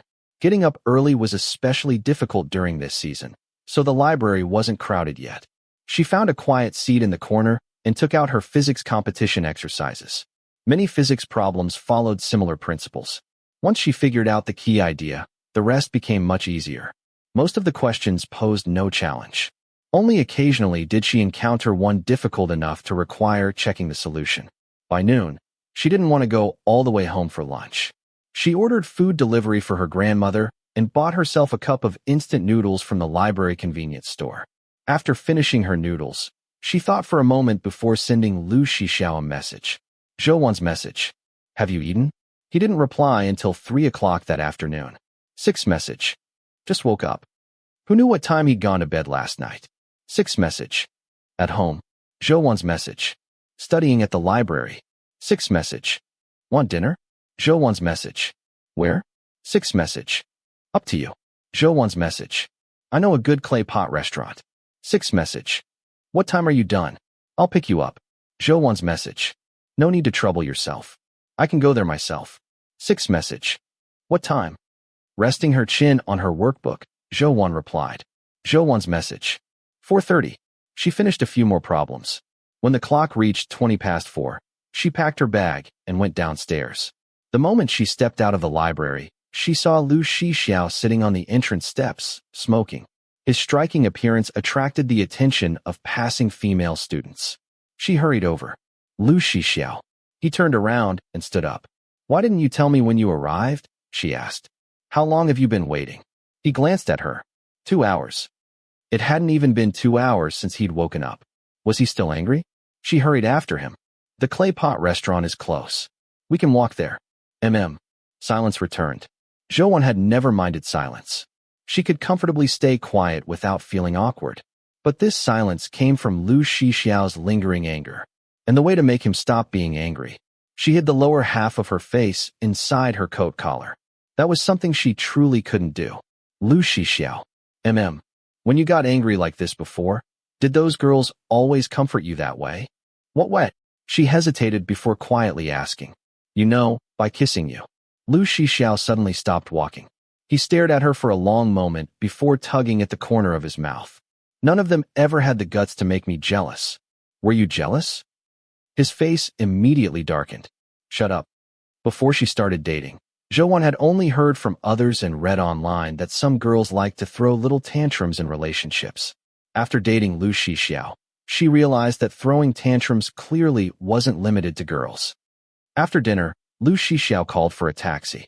Only after they had been riding for a while did Zhouwan realize they weren't heading home. Where are we going? The place I took you last time, Lu Shixiao answered. The motorcycle shop. Oh. She quietly leaned back in her seat. It was the same small shop. Today, however, it was packed with motorcycles and people. The moment they walked in, the rough-looking boys from before greeted her with smiles. Long time no see, little sister. Lu Shixiao looked up. What's with pretending to be so familiar? Yellowhair laughed. I called her little sister last time too. Why can't I call her that now? Lu Shixiao ignored him. He took Zhouwan's backpack and led her to a table in the corner. You can study here. She blinked. Huh. He looked at her. There's a race inside. I'm going to watch. You stay here. I can go with you. You don't even like it. His tone was calm. When's your physics competition? Next March. He nodded. Then study. I won't corrupt you. He lifted the rolling shutter and walked inside. The roar of engines and the cheers of the crowd poured out before becoming muffled again as the shutter closed. Zhouwan was naturally good at concentrating. The noisy environment hardly affected her, and she quickly immersed herself in her work. After finishing one section of problems, Yellowhair walked over carrying a box of strawberries. Have some, little sister. Studying uses a lot of brain power. She immediately waved both hands. No, thank you. Yellowhair sighed dramatically. If only your boyfriend had 1/10 of your manners. He laughed. All right, I'm kidding. Eat them. They're from the shop anyway. They didn't cost me anything. But you still paid for the inventory. Oh, right. He slapped his forehead. No wonder A Xiao said your grades were good. I almost forgot I still have to restock. I was wondering why I've been running this shop for years without making money. Come on, eat. When A Xiao comes out, I'll charge him a ridiculous price. Zhou increasingly felt that all of Lu Shixiao's friends were rather unusual. Yellow Hair casually sat down across from her. So, little sister, how old are you? 16. He slapped the table. That beast. I only started school early. We're in the same grade. The same grade. He laughed. That sounds weird when you're talking about A Xiao. He barely even goes to school. He hasn't gone these past few days. A Xiao used to be a great student. Really smart. She looked up in surprise. Yellow Hair grinned. Didn't expect that? She asked. Was that before his mother passed away? This time it was Yellow Hair's turn to be surprised. Wow, you even know about that. I met A Xiao after his mother died. He came to my shop to buy something. That brat had an attitude, even back then. I don't even remember what we argued about, but we ended up fighting. I'm 3 years older than him, and I was much taller back then, so I beat him pretty badly. Scared the little brat so much that he cried and immediately started calling me Big Brother. Zhou strongly suspected that part had been heavily exaggerated. Lu Shixiao might have lost a fight, but crying and calling someone Big Brother? Impossible. When my dad found out, he dragged me over to apologize. Seeing that A Xiao was all alone, we invited him over for dinner. Who would have thought that shameless brat would end up staying at our house? Zhou smiled. And then, we became friends after fighting. Later, we started racing motorcycles together. He was smart. His grades were excellent back then. He picked up racing incredibly fast too. Had plenty of guts. She looked toward the closed shutter. I didn't expect so many people to like motorcycle racing. There usually aren't this many. Today's different because there's prize money. First place wins 10,000 yuan. If A Xiao entered, that championship would definitely be his. He just isn't interested. How old was he when you first met him? Elementary school. Yellow Hair gestured with his hand. About this tall. Probably 3rd grade. 3rd grade. Everything had changed so early. Yellow Hair continued talking. While he was staying at my house, I saw his test papers. They were Olympiad math problems. Ridiculously difficult. My dad nearly lost it. He scolded me every day for being useless. Actually, his grades stayed excellent all the way through middle school. He could easily rank in the top 10 of his grade without much effort. But later, after his grandparents passed away, he had a huge fight with his father and moved out to live alone. After that, he barely went to school anymore. He just wandered around all day. Just then, Lu Shixiao came out. What are you telling her now? Yellow Hair immediately made a shushing gesture toward Zhou before replying. I was just asking about the problems your girlfriend was working on. Lu Shixiao snorted. As if you'd understand them. Humph. Like you would. Whether I understand them or not. Lu Shixiao said lazily. She's still mine. Yellow Hair waved him away. Get lost. Looking at you annoys me. Ignoring him, Lu Shixiao looked at Zhou. Finished studying? Yes. She quickly packed up her backpack. Let's go. Leaving already? Yellow Hair called after them. The race isn't even over. Bunch of trash. Lu Shixiao didn't even look back. Nothing worth watching. Talking to him really was infuriating. Yellow Hair gave Zhou a sympathetic look. No wonder being his girlfriend wasn't easy. On the way home, Zhou kept thinking about everything Yellow Hair had told her. She didn't believe studying was the only path in life. Perhaps it was for someone like her. But someone born into Lu Shixiao's family had countless other choices. Even so, she couldn't help feeling that it was such a waste. Someone who had once shone so brightly had gradually been crushed by reality until he became who he was today. He should have been dazzling. Lu Shixiao. She turned toward him. Are you coming to school on Monday? Why? Nothing. She paused. I was just asking. We'll see. Won't you have to take the college entrance examination eventually? He laughed. What? Want me to study hard? He raised an eyebrow, his lips curving into a teasing smile. Studying requires rewards. Otherwise, I'm not interested. What kind of rewards? His amber eyes glowed beneath the streetlights. For example, if my ranking improves by a few places, I get to kiss you. Zhou froze. She had never imagined studying could somehow be connected to this. Her face instantly turned bright red. Lu Shixiao. He simply burst into laughter. As though he'd heard the funniest joke in the world, His shoulders shook with amusement. Cursing me in your head again? She remained silent. He raised one arm and wrapped it around her shoulders, pulling her firmly into his embrace. His hand gripped the back of her neck, forcing her to lift her chin. Looking down at her from close range, he raised an eyebrow. You're getting bolder and bolder. Seems you still have some misunderstandings about me. You think I'm easy to bully? Her face became even hotter as she struggled awkwardly. Lu Shixiao, let go of me first. My girlfriend. He sounded exactly like a street thug. I'll do whatever I want. The pressure he radiated became overwhelming. The difference in strength between them was simply too great. No matter how hard she struggled, she couldn't break free. If he lowered his head and kissed her right now, she wouldn't be able to stop him. Lu Shixiao, avoiding his gaze, she spoke in a trembling voice. We've only just started dating. This is too fast. We're dating, but we can't kiss? He had never particularly cared about physical intimacy before, but seeing Zhou Wan react like this made teasing her irresistible. So, when won't it be too fast?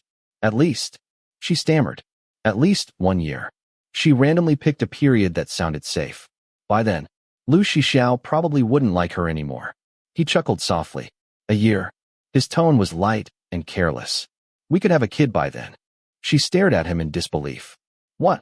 Seeing the shock in her wide doe eyes, Lu Shixiao suddenly worried he'd gone too far. He pressed his lips together and laughed. Nothing. Finally, the arm around her neck loosened. She quickly stepped aside, straightening her collar and smoothing her messy hair. After watching her quietly for a moment, he asked, What were you talking about with yellow hair? Nothing. She kept her head lowered. I just think, if someone as smart as you studied seriously, you could definitely get into a good university. What? He smiled faintly. You want me to go to the same university as you? Not exactly. She kept a safe distance as she answered softly. I just think, that's the kind of person you were meant to become. The casual smile on Lu Shixiao's face faded. He took a drag from his cigarette. Go to university. And then what? Then, she looked at him. You could leave this place. His eyelashes lowered. His jaw tightened. He remained silent. I think you're someone who belongs in freedom. You shouldn't stay trapped here because of the past. And you shouldn't have to walk the path everyone else expects you to. The ordinary definition of success, when applied to Lu Shixiao, it felt shallow. He should remain wild. He should travel. He should follow roads with no visible destination. Neither of them spoke again. When they reached the entrance to the residential complex, Lu Shixiao finally stopped. Forget it. He smiled faintly. There was little warmth in his dark eyes. Zhou Wan didn't know how to persuade him, nor did she know how to comfort him. Those wounds had existed for far too long, even though she had only glimpsed a small corner of them. Healing them would be as difficult as scraping poison from bone. I'm going in. She smiled gently. Good night. She walked several steps before suddenly stopping. Then she turned around.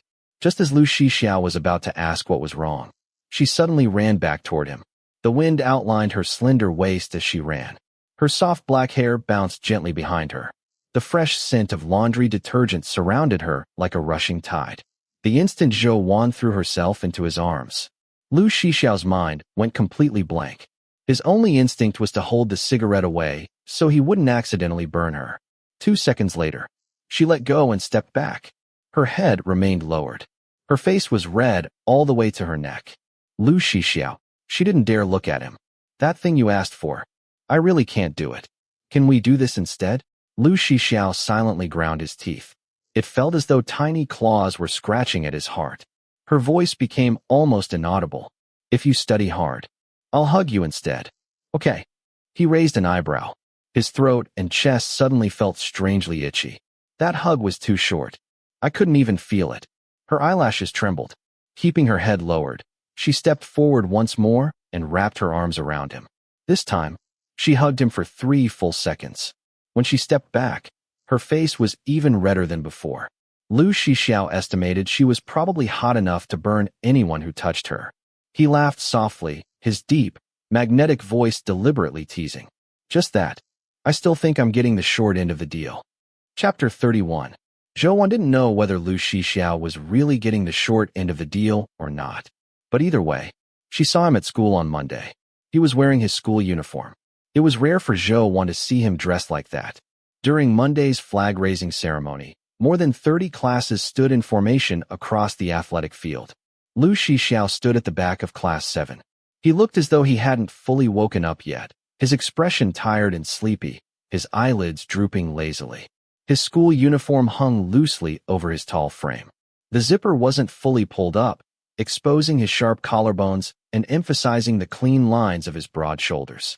Around her, Zhou heard girls whispering excitedly. They were all talking about how Lu Shixiao had actually come to school today, and was even wearing his uniform. They said that good-looking people could make even the ugliest school uniform look youthful and stylish. Zhou lowered her head and quietly pressed her lips together, hiding her smile. Meanwhile, the principal continued his speech on the podium. Almost no one was actually listening. Today was Christmas Eve. Tomorrow would be Christmas. These holidays were especially popular among students. Everyone had spent the weekend buying beautiful Christmas cards, and now they were whispering to each other about the gifts and cards they'd received. Zhou had received quite a few cards herself. She was gentle, friendly, and well-liked by her classmates. This year, however, almost all of them were from girls. Not a single boy had given her one. Probably because of Lu Shixiao. None of them dared get close anymore. After the flag-raising ceremony ended, each class returned to its classroom in order. Gu Ming linked arms with Zhou as they walked. It'd be so nice if it snowed tomorrow. That would really make it feel like Christmas. Did the weather forecast say it might snow? Zhou asked. Of course not. Gu Ming laughed. Xiaoxi hasn't had snow this early in years. If it does snow, it's usually around New Year's. Zhou remembered something Lu Shixiao had said before. Looks like it's a warm winter this year. Gu Ming sighed dramatically. I have to get into a university up north. Zhou laughed. Just so you can see snow? And because of central heating. As they climbed the stairs back to the classroom, Zhou suddenly stopped. She lowered her voice. Ming, do you have a sanitary pad? Oh. Gu Ming immediately reached into her backpack. Your period started? I've got some. After borrowing one, Zhou hurried to the restroom. Her menstrual cycle had always been irregular. Sometimes it came after more than a month. Sometimes in less than one. But every time it arrived, she suffered. Her stomach cramped. Her lower back ached. And she always felt unbearably cold. After changing her pad, Zhou sighed softly. She hated having her period during winter. The school restrooms had no hot water. She rinsed her hands under the icy tap, shivering from the cold before hurriedly drying them and stuffing them into her pockets.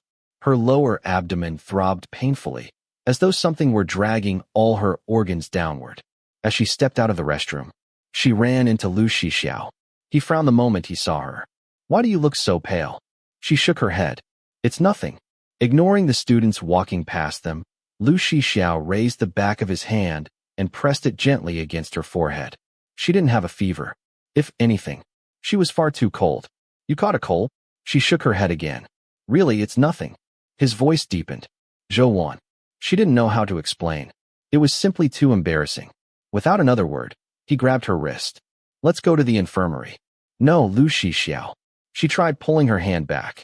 I'm really fine. She couldn't break free. Looking around to make sure no one else was nearby, she finally lowered her voice. I just got my period. Lu Shixiao froze. After staring at her for a moment, he slowly let go of her wrist. Does it hurt? It's all right. She smiled weakly. It just feels a little uncomfortable. Just then, the class bell rang. She quickly waved goodbye. I have to go. Holding back the pain in her stomach, she hurried back to class. It was Chinese class. Zhou took all the Christmas cards out of her desk. Modern Christmas cards were becoming more and more elaborate. Most were colorful, three-dimensional pop-up designs.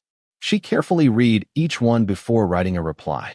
When she reached the last card, she paused. It was for Lu Shixiao. What should she write?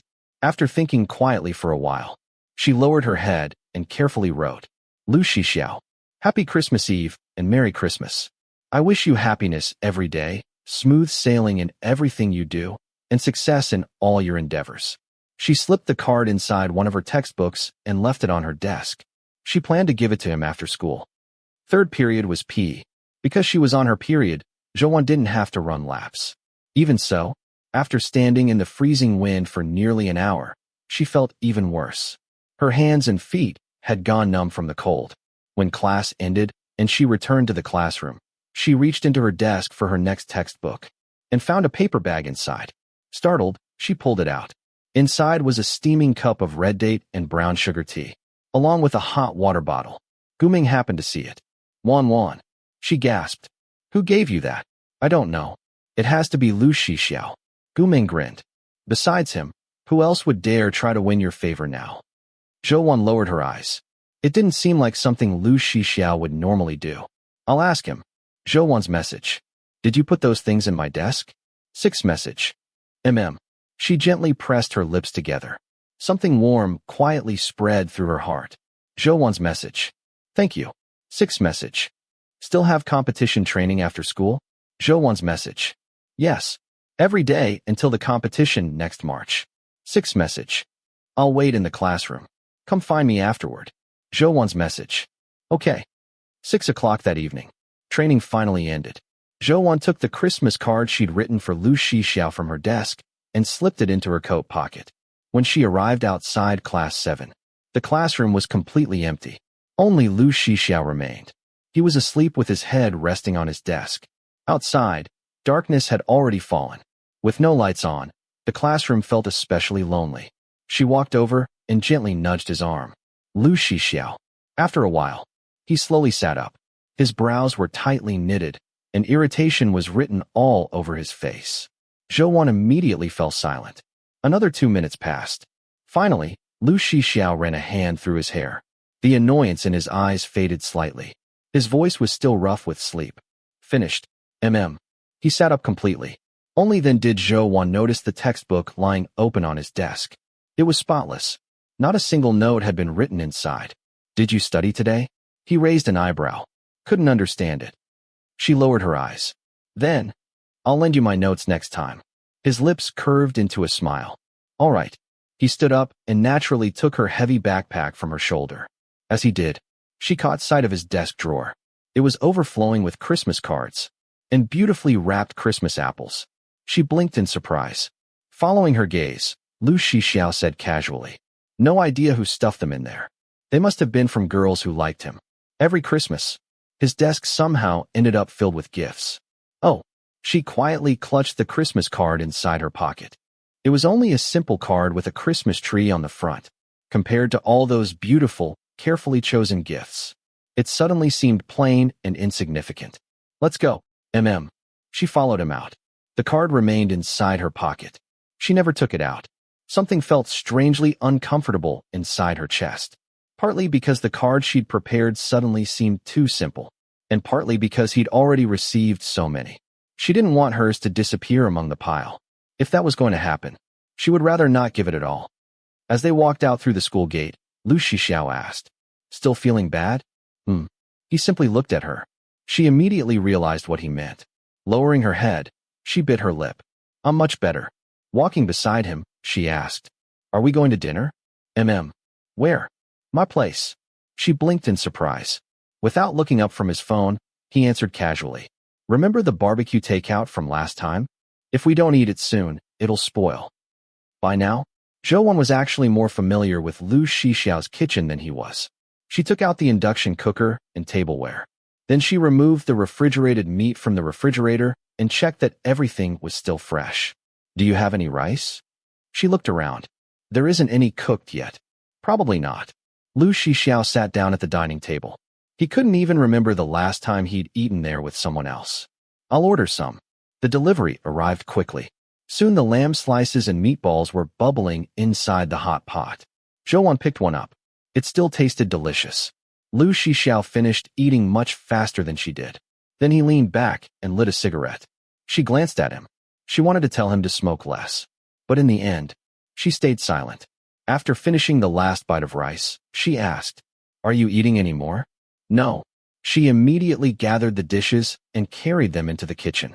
After she'd been washing them for a short while, Lu Shixiao walked in. Without a word, he reached over and turned the faucet the other way. "Don't know how to switch on the hot water?" She looked surprised. "I thought there wasn't any." He leaned casually against the counter beside her, quietly watching her wash the dishes. After a while, he clicked his tongue impatiently. He grabbed her arm and gently pulled her aside. Then he rolled up his sleeves and plunged his own pale hands into the cloudy dishwater. His hands clearly weren't accustomed to doing housework. She tugged gently at his sleeve. "I'll do it." His sleeves were rolled to his elbows. His dark hair fell naturally across his forehead. A cigarette rested between his lips. As he spoke, a bit of ash dropped onto his sleeve before he casually brushed it away. "Go study." His movements were surprisingly quick. One bowl after another became clean in his hands.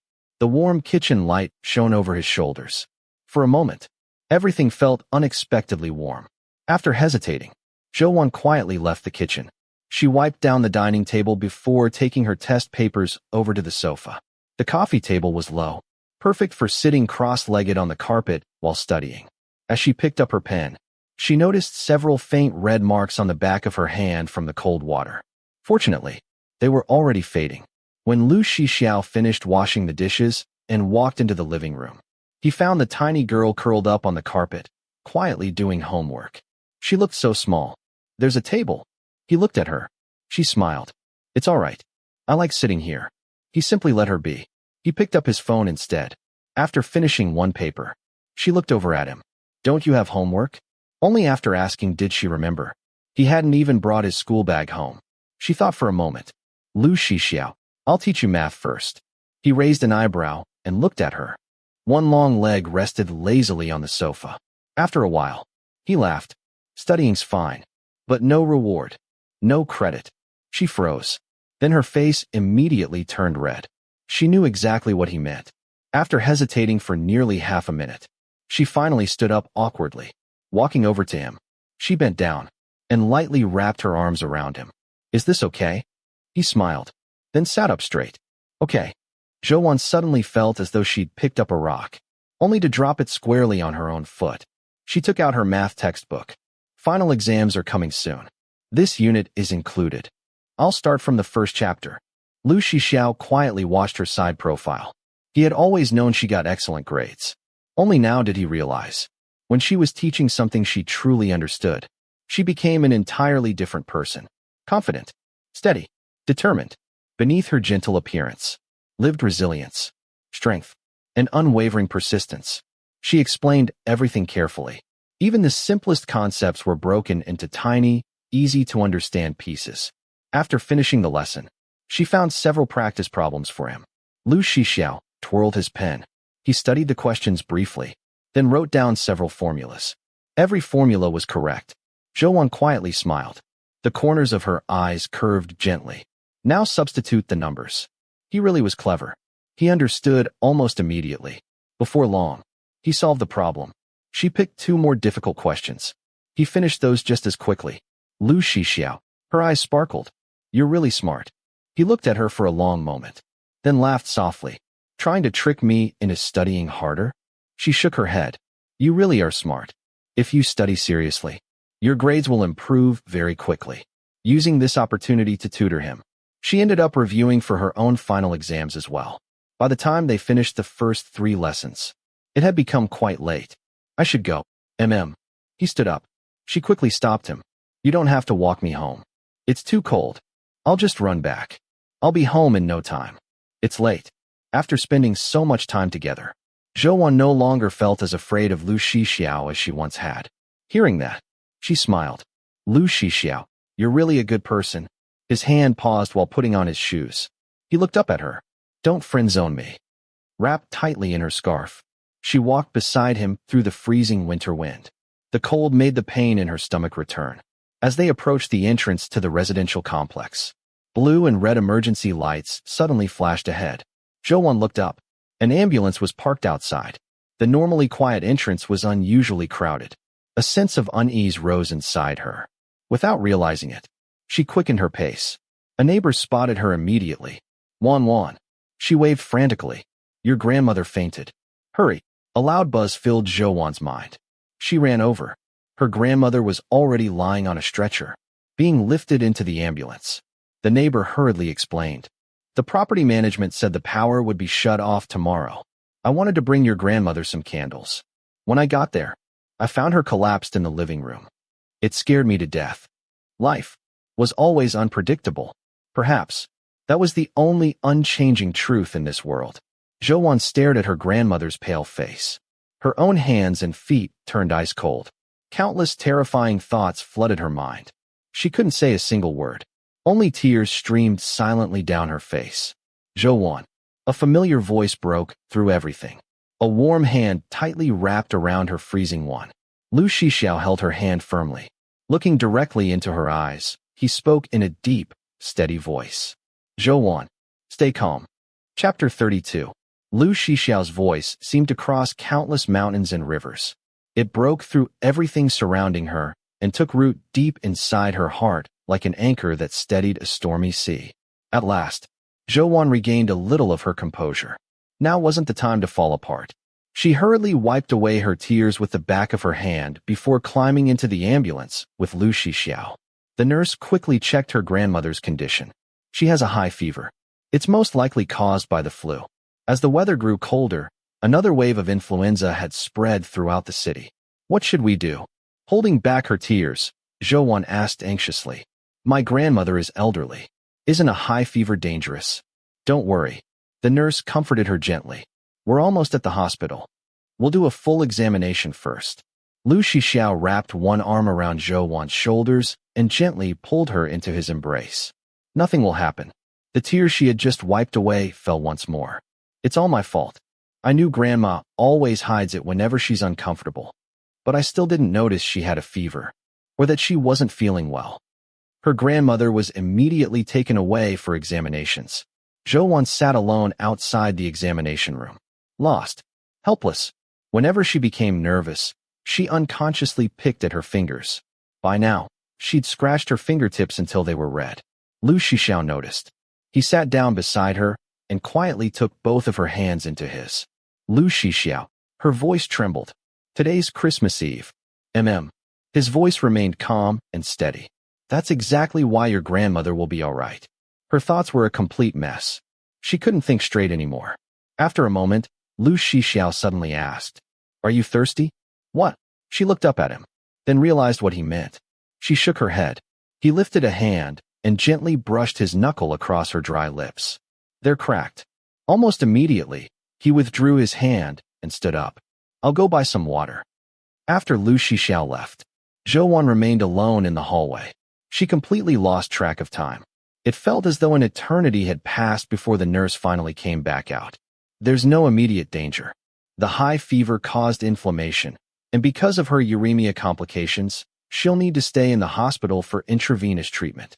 Only then did the tension holding Zhou together finally loosen. She repeatedly thanked the nurse. Her grandmother was moved into an infusion room. Zhou sat beside the bed, gently holding her grandmother's hand. She softly called to her several times. There was no response. She's probably just asleep. The nurse smiled reassuringly. Let her rest. When this 4-bag finishes, just press the call button. Zhou nodded. Thank you. She thanked the nurse once again. Her grandmother was getting older. Years of illness had left her suffering from one complication after another. Every few days, there was always some minor discomfort. Afraid of making Zhou worry, she always hid it. She endured everything she could, until she no longer could. After sitting beside the bed for a while, Zhou suddenly remembered Lu Shixiao. She sent him a message telling him which infusion room she was in. There was no reply. After hesitating briefly, she decided to go look for him. The convenience store was directly across from the hospital. The moment she stepped outside, she immediately spotted Lu Shixiao's back. He was still wearing his school uniform. His tall figure stood out effortlessly among the crowd. She hurried over. Lu Shixiao. He turned around. Only after stopping beside him did she notice the black sedan parked in front of him. Its rear door was open. An elderly man with snow-white hair, but a strong, vigorous presence leaned out from inside. Lu Shixiao bent down slightly to support him. Careful. Zhou's eyelashes trembled. She immediately understood. This elderly man must be old Master Lu. The old man studied her for a moment. Though kind, his presence naturally carried authority. Shower. He smiled. Is this your classmate? Lu Shixiao answered calmly. My girlfriend. Zhou froze. Old Master Lu laughed and lightly punched Lu Shixiao on the shoulder. You little rascal. Lowering her eyes, Zhou politely greeted him. Hello, Grandpa. Good. Old Master Lu smiled warmly. What brings you to the hospital? My grandmother is sick. Oh, how is she now? Is there anything I can help with? She hurriedly waved both hands. No need. She's receiving in 4 now. It's nothing serious. Good. Old Master Lu nodded. Since you're Shower's classmate, if you ever need help, just let me know. He was completely different from what Zhou had imagined. She had always pictured the head of such a wealthy family as stern, cold, and impossible to approach. Instead, Old Master Lu had no airs whatsoever. She didn't dare meet his eyes. She simply lowered her head and thanked him again. Although she didn't resemble Guoxiangling very much, guilt still lingered inside her. She couldn't help worrying that Old Master Lu's sharp eyes might somehow see through everything. All right, Lu Shixiao spoke lazily. Enough chatting. You should head back. You're not coming upstairs with me? Old Master Lu asked. Lu Shixiao merely hummed in acknowledgement. The old man looked at him with disappointment. In the end, he simply sighed. After all, everything that had happened back then had been his own son's fault. Shower, when you have time, you should still come home more often. Your father is still your father. Must the two of you remain strangers forever? The corner of Lu Shixiao's mouth twitched slightly. He said nothing. Just then, the elevator beside them arrived with a soft ding. The doors opened. Zhou suddenly stopped walking. Guoxiangling stepped out of the elevator. She hurried toward Old Master Lu. Dad. Noticing Zhou's obvious reaction, Lu Shixiao glanced at her. What's wrong? She forced a smile. Nothing. Old Master Lu was no longer as cheerful as before. He nodded at Guoxiangling. How's Zhongyuet? He caught a cold after the weather turned. Guoxiangling answered. He just had surgery not long ago. His immunity is weak, so the fever came quickly. Dad, what brings you to the hospital so late? I had a physical examination today. Old Master Lu replied. I thought I'd stop by afterward. Then he looked back at Zhou. The temperature has dropped a lot lately. Many people have caught colds. Oh, right. He smiled. Young lady, what's your name? Following his gaze, Guoxiangling finally noticed Zhou. Her face instantly turned pale. She naturally assumed this entire encounter had been Zhou's scheme. Hatred instantly filled her eyes. Zhou didn't want to become entangled with her anymore. She had no idea whether Old Master Lu knew Guoxiangling's past, or whether he'd ever investigated her. She remained silent. She didn't dare answer. Lu Shixiao misunderstood her silence, thinking she was still shaken by her grandmother's collapse. He rested a hand on her shoulder. Her name is Zhou. Old Master Lu nodded. Then he instructed Guoxiangling. Speak with the hospital staff later, and make sure Zhou's grandmother receives proper care. Guoxiangling clenched her teeth. Forcing a smile, she replied, All right. After everyone else had left, Lu Shixiao quietly watched Zhou for a while. Then he reached out and lightly poked her cheek. What are you daydreaming about? Leave your soul somewhere. No. Hidden where he couldn't see, she silently clenched her fists, forcing herself to calm down once more. Aren't you going upstairs to see him? No. She looked at him. My grandmother's all right now. She's getting her 4. Thank you for staying with me. It's late. You should go get some rest. Lu Shixiao could clearly hear the change in her tone. It had become distant, polite, almost exactly like when they'd first met. He raised an eyebrow. Reaching out, he pinched her chin and gently lifted her face. His eyes lazily swept over her. Then he laughed. So, meeting my grandfather scared you silly? Only then did the panic inside Zhou slowly ease. When Lu Shixiao had spoken her name earlier, Old Master Lu hadn't reacted at all. Apparently, he truly didn't know who she was. She quietly pressed her lips together. Why did you tell your grandfather? That I'm your girlfriend? Aren't you? He pinched her cheek again. He likes you. It's not easy to win over that old man. His tone remained as carefree and arrogant as ever. Really? She murmured. He just likes obedient-looking little girls. Lu Shixiao shrugged. He got fooled by your appearance. Without replying, she quietly turned her head away. Back in the infusion room, Lu Shixiao placed the convenience store bag on a nearby table. He took out a bottle of mineral water, unscrewed the cap, and handed it to her. She thanked him and took a drink. He stayed with her for a while. Then he took out his cigarettes. Leaning close to her ear, he whispered, I'm going out for a smoke. The 4 bag was almost empty.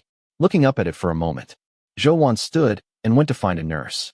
The moment she opened the door, someone carrying takeout accidentally crashed into her. She let out a small cry and stumbled backward. Fortunately, Although the hot soup spilled across her jacket, it hadn't soaked through enough to burn her skin. The other person hurriedly apologized while frantically wiping at her clothes with napkins. I'm so sorry. It's all right. Zhou smiled politely. I'll just wash it off. After asking the nurse to replace the four, she removed her stained school jacket.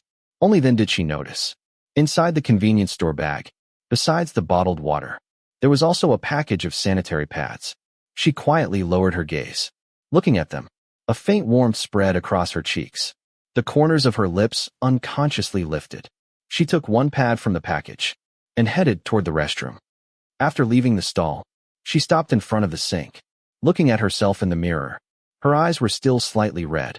The exhaustion made the creases of her double eyelids appear deeper than usual. She rested both hands on the marble counter. Letting out a quiet sigh, she lowered her head and splashed cold water onto her face. After shaking the water from her hands, she turned to leave. Suddenly, someone shoved her hard from behind.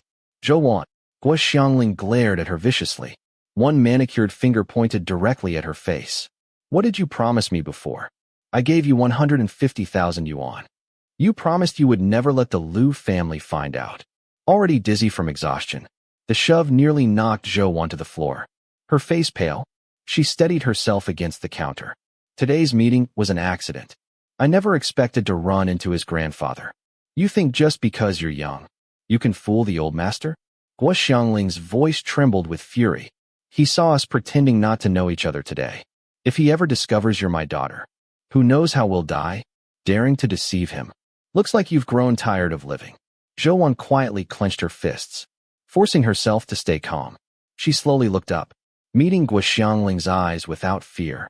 She spoke one word at a time. If you know that, then you shouldn't have come looking for me. Aren't you afraid someone will see us? Guo Xiangling stepped closer. Her high heels clicked sharply against the floor. She grabbed Zhou by the collar. Don't think your little tricks can threaten me. I've crossed more bridges than you've walked roads. Zhou expression didn't change. She even smiled faintly.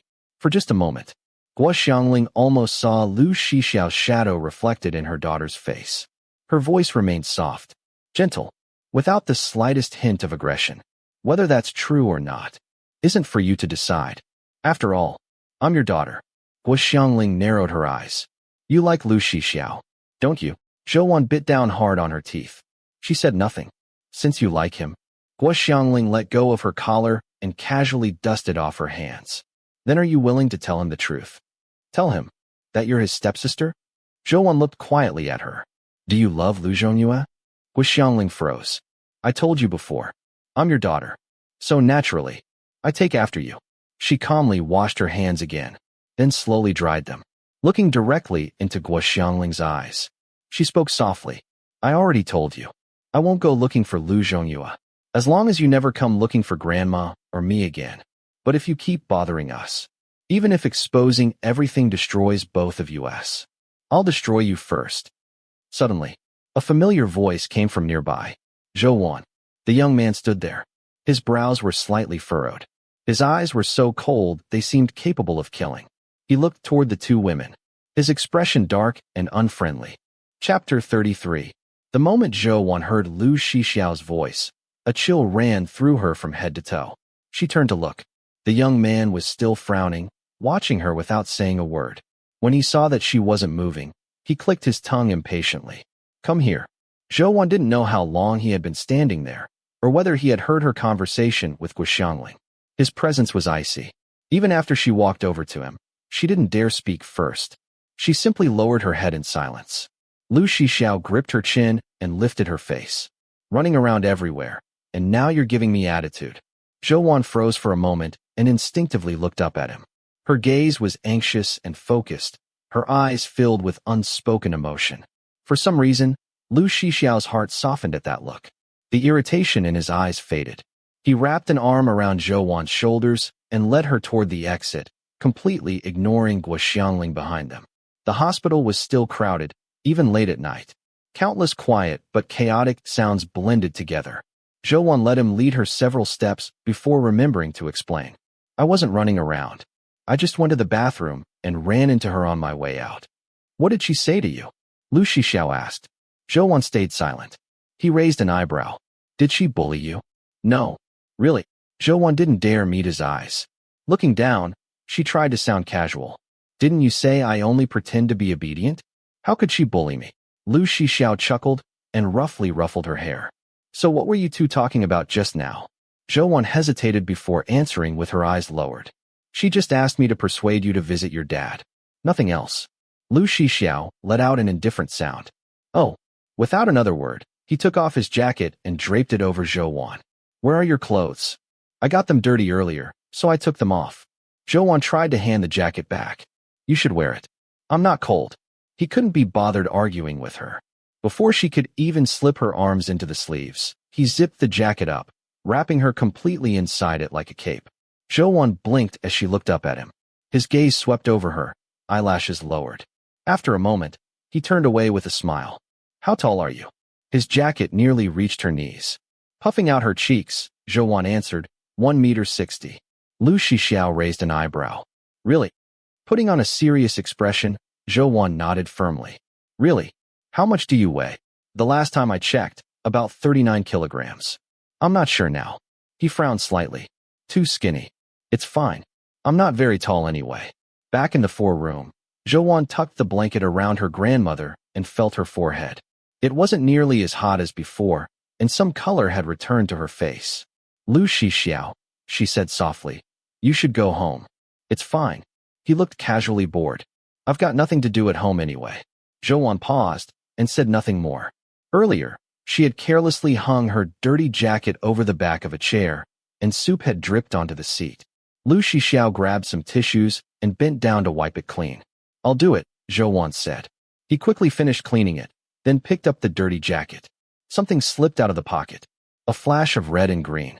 It was the Christmas card Zhou had planned to give him. Her heart skipped a beat. She hurried to pick it up, but she was too late. Lu Shixiao had already picked it up between his fingers. With a lazy smile, he slowly read each word aloud. To Lu Shixiao.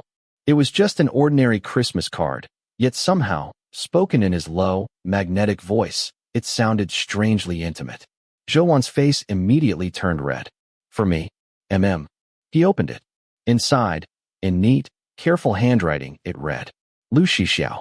Happy Christmas Eve and Merry Christmas. I wish you happiness every day, smooth sailing, and success in everything.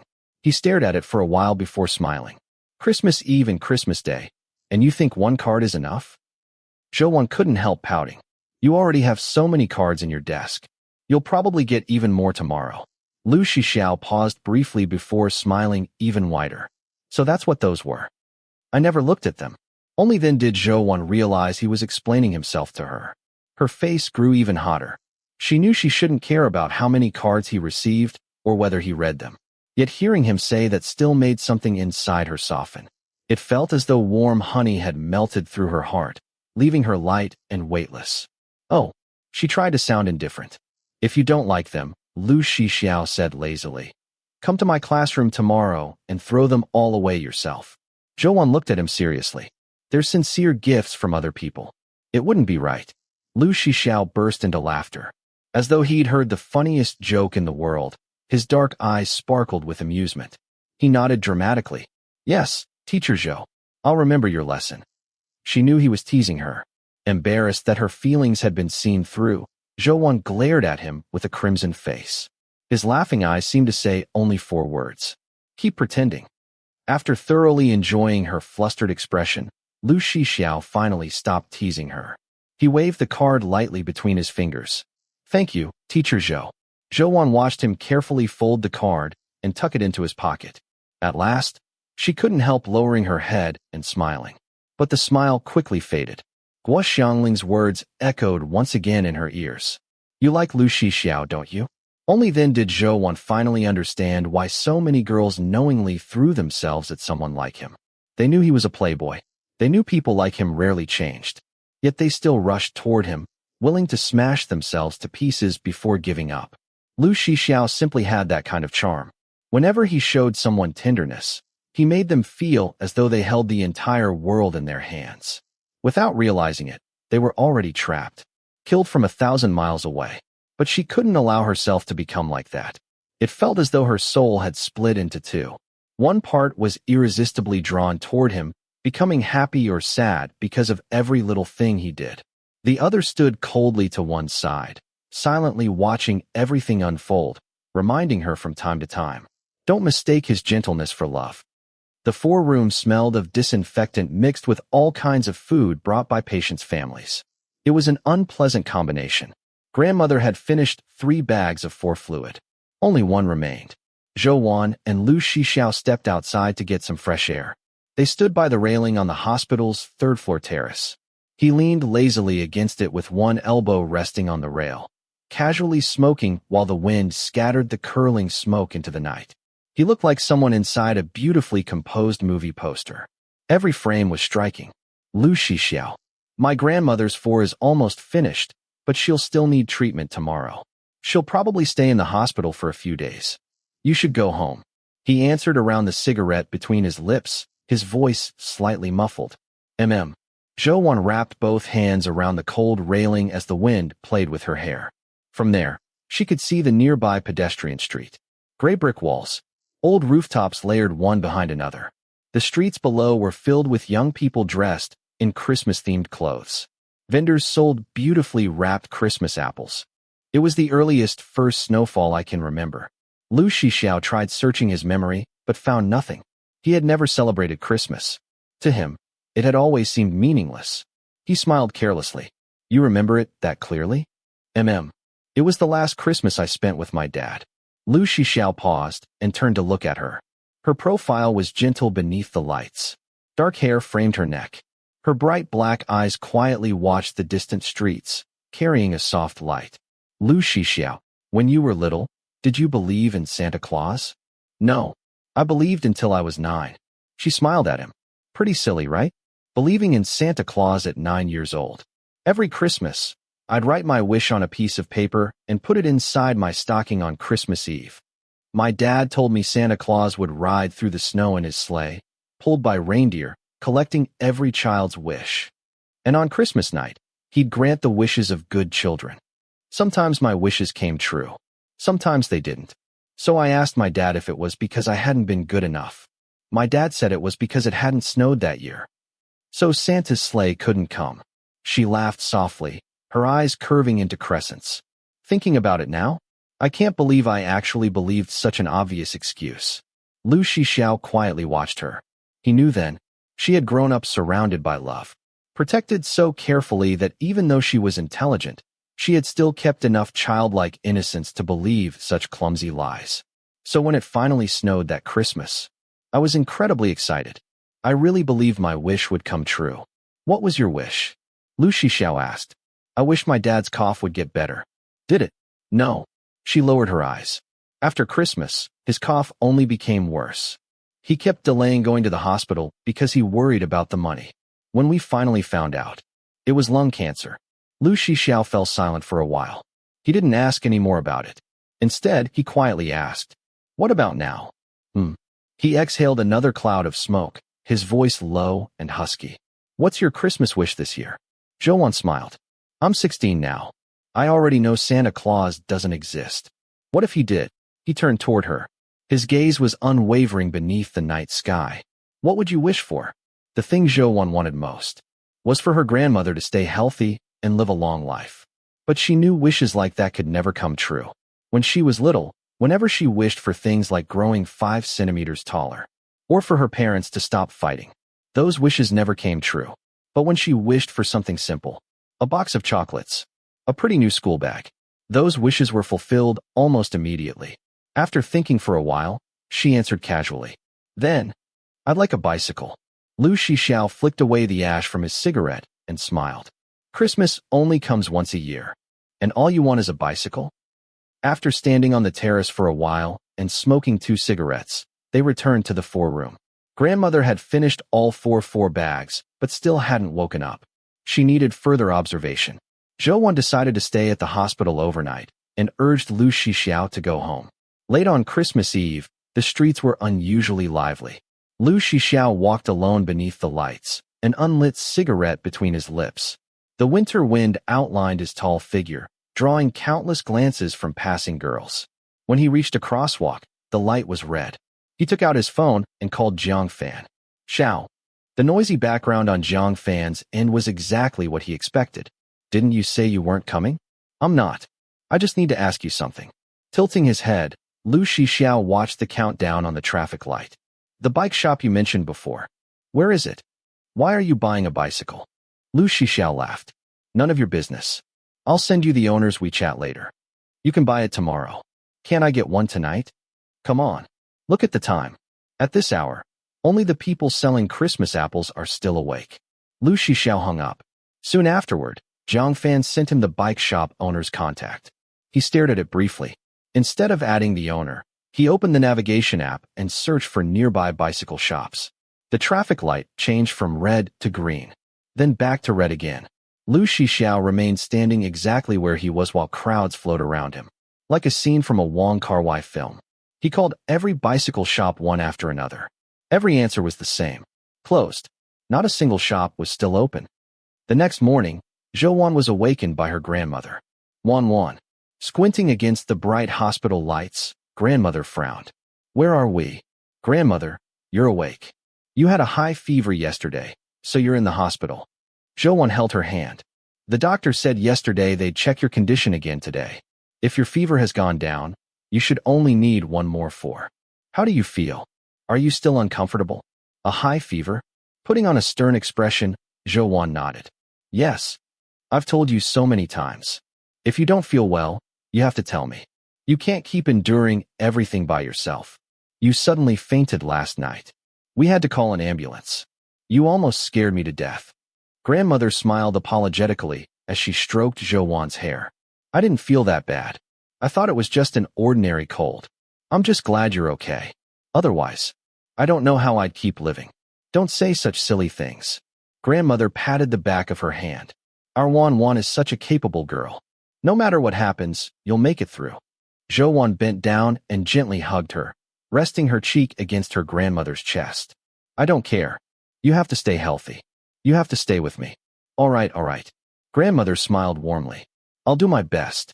Soon, the doctor on duty came to check her temperature again. She still had a slight fever and would probably need treatment for another 2 days.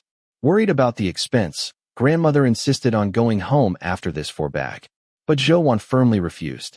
Eventually, grandmother reluctantly agreed to stay one more day. At 7 that morning, Zhou Wan called her homeroom teacher to request leave. Then she headed home to pack some daily necessities before returning to the hospital. The streets were already bustling. Office workers and students hurried along the sidewalks. Tiny colored lights still hung from the roadside trees, though many had gone dark after shining through the night. When Zhou Wan got off the bus near the arcade, she saw one of her co-workers from the morning shift leaning against an advertising board, half asleep. He looked utterly exhausted. She walked over. Big brother, did you just get off work? Zhou Wan. He rubbed his eyes. Don't even mention it. Because of the holiday, the arcade was packed all night. My night shift practically turned into a morning shift. Zhou Wan smiled. Your replacement should be here by now, right? Hurry home and get some sleep. Yeah. If I don't sleep soon, I'll drop dead. He suddenly remembered something. Oh, right. Someone won the arcade's grand prize last night. Zhou Wan froze. It was a really handsome guy. He came alone. It must have been around 4 in the morning when he finally left. I'd fallen asleep, and he had to wake me up to claim the prize. Pretty strange, though. A guy that good-looking spending Christmas all by himself. He looked as though he wanted to say more. But the bus arrived. After saying goodbye to Zhou Wan, he boarded it. Even after the bus disappeared into the distance, Zhou Wan remained standing there in a daze. I'm 16 now. I already know Santa Claus doesn't exist. What if he did? What would you wish for? Then, I'd like a bicycle. Christmas only comes once a year, and all you want is a bicycle? His expression from last night remained vivid in her mind. His voice echoed endlessly in her ears. The glow of his cigarette had illuminated his features through the noisy streets and drifting smoke. He had looked so casual, so unconcerned. It couldn't have been him, could it? He hated troublesome things. How could someone like him spend an entire night trying to win a bicycle? Besides, he didn't even believe in Santa Claus. He'd always looked down on Christmas. Zhou Wan kept repeating those thoughts to herself, but her steps home grew faster and faster, until she was running. The icy wind screamed past her ears. She sprinted until she could barely breathe, racing up the stairs 2 at a time. Her ponytail had completely come loose. Hair clung to her cheeks as she ran like someone possessed. She stopped on the 3rd-floor landing, staring at the doorway. A beautiful, brand-new bicycle stood quietly outside. Her vision kept fogging with her own white breath. The bicycle disappeared behind the mist, then appeared again. For a long time, she couldn't move. It was as though an irreplaceable treasure had appeared before her. She was afraid that if she took another step, the dream would disappear. After a long while, she slowly walked closer. A note was clipped beneath the bicycle bell. She unfolded it. The handwriting was bold, confident, and unmistakably Lu Shixiao's. 1-1. Happy Christmas Eve and Merry Christmas. 1-1. Not. Zhou 1. Chapter 34. A person's handwriting reveals their character. When Zhou 1 saw the handwriting on the note, Lu Shixiao's image immediately appeared in her mind. The young man was carefree and unrestrained, drifting through life, untamable like a distant star that remained forever out of reach, no matter how far someone stretched. Yet this same young man had written 1-1. Lu Shixiao had never called her that before. This was the first time. 1-1. In the past, when her father pretended to be Santa Claus and prepared gifts for her, he had written the same words. 1-1. Zhou 1 stared at the note for a long time before slowly smiling. After smiling for a while, her nose suddenly stung, and an indescribable bitterness swept over her, almost overwhelming her. She stood there with her head lowered, pressing her palms firmly against her eyes. When her emotions finally settled, her expression returned to normal. Pushing the bicycle inside, Zhou 1 called Lu Shixiao. The phone rang several times without an answer. As she listened to it ring, she finally remembered that he had only gone to sleep not long ago. Just as she was about to hang up, he answered. Hello. His voice was hoarse, clearly still half asleep, carrying traces of morning grogginess. Did I wake you up? Zhou 1 asked softly. He didn't answer the question. What's wrong? Nothing. Her finger rested on the bicycle's handlebar as she traced the outline of the bell. Thank you for the gift. I really like it. Oh, you found it. He laughed hoarsely. I thought you wouldn't see it until tonight. Zhou 1 felt deeply moved, but didn't know how to express it. Lu Shixiao sat up in bed, took a sip of water, and finally felt his throat ease. What? This time you didn't think it was from Santa Claus? He teased. Zhou 1 pressed her lips together. I'm not that naive anymore. I'm all grown up now. Zhou 1. There isn't a Santa Claus in this world. His voice was low, yet strangely comforting. But I'm here. I'm here. So I'll be the one to make your wishes come true. We aren't living in a fairy tale anymore, and we can't keep believing in fairy tales. But I'm willing to create the illusion of one for you, so that, just for a moment, you can return to those carefree days of your childhood. Over the next few days, Zhou 1 alternated between going home early to take care of her grandmother and having dinner with Lu Shixiao. He started coming to school more often. Although he still occasionally slept in and only arrived in the afternoon, he would wait until Zhou 1 finished her physics competition training before leaving with her. Every day, Zhou 1 found time to tutor him on the lessons he had missed. When Lu Shixiao was sleepy, he listened half-heartedly. When he was awake, he was much more cooperative and even completed the homework Zhou 1 assigned him. Before they realized it, it was December 31st, the last day of the year. It happened to be a Friday. By evening, the students had completely lost interest in studying. Everyone was busy making plans to celebrate New Year's Eve together, talking excitedly about a newly opened hot pot restaurant that was supposedly delicious. Gu Ming turned around. 1-1. They're all going to watch the fireworks at Xi Bridge tonight. Do you want to come? I have something to do today, so I can't. What is it? Gu Ming blinked before grinning. Oh, are you going to be with Lu Shixiao? Beside them, Jiang Yan's grip on his pen paused. Zhou 1 smiled. No. I need to accompany my grandmother to the hospital for a checkup. Oh, all right. Although Gu Ming looked disappointed, she didn't press further. She turned to Jiang Yan. Jiang Yan, are you going? I'm not going either. I'm having dinner with my dad tonight. Gu Ming pouted. But it's New Year's Eve. What's so special about eating dinner with your dad? She turned back dejectedly. After hesitating for a moment, Zhou 1 turned toward Jiang Yan and asked softly. Is it Lu Zhongyue? Just the two of you? Jiang Yan was quiet for a moment. I don't know. Zhou 1 turned back around and stared blankly at the test paper on her desk before taking out her phone and sending Lu Shixiao a message. Zhou message. Do you have plans tonight? 6 message. No. 6 message. Why? Earlier, Lu Shixiao had asked about her plans for the evening, and Zhou had told him she needed to accompany her grandmother to the hospital. Resting her cheek against the cold desk, she closed her eyes briefly before replying. Zhou message. Nothing. The New Year's holiday also brought piles of homework. After physics competition training ended, Zhou didn't let Lu Shixiao wait for her. Carrying her heavy backpack, she walked out with Jiang Yan. As soon as they left the teaching building, she spotted a black car parked outside. Her footsteps stopped. I need to go back to the classroom. Jiang Yan looked confused. What's wrong? I forgot some test papers. I'll go get them. Oh, I'll head out first then. Zhou turned around and walked back into the building, watching Jiang Yan approach the black car. Lu Zhongyue stepped out with a smile, took Jiang Yan's backpack, and gently asked him several caring questions. He looked just like any loving father in the world. But Zhou found it laughable. He had hurt his wife and his young daughter. His own son had completely severed ties with him. Yet here he was, pretending to be a good father. If he had truly cared for Jiang Yan, that would have been one thing. But the truth was, he couldn't even let Jiang Yan return to the Lu family. Only after the car had driven far away did Zhou finally come back outside. The bicycle parking area was empty except for her bicycle. She retrieved it and rode home. The hospital was packed with sick children during the winter season. The enormous lobby echoed with babies crying. By the time Zhou finished accompanying her grandmother through the examination, it was already dark outside. Fortunately, the results showed nothing serious. Only then did Zhou finally relax.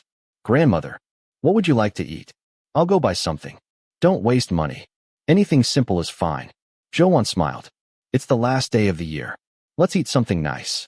Grandmother smiled. Does one want dumplings? We still have dumpling wrappers in the refrigerator. Shall we make dumplings? Sure. Zhou eyes curved into a smile. But can your body handle it? It's not hard work. We can sit while making them. And didn't the doctor say my health is still quite good? Originally, Zhou had planned to go to the market alone to buy pork and Chinese cabbage for the filling. But grandmother insisted on coming too, saying a walk would be good exercise. So the two of them went to the market together. Back home, Zhou chopped the filling while grandmother prepared the wrappers. They had made dumplings together many times before, so they worked smoothly. Zhou's dumplings were small and delicate, each neatly pleated. They chatted while making them until an entire large tray was filled. Grandmother cooked some immediately, while the rest were packed into containers and stored in the refrigerator for future breakfasts. Soon the dumplings floated to the surface and were scooped into bowls. Zhou prepared a dipping sauce and ate one. Grandmother asked, "How is it?" Her cheeks puffed slightly as she smiled. "Delicious. If they're good, eat more." Grandmother smiled. "Being a little chubby helps your immune system." "My immune system is great. I haven't gotten sick once this winter." After dinner, Zhou washed the dishes before sitting in the living room to watch television. She rarely watched TV, so grandmother asked curiously why she had chosen today. "I want to keep you company." Grandmother laughed. "Why would you spend New Year's Eve keeping an old woman company? Shouldn't you be out having fun with your classmates?" I heard they're all going to She Bridge to watch the fireworks. You should go too. Why stay home with grandmother? Don't we see each other every day after school? You're always keeping me company." Just then, Zhou opened Moments. The first post was from Jiang Yan. It showed a Western restaurant with exquisite dishes beneath soft lighting. Only the sleeve of Lu Zhongyue's gray suit was visible. Someone had commented that Jiang Yan's father certainly knew how to celebrate New Year's Eve since the restaurant cost several thousand yuan per person. Zhou lowered her eyes. She closed Moments and sent Lu Shixiao another message. Zhou's message. "What are you doing?" He replied with a photo. The dim background was lined with liquor bottles beneath blue spotlights. He was probably at a bar. 6 message. With Zhang Fan and the others. Before Zhou could respond, Lu Shixiao called. She paused. "Grandmother, I'm going to answer a call." Returning to her bedroom, she answered softly. "Hello." The music on Lu Shixiao's end was deafening. Loud music and conversations nearly drowned out even his lazy laugh. "Have you eaten?" "I just finished." "What did you eat?" "Dumplings. We made them ourselves." He raised an eyebrow. You even know how to make dumplings? It's very simple, as long as they don't fall apart while boiling. What about you? Going to eat later. Zhou glanced at the time. It was already after 9. Then drink less. Your stomach will hurt. Lu Shixiao chuckled. Oh. After a pause, Zhou spoke softly. Lu Shixiao, Happy New Year. He paused. It lasted only a second, but against the noisy background, that single second seemed endlessly long. His voice still carried its familiar lazy smile. Happy New Year. Wan. After hanging up, Zhou kept thinking about that brief pause. It was almost as though he hadn't even realized today was December 31st. Or perhaps, he simply didn't care. Holidays meant nothing to him. Every day was the same. He buried himself in crowds, drinking and entertainment, appearing to live recklessly. Yet he always remained detached from the excitement.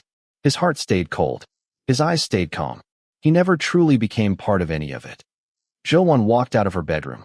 Grandmother asked, "Who were you talking to?" Keeping her head lowered, Zhou didn't dare meet her eyes. "A classmate." Grandmother smiled knowingly. "Did they invite you out?" "No. We just chatted for a bit." She sat back down on the sofa and stared blankly at the television. A 70-episode family drama was playing. Her eyes were fixed on the screen, but nothing registered. Grandmother quietly watched her from the side before smiling. Wan, go spend time with your classmates. Friends are important too. Tomorrow is a holiday. You can stay with grandmother all day tomorrow. Zhou hesitated before finally meeting her grandmother's warm smile. Then, feeling guilty, her face gradually turned red. "I'll go out for a little while. I'll be back soon." Go ahead. Wear your scarf. Don't catch a cold."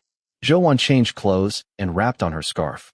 Just before leaving, she turned back, took a container of dumplings from the refrigerator, reheated them, packed them back into the container, stuffed it into her bag, and hurried out.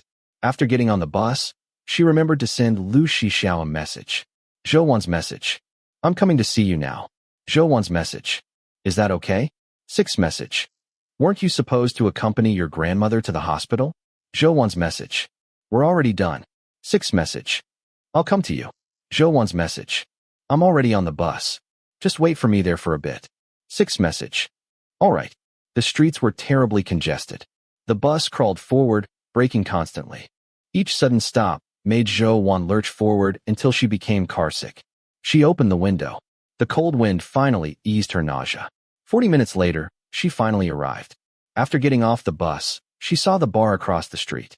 From a distance, Lu Shixiao stood outside the entrance, leaning lazily against the wall with a cigarette between his lips while absent-mindedly scrolling through his phone. The screen's glow reflected off the bridge of his sharp nose. Zhou paused briefly, then ran toward him. Hearing footsteps, Lu Shixiao looked up. When he saw her, he smiled. The girl wore a thick down jacket, bundled tightly in layers.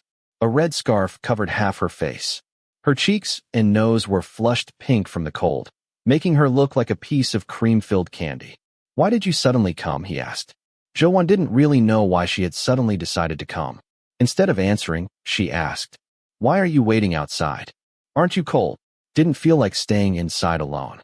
"Did everyone leave already?" "Jiang Fan had something to do at home. I'm not close with the others. Didn't feel like staying." Zhou paused. Then she quietly felt glad that she had come. Otherwise, Lu Shixiao would have spent the last evening of the year alone. He reached out and lightly touched her cheek. "Where do you want to go? You haven't eaten dinner yet, right?" "No." Zhou tightened her grip on her bag strap. She had rushed out earlier, thinking dumplings were the most fitting food for New Year's Eve. But she had forgotten how picky Lu Shixiao was. By now the dumplings were cold. He probably wouldn't want them. "Is there anything you want to eat?" she asked. Lu Shixiao raised an eyebrow. "Didn't you already eat? I can keep you company while you eat." "Forget it. I'm not hungry. We'll figure something out later." Zhou frowned, about to tell him that skipping meals was bad for his stomach. Instead, he asked, "Where do you want to go for New Year's?" "My classmates said there'll be fireworks at Shi Bridge." "Let's go," he answered calmly, showing no excitement about the holiday itself. He was simply going because Zhou wanted to. Shi Bridge was quite far away, so Lu Shixiao hailed a taxi. As they got closer, traffic became increasingly congested. The bridge glittered with lights in the distance, while red lanterns hung from the street lamps. Eventually, the taxi became trapped in a complete traffic jam.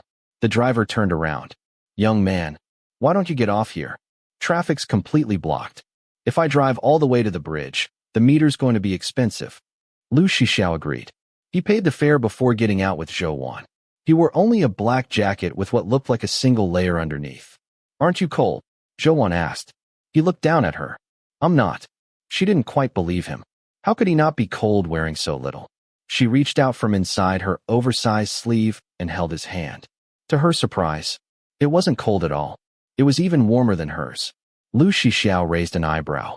A low, magnetic laugh escaped him. "Zhou, you're getting pretty bold."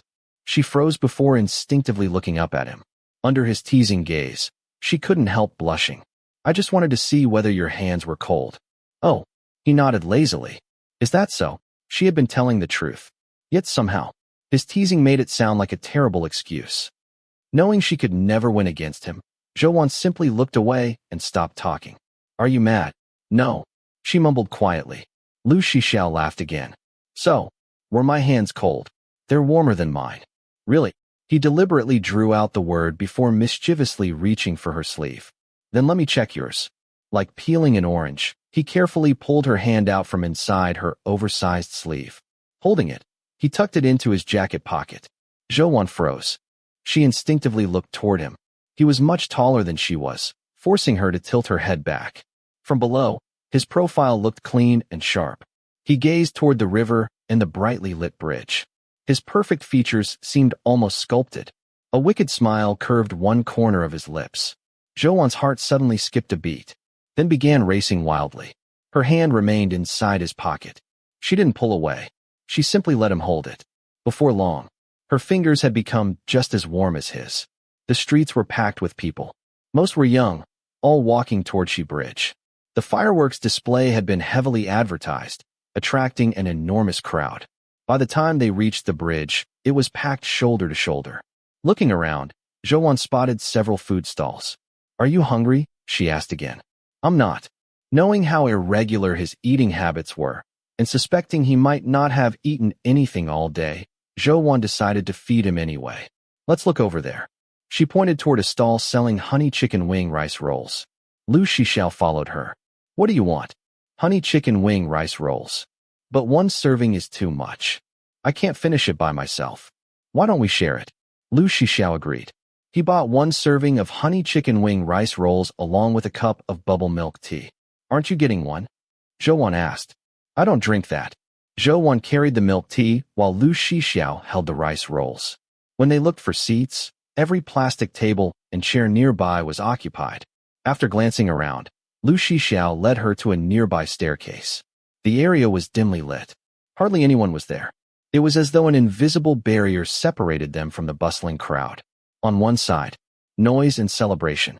On the other, quiet darkness. He took off his jacket and spread it across the steps before wrapping an arm around Zhou as they sat down. Opening the takeout container, he handed her the chopsticks. Holding the milk tea, Zhou said, "I'll eat later. You eat first." Lu Shixiao smiled knowingly. "Trying to trick me?" Zhou blinked innocently. "What?" He didn't expose her. Instead, he unwrapped the disposable chopsticks, peeled the chicken wing skin away, and picked up some rice. It wasn't very good. The rice was still undercooked. After only a few bites, he put it down. "Doesn't taste good?" Zhou asked. "No." "Then should we buy something else?" "No need." The nearby vendors all sold similar street food. None of it suited Lu Shixiao's tastes. Zhou puffed out her cheeks without saying anything else. She quietly sipped her milk tea. The warm drink gradually spread warmth throughout her body. Suddenly, Lu Shixiao asked, "What's in your bag?" Her bag rested beside her feet. The container of dumplings was visible inside. She froze for a moment. "Oh." Before she could stop him, Lu Shixiao bent down, took out the container, and raised an eyebrow. Zhou felt slightly embarrassed. "I was worried you'd be hungry, so I brought them for you." "You made these?" "My grandmother and I made them together." Lu Shixiao opened the container and picked up a dumpling. Zhou hurriedly stopped him. "Don't eat them. They're cold now. They definitely won't taste good." He ignored her and popped one into his mouth. The dumplings were indeed cold. The wrappers had become slightly tough. but the filling was juicy and flavorful. Zhou watched his expression carefully. Are they edible? Chewing slowly, Lu Shixiao answered. Better than those chicken wing rice rolls. He sounded reluctant. Yet he continued eating, one dumpling after another, until the container was completely empty. Zhou knew perfectly well that her dumplings were only average, especially now that they were cold. She had never expected Lu Shixiao to finish every single one. Let's go. He stood up.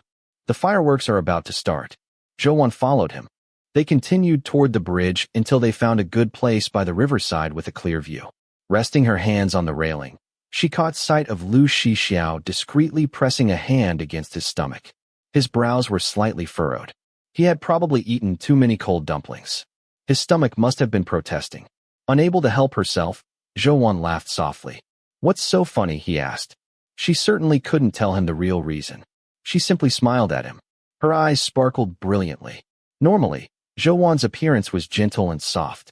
But at that moment, she shone with extraordinary radiance. Lu Shixiao looked at her. His heart quietly settled. His Adam's apple bobbed. She smiled. Lu Shixiao, it's almost New Year's. He smiled unconsciously. Do you have any New Year's wishes? Are you going to be Santa Claus again? I'll be your boyfriend. That's right. Santa Claus wasn't real. Lu Shixiao was. Just as he had said, there isn't a Santa Claus in this world. But I'm here. The smile in Zhou eyes deepened. They sparkled brilliantly. Then, as though remembering something, her smile gradually faded. That's okay. She spoke softly. I'm already very happy now. Suddenly, cheers erupted all around them. Wow! Hundreds of fireworks shot into the sky at once, illuminating the entire night before blooming overhead and raining back down into darkness. It was like a beautiful tragedy. Countless fireworks rose. Countless fireworks bloomed. Countless fireworks faded, only for new streaks of light to rise again, bloom again, and fall again. Zhou tilted her head back, watching with complete attention. Lu Shixiao, her eyes shone brightly. Look! Amid the cheers and excited voices, Lu Shixiao quietly reached over and took Zhou hand again. She paused. Turning to him, she smiled brilliantly. That smile made Lu Shixiao's entire body go numb. It felt as though electricity surged up his spine. Even his temples throbbed. Zhou smiled until her eyes curved into crescents. It's so beautiful. Lu Shixiao looked at her, unable to look away. He simply kept looking. Hundreds, thousands. Everyone around them looked up at the fireworks. Only he looked at Zhou. The colorful fireworks painted shifting colors across her face. After a long moment, he lowered his eyes and smiled.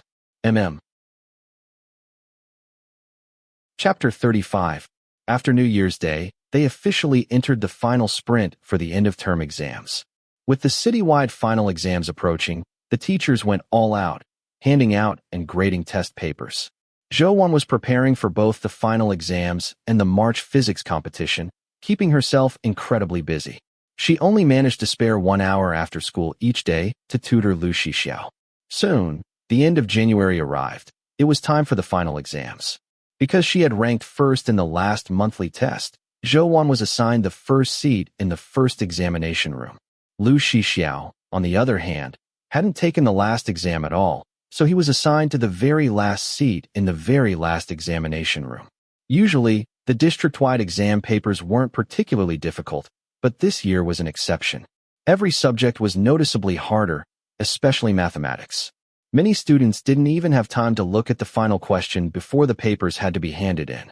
After the 2 days of exams ended, everyone collapsed into their seats, wailing about how badly they'd done. They complained that they wouldn't be able to enjoy the new year properly, and that their New Year's money would probably be reduced. Before the winter break officially began, there was still an all-school assembly. Hundreds of students gathered in the auditorium, entering class by class. When Class 1 entered, Class 7 was already seated. Zhou immediately spotted Lu Shixiao sitting in the corner with his eyes half closed, looking both tired and impatient. She couldn't help smiling to herself. Once everyone had settled down, the principal stepped onto the stage.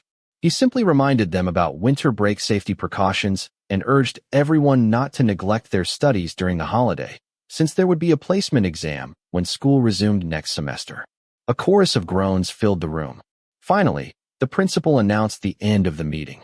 Winter break had officially begun. As Zhou followed the crowd out of the auditorium, Lu Shixiao suddenly called from behind. Zhou. She stopped and turned around. The surrounding students secretly watched them, whispering among themselves. Most of the gossip centered on how they'd been together for quite a while now and still hadn't broken up. Zhou stepped aside and waited for him. What is it? Are you free later? Yes. What? It's Yellow Hair's birthday. He asked me to invite you. Zhou blinked in surprise. The one from the supermarket? Lu Shixiao nodded. Wanna go? If not, we don't have to. Sure. She smiled. Should we head there together afterward? Then I'll go back to the classroom first and pack my things. Lu Shixiao smirked lazily and patted her head. Take your time. No rush. Zhou wasn't used to such intimate gestures at school. She instinctively stepped back, touched her hair, and said softly, Then I'll go first. The winter holiday homework came in stack after stack, far too much to fit into her backpack. She packed part of it into her school bag and carried the rest in a paper bag. She waved goodbye to her classmates, exchanging wishes of Happy New Year and see you next year. Just as she stepped out of the classroom, her homeroom teacher called to her. Zhou, come here for a moment. She followed Teacher Chun to a quiet corner of the hallway. I reminded you before that this is a very important stage in your life. You need to think carefully about your future and understand what's truly important. Zhou's heart skipped a beat. She realized her teacher must have seen her talking with Lu Shixiao earlier. Teacher Chen continued, I know you're a good student, which is why I haven't interfered despite hearing the rumors around school. But this winter break is especially important for you. You need to devote all your energy to the upcoming national physics competition. If you perform well, your future will be very bright. Teacher Chun was an open-minded person. She knew Zhou was responsible and that the relationship hadn't affected her studies, so she only offered a gentle reminder. I understand, Teacher Chun. Zhou answered earnestly. I'll prepare well. Lu Shixiao stood outside the school gate. The moment Zhou saw him, she ran over. Have you been waiting long? Not long. He took both her backpack and paper bag, raising an eyebrow. All homework. She asked. What about yours? I didn't take it. The winter break is almost a month long. You'll forget everything if you don't practice. Lu Shixiao curved his lips. I'll come back for it in a few days. Zhou figured he was just making an excuse so she wouldn't keep nagging him. Lu Shixiao, should we buy a birthday gift? No need to be so formal. Even so, Zhou felt uncomfortable showing up empty-handed. When they passed a bakery, she went inside and picked out a small birthday cake. They took the bus to the supermarket. As soon as the rolling shutter was opened, they were greeted by the rich aroma of hot pot. A divided hot pot sat on top of an induction cooker. The moment Yellow Hair saw her, he stood up with a grin. Little sister's here? This was Zhou's third time meeting him, and she still didn't know his real name. Lu Shixiao always called him Yellow Hair, while he enthusiastically called her little sister every time. He had mentioned before that he was 3 years older than Lu Shixiao, so he was naturally older than her as well. Out of politeness, Zhou smiled. Happy birthday, big brother. Lu Shixiao stopped walking. He turned around, reached over, pinched Zhou's cheek, and pulled it gently. What did you call him? His tone was noticeably unfriendly. Throughout their relationship, Lu Shixiao had rarely gotten angry with her. Other than the time someone had tried to flirt with Zhou shortly after they started dating, he was almost always either calm or teasing. Caught off guard by his sudden tone, Zhou blinked at him in confusion. Beside them, Yellow Hair laughed so hard he nearly doubled over. The induction cooker sat on an already wobbly folding table. As he laughed, the entire table shook so violently the hot pot nearly spilled. I'm telling you, Xiao. Yellow Hair laughed until he coughed. Can anyone be more petty than you? Only then did Zhou realize that calling him Big Brother had upset Lu Shixiao. But aside from that, she didn't know what else to call him. Yellow Hair quickly stepped in. I'm 4 or 5 years older than little sister. What's wrong with her calling me brother? You used to call me brother too when you were younger and actually behaved. Those were the days. Lu Shixiao shot him a cold glance. Get lost. Yellow Hair only enjoyed stirring things up even more. Little sister, look at that terrible temper. Hurry up and dump him. Zhou felt she hadn't done anything wrong, yet somehow she'd become the target of Lu Shixiao's irritation. She let him continue pinching her cheek, while quietly reaching over to hold the hand hanging at his side. Lu Shixiao didn't pull away, but he didn't squeeze her hand back either. Still wearing an unhappy expression, he said coldly, "Huang Ping." What? His name. So not only did he have yellow hair, his surname was actually Huang. Understanding immediately, Zhou obediently corrected herself. "Brother Huang." Yellow Hair burst into laughter. "Why does that sound like some gangster nickname? I liked Big Brother better." Lu Shixiao lowered his eyes to look at Zhou. "I told you to call him by his name." She opened her mouth, but still couldn't do it. Calling someone older than her directly by name simply felt disrespectful. Standing on tiptoe, she leaned close and whispered, "He's older than me. It isn't polite. You're my girlfriend." Lu Shixiao looked straight at her. "And you're calling another man brother? Isn't it normal to call someone older than you brother?" She mumbled softly. "Exactly." Yellow Hair immediately added fuel to the fire. "Your mind's the dirty one, and you're still bullying our little sister." Zhou wanted to cover Yellow Hair's mouth. If Lu Shixiao really got angry, she would be the one who had to coax him afterward. Lu Shixiao gave a light snort. Ignoring him, he walked over and dropped the cake heavily onto the table. "Eat the cake and shut up." Yellow Hair exaggerated his reaction. "Oh ho, this was definitely little sister's idea, wasn't it? We bought it together." Zhou answered. "Come on." Yellow Hair looked at her seriously. "He's not that thoughtful. Little sister, when you're dealing with men, you can't always be so soft. You need to learn a few tricks. People say little games are what keep love alive. You've got to make him nervous once in a while." Zhou thought to herself that Lu Shixiao was already difficult enough. If she started making trouble too, they'd probably argue every day. Leaning casually against a chair with his arms folded, Lu Shixiao watched Yellow Hair filling Zhou head with nonsense. Zhou didn't dare disagree aloud. She simply smiled politely without responding. The others brought over more hot pot ingredients. Everyone greeted Zhou warmly. Although they were only using a simple induction cooker, the food was plentiful. Lamb, beef, shrimp, and every kind of hot pot ingredient imaginable filled the table. The men drank beer while Zhou chose a lemon-flavored soda from the supermarket shelves. The cake Lu Shixiao had tossed onto the table had already collapsed sideways. Zhou carefully cut it into several portions for everyone. Lu Shixiao had known them for many years, so the conversation flowed naturally. Not being good at socializing, Zhou didn't join in. She quietly concentrated on eating her cake. The cream was soft, light, and not overly sweet. Exactly the way she liked it.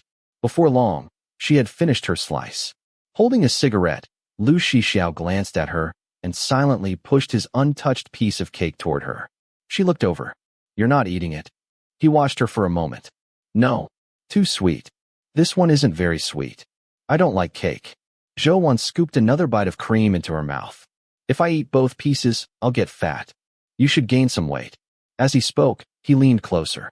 His warm breath brushed against her ear, carrying the faint scent of tobacco and alcohol, instantly making her entire body feel several degrees warmer. Among the crowd, his casual whisper sounded unusually intimate. Zhou ears turned bright red. Afraid she'd expose her feelings if they kept talking, she lowered her head and quietly focused on eating the cake.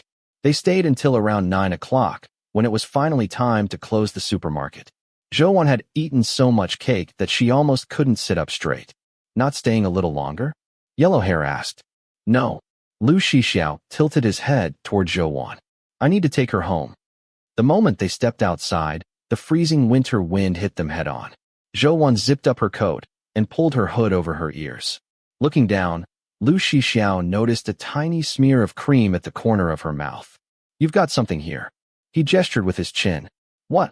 Without answering, Lu Shixiao reached over and gently wiped the cream away with the back of his finger. Then, completely naturally, he brought his finger to his lips and licked it clean. Zhou stared at him. Her eyes slowly widened. Then her entire face flushed crimson, all the way down to the base of her neck. Lu Shixiao had done it without thinking. The old him never would have. But at that moment, it had felt completely natural. Seeing Zhou reaction, he smiled. "You're so shy, and we haven't even kissed yet." Zhou immediately looked away, refusing to respond. Lu Shixiao suddenly bent down until he was eye level with her. Up close, every angle of his face was flawless. The closer he got, the harder it was to look away. Zhou could hear her own heartbeat pounding loudly. We've been together for almost 2 months. As he spoke, he gently lifted her chin with one finger. His eyes settled directly on her lips. You still won't let me kiss you? Isn't that a little stingy? Who kisses after only 2 months? To Zhou, kissing was an incredibly intimate act. Just thinking about it made her blush. Lu Shixiao raised an eyebrow. Go ask around. Who hasn't kissed after 2 months? Zhou felt completely frozen. It was as though her whole body had been taken over by him. Heat spread little by little through her body, surrounding her like tiny flames until even breathing became difficult. The fingers beneath her chin felt unbearably warm. Each gentle stroke seemed filled with unmistakable intimacy. Lu Shixiao, her voice trembled. Don't do this. He smiled. I've noticed. You always call me by my full name. His finger poked the little dimple in her cheek. You said people older than you should be called brother. I'm older than you too. So why are you so rude to me? We're in the same grade. Zhou hurriedly explained. I just started school earlier. Still won't kiss me? He suddenly asked again, sounding completely justified. His dark eyes remained fixed on her lips like a lion staring at its prey. Then he drawled lazily. Call me brother, and I won't kiss you. Call him brother. Suddenly, Guo Xiangling's words echoed through Zhou mind. Guo Xiangling's words. Honestly, you should call him brother. Guo Xiangling's words. Zhou, you're his stepsister. You're his sister. Guo Xiangling's words. Lu Shixiao once had a real sister, but she died. Guo Xiangling's words. How furious do you think he'll be if he finds out you're his sister too? Guo Xiangling's words. Once you offend him, what future do you think you'll still have? The color drained from Zhou face. This time, her blush wasn't from embarrassment. It was shame. She couldn't say those words. Lu Shixiao leaned even closer, half teasing, half threatening. Call me brother. Zhou stiffened. Her thoughts became a complete mess. Looking back now, her original plan had gone wrong long ago. One mistake had led to another. When she had first told him, my name is Zhou, she had never imagined things would end up like this. Now she stood trapped. Young love lay before her. An endless abyss behind her. She didn't want this. The more Lu Shixiao pressed her, the more she felt she had done something terribly wrong. Completely, utterly wrong. And now, it was already too late to turn back. Suddenly, Zhou lowered her head. I don't want to. Her voice was barely audible. Calling him that made her feel ashamed, as though she were nailing herself to a pillar of humiliation. In truth, Lu Shixiao didn't really care whether she called him brother. He disliked hearing her call other men that. But he'd long since grown used to hearing her call him by his full name. He actually thought it sounded fine. So he simply laughed softly and leaned forward. Just as he was about to kiss her, he caught sight of tears streaming silently down her face. He stopped immediately. Gently lifting her face, he looked at her. The girl was crying without making a sound. Large tears rolled down one after another. She looked utterly pitiful. What's wrong? Zhou voice was choked with sobs. Please, don't force me like this. Lu Shixiao frowned. He honestly felt he'd only been teasing her. It hardly counted as forcing. Before they started dating, he'd said far worse things to her. At most, she'd blush. She had never cried like this. But seeing her standing before him, crying so miserably, his thoughts immediately became a mess. He had no time to think about why. I was wrong. He cupped her face, gently wiping away her tears with both thumbs. I won't do it again. Okay. But the gentler he became, the worse Zhou felt. The more she believed she was the terrible one. Her sobs only grew harder. Lu Shixiao had never comforted a crying girl before. He had no idea what to do. In the end, he simply pulled her into his arms. I'm the jerk. He spoke softly beside her ear. Don't cry anymore. Zhou sniffled. She tried desperately to hold back the sound of her crying. After staying in his embrace for quite a while, she finally stepped back. Lu Shixiao lowered his eyes to examine her face. Her nose was red. The corners of her eyes were red. After sniffling a few more times, she unexpectedly yawned. Trying to make her laugh, he smiled. Did crying wear you out? Want me to carry you home? As he spoke, he turned around and crouched in front of her. Come on. I can walk. Zhou answered softly. Without another word, Lu Shixiao grabbed the backs of her knees, lifted her onto his back, bounced her once, and turned his head. Should I carry you home? It's too far. She mumbled. You'll get tired. Lu Shixiao chuckled. Then bus or taxi? The bus. So he carried Zhou Wan toward the nearby bus stop. Her cheek rested beside his neck. Around them, only the sound of the cold winter wind remained. Lu Shixiao, she whispered beside his ear. I'm sorry. She knew Lu Shixiao hated it most when girls cried in front of him. He hadn't really done anything wrong, yet he had still ended up comforting her. What are you apologizing for? She hesitated. Is dating me very boring? She resisted every intimate gesture. Her personality was dull. She never seemed to know how to act like a proper girlfriend. Lu Shixiao raised an eyebrow and laughed. It's all right. Will we? Zhou Wan asked softly. Break up one day? That question wasn't unfamiliar to him. Many girls had asked him the same thing. Most boys would immediately promise forever, making all sorts of unrealistic guarantees. Lu Shixiao never did. He couldn't make promises. Life was too long. Too many things could change. Who could possibly know what the future held? The only thing in this world that never changed was change itself. Even though he clearly knew his feelings for Zhou Wan were different from every girl before her, he still couldn't honestly give her a definite answer. He smiled faintly. I don't know. Then, Zhou Wan's voice was very soft. Unlike the girls before her, she didn't become upset after hearing that answer. She sounded strangely calm, as though she had expected that ending from the very beginning. For some reason, that calmness made Lu Shixiao deeply uncomfortable. His brows slowly drew together. If we ever break up someday. She paused. Let's never contact each other again. Never contact each other again. From that day onward, I will quietly disappear from your life. If I'm lucky, you'll never discover that secret. You'll never have to feel hurt or hate me because of it. Lu Shixiao's hands tightened slightly around Zhou Wan's knees. His brows furrowed even deeper, but she couldn't see it. For some reason, her calm acceptance, her willingness to let go, didn't make him feel relieved. Instead, it only made him feel more irritated. Grinding his teeth lightly, he answered in a distant voice. Fine. Chapter 36. As the year drew to a close, the festive atmosphere in Pingchuan City grew stronger. Along with the bustling New Year spirit came the final exam results. At 8 o'clock in the morning, Jiang Yan, as the class monitor, dropped a bombshell in the class group chat, the school-wide final exam rankings. Zhou Wan opened the file. First place, Jiang Yan, 704 points. Second place, Zhou Wan, 702 points. Once again, they were the only two students in the entire school to score above 700. Zhou Wan continued scrolling, carefully examining each entry.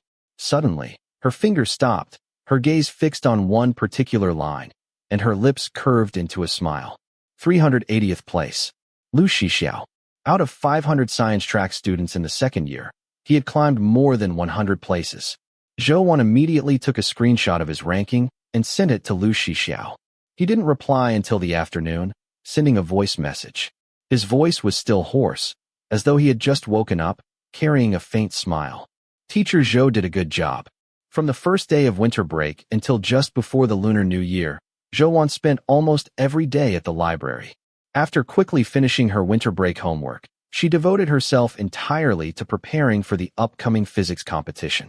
Jiang Yan occasionally studied there as well, and the two of them would work together. Whenever Lu Shixiao had nothing else to do, he would wait outside the library in the evening, and afterward they would have dinner together. Because of this, Jiang Yan and Lu Shixiao crossed paths several times. Although Jiang Yan disliked it, he had no right to interfere with Zhou Wan's choices.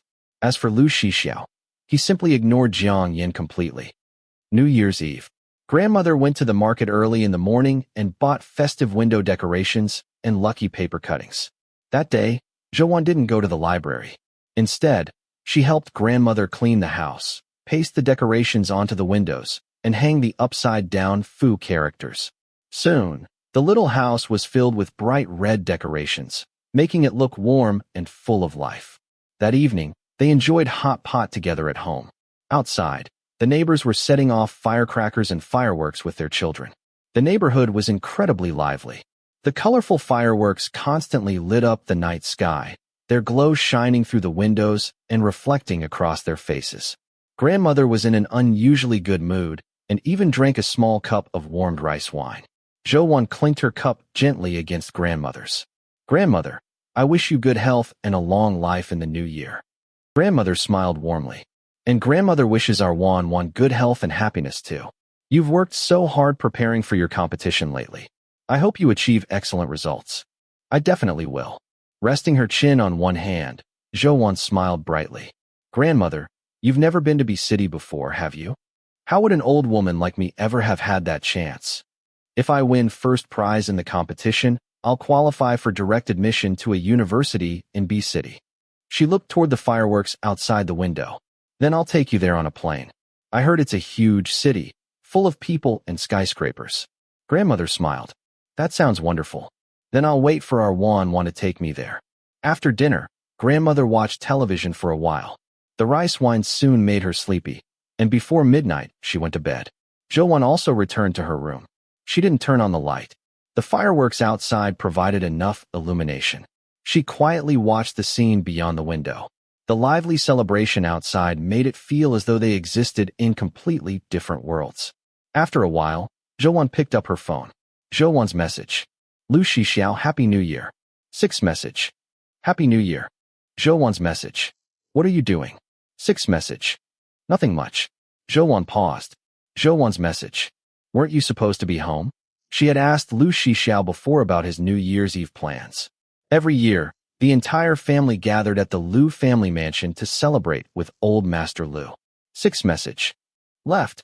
6 message. Had a fight with my dad. Zhou's message. Where are you now? He didn't answer. Instead, 6 message. Can I call? Zhou quietly closed her bedroom door before replying. Zhou's message. Yes. A few moments later, her phone rang. When she answered, she heard wind and firecrackers on his end. He really was outside. Zhou quietly let out a sigh of relief.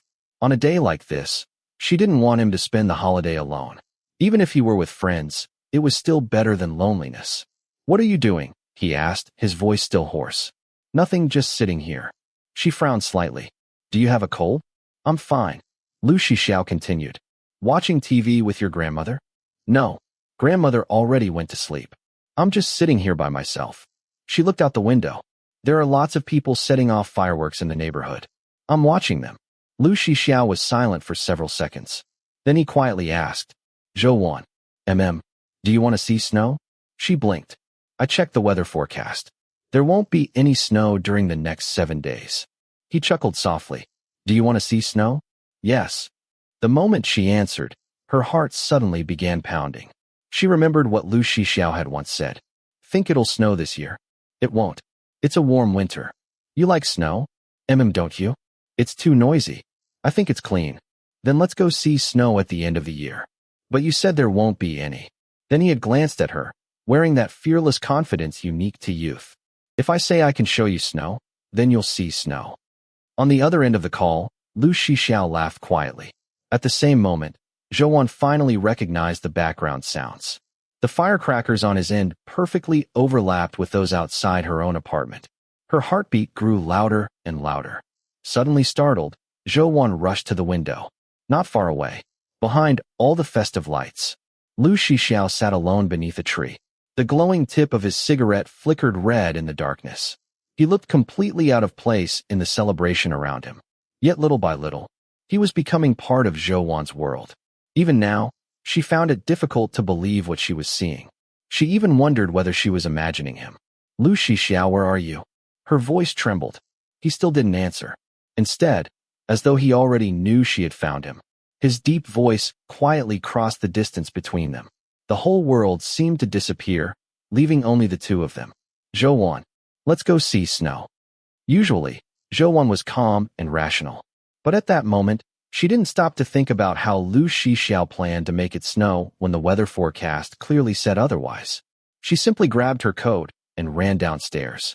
She put it on while running, not even bothering to zip it up. It was as though she couldn't bear to make him wait even one extra second. Several neighbors greeted her along the way. She didn't even have time to respond before sprinting toward the street. Sure enough, Lu Shixiao, still catching his breath, he said, 2 tickets to K-City. The ticket clerk shook her head. The high-speed rail and express train sold out long ago because of the Spring Festival. Then she checked again. You're lucky. 2 standing tickets on a regular train were just refunded. We'll take them. Lu Shixiao paid immediately and accepted the 2 pale blue tickets. Train K83. At that very moment, the station announcement echoed overhead. Passengers for train K83, please proceed immediately to ticket inspection. The gate will close shortly. The ticket clerk hurried them along. Hurry. It's New Year's Eve. The station is packed. Lu Shixiao pulled Zhou Wan through the crowd. As they ran, Zhou Wan looked up at him. His loose black hair bounced with every step. White breaths escaped his lips in the freezing air. His jacket hung open, its zipper repeatedly striking the metal railings with sharp, clinking sounds. They barely made it through the ticket gate before it closed. The inspector shouted, "Run! The train's about to leave." They sprinted down the platform. Just before the doors closed, they jumped aboard. Both of them leaned against the train door, breathing heavily. Zhou Wan hadn't run this hard in a very long time.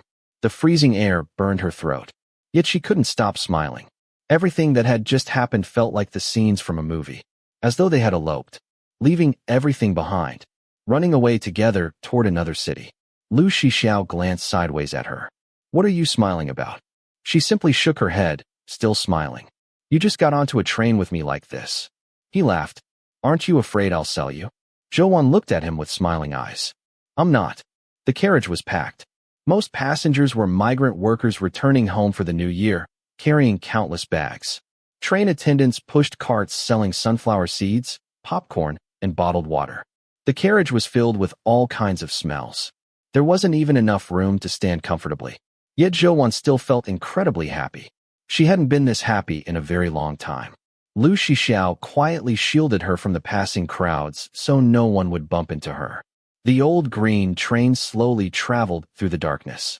Compared with high-speed trains, it moved much more slowly. Zhou Wan was used to sleeping early. Despite her excitement, her eyelids gradually grew heavy. "Sleepy?" Lu Shixiao asked. "I'm fine." She tried hard to stay awake. Lu Shixiao bought a blanket from the attendant and spread it on the floor.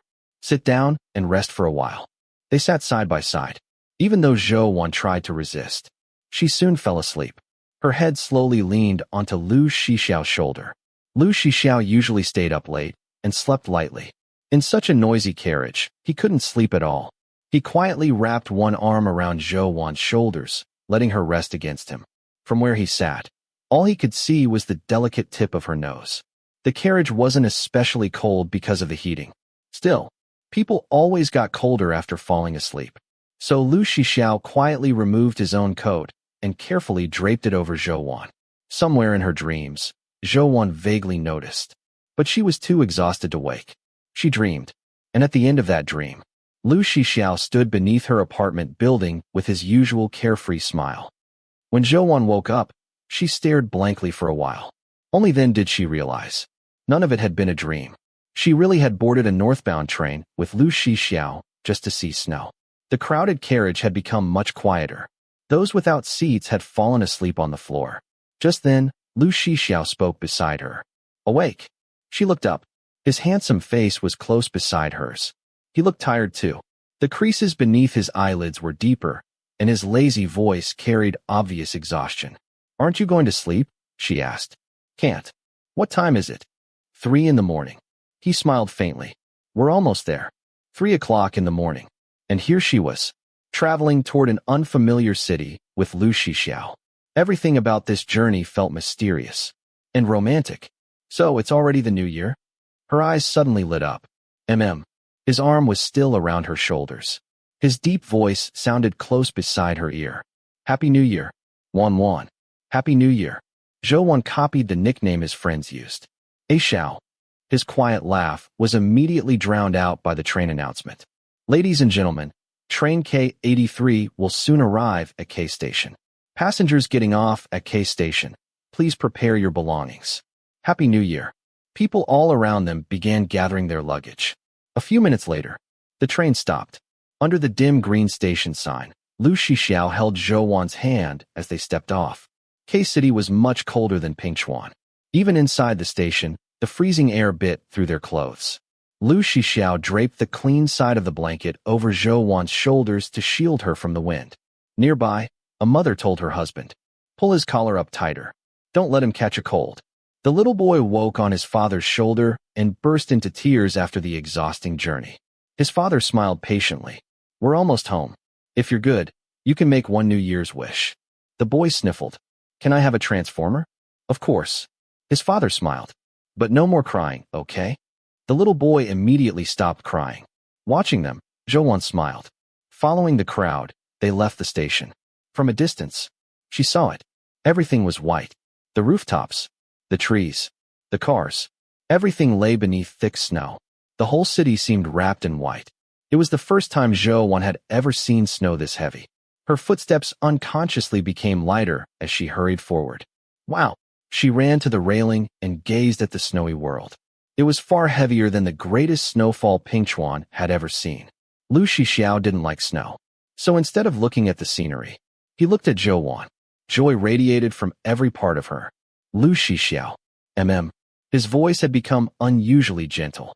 Remembering the little boy and his father from earlier, Zhui smiled. Do you have any New Year's wishes? I want to kiss you. She froze, looking up at him in surprise. Lu Shixiao looked back at her. His half-lidded eyes slowly darkened. The smile gradually disappeared from his face. He stepped forward, wrapped an arm around Zhui's slender waist, and gently pulled her closer. Instinctively, Zhui leaned backward until her back touched the railing. She could feel his overwhelming presence surrounding her. Her reason told her she should push him away. She knew that if she refused, Lu Shixiao wouldn't force her. He would only sulk for a while. But, although her mind understood, her body refused to move. Perhaps it was because the weather was too cold. Perhaps it was because this unfamiliar city had blurred her judgment. Or perhaps, she simply loved Lu Shixiao too much. He gave her only a few seconds to refuse. Then he gently lifted her chin and kissed her. Their first kiss was filled with nervousness. Zhui even forgot to close her eyes. She watched the snowflakes drifting down from the sky, and Lu Shixiao's dark eyelashes so close before her. Her heart pounded wildly, as though it might leap from her chest. After a while, she found it difficult to breathe and instinctively stepped back for air. Lu Shixiao pulled away slightly and smiled softly. Zhui. His voice was hoarse. He brushed gentle kisses against her as he whispered, I like you so much. Chapter 37. This was probably the first time in the 2 months they had been together that Lu Shixiao had told her he liked her. Zhui froze. Before that sweet joy could reach her heart, she suddenly came to her senses and remembered they were still at the station. Even in the middle of the night, the station was full of people coming and going. She hurriedly pushed Lu Shixiao away. Lu Shixiao looked down at her. The young girl's cheeks were bright red, her eyes still moist from the kiss, and her rosy lips glistened, silently revealing what he had done just moments ago. She seemed to notice the lingering moisture and unconsciously licked her lips. Lu Shixiao's eyes darkened as he reached for her again. No, Lu Shixiao. Zhui stammered, desperately pushing him away while trying to hide her face. There are so many people. Lu Shixiao laughed and kissed her forehead. You're so shy. She held onto his hand. Can we go outside first? They took the escalator out of the station, and Zhui finally stepped into the soft snow. She crouched down, scooped up a handful, and let it melt in her palm. Before long, small red patches appeared on her hands from the cold. Seeing this, Lu Shixiao stopped her, brushed the snow away, and dusted off her hands. We'll buy you gloves tomorrow so you can play all you want, he said. Let's find a hotel and get some sleep first. Zhui froze. A hotel. Sleep. It was the middle of the night, and of course they needed somewhere to sleep. She simply hadn't thought that far ahead, and suddenly she felt uneasy. Lu Shixiao noticed her expression and smiled. What? You were kissing me earlier, and now you don't want to take responsibility? What? Zhui's cheeks flushed pink. What are you talking about? In an unusually good mood, Lu Shixiao pulled out his phone and searched for nearby hotels. There weren't many taxis on the streets during the New Year holiday, but fortunately the nearest hotel was only a 10-minute walk away.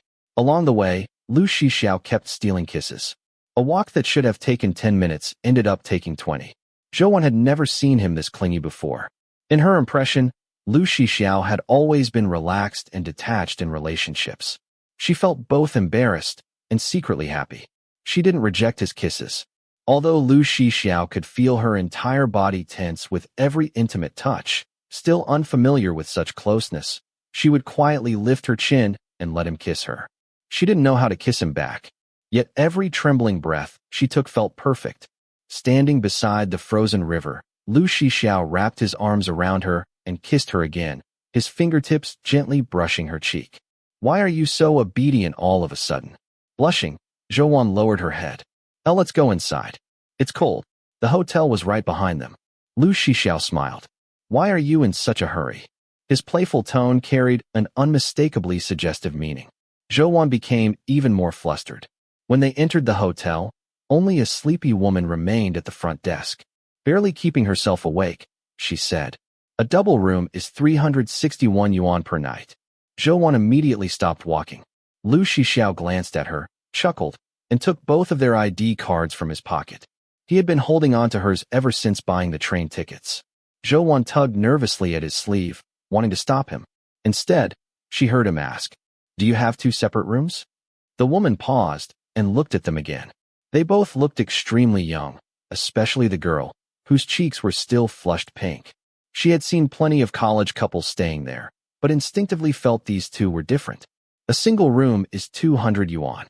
"That's fine," Lu Shixiao replied. "We'll take two."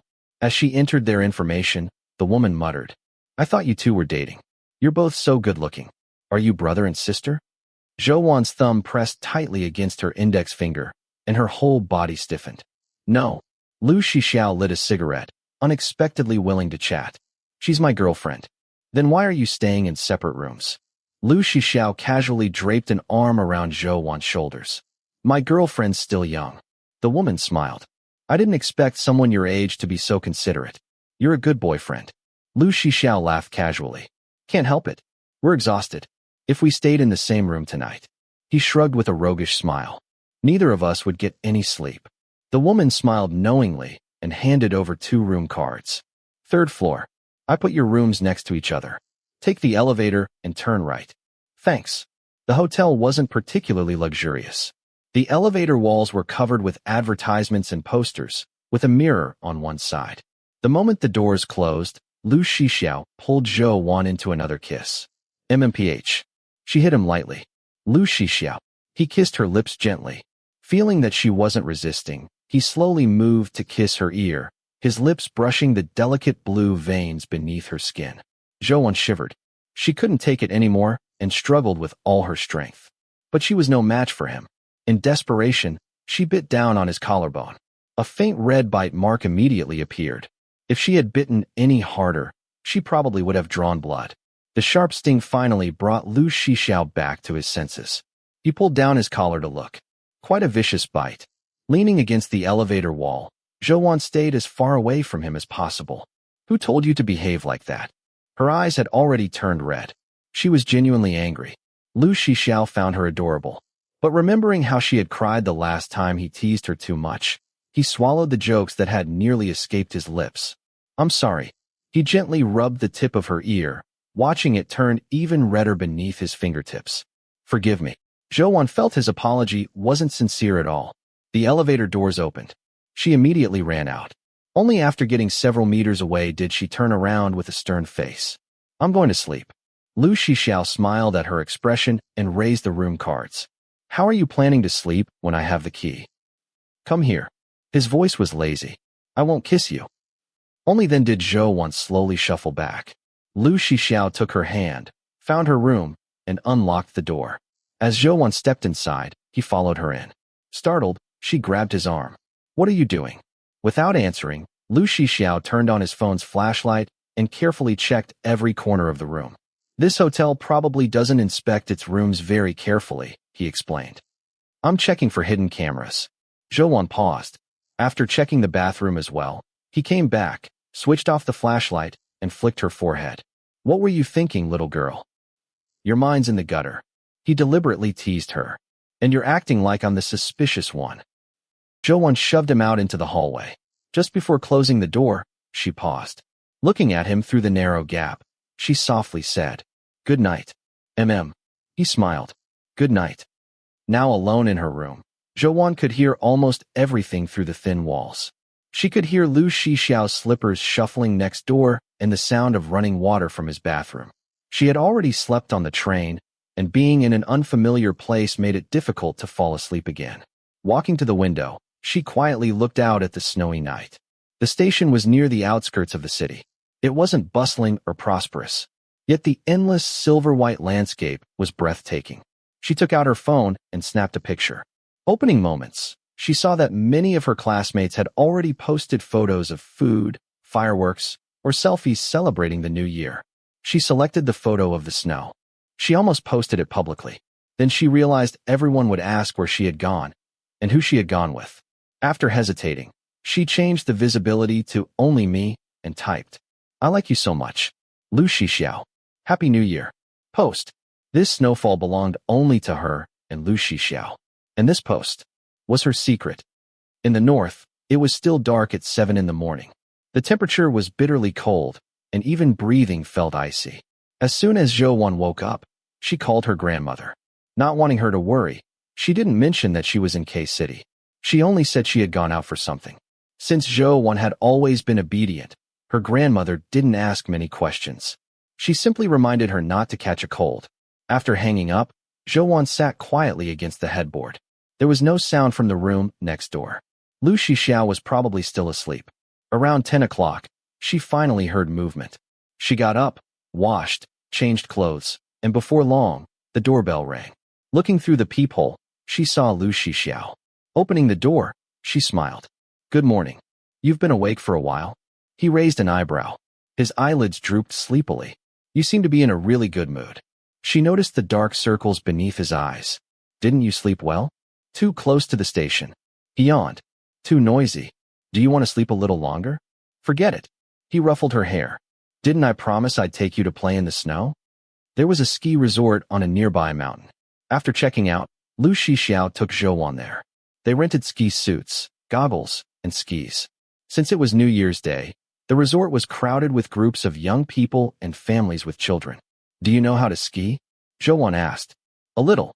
When he was little, Shenlan had taken him skiing in the north. After seeing how much he liked it, she had brought him almost every New Year afterward. After Shenlan passed away, he never came again. Fortunately, Lu Shixiao had always been naturally athletic. It didn't take long for him to remember everything. As for Zhou, she fell down almost immediately after stepping onto the snow. Thankfully, the thick ski suit protected her. Lu Shixiao simply stood nearby laughing as he helped her up, only to watch her fall again. Nearby couples all skied hand in hand, with the boys carefully protecting their girlfriends. Only Lu Shixiao seemed perfectly content watching her tumble. Eventually, Zhou became angry. She sat down in the snow and threw a handful of it at him. The snow landed on his hair and shoulders. Not only did he not get angry, he laughed even harder. "Want me to teach you?" His lazy voice carried a teasing smile. "Kiss me once, and I'll teach you." Zhou turned her head away. "No." She struggled to stand by herself, only to fall again after skiing a few meters. Lu Shixiao glided smoothly to her side. In his ski suit and goggles, he looked strikingly handsome. The snow reflected bright sunlight, making his already pale skin look even fairer. He crouched beside her. "You're not hurt, are you?" "No." He raised an eyebrow.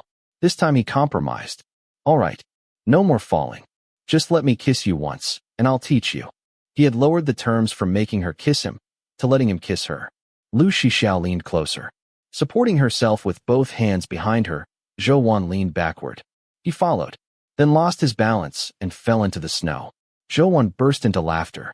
"You?" Lu Shixiao pinched her cheek. "You're getting bolder."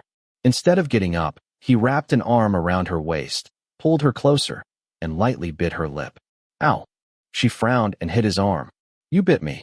Did it hurt?" He gently touched her lower lip. "Let me see." As he leaned in for another kiss, Zhou firmly pushed him away. There were too many people around. She wasn't nearly as shameless as Lu Shixiao. "You promised." She protested softly. "Just once." Lu Shixiao had never been someone easily carried away by physical affection. He had never been particularly enthusiastic about it before.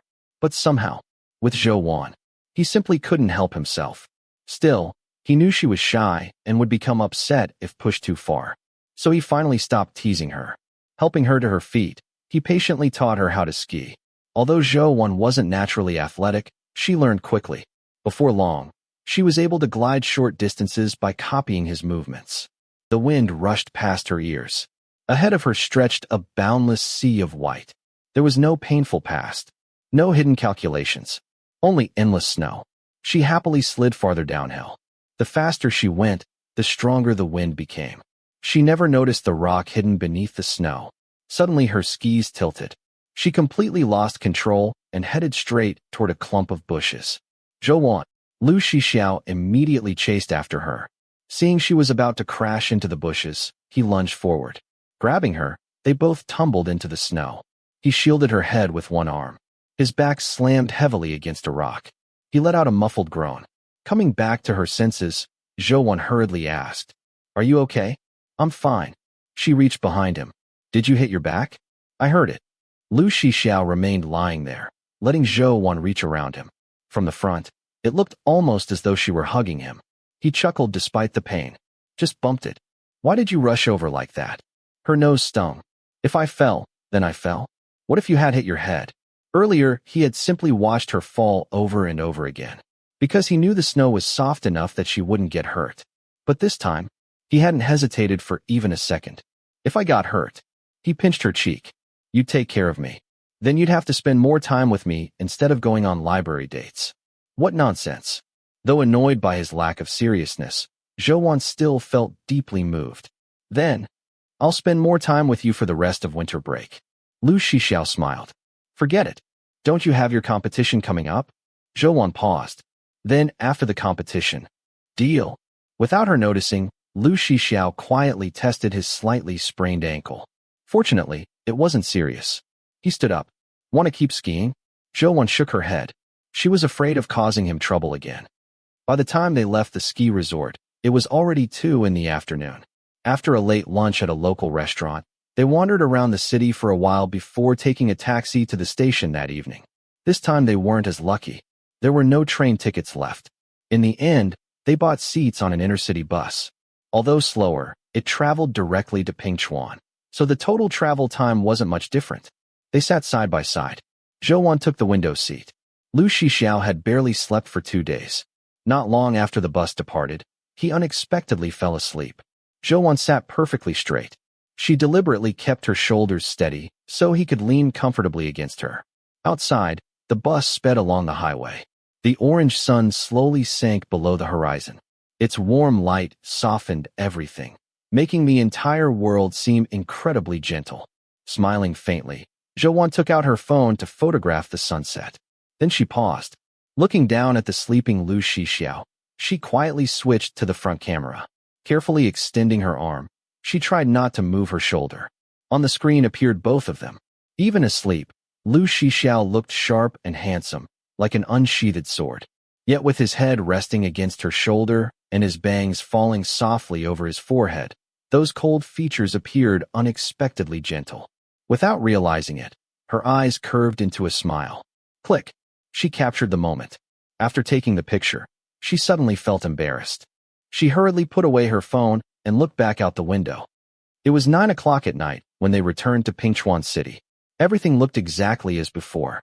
Yet to Zhou, those short hours felt as though they had stretched into months. While remaining as brief and beautiful as a fleeting blossom, Lu Shixiao walked her home. Outside her apartment building, he tilted his chin. "Go on. You should get some rest too." Zhou walked a few steps toward the entrance. Then she looked back. Lu Shixiao was still standing there. Tall, straight, his expression distant. That familiar loneliness had settled around him once again. She suddenly couldn't make herself leave. After hesitating for 3 seconds, she turned and ran back. Lu Shixiao raised an eyebrow. "What made you come back?" Without answering, Zhou ran straight up to him. She gently pulled down his collar. Standing on tiptoe, she lightly kissed the corner of his mouth. To be more accurate, it was more like she bumped into it. Lu Shixiao's lips went numb. His whole body froze. Tiny electric currents raced from his fingertips through every part of him. Lowering her head, her face burning red, Zhou whispered, "Good night, Lu Shixiao." Then she ran away like the wind. Only her bright red ears and neck remained visible before she disappeared into the building. By the time Lu Shixiao finally recovered, she was already gone. Zhou had never done anything so bold before.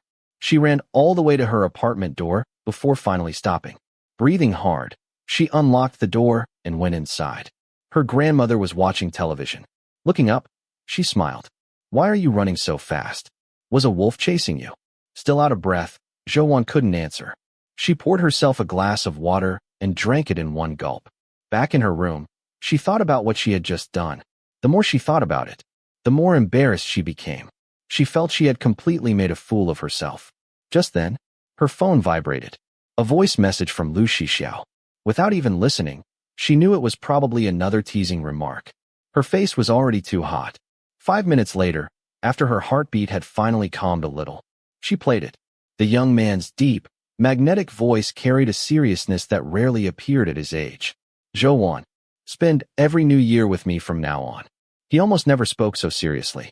Her heart immediately began racing again. Sweetness spread through her chest like molten chocolate. She ran to the window. Lu Shixiao was still standing downstairs. After a while, he finally turned and slowly walked toward home. Chapter 38.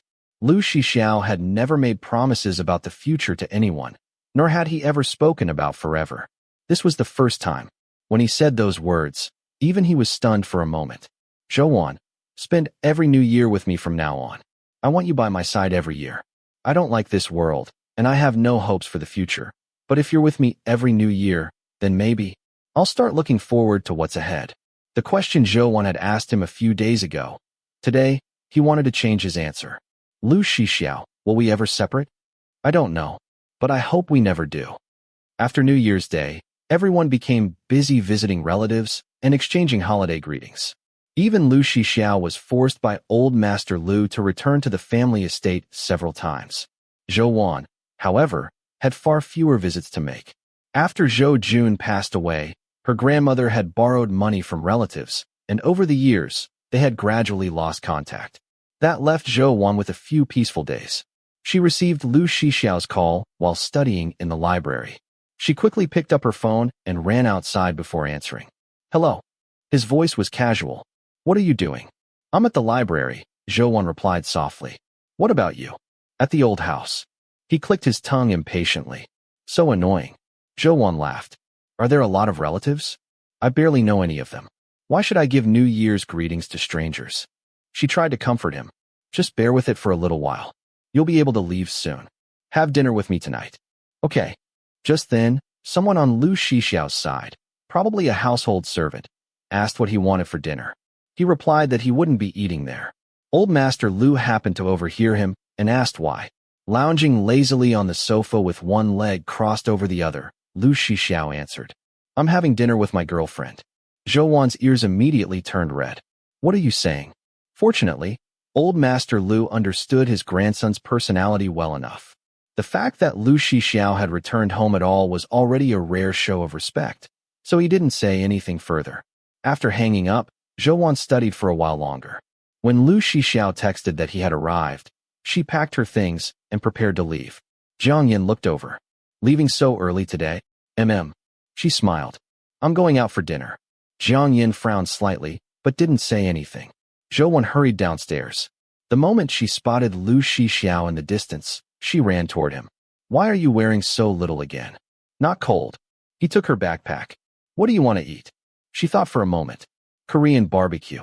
It would be nice and warm." They found a Korean barbecue restaurant.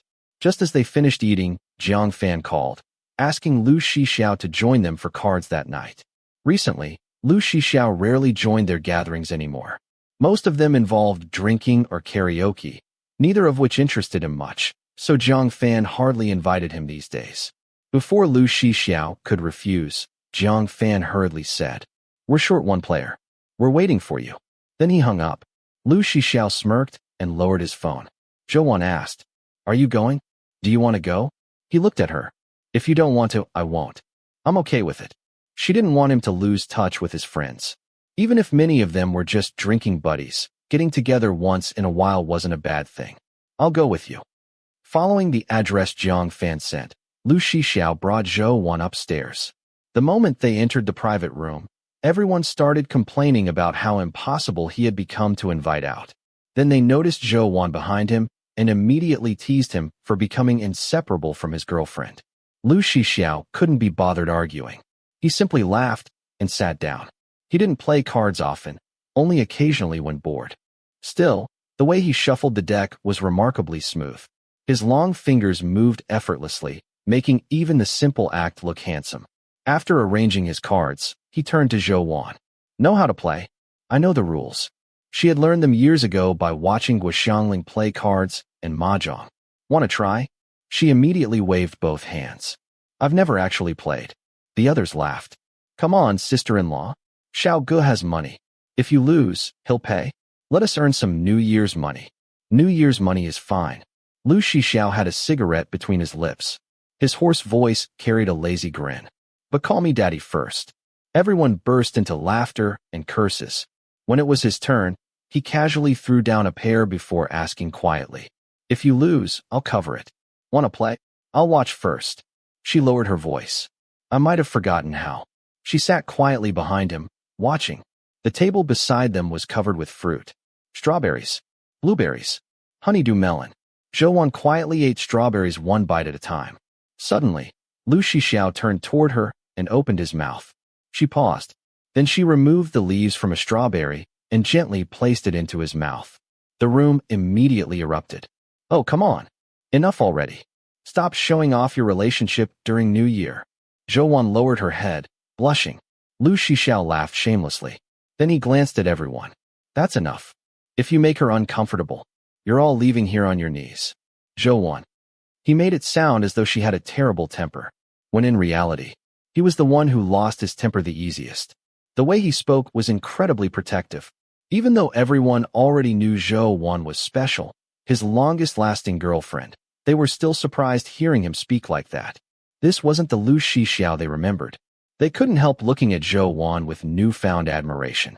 She appeared so gentle and obedient. Yet somehow, she'd managed to tame Lu Shixiao. The first round ended. Wins and losses were fairly balanced, although Lu Shixiao came out ahead. He stood up and pulled Zhou Wan into his seat. Just play casually. Don't worry about losing. I'll try not to lose too much money for you. She smiled softly. Her hands were so small that holding the cards was difficult. She arranged them slowly. No one rushed her. But once the game actually began, everyone gradually realized something was wrong. Every card she played was immediate, decisive, as though every move had already been calculated. She seemed able to predict exactly what everyone else would play. The fewer cards she held, the more terrifyingly accurate she became. Her entire attention was fixed on the game, completely serious, completely focused. Before long, she had piled up a mountain of chips. She finished the round in only 20 minutes. Jiang Fan stared at his empty stack, then at the cards. Finally, he asked, Zhou Wan, can you count cards? She hesitated, then nodded. I can roughly remember which cards have already been played. Everyone fell silent. They had assumed she'd never played before. They'd planned on taking Lu Shixiao's money. Instead, they had forgotten she was a math genius capable of scoring perfect marks. After several more rounds, Zhou Wan won even more. Watching from behind, Lu Shixiao chuckled. Looks like you came here to earn money for me. They didn't play for very long. Soon, Lu Shixiao stood up to leave. His friends immediately protested. The winner can't just leave. He raised an eyebrow. I have to take her home first. Fine, but come back afterward. Without sister-in-law playing, maybe we'll finally win something. Lu Shixiao simply held Zhou Wan's hand and left. Are you coming back later? Zhou Wan asked. Why? Don't stay up too late. It's not good for your health. He smiled. I know. Inside the taxi, Zhou Wan's phone buzzed. Lu Shixiao had transferred her the money she'd won. What's this? Your winnings. But I was only playing for you. We agreed. He squeezed her hand. If you lost, I'd pay. If you won, it's yours. She hesitated. Maybe you should return it. You're all classmates. It was just for fun. It doesn't feel right taking everyone's money. Without another word, Lu Shixiao took her phone and accepted the transfer himself. As he did, his eyes landed on the contact name she'd saved for him. 6. His amused expression deepened. So that's my name? Caught completely off guard, Zhou Wan stammered. Well, your surname is Lu. And the Chinese pronunciation sounds like the number 6. So I changed it. He laughed. When did you do that? A long time ago. When we first added each other. I was too embarrassed to save your real name. I was afraid someone might see it. Afraid someone might see it? He raised an eyebrow. Am I really that embarrassing? She looked at him. You had so many ex-girlfriends. If people saw your name in my phone and word spread, I'd probably make a lot of enemies. Lu Shixiao laughed. Zhou, you've gotten pretty good at blaming me. It's true. Jealous. She paused. She didn't answer. Did she even have the right to be jealous? Yet, thinking about it carefully, although Lu Shixiao had always been popular with girls, since they started dating, she had never really worried. He might seem casual, but he never treated other girls differently. As for his previous relationships, every one of them had ended cleanly. Even back then, no matter how often he changed girlfriends, he had never dated two people at once. Seeing her remain silent, Lu Shixiao took it as an answer.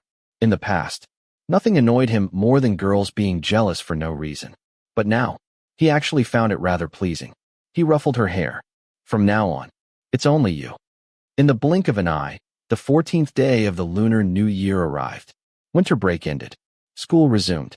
During the last 2 days of vacation, Zhou didn't go to the library. Instead, she spent the time at Lu Shixiao's house, helping him finish most of his winter homework. As soon as school started, both Zhou and Jiang Yan were called into the teacher's office.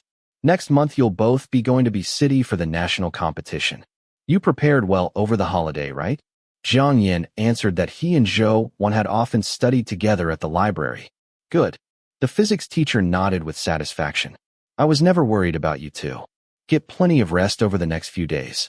Don't get sick. We'll fly to be city the evening before the competition. The school will arrange the tickets. I'll be accompanying you. When they left the office, the winter sunlight outside was bright and warm. That evening, Lu Shixiao drove Zhou home as usual. On the way, she bought noodles for her grandmother. Outside the apartment complex, Lu Shixiao hugged her and kissed her for a while before finally letting her go. Just like any ordinary clingy couple, Zhou hurried upstairs and pushed open the door. Grandma, haven't you had dinner yet? She walked into the kitchen, found a bowl, and poured the noodles into it. Have you eaten? Grandmother asked. I ate outside. You bought so much. I can't finish it. It's all right. We can save the leftovers. She handed grandmother the chopsticks. Grandmother sat down and took only a few bites before putting them down. She had barely eaten anything. Zhou paused. Grandma, don't you like the noodles? No. Grandmother smiled gently. It's not that. I'm just very full. Maybe I ate too much during New Year. I haven't had much of an appetite lately. Next time tell me what you want. I'll buy it for you. All right. Grandmother stroked her hair. Wan, aren't you leaving for your competition soon? Next month. This morning, Ayong from next door said she's going to the temple next month. I'll ask for a blessed charm from the Wenchang Bodhisattva. It'll help you do well. Zhou smiled. You don't have to. It's such a long trip. You'll get tired. I've prepared for so long. I'm sure I'll do well. Grandmother clicked her tongue. That's different. Your effort is one thing. The Bodhisattva's blessing is another. We need heaven, earth, and people all working together. All right. Zhou gave in. But take a taxi. Don't ride the bus. Your legs aren't steady. The bus is too rough. Grandma knows. Now go study. Zhou carried her backpack into her bedroom. Grandmother remained sitting alone in the living room. She lowered her eyes to the nearly untouched bowl of noodles. After a long pause, she forced herself to pick up another bite. She chewed only a few times before stomach acid surged upward. She immediately spat it back out. It had been like this for several days. Nothing else seemed wrong. Nothing hurt. But food had lost all flavor. Sweet, sour, bitter, spicy. She couldn't taste any of it. She had no appetite. Even forcing herself to eat a little more would make her vomit. She had heard people say, when someone grew weak enough, this was often how it began. Even taste disappeared. Uremia brought countless complications in its final stages. Dialysis could barely keep someone alive. But the body had already become nothing more than an empty shell, rotting from the inside. No one knew which complication might take a person's life. That was what Dr. Chen had told her. She had refused to let anyone tell Zhou. Her granddaughter needed to concentrate on her studies. Sitting alone at the dining table, grandmother cried silently. Not for herself, but for her Wan. On the wall calendar, One day in March had been circled with a black pen. The day of Zhou Wan's competition. A good result would secure admission to a good university. Less than 1 month remained. Her Wan had suffered for so many years. And finally, she could see the light ahead. Life continued as usual over the following days. Every day revolved around preparing for the physics competition.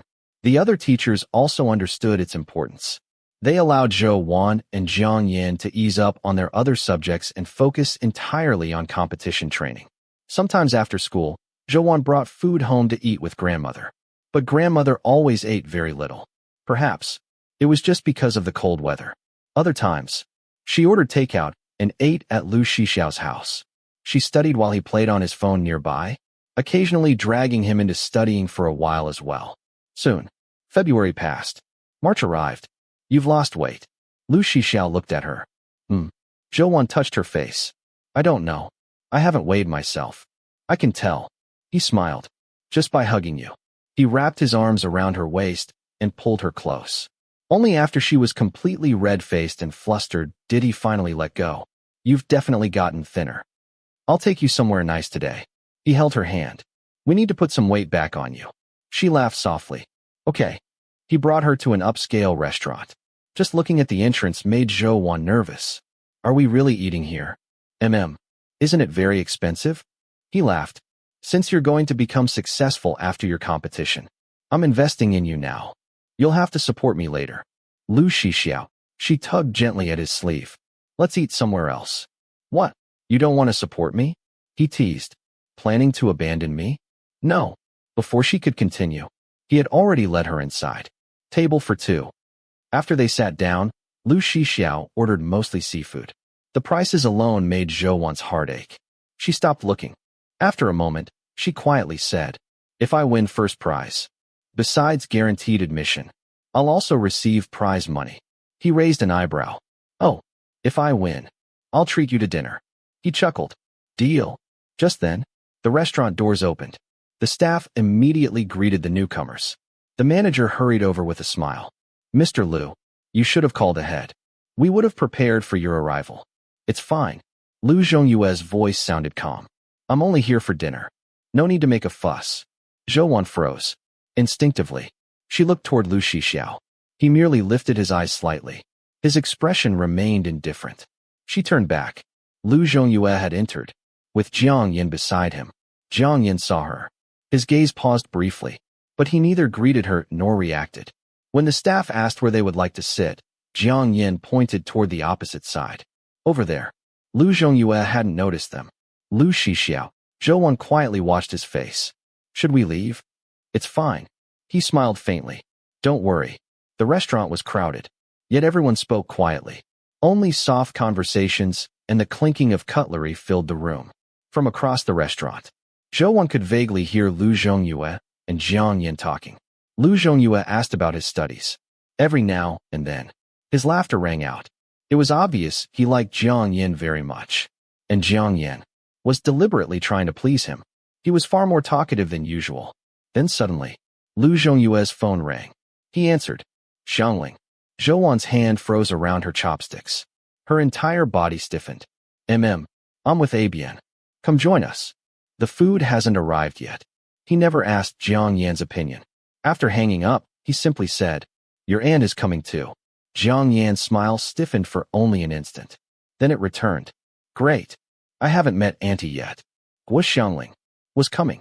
It felt as though someone had poured ice water over Zhou Wan. Even breathing became difficult. She and Jiang Yin had attended the same schools ever since junior high. Although they had always been in different classes, they frequently crossed paths because they constantly ranked first and second. Years ago, during a school activity that required parents to attend, Zhou Wan had listed Guo Xiangling's phone number. Her teacher had called her to come. That day, Jiang Yin had seen Guo Xiangling. But so many years had passed. Surely, he wouldn't remember anymore, right? Zhou Wan's face turned pale. She gripped her chopsticks tightly. Lu Shixiao picked some crab meat and placed it into her bowl. What are you thinking about? She came back to herself. Nothing. Don't like it. No. It's delicious. He watched her quietly for a moment, then calmly looked away. We'll leave once you've eaten enough. The table was still full of expensive dishes. Leaving them untouched would be wasteful. But Zhou didn't want to stay until Guoxiangling arrived. If Jiang Yin recognized her, she didn't dare imagine what would happen. She quietly put down her chopsticks. After leaving the restaurant, Lu Shixiao hailed a taxi to take Zhou home. The entire ride, neither of them spoke. She could tell he wasn't in a good mood. But she didn't know how to begin. The longer everything remained hidden, the more it resembled paper covering a fire. One mistake, and everything would burst into flames. Silently, she reached over and took his hand, giving it a gentle squeeze. Lu Shixiao looked down, seeing her timid attempt to comfort him. He didn't pull away. Instead, he smiled and gently ruffled her hair. Get some rest early. Good night, Lu Shixiao. After watching her enter the apartment building, he finally turned and walked home. Back at home, Lu Shixiao leaned against the sofa, looking up at the ceiling with tired eyes. He lit a cigarette, slowly exhaling a long breath. He had always been perceptive.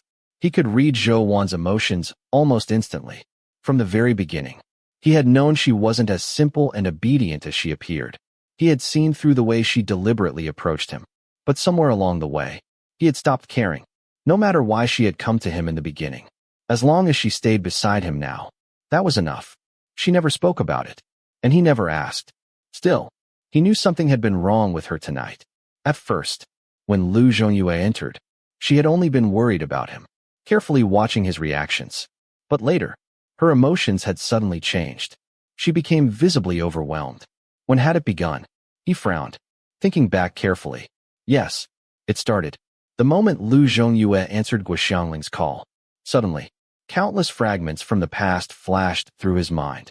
That night, when Guoxiangling's car appeared on the road, Zhou had panicked.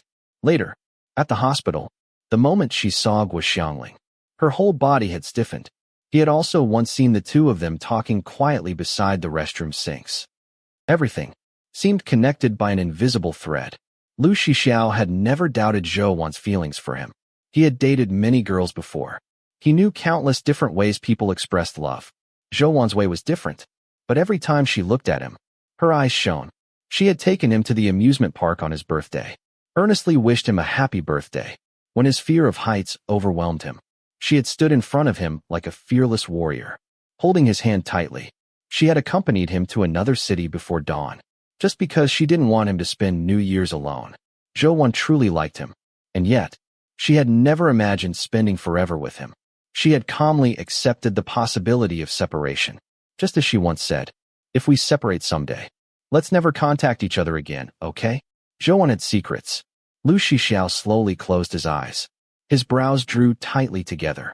He suppressed the fire burning inside him and let out a slow breath. That entire evening, Zhou remained uneasy. She didn't know whether Jiang Yin had recognized Guoxiangling, since he hadn't contacted her. Perhaps he hadn't. Living with constant fear like this was exhausting. She had thought many times about telling Lu Shixiao everything, confessing everything, apologizing for everything. But with Lu Shixiao's pride, if he discovered that everything had begun as part of a plan, he would be furious. He would never forgive her. Long ago, she had believed that one day, when everything ended, it would be enough if Lu Shixiao simply hated her openly. But now, she couldn't bear losing him. So, she could only keep moving forward, one step at a time, like drinking poison to quench her thirst, knowing it was poison, yet continuing to drink anyway.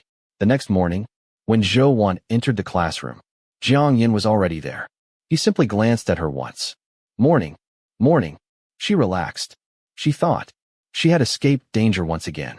But that evening, after the dismissal bell rang, the other students gradually left. Only the two of them remained in the classroom. Jiang Yin turned toward her. His voice was low and steady. Zhou, do you know what you're doing? Chapter 39. Zhou abruptly looked up at him. Jiang Yin's gaze was calm. He had spent the entire night and day thinking it through, and the shock he had felt when he first saw Guoxiangling had long since faded. Zhou paused before saying softly, So, you know everything. So you knew all along that your mother is with him now. Jiang Yin looked at her in disbelief. And you and Lu Shixiao still. He doesn't know? Zhou interrupted. Only I know. I knowingly chose to be with Lu Shixiao despite this. Why? Zhou lowered her eyes. Why, Zhou? Jiang Yin frowned deeply. You're not this kind of person. What kind of person do you think I am?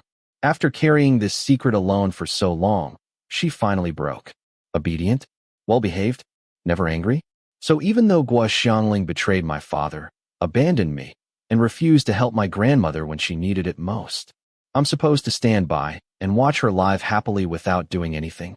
At that moment, Jiang Yin felt as though he no longer recognized the Zhou Wan standing before him. You did all this on purpose? Yes. Zhou Wan gripped the spine of her textbook until her knuckles turned white. I couldn't stand seeing her happy, so I deliberately got close to Lu Shixiao, hoping the Lu family would drive her away because of me. That's the kind of person I am. I've always been this kind of person. But you've been with Lu Shixiao for quite a while now. How could you? He stopped himself before finishing the sentence. Because. Zhou Wan turned her face away. I don't want to hurt him. Because Lu Shixiao liked her far more than she had ever imagined. Jiang Yan was stunned. Then he frowned again. Paper can't wrap up fire. Don't you understand that? You can't keep something like this hidden forever. He'll find out sooner or later. Zhou Wan felt as though a massive stone had been tied to her heart, dragging it deeper and deeper into endless darkness. Lately, she had been fooling herself into believing there had to be some way to keep Lu Shixiao from ever discovering the truth. But outsiders often saw things more clearly. Jiang Yin had shattered that illusion with one simple sentence. Jiang Yin. Zhou Wan looked toward the darkening sky outside the classroom. Have you told Lu Zhongyue? Of course not. He frowned. I may not like Lu Shixiao, and I know this situation would benefit me. But Zhou Wan, you're a very important friend to me. Thank you. She smiled faintly. Whatever happens from here on, I deserve it. No matter how furious Lu Shixiao became, no matter what he did to her. Zhou Wan gathered her physics papers, stood up, and said softly, Come on. It's time for class. She didn't contact Lu Shixiao for the entire day. Neither did he come looking for her. When competition training was about to finish, Zhou Wan finally sent him a message. Zhou Wan's message. Are you still at school? 6 message. No. Something came up. Zhou Wan stared at those few words on the screen. Her eyes began to sting. People really are never satisfied. After training ended, she packed her school bag, left school, called her grandmother to ask what she wanted for dinner, bought the food on her way home, and returned. Yet once again, grandmother barely ate a few bites before putting down her chopsticks. It had been happening for several days. At first, Zhou Wan thought it was simply a poor appetite. But now, grandmother was eating almost nothing at all. She had become thinner, weaker, and her complexion was growing worse each day. Grandmother. Zhou Wan looked at her. Let's go to the hospital after dinner. What for? You can't keep refusing to eat like this. It'll make you sick. Let's get you examined and see what's wrong. As people grew older, hospital visits became more and more frequent. Grandmother didn't want to burden Zhou Wan, especially with the competition so close. This is just what happens when you get old. She smiled. The doctors won't find anything. But in the end, she couldn't refuse Zhou Wan. The two of them went to the hospital together. Inside a dim alleyway, electrical wires crisscrossed overhead. Lu Shixiao planted one foot on Luo He's shoulder. His face was expressionless as he looked down at him. The murderous aura around him was overwhelming.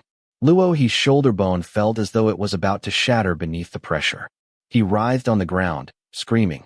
Lu Shixiao finally released him before grabbing him by the face and forcing him to look up. If you dare mention Zhou Wan again, I won't let you live. Blood filled Luo He's mouth. His teeth were stained red, making him look terrifying. Yet he remained fearless. Spitting out a mouthful of bloody saliva, he laughed hoarsely. I never thought I'd see the day you became such a lovesick idiot. Lu Shixiao stared at him silently. Luo He laughed almost hysterically. What makes her so special? Why do you treasure her so much? Is she that good in bed? Maybe I should give her a try myself someday. The moment those words left his mouth, Lu Shixiao completely exploded. He lunged forward and drove punch after punch into Luo He's face. His eyes burned with murderous fury. He no longer cared about consequences. Blood splattered with every blow. Seeing that someone was going to die if this continued, Jiang Fan rushed over, wrapped both arms around Lu Shixiao's waist, and used all his strength to drag him back. Luo He. Even in his rage, Lu Shixiao's voice was icy. If you dare touch her, I'll kill you. Earlier, they had all been drinking at a bar. Lu Shixiao hadn't joined them in a long time. Zhang Fan had found it strange that he suddenly agreed to come. He guessed the two of them might have argued. Unfortunately, Luo he happened to be drinking in the next booth. Several guys had been talking crudely. Eventually, the conversation turned to Zhou Wan. The things they said were disgusting. Lu Shixiao immediately grabbed a bottle, walked over, and without a single word smashed it over Luo He's head. Then he dragged him straight outside. Only then did the chaos begin. Zhang Fan lit a cigarette and handed one to Lu Shixiao. Where's Zhou Wan? Lu Shixiao let out a cold laugh. No idea. So they really had argued. Even after fighting with her, he still nearly killed someone over her. Lu Shixiao noticed blood dripping from another guy's fingertips. What happened? The guy cursed. That bastard next to Luo, he pulled a knife. It's nothing serious. Lu Shixiao himself was covered with bruises. None of them were bleeding anymore, but once he took off his clothes, dark bruises would cover his body. He didn't care about himself, but his friends had gotten hurt because of him. Let's get it checked at the hospital. He stood up with a cigarette between his lips. The cut isn't shallow. They climbed into a taxi. The driver hesitated after seeing their blood-stained clothes. They looked exactly like a gang who had just come from a fight. He clearly wanted to refuse. Without a word, Lu Shixiao took out several bills from his wallet and handed them over. The driver grimaced. Fine. Where to? The hospital. Lu Shixiao sat in the front passenger seat. He rolled down the window. The cold wind scattered his hair. The dried blood on his face formed a long crimson streak. His thoughts were a tangled mess. No matter how he tried to sort them out, everything eventually circled back to Zhou Wan. All the things he had deliberately ignored before. Now that they had surfaced, he could no longer pretend they didn't exist. He stared blankly at the night outside. His eyes were unfocused. After a while, unable to bear the frustration any longer, he took out his phone and called Zhou Wan. She answered almost immediately. Lu Shixiao. Her soft voice somehow soothed a little of the irritation in his heart. He lowered his gaze. What are you doing? Grandmother had just finished her examination. Most of the test results were normal. She simply hadn't been eating much recently and had become weak, so the doctor prescribed nutritional fluids. Standing at the pharmacy counter, Zhou Wan smiled. The examination was over, and she didn't want Lu Shixiao to worry. Nothing much. What about you? Are you out?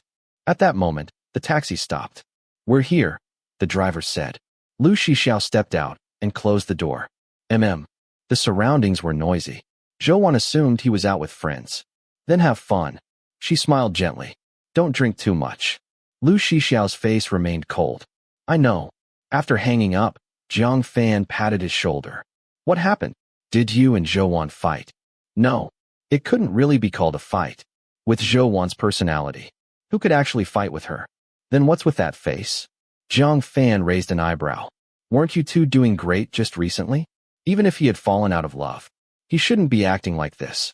As they spoke, Lu Shixiao suddenly stopped walking. Zhang Fan looked over in confusion. Not far away, Zhou Wan had just picked up grandmother's medicine. Earlier, Zhang Fan had overheard most of their phone conversation. When Lu Shixiao asked what she was doing, she had answered, nothing much. One of the guys with them was completely oblivious. The moment he saw Zhou Wan, he enthusiastically waved his injured, bleeding hand. Sister-in-law. Hearing the shout, Zhou Wan instinctively looked over. She froze. Then she saw the bloodstains on Lu Shixiao's clothes, the bruise across the bridge of his nose, the blood smeared across the back of his hand. She frowned and immediately ran toward him. What happened to you? Lu Shixiao looked at her. Why are you here? I brought grandmother. She paused. Everything's fine now. Oh.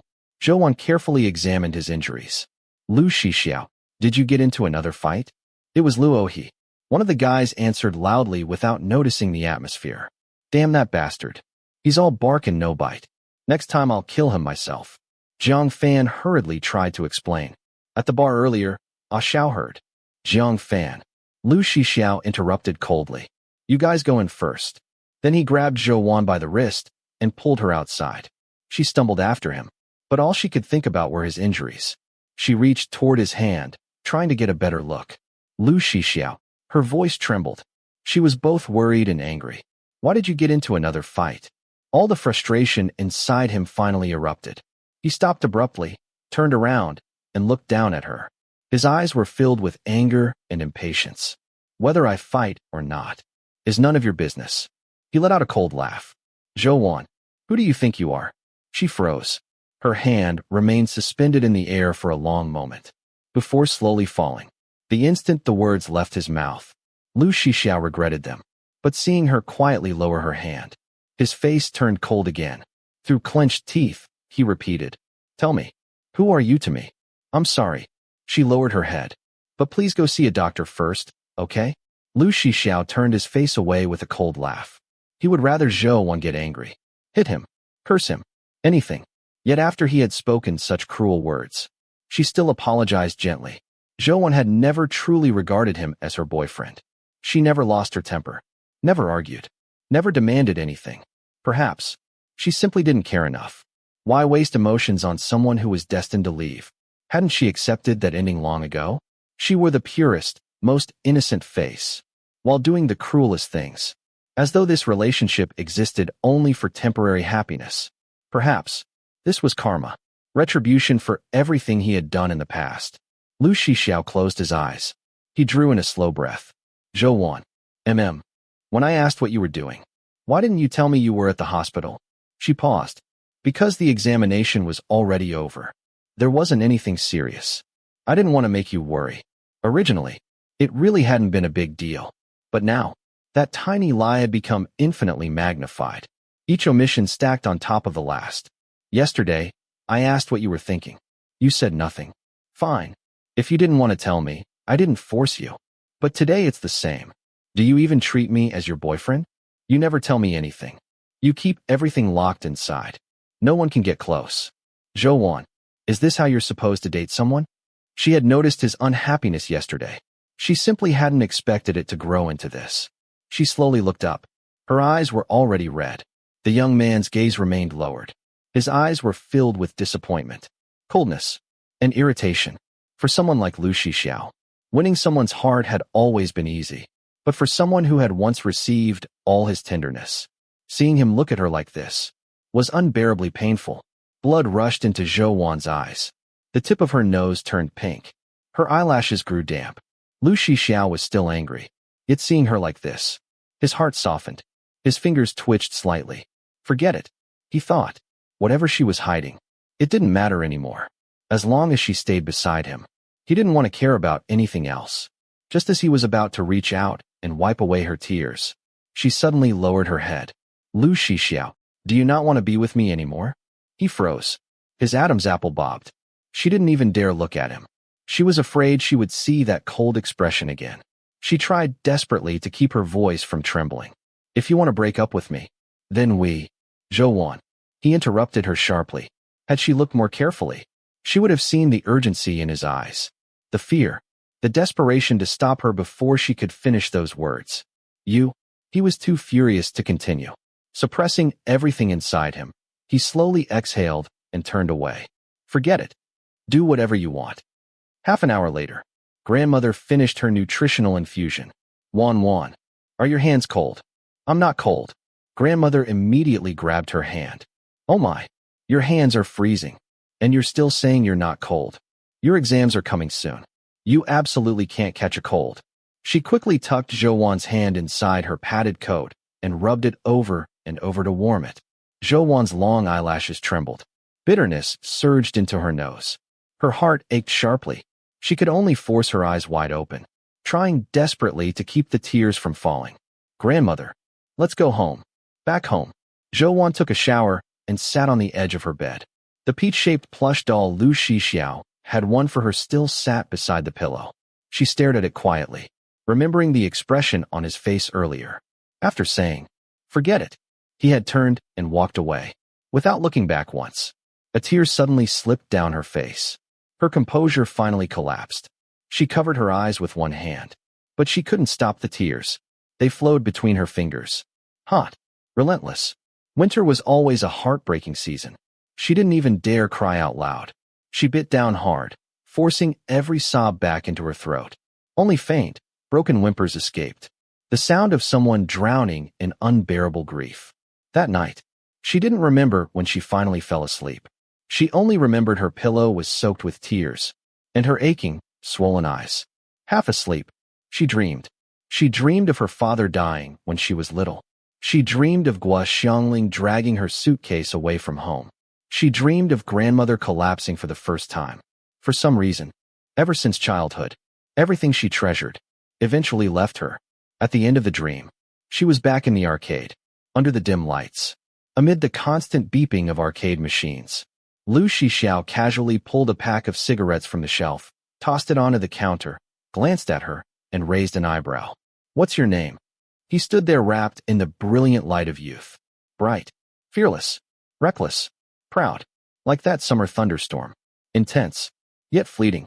It had drenched her completely, and just when she had finally grown accustomed to the rain, it stopped, leaving behind only cold, desolate winds. Leaving her alone, ill, unable to stand again. In the end, Lu Shixiao had been just like that thunderstorm. Winter had arrived, and no matter how hard she tried, she still couldn't keep him. Chapter 40. Rumors spread throughout the school that Lu Shixiao and Zhou Wan had broken up. Lu Shixiao had always been open about his relationships, never caring about other people's opinions. But now, whenever he saw Zhou Wan at school, he no longer went over to find her. The school forum buzzed with activity again. I said it before. How could someone like Lu Shixiao possibly reform? A breakup was inevitable. But Zhou Wan was with him for quite a while, right? Seems like she lasted the longest. I have to admit, Zhou Wan is backbone.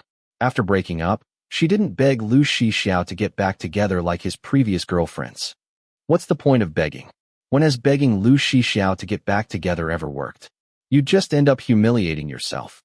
In the following days, Lu Shixiao simply stopped coming to school, reverting to his old ways. The bar's dim lighting added to the ambiguous atmosphere. He sat among the crowd but couldn't blend into the noisy, murky environment. He remained cold and distant, out of place in the bar, yet somehow became the most eye-catching person there. Before long, a girl approached with a drink. "Can I borrow this seat?" When a beautiful woman made a request like that, no one refused. The others quickly made room for her. "Can I sit there?" She pointed to the seat beside Lu Shixiao, making her intentions perfectly clear. The others hesitated briefly, but since Zhou Wan hadn't appeared for several days, and everyone assumed they had broken up, they gave up the seat next to Lu Shixiao. Only then did Lu Shixiao look up. His eyelids drooped lazily as he swept an indifferent glance over the girl before looking away again and continuing to drink. Resting her chin on one hand, she looked at him with affectionate eyes. "Handsome, isn't it boring drinking alone?" She slid her glass over and lightly clinked it against his. Lu Shixiao ignored her completely.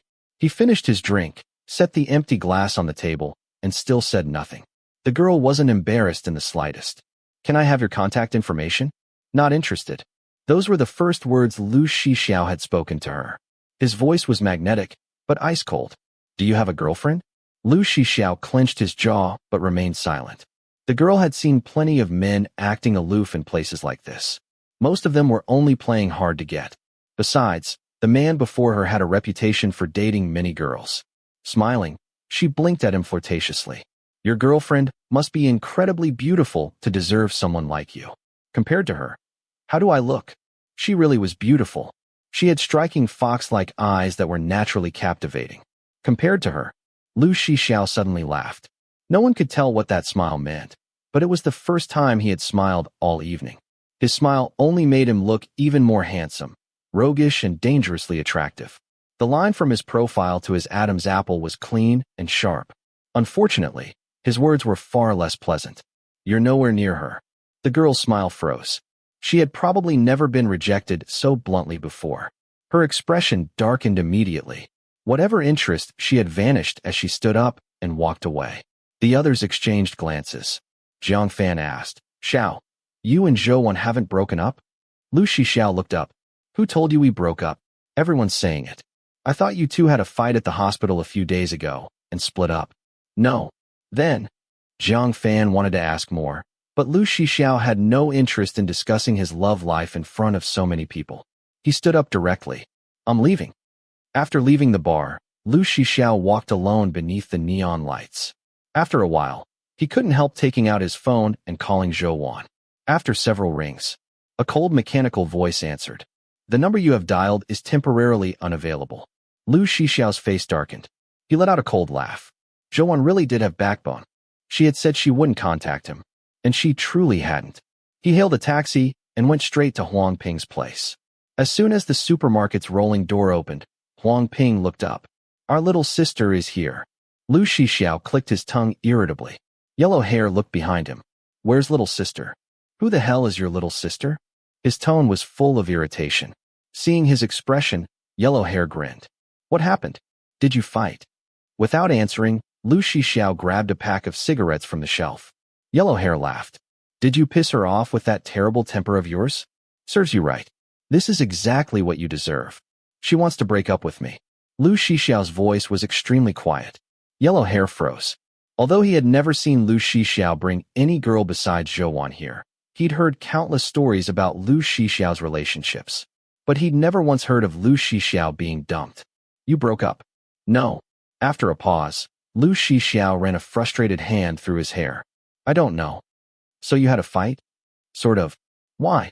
Lu Shixiao lit another cigarette and briefly recounted what had happened that day. Huang Ping listened before finally saying, She was only worried about making you worry.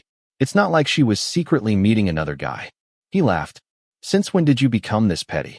Did you tell her everything you've ever done? Lu Shixiao sneered. I've never lied to her. That's not lying. It's... Huang Ping slapped the table. A white lie. You wouldn't understand. Huang Ping laughed.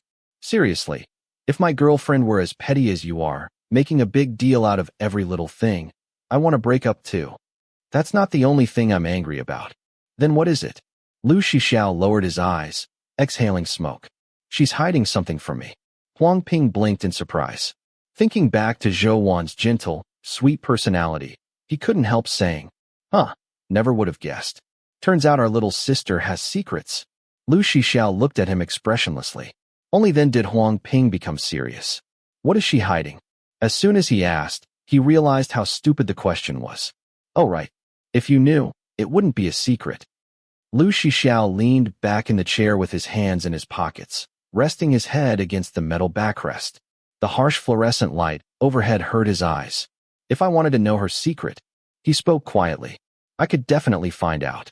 But I'm afraid. Huang Ping stared at him. There's actually something you're afraid of? Bro. Lu Shixiao called him that suddenly. He had only called him that when he was little, back when he was a scruffy kid always freeloading meals here. After growing older, he had only ever called him Huang Ping, or Yellow Hair. Huang Ping paused. Lu Shixiao continued staring at the fluorescent light overhead. His voice was calm, almost as if he were asking whether someone had eaten. I really did think about studying hard and going to college in the same city as her. Huang Ping looked at him silently for a long time. It felt as though he were seeing once again that little boy who used to score perfect marks on every exam. But after learning her secret, you can't be together? He frowned. Is whatever she's hiding really that serious? I don't know. Lu Shixiao smiled faintly. The scattered clues from the past drifted through his mind, gradually connecting into one blurred line. His smile slowly disappeared. Maybe. It really is that serious. Then pretend you don't know. Huang Ping said. Wait until she's willing to tell you herself. Xiao. If you really like her that much, you can't keep drifting through life like this. I know how smart you are. If you actually studied, you'd definitely make something of yourself. Lu Shixiao remained silent. Huang Ping continued. I also know you hate your family. But even though you've moved out, you still can't truly escape them. If Zhouan stays with you, she'll end up being controlled by your family too. Is that really what you want for her? Lu Shixiao thought of his mother. Shenlan had been controlled by the Lu family from beginning to end. First, Lu Zhongyue and Old Master Lu had refused to let her divorce. Later, she became trapped by her two children, unable to leave. Little by little, she broke down until she reached that tragic ending. Huang Ping continued. If you want to protect her, then you need to become strong enough to stand in front of her. Then no matter how big her secret is, you'll be the one making the decisions. As long as you love her, no one will be able to separate the two of you. Zhouan had been running a fever since Friday evening. Her whole body burned as she drifted through endless dreams, waking again and again from fragmented nightmares with tears on her face. It felt as though she were trapped once more in that suffocating, humid rainy season. She had taken medicine early, wrapped herself in thick blankets, and slept for a long time. When she finally woke up, strength had returned to her limbs. Early that morning, her physics teacher called to check on her. After taking a sip of water, Zhou cleared her throat. "I'm much better." Her voice really did sound much healthier. The night before, she had barely been able to speak. The fever had come on violently, but the timing couldn't have been worse. The competition in City B was on Monday. The school had arranged for her and Jiang Yin to fly there the next morning. The physics teacher reminded Zhou to rest well, relax, and stop studying. She had prepared enough. As long as she performed normally, she would do well. Zhou quietly agreed. After hanging up, she noticed she had a missed call from Lu Shixiao the previous night. She froze. Her eyelashes trembled slightly. Her fingertip hovered over the screen for a long time. But she never called back. Since that night, Lu Shixiao hadn't contacted her again. If she continued entangling herself with him, things would only get worse. Better to end everything here. Just as she had once said, if they ever broke up, they should never contact each other again.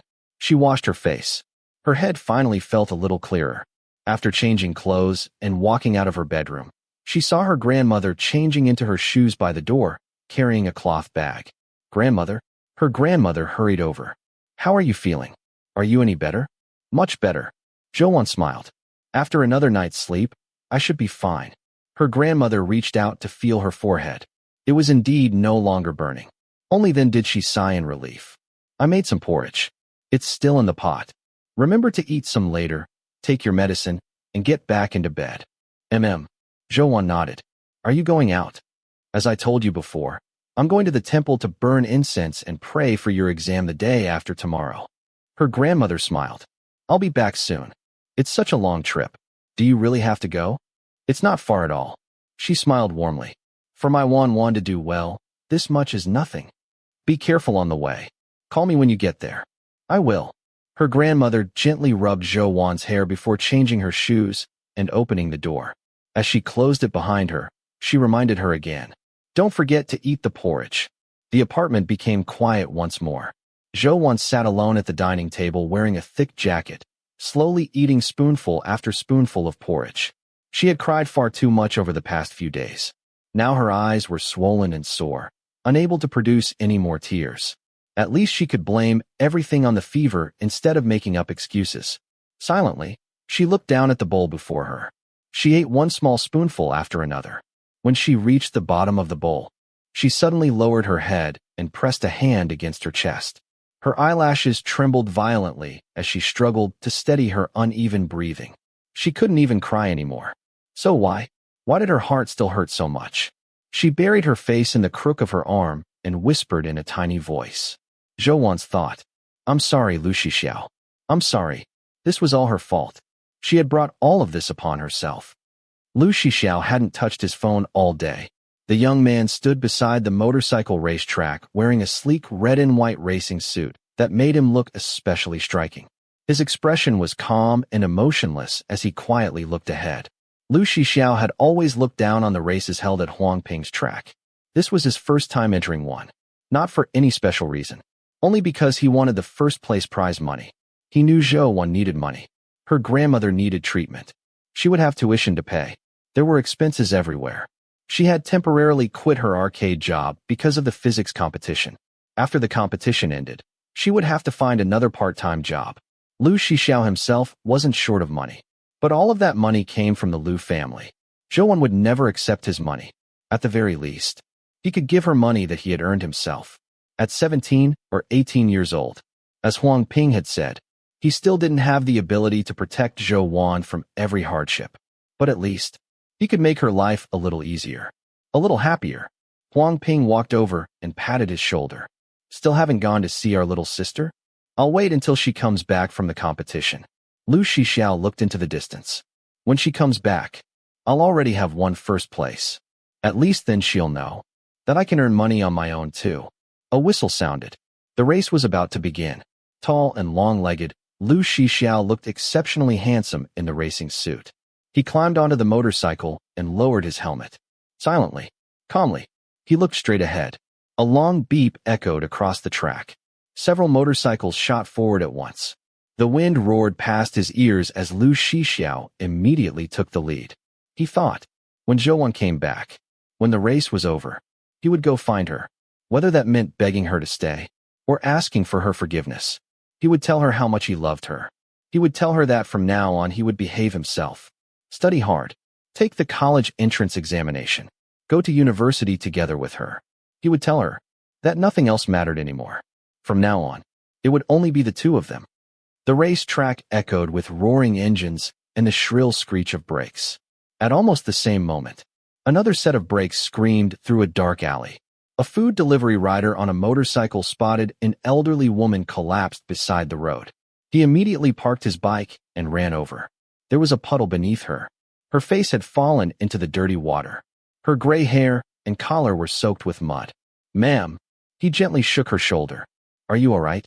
Wake up." But the old woman's face was deathly pale. There was no response. His hands trembled as he frantically dialed emergency services. It was the first time he had ever encountered something like this. "Hello, is this emergency services? There's an elderly woman collapsed by the roadside here." Pingchuan Airport bustled with travelers on Sunday morning. Jiang Yin stood outside the security checkpoint with his suitcase, while the physics teacher anxiously kept calling Zhou. No one answered. Sweat covered the teacher's forehead. The plane's about to take off. Why isn't she answering at a time like this? He turned to Jiang Yin. "Jiang Yin, you go through security first. I'll keep trying to contact her." Jiang Yin frowned. Could something have happened on the way? "Don't worry about that." The physics teacher pushed him gently toward security. "Go. Even if Zhou misses this flight, she can still change to a later one. Go ahead." After watching Jiang Yin disappear through security, the physics teacher immediately called the homeroom teacher. "Do you have her parents' phone numbers? I'll send you her grandmother's number." "I already have that." The physics teacher sounded even more anxious. "I've called it several times already. No one's answering there either." "Wait a moment." The homeroom teacher hurriedly searched through the student records. "Zhou's mother's number is registered here, but her parents divorced years ago. She doesn't live with her mother. Give it to me anyway. We have to try everything." The physics teacher received Guo Xiangling's number and immediately called. "Hello, is this Zhou's mother?" Guo Xiangling paused. For days, she had feared exactly this kind of situation. Without hesitation, she replied, "Wrong number." Then she hung up. Many years later, whenever Zhou looked back on her life, she would remember two turning points. The first was the day at the arcade when she had told Lu Shixiao, "My name is Zhou." Wan as in drawing a bow into the shape of a full moon. The second was this day, the day that caused her life to veer away from its original path, drifting farther and farther away. Chapter 41. Zhou had an absurd dream about running a marathon. In the dream, she was running along an endless road. Everyone desperately raced forward, and no one dared stop, as though some terrifying monster would catch them if they did. She struggled forward with the surging crowd, but she was too exhausted. Countless people passed her, leaving her behind. Then suddenly, someone grabbed her hand from behind. Zhou couldn't see his face. She only felt a gust of wind pulling her along and urging her forward. Yet, as they ran, he disappeared too. Although everyone was running in the same direction, Zhou suddenly felt lost. She couldn't see clearly. She couldn't understand anything. Should she keep running? Where was she even running? Zhou stopped, standing motionless in the rushing crowd as she looked back. Logic told her not to stop, to keep running. But she was knocked to the ground and no longer had the strength to stand. She watched as the road behind her split apart. Earth and gravel exploded upward like a scene from the end of the world, rapidly spreading beneath her feet. She fell into the void. The wind howled in her ears. Amid the roaring wind, she heard one sentence. "Zhou, spend every new year with me from now on." But the violent wind quickly tore those words apart until nothing remained. She plunged into an abyss with no way back. Beep. Black seawater seemed to flood into the bedroom. Zhou jolted awake and answered the phone. "Hello. Are you Huang Xuefen's granddaughter? This is the City People's Hospital." Zhou shot upright in bed. An overwhelming sense of dread surged through her. "Yes." She climbed out of bed without hesitation. "I'm coming right away. Please treat my grandmother first. I'll come pay the medical fees immediately." She grabbed a coat and threw it over her nightgown, not even bothering to change her pants before slipping into cotton slippers and running toward the door. There was a brief silence on the other end. Then a gentle voice said softly, "I'm sorry, we did everything we could." Asterisk. Zhou had always believed she would never be prepared for this day. But when it truly came, she was much calmer than she had imagined. She quietly changed into proper clothes, took a taxi to the hospital, and didn't cry once during the journey. There were many people waiting for the elevator, but she calmly chose to take the stairs instead. Grandmother lay there peacefully. She looked as though she were simply asleep. The nurse explained that her grandmother had suffered a sudden myocardial infarction caused by complications from uremia. She had collapsed on the street and was found by a passerby, who immediately called an ambulance. Unfortunately, by the time she arrived at the hospital, she no longer had any vital signs. Everything had happened too suddenly. Someone who had been perfectly fine only moments before was simply gone. That morning, when grandmother left home, Zhou hadn't even properly said goodbye. She lowered her eyes and quietly acknowledged everything. Then she asked softly, "Is the person who brought my grandmother here still around? I'd like to thank them." The nurse froze. She had never seen a family member react like this before. Feeling that something wasn't right about Zhou state, she carefully looked at her before answering. It was a food delivery rider, but he still had deliveries to make, so he already left. Zhou nodded. "Could I spend a little time alone with my grandmother?" "Of course." The nurse walked toward the door, then suddenly remembered something and came back. "Oh, right." She opened her hand. This belonged to your grandmother. Resting in her palm was a yellow blessing sachet. The nurse said, "Your grandmother was holding onto it tightly when she arrived." It was the blessing sachet. Grandmother had gone to the temple to pray for today, praying that her Wan would get excellent exam results, praying that her Wan's life would be peaceful, smooth, and blessed. Zhou accepted it. "Thank you." The nurse quietly left, gently closing the door behind her. Only Zhou remained. She looked down at the blessing sachet. She stared at it for a very long time, until her eyes became sore and bloodshot. "Grandmother." She slowly crouched beside the bed.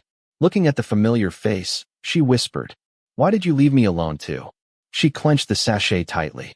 Her lips pressed firmly together. "But I'll be okay by myself, so don't worry. You can finally go see father now. You've missed him for so long." After a long silence, her fingernails dug deeply into her palms, almost drawing blood. She lowered her head. "But I miss him too. And I'll miss you." After saying goodbye to her grandmother, Zhou contacted the funeral home. There were still many arrangements to make. She didn't stay at the hospital for long before returning home. The house was completely dark. After turning on the lights, everything looked exactly the same. Yet somehow, everything felt unbearably empty. She entered grandmother's bedroom and opened the wardrobe. She took out a light gray sweater, intending to dress grandmother in it for the cremation. She had bought it with her scholarship money the previous year, but grandmother had always been too frugal to wear it. She had barely touched it. Zhou quietly lowered her eyes. She remained calm throughout, even when she found several insurance policies while sorting through grandmother's belongings. She didn't cry. Every beneficiary listed on those policies was Zhou. She had never known how her illiterate grandmother had managed to buy them, nor could she imagine what grandmother had been thinking when she did. After she was gone, her Wan would truly be alone. All she could do was leave behind whatever protection she could. In the dim bedroom, only a faint trace of moonlight illuminated Zhou's face. The rest of her remained swallowed by darkness. She looked fragile, as though she might disappear at any moment. Yet she still didn't cry. She showed no emotion at all. But this kind of calmness was even more frightening. Something inside her had long since tipped out of balance. It stood on the edge of collapse, waiting only for the final push. Asterisk. After 2 days of racing, Lu Shixiao won first place as expected. The prize money was 20,000 yuan. Several racing clubs noticed his performance and invited him to join. He declined without interest. He slipped the envelope full of prize money into his pocket while dialing Zhou's number. Her phone was turned off. Lu Shixiao frowned slightly. He called again. "Enough already." Huang Ping leaned against the counter with a grin. "I told you not to wait this long before contacting our little sister. You insisted on waiting until after you won. Now she's even angrier. You'll probably have to kneel and beg." She went to another province for her competition. Lu Shixiao kept typing messages without looking up. She prepared for it for so long. "I didn't want to distract her. She might still be on the plane. On his way home, he passed Zhou Wan's apartment building. Looking up, he saw every light inside was off. She probably hadn't returned yet. He called again. Still no answer. So he began sending messages instead. 6th message. Are you back? Standing beneath the streetlight. The tall young man lowered his head and typed again. Let me know when you land. He paused, then deleted every word. Instead, he searched for flights between Pingchuan and City B. There were only 2 evening flights. One at 8 o'clock, one at midnight. There was still enough time. Lu Shixiao hailed a taxi and headed straight for the airport. Standing among the crowd outside the arrival gate, he kept thinking about what he should say when Zhou Wan appeared. It was the first time in his life he had ever lowered his head in a relationship. He had no experience. He didn't know how to apologize. He rehearsed the conversation again and again in his mind, changing it, deleting it, starting over. He had never felt this nervous. He was afraid Zhou Wan was truly angry, afraid she wouldn't forgive him. He knew his temper was terrible. Sometimes he couldn't control himself. He was stubborn, too proud to bend. And because of that, things had become what they were now. As long as Zhou Wan still liked him, that was enough. Nothing else mattered. At their age, simply loving each other was enough. Lu Shixiao had once thought he would spend his entire life fooling around. He had never truly loved anyone, never truly cared about anyone. But now he knew, if there were only one person who could ever enter his heart, it would only be Zhou Wan. He stood at the arrival gate, watching passengers from flight after flight emerge. Some hugged, some held hands, some kissed the people waiting for them. Every face was full of happiness. From 7:30 in the evening until midnight, the crowds changed several times. By then, only exhausted travelers catching red-eye flights remained. Lu Shixiao still didn't know which flight Zhou Wan was on. He rubbed his dry, aching eyes and checked the schedule again. There was still one last flight at 2 in the morning. He went to the smoking room for a cigarette, then returned to keep waiting. But even when dawn began to brighten the sky, he still hadn't seen Zhou Wan. Maybe she had returned during the afternoon instead. He called again. Her phone was still turned off. A sense of unease slowly grew inside him. He left the airport and hailed another taxi. Yangming High School. The driver glanced at him in the rearview mirror and smiled. Your eyes are bloodshot from staying up all night. And you're still going to school? High school students really have it rough. Lu Shixiao smiled politely. No, my girlfriend's mad. I'm going to make up with her. The driver raised his eyebrows. Oh, young love. Don't your teachers care? Lu Shixiao casually chatted to pass the time. My girlfriend gets great grades. I benefit from that. So they don't lecture me. The driver laughed. One of those top Yangming students who can get into Tsinghua University. Lu Shixiao lowered the car window and let the cold wind blow across his face. The corner of his lips lifted slightly. My girlfriend can get in through recommendation. Asterisk. The taxi stopped outside the school. The security guard recognized Lu Shixiao and didn't bother checking his uniform. Just seeing this notorious troublemaker actually coming to school was already surprising enough. Lu Shixiao ran all the way upstairs toward Class 1. His hair was messy from running. His breathing was uneven. Zhou Wan's seat was empty, but Jiang Yin was there, so she must have come back. He knocked on the classroom door. Is Zhou Wan here? The classroom immediately fell silent. Whispers spread through the room. Finally, Jiang Yin stood. He looked coldly at Lu Shixiao. You don't know where Zhou Wan is? Lu Shixiao tilted his head slightly without speaking. She never went to the competition. No one has been able to contact her all weekend. Jiang Yin walked into the hallway until they stood face to face. A mocking smile appeared on his lips. I thought you two broke up. So why are you looking for her now? Lu Shixiao ignored the sarcasm. His mind was completely occupied by those earlier words. No one could contact her. She never went to the competition. She had worked so hard for it. She had prepared day and night. Yet she never went. What happened to her? He struggled to keep his voice steady. Jiang Yin hadn't wanted to tell him. But Zhou Wan couldn't be reached, and he was out of options. Perhaps Lu Shixiao could find her. After all, Zhou Wan had once admitted that she had fallen in love with him. Her grandmother passed away. Buzz. Lu Shixiao felt as though his entire mind had exploded. He knew exactly what grandmother meant to Zhou Wan. She had been her last remaining family, her only relative left in this world. He couldn't imagine what Zhou Wan would become after losing her, or what she might do. Without another word, he turned and sprinted downstairs. The tails of his coat flew behind him in the morning sunlight, shattering what should have been a peaceful morning. Asterisk. Zhou didn't know how she had survived those 3 days. She barely felt alive. She simply moved like a machine, handling every detail of grandmother's funeral. Neighbors came to help. She thanked every one of them.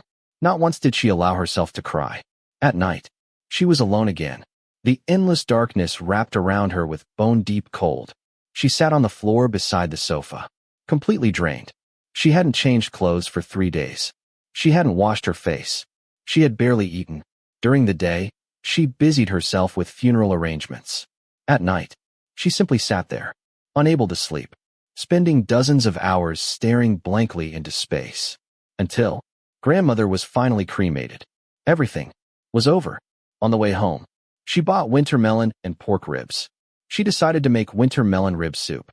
She only managed a few spoonfuls before losing her appetite. She returned to her place beside the sofa. Having stayed awake for so many hours, her consciousness drifted. She no longer knew whether she was awake or asleep.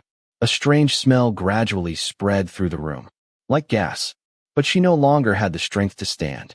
She simply closed her eyes. She didn't care. She was too tired, too exhausted to notice the spreading gas, or hear the frantic pounding on the door. When Lu Shixiao kicked the door open, the powerful smell of gas struck him immediately. In that instant, 100 terrifying thoughts flashed through his mind, none of them fully formed. The room was pitch black. The curtains were tightly shut. He had run all the way from school. His entire body was drenched in sweat. His breathing was ragged. White clouds escaped his lips in the freezing winter air. Several seconds later, his eyes adjusted to the darkness. He saw Zhou sitting on the floor against the sofa. She appeared to be asleep. Lu Shixiao stumbled as he rushed toward her. He nearly fell, finally dropping to his knees before her. He cupped her face. Zhou, no response. He rushed to throw open every window, then sprinted into the kitchen and shut off the gas. Returning immediately, he grabbed a bottle of mineral water, twisted it open, and poured it toward her mouth. His hands shook uncontrollably. Suddenly, Zhou choked. She weakly pushed the bottle away. It fell between them. Water splashed everywhere, soaking both of them. Zhou, Lu Shixiao gripped her shoulders tightly and stared into her eyes. Zhou slowly opened them. Seeing Lu Shixiao, she wasn't surprised. Her voice was hoarse beyond recognition. Why are you here? How could you? His hands trembled violently. Even his voice shook. He was still trapped in the terror of what he had imagined after kicking open the door. His bloodshot eyes glared at her. How could you? His breathing was chaotic. His entire body trembled. Zhou blinked slowly before quietly saying, I wasn't trying to kill myself. Lu Shixiao forced down his rage. If I'd arrived any later, you would have died from gas poisoning. Zhou froze. Only then did she realize. The strange smell in her dream had been gas. Looking back, she wasn't even frightened. She even thought, maybe that ending would have been easier. I didn't have the strength to get up. Lu Shixiao grabbed her arm and lifted her. Her body was limp. She felt weightless, like cotton. He carefully helped her onto the sofa. Only then did he truly see her face. Bloodshot eyes, dark circles, sunken cheeks, messy hair. She had become so thin in only a few days that she was almost unrecognizable. He had never seen Zhou like this. Frowning deeply, he turned on the lights. The sudden brightness hurt Zhou's eyes after so many days in darkness. She raised an arm to shield them. Watching through her fingers, she saw Lu Shixiao enter the bathroom. He returned carrying a wet towel. Without saying a word, he gently lifted her face.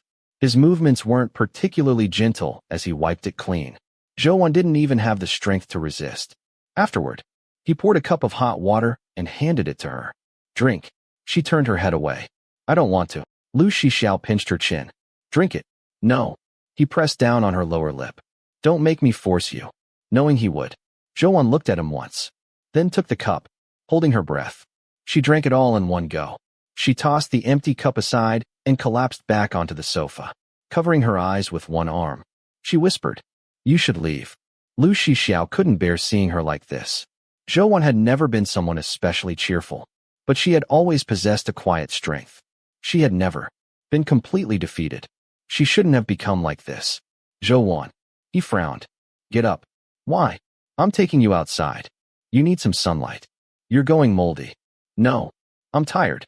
You can sleep leaning on me. No. Lu Shixiao grabbed her arm to pull her up.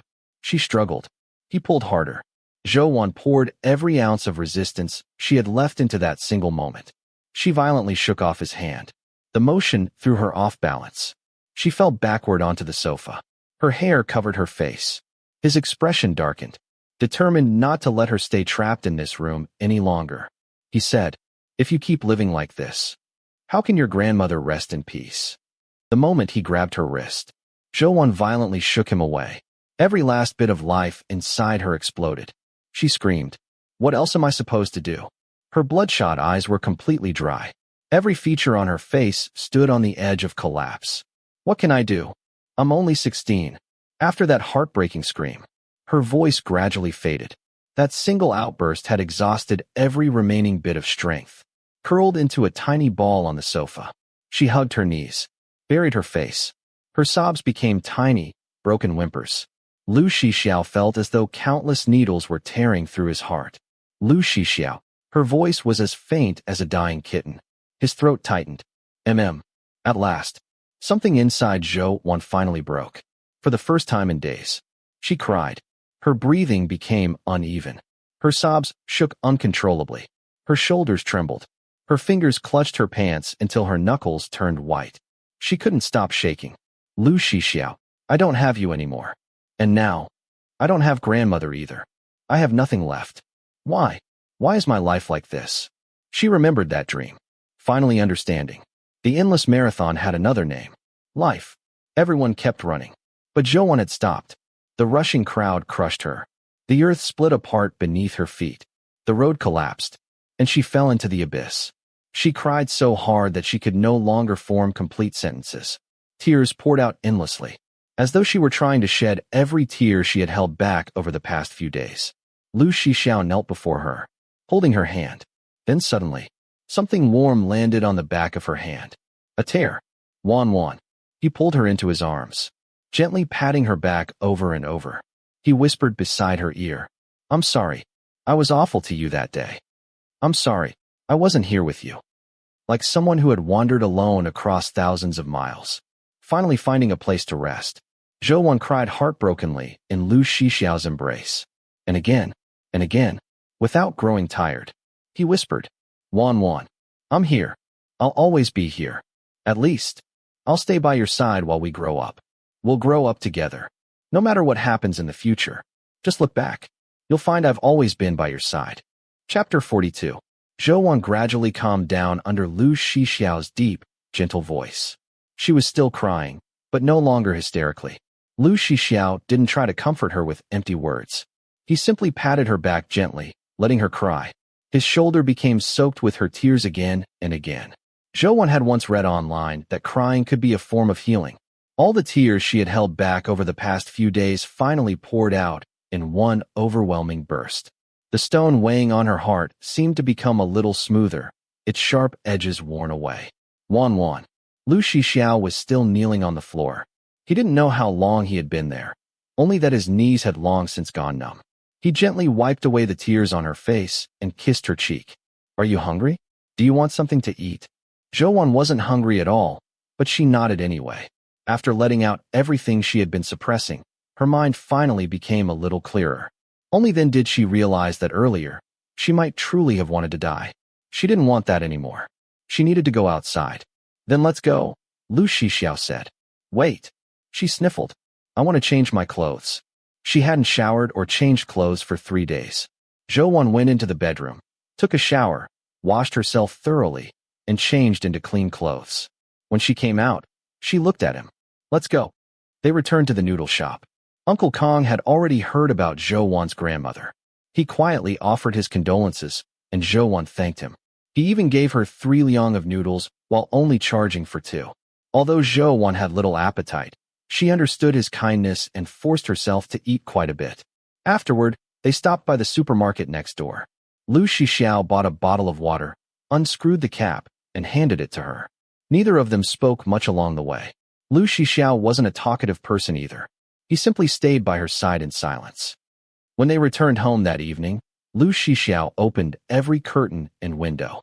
Golden sunlight streamed through the room, making tiny dust particles dance in the air.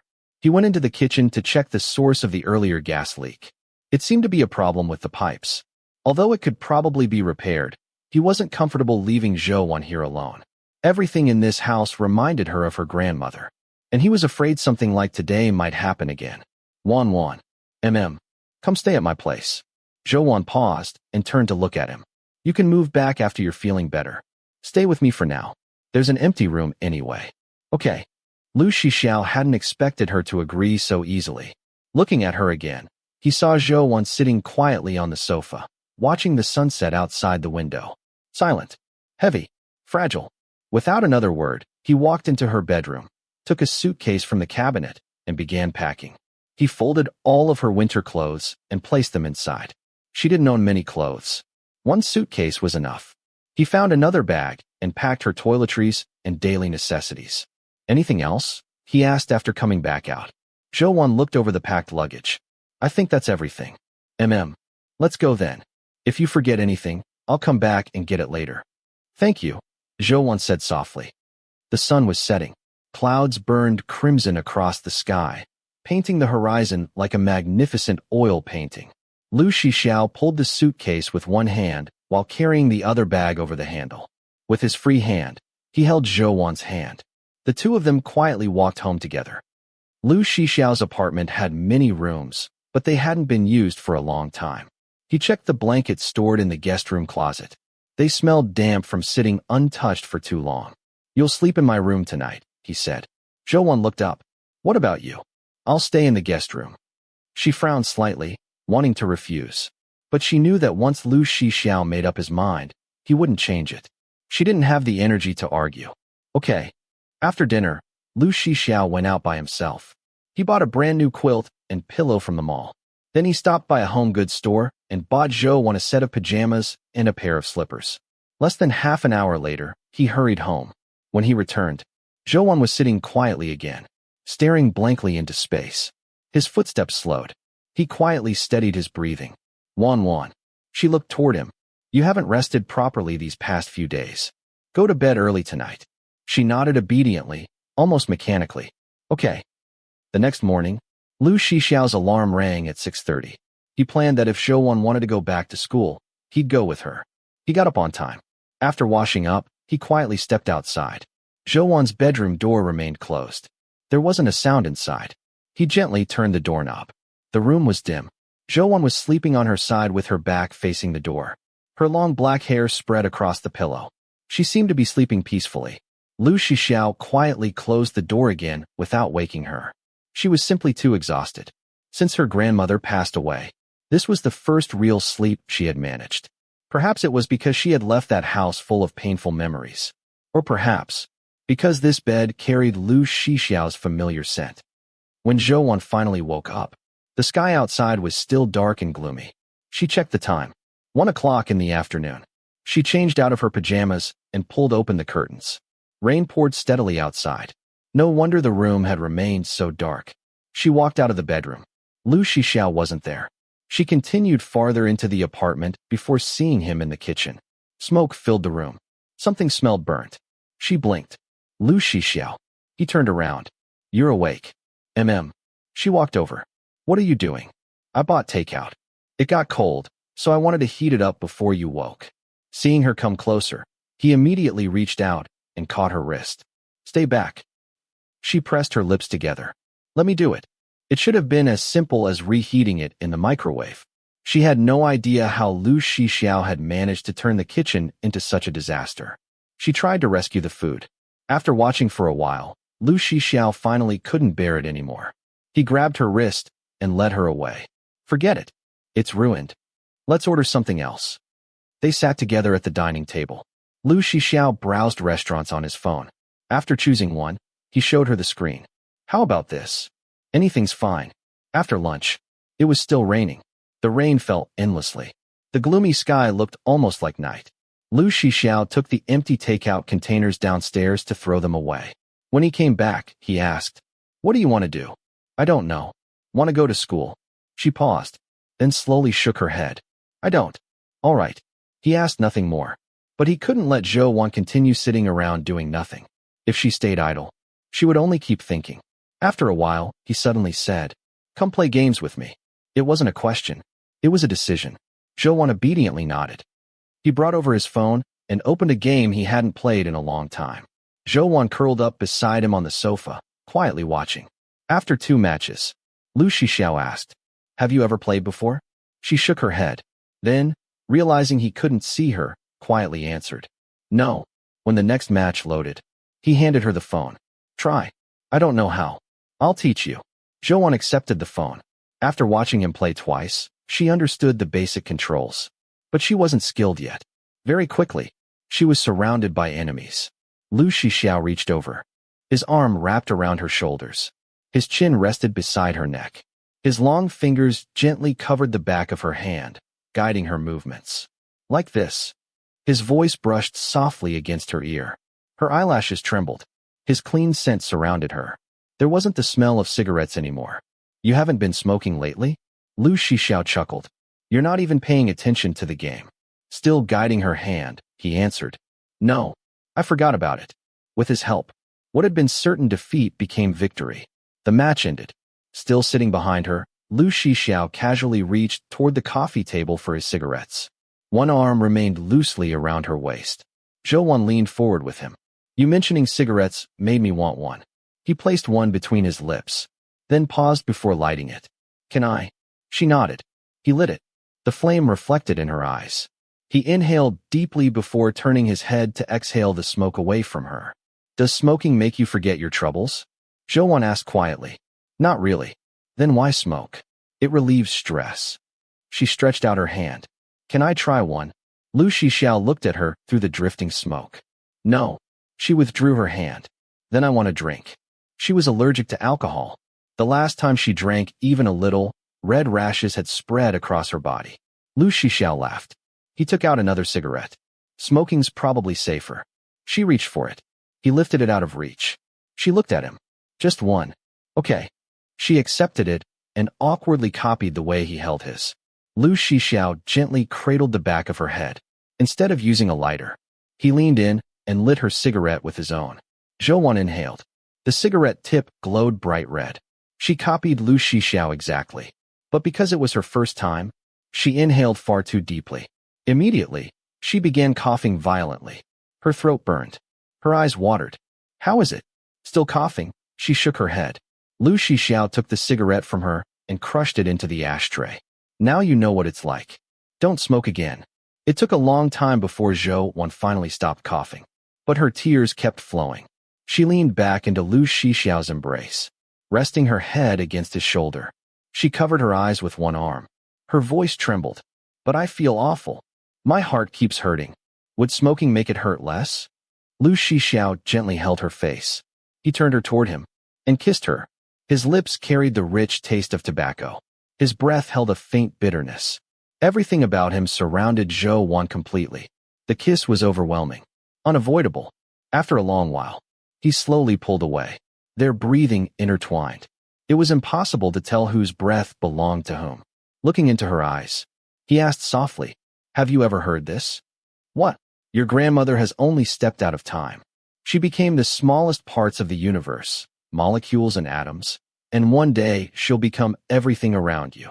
The tree that shelters you from the rain, the sweater that keeps you warm, that will all be her. She only disappeared as your grandmother. But from now on, she'll exist everywhere. Zhou quietly listened. She'll always stay with you, no matter when, no matter what form she takes. And so will I. The days that followed, Zhou didn't return to school, so Lu Shixiao stayed home with her every day. His phone remained on silent.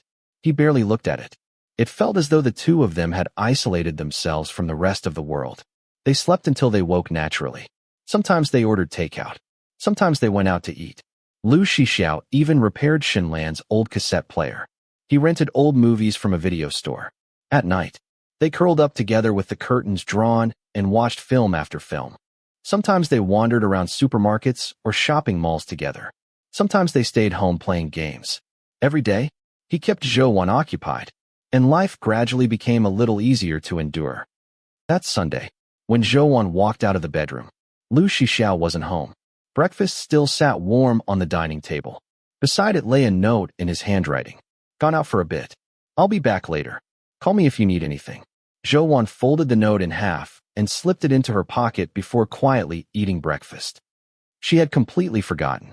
Today, March 25th, was her 17th birthday. Lu Shixiao had ordered the birthday cake the night before. He still hadn't found the right opportunity to give Zhou the 20,000 yuan he had won in the motorcycle race. Originally, he had wanted to use the money to help pay for her grandmother's treatment.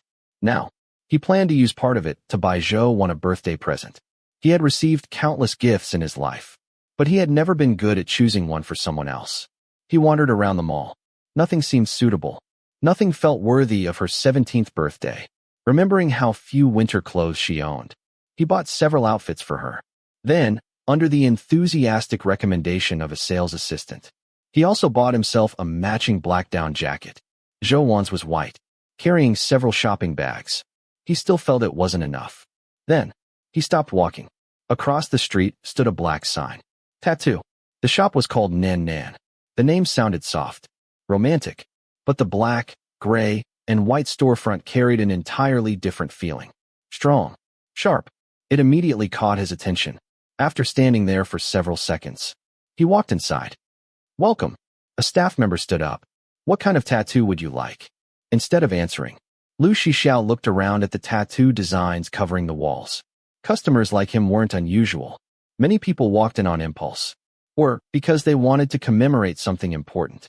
Lian handed him a design album. You can browse through this. He accepted it. Thanks. At that moment, a woman with short blue hair walked out from the back.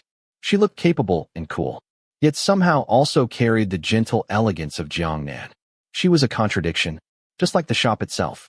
Removing her gloves, she tossed them into the trash. Lian, I'll handle this customer. Go finish the one inside. Okay.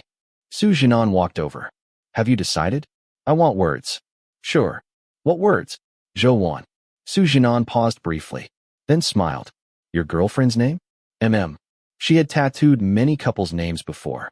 She had also watched countless people return later to cover those names after breaking up. So she always reminded customers beforehand. Tattoo removal hurt. And even then, the marks often remained forever. Since Lu Shixiao had come alone, she gently suggested using a symbolic design instead. He laughed lightly. I've decided. Where? My collarbone. That area hurts more. Su Jinan picked up a drawing board and wrote Zhou in one corner while considering fonts. Then Lu Shixiao suddenly asked, Can I write it myself? She smiled and handed him the board. Of course. Lu Shixiao wrote. Zhou. He didn't deliberately try to make it beautiful. It was simply his own handwriting. Natural. The last stroke of one stretched slightly longer than usual. It wasn't artistic, but it was sincere. Like the boy himself. Clean as mountain wind. Pure as fresh snow. Without any disguise. Openly placing his entire heart before the person he loved. Even the reckless courage unique to youth became a kind of romance. He wanted to write Zhou with his own hand, then engrave those two words into his own body, into his blood. He had never believed in forever. He didn't believe anything remained unchanged forever, nor did he believe two people would necessarily stay together forever. But if that person was Zhou, then he was willing to use the clumsiest method imaginable, to tie himself to her forever, carving her into his bones, mixing her into his blood. This wasn't a birthday gift for Zhou. It was a promise he made to himself, a promise only he knew. Even if I don't believe forever, for you, I'm willing to try with everything I have. After applying anesthetic, Su Jinan placed his handwritten words against his collarbone. The tattoo needle began tracing the lines. Tiny stinging pains spread through his skin. Throughout the entire process, Lu Shixiao never made a sound. Lian came out after finishing another customer's tattoo removal and laughed. Over here someone's tattooing his girlfriend's name. Over there someone's covering up his ex's. Su Jinan glanced at her. Lian. She immediately mimed zipping her mouth shut, then curiously asked, Handsome, how long have you two been together? Lu Shixiao thought for a moment. 4 or 5 months. She raised an eyebrow. That's surprisingly romantic. Getting her name tattooed after only 4 or 5 months. He understood what she meant. He smiled lazily. No one's making you stay quiet. The tattoo didn't take long. After finishing, Su Jinan carefully explained all the aftercare instructions. Before he left, she smiled. I hope you and your girlfriend make it. Thank you. On the way home, he picked up the birthday cake, then bought dinner. When he arrived, Zhou was sitting on the sofa watching a movie. You're back. She stood when she saw the shopping bags. Why did you buy so much? She reached out to help. Lu Shixiao wouldn't let her carry anything. He simply placed everything on the nearby table before handing her the clothing bags. For me, she looked surprised. Why buy so much? Her nose tingled. Lu Shixiao, don't be so good to me. He flicked her forehead lightly. Today's different. You forgot. What? Zhou. He smiled. Happy 17th birthday. She froze. He said it with complete seriousness, as though giving all the strength in the world to 17-year-old Zhou. You must be happy. He drew the curtains, turned off the lights, lit the birthday candles. It was the first time Zhou had ever heard Lu Shixiao sing. His deep voice quietly sang happy birthday beside her ear. Warm candlelight filled the room. Even the cold winter night seemed warmer. She didn't know why. She was smiling, yet her eyes had turned red. Lu Shixiao was simply too good to her. So good that she didn't even dare imagine the future. She loved him and hated herself for it. Make a wish, Lu Shixiao said softly. She clasped her hands together, closed her eyes. Before the gently flickering candlelight, she sincerely whispered, I hope Lu Shixiao's life always goes smoothly, and that he becomes the person he wants to be. He laughed. It's your birthday. Why are you wishing for me? I don't have any wishes. She truly didn't. The one thing she wanted could never come true. There was nothing else she desired. Then make another. She thought for a long time. Finally, can I owe you one? He smiled. Of course. I'll always be here. When you think of it, tell me. I'll make it come true. Zhou blew out the candles. Darkness instantly filled the room. She stood to turn on the lights. But Lu Shixiao caught her hand. He slowly guided it to his chest, just below his collarbone. Originally, he had planned to show her the tattoo. He had thought it would become both her birthday present and the promise he had made to 17-year-old Zhou. But now, he suddenly felt embarrassed. Pulling down his collar and deliberately showing it felt strangely awkward. So instead, he simply held her hand there. The fresh tattoo beneath his clothes still ached faintly. Standing in the darkness, he spoke softly. Zhou, you have wings. You can fly. Once, in her diary, Zhou had compared herself to a kite. No matter how high it flew, the string behind it would always drag it back. Her fingertips slowly curled. Beneath the fabric, she felt the fresh tattoo on his collarbone. You can fly anywhere you want, and I'll be the mountain where you can always come back and rest. They were both children abandoned by the world, meeting by chance, building a tiny world of their own in a forgotten corner. His voice remained calm, gentle, yet firm. Zhou, happy 17th birthday. Our future is still ahead of us. Nothing has been decided. Everything can still change. So it's okay. Everyone loses something. Everyone feels pain. Everyone cries. Everyone breaks down. But all of it will eventually pass. And I will light the candles and stay beside you until you reach a road filled with light. The nights in life are never truly unbearable. The darker the night, the brighter the moon and stars become. Just like the boy looking at her now. Brave, open-hearted, fearless. Chapter 43. After her birthday, Zhou finally turned on her phone, which had been dead for a long time. Countless messages and missed calls flooded in at once, causing the phone to freeze for quite a while before it finally recovered. Zhou read through them one by one, replying to each. At the bottom, she saw Lu Shixiao's message from 10 days earlier. She pursed her lips and asked, Did you come looking for me at the airport that day? Yeah. How long did you wait? Lu Shixiao didn't hide it from her. Until the next morning. Zhou froze. She found it hard to imagine how someone as proud and arrogant as Lu Shixiao would willingly wait for her all night. She lowered her head and said softly, I'm sorry. Since you know you're sorry, then change that habit, Lu Shixiao said, seizing the opportunity. Don't do this again. Zhou nodded obediently. Okay. That evening, the soft patter of rain echoed outside the window again. Early spring always brought endless drizzles. Lu Shixiao sat on the sofa with his arms wrapped around Zhou Wan's waist from behind. His tone carried a trace of annoyance. It's raining again. Zhou Wan turned to look at him. You don't like rainy days? No. It should clear up tomorrow. She paused before calling softly. Lu Shixiao. Tomorrow. I want to go back to school. He smiled and ruffled her hair. Okay. Zhou Wan hadn't been to school for nearly 10 days. During that time, many teachers, Gu Ming, and Jiang Yan had called and messaged her countless times. But because her phone had been off, she never received any of them. The moment she stepped into the classroom that morning, Gu Ming rushed over and hugged her around the waist. Wan, I was so worried. Jiang Yan and I even went to your house looking for you, but we couldn't find you. Zhou Wan smiled and gently patted her back. I'm sorry for making you worry. When she returned to her seat, Jiang Yan smiled as well. You're finally back. Although she had been absent for so many days, her desk was still spotless, most likely because Jiang Yan had been cleaning it for her. A thick stack of blank test papers had piled up neatly in the upper left corner.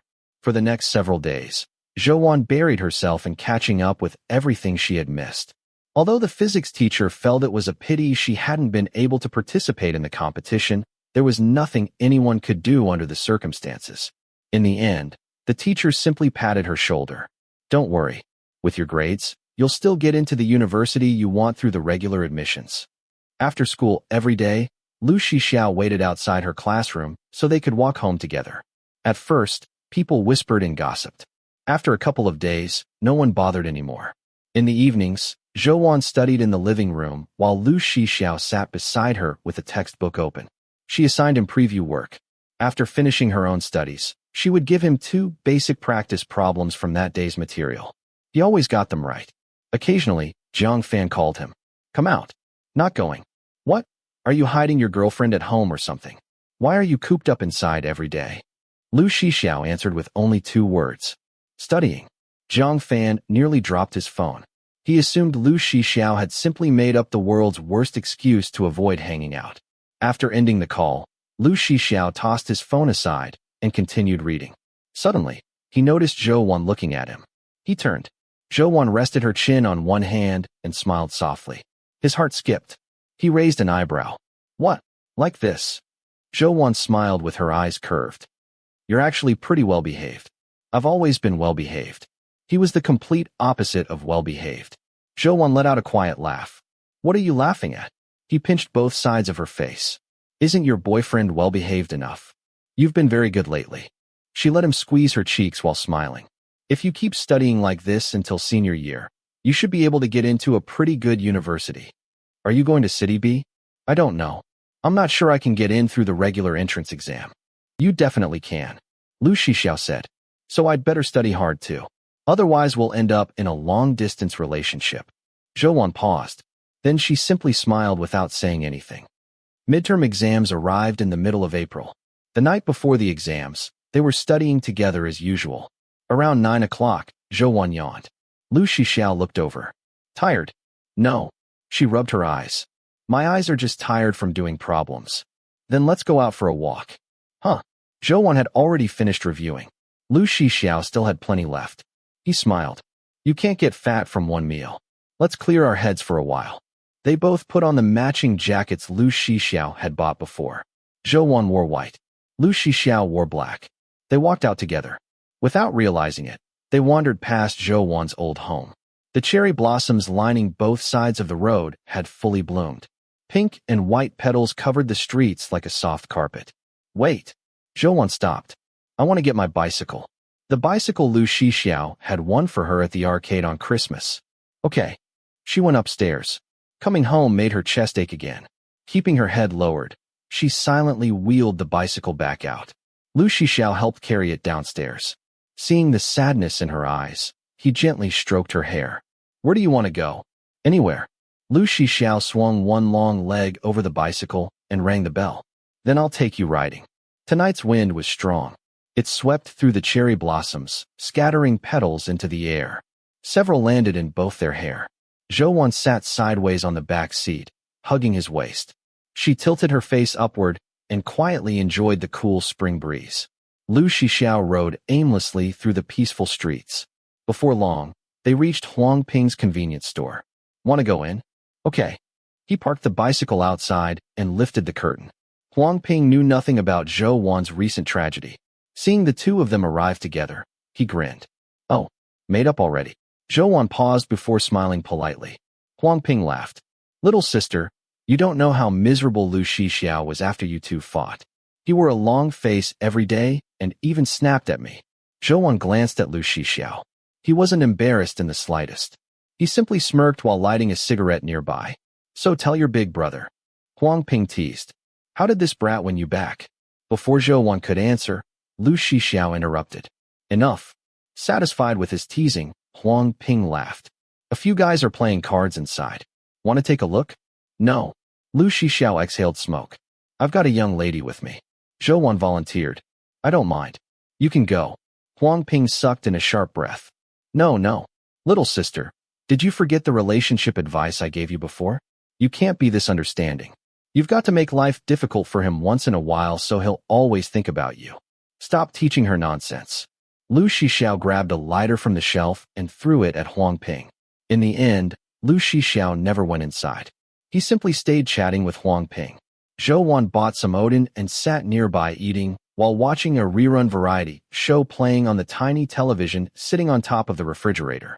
Halfway through, Lu Shixiao went to the restroom. Huang Ping took a bite of a crab stick and called, Hey, little sister.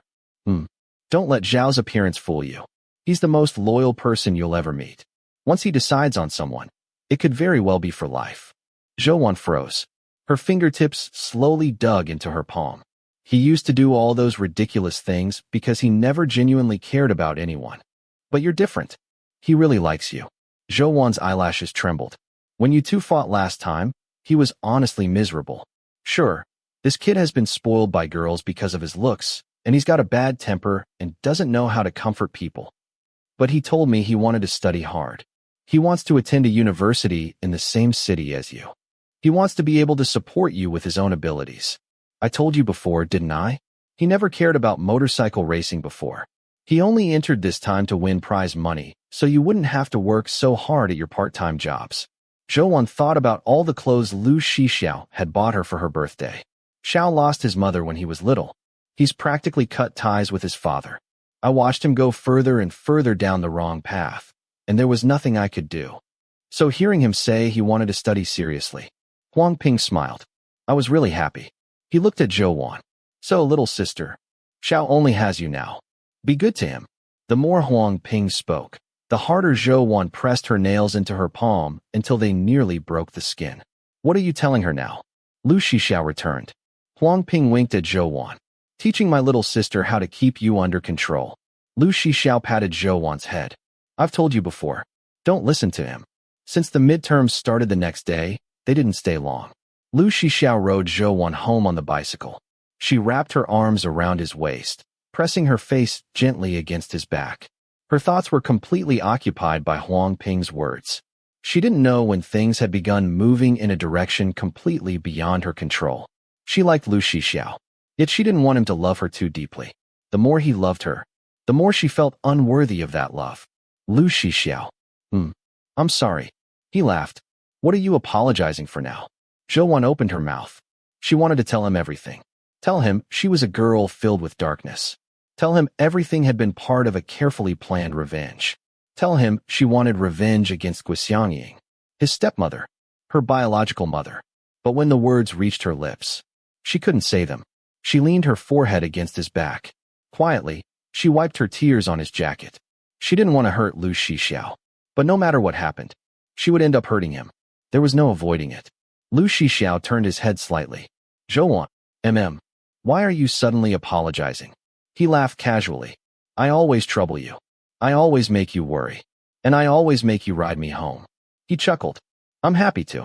The midterm exams lasted for the next 2 days. The results were posted the following afternoon. For the first time in his life, Lu Shixiao went to look at the ranking board. Second place, Zhou Wan. Seeing her name, he lowered his head and smiled. He kept searching until he finally found his own name on the 4th page. 235th place, Lu Shixiao. Over the past several weeks, Zhou Wan had focused on teaching him the math, physics, and chemistry that would appear on the exam. He scored well in all three. His weakest subjects were still Chinese and English. Zhang Fan also found his name. His jaw nearly hit the floor. Holy crap, did you cheat? Lu Shixiao let out a dismissive laugh. Wait, you've really been studying? Only then did Zhang Fan finally believe what Lu Shixiao had told him before. He raised an eyebrow. Yeah, but why? Lu Shixiao didn't need good grades. His family background alone was enough to let him live comfortably for the rest of his life.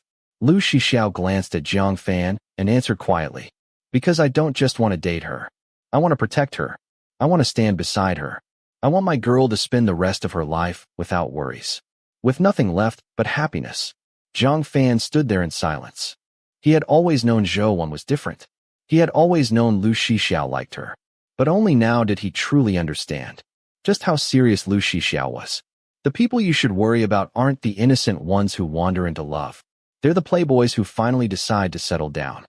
After school that day, Lu Shixiao took Zhou out to celebrate their exam results. By now he wore his school uniform properly every day. Spring had arrived. The students had changed into fresh blue and white spring uniforms. As they walked, countless girls turned around to stare at Lu Shixiao, whispering excitedly among themselves. Zhou noticed. She puffed out her cheeks and tugged on his sleeve. So many girls are looking at you. Lu Shixiao hadn't paid attention. Hearing her words, he raised an eyebrow. Jealous? No. He smiled. Why won't you admit it? He used to find jealousy annoying. But when it came from Zhou, he found it adorable. Then how about this? He drawled lazily. Cover my face with your hand so they can't look at me. Or better yet, lock me up at home where only you can see me. This guy never missed a chance to tease her. Unable to take it anymore, Zhou's face flushed bright red. She covered his face with one hand, pushed him away, and hurried off.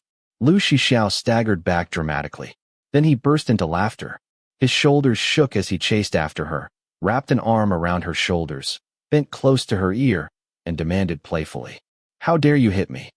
They found a restaurant in the mall for dinner. "Anything you want to buy?" Lu Shixiao asked. "No. You? Then come with me to look at some clothes." Now that spring had arrived, it was time to buy new clothes. And a few outfits for Zhou. Knowing she would never accept them if he bought them outright, Lu Shixiao deliberately picked several unisex styles. When paying, he secretly requested smaller sizes. Later, he'd simply claim they didn't fit him and let Zhou keep them. With his height, long legs, handsome face, and broad shoulders, everything looked good on him. He changed into a white hoodie. While adjusting the collar, Zhou suddenly noticed something beneath it. Her eyes paused. "What's that?" She poked lightly beneath his collarbone through the fabric. "Here." Lu Shixiao raised an eyebrow. "Pull my collar down and look." Zhou immediately sensed the hidden meaning in his words.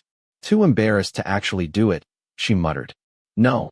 Lu Shixiao laughed softly. He wasn't in any hurry. A tattoo would stay there forever. Sooner or later, she would see it. He bent down and kissed her lips before gently pinching her ear. "In a few years, you'll get to see it." "Why?" He leaned close to her ear, deliberately lowering his voice.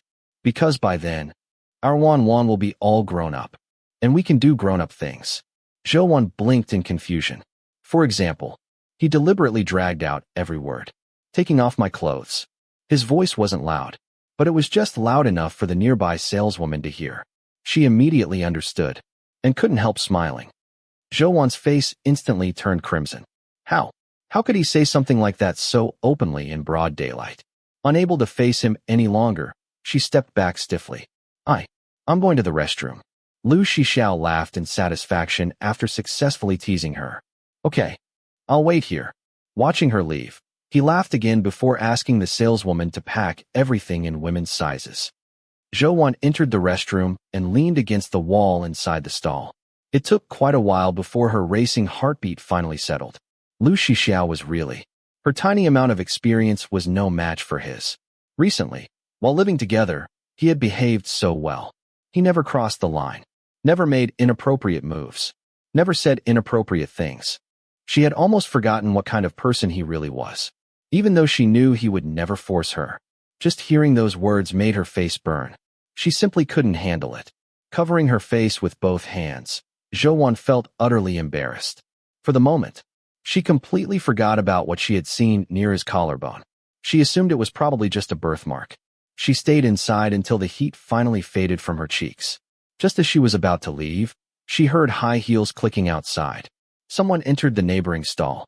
A familiar perfume drifted into the air. Zhou frowned. When she stepped outside to wash her hands, she suddenly remembered. It was exactly the same perfume Guo Xiangying wore. At that moment, Guo Xiangying's voice came from the next stall while she talked on the phone. Yeah, that old woman finally died. That illness dragged on for so many years. Who knows how much money was wasted. She even wanted a transplant. I really don't know what she was thinking at her age. So afraid of dying. Couldn't she think about making life easier for the younger generation? Didn't she know dying earlier would have been less of a burden on her precious granddaughter? The person on the other end said something. Guo Xiangying laughed mockingly. Luckily I called that old woman that night. Otherwise they would have scammed me out of a fortune. That ungrateful girl actually wanted 300,000 yuan for surgery. As if money grows on trees. Good thing the old woman still had some sense. She told the doctor herself she didn't want the operation. 150,000 was enough. Think of it as paying to cut ties. Better than getting blackmailed every time they needed money. Now it's finally over. The only thing that still worries me is she's with that Liu family's son. I'm afraid the Liu family might find out someday. Cold water flowed over Zhou hands. Her mind echoed with Guo Xiangying's words. Luckily I called that old woman that night. Otherwise they would have scammed me. What? Exactly, had she said to grandmother? Zhou suddenly remembered something else. When her father had been diagnosed with terminal cancer, the nurses had once mentioned that Guo Xiangying had immediately agreed to stop treatment. The same thing. The exact same thing. She had used the same method again. After taking her father away. Now she had taken grandmother away too. Zhou gripped the sink with both hands. Her bloodshot eyes slowly darkened. She could feel herself losing control again. Breaking apart. Those poisonous thoughts spread through her mind once more. Like venomous snakes wrapping tightly around her. Dragging her downward. Bit by bit. Until she shattered. If Liu Shixiao hadn't been waiting outside. If there had been a knife in her hand. Zhou wasn't sure what she might have done. At that moment. Her phone vibrated. 6 message. Why are you taking so long? Are you okay? The message snapped her out of that terrifying trance. Cold sweat covered her entire body. Her hands shook uncontrollably. Zhou message. Coming out. She turned off the faucet and walked outside. The moment Liu Shixiao saw her pale face, the smile on his own disappeared. He hurried over and bent down. What's wrong? I suddenly feel a little nauseous. He immediately reached out and touched her forehead. It wasn't hot. It was ice cold. Then we're going to the hospital. It's okay. She shook her head. Let's just go home. I'm a little tired. Okay. He held her hand. It was freezing too. Looking down, he noticed the familiar red rash had appeared again. Who knew how long she had been running her hands under the cold water? Liu Shixiao gently rubbed both her hands between his own before bringing them to his lips and breathing warm air over them. Zhou thoughts remained in complete chaos. She didn't want to get involved anymore. But fate kept dragging her back. Why? Why did she have to bear all of this? Why did it have to be her? As Liu Shixiao held her hand while crossing the street, a vicious thought suddenly surfaced. Why couldn't Guo Xiangying just get hit by a car? She had done so many terrible things. Why wasn't she the one suffering retribution? Why wouldn't she just die? After returning home, Liu Shixiao found a thermometer in the cabinet. Check your temperature. Zhou obediently placed it under her tongue. She sat quietly beside him. Next to her were all the clothes Liu Shixiao had bought earlier. Meanwhile, he searched online for remedies for nausea. Absent-mindedly, Zhou touched the shopping bags. Suddenly, she noticed one of the tags. Size small. Her fingers stopped. She checked the others. 5 or 6 pieces. Every one of them was size small. There was no way Liu Shixiao could wear size small. Without needing to think, she knew exactly who he had bought them for. Liu Shixiao checked the time. That should be enough. He removed the thermometer. 37 degrees. Normal. He quietly sighed in relief. Just as he was about to tell Zhou to get some rest, she suddenly leaned forward. Her cool, slender arms wrapped around his neck. Without any warning, she kissed him. The kiss was urgent, desperate, cold, trembling. Zhou had no technique whatsoever. Yet her chaotic breathing and the frantic beating of her heart were enough to make anyone lose themselves. Lu Shixiao's entire body stiffened. It felt as though electricity raced through every nerve. One hand gently cradled the back of her head. Between kisses, he whispered, "Zhouwan." Her eyes remained closed. Her eyelashes trembled constantly. She said softly, "I like you so much. I like you so much. But why? Why did I have to fall in love with you?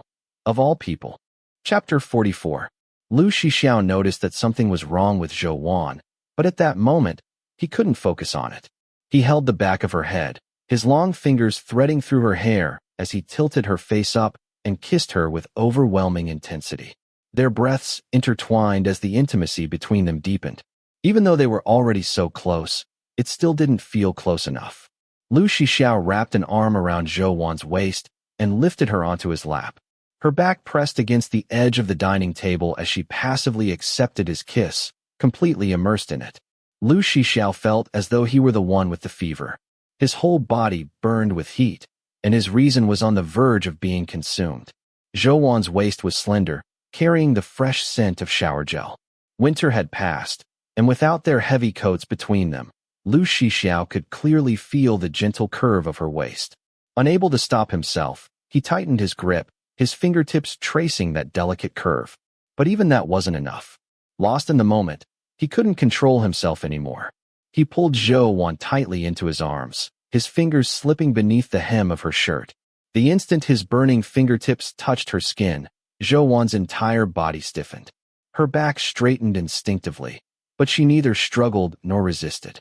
Lu Shixiao could feel her discomfort, yet she was forcing herself to accept it. His eyes darkened. His Adam's apple bobbed as his jaw tightened, making his already sharp features seem even colder. Just then, the thermometer rolled off the table and shattered on the floor. Lu Shixiao suddenly came back to his senses. Only then did he realize what he had almost done. His eyes were dark as he forced himself to pull away. Taking a deep breath, he straightened Zhouwan's clothes and gently lifted her off his lap.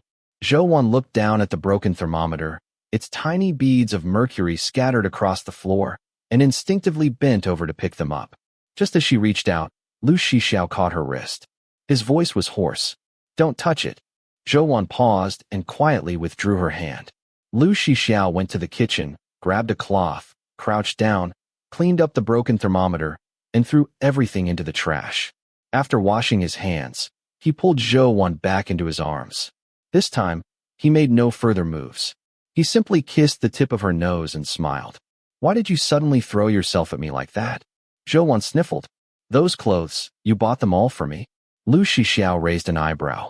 "You figured it out that quickly? Don't be so good to me." She rested her forehead against his shoulder, lowered her head, and whispered, "You're so good to me. I don't know how I'll ever repay you." What just happened wasn't a bad repayment. Lu Shixiao smiled crookedly. "Trading a few pieces of clothing for you to kiss me first. I'd say I got the better deal." He patted her head. "It's getting late. Didn't you say you were tired? Go get some sleep." Watching Zhouwan return to her room, Lu Shixiao remained sitting alone in the living room and lit a cigarette. Now that he'd calmed down, he finally realized just how strange her behavior had been. Normally, even a simple kiss would leave Zhouwan blushing for ages. But tonight, even after he'd gone that far, she had silently endured everything without saying a word. It was almost as though she had made some kind of desperate decision. After taking a shower, Lu Shixiao stood before the bathroom mirror. The tattoo on his collarbone looked especially vivid. The skin around it had turned slightly red from the hot water. It reminded him of Zhouwan's tear-reddened eyes. His Adam's apple moved. Lowering his head, he muttered a curse under his breath. The next morning, Zhouwan planned to visit the hospital before going to school. "Why are you going to the hospital?" Lu Shixiao asked. "I want to see grandmother's doctor." Keeping her head lowered as she ate breakfast, she avoided looking at him. "He took care of grandmother all these years. I want to thank him." "Okay." Lu Shixiao didn't suspect anything. "I'll go with you." Zhouwan looked up and smiled. "Okay." They bought a bouquet outside the hospital. As they approached the entrance, Zhouwan looked at him. "There's a soup dumpling shop nearby. It's really good. You want some?" Lu Shixiao asked. She nodded. "But the line is always really long. I'm not sure they'll still have any left. I'll go take a look." Lu Shixiao took the flowers from her and then handed them back. "You head into the hospital first. Carrying the bouquet, Zhou entered the hospital alone and walked to Dr. Chen's office. The moment Dr. Chen saw her, he stood up. Wan, what brings you here? My grandmother passed away so suddenly. I wasn't in the right state before, so I never came to thank you.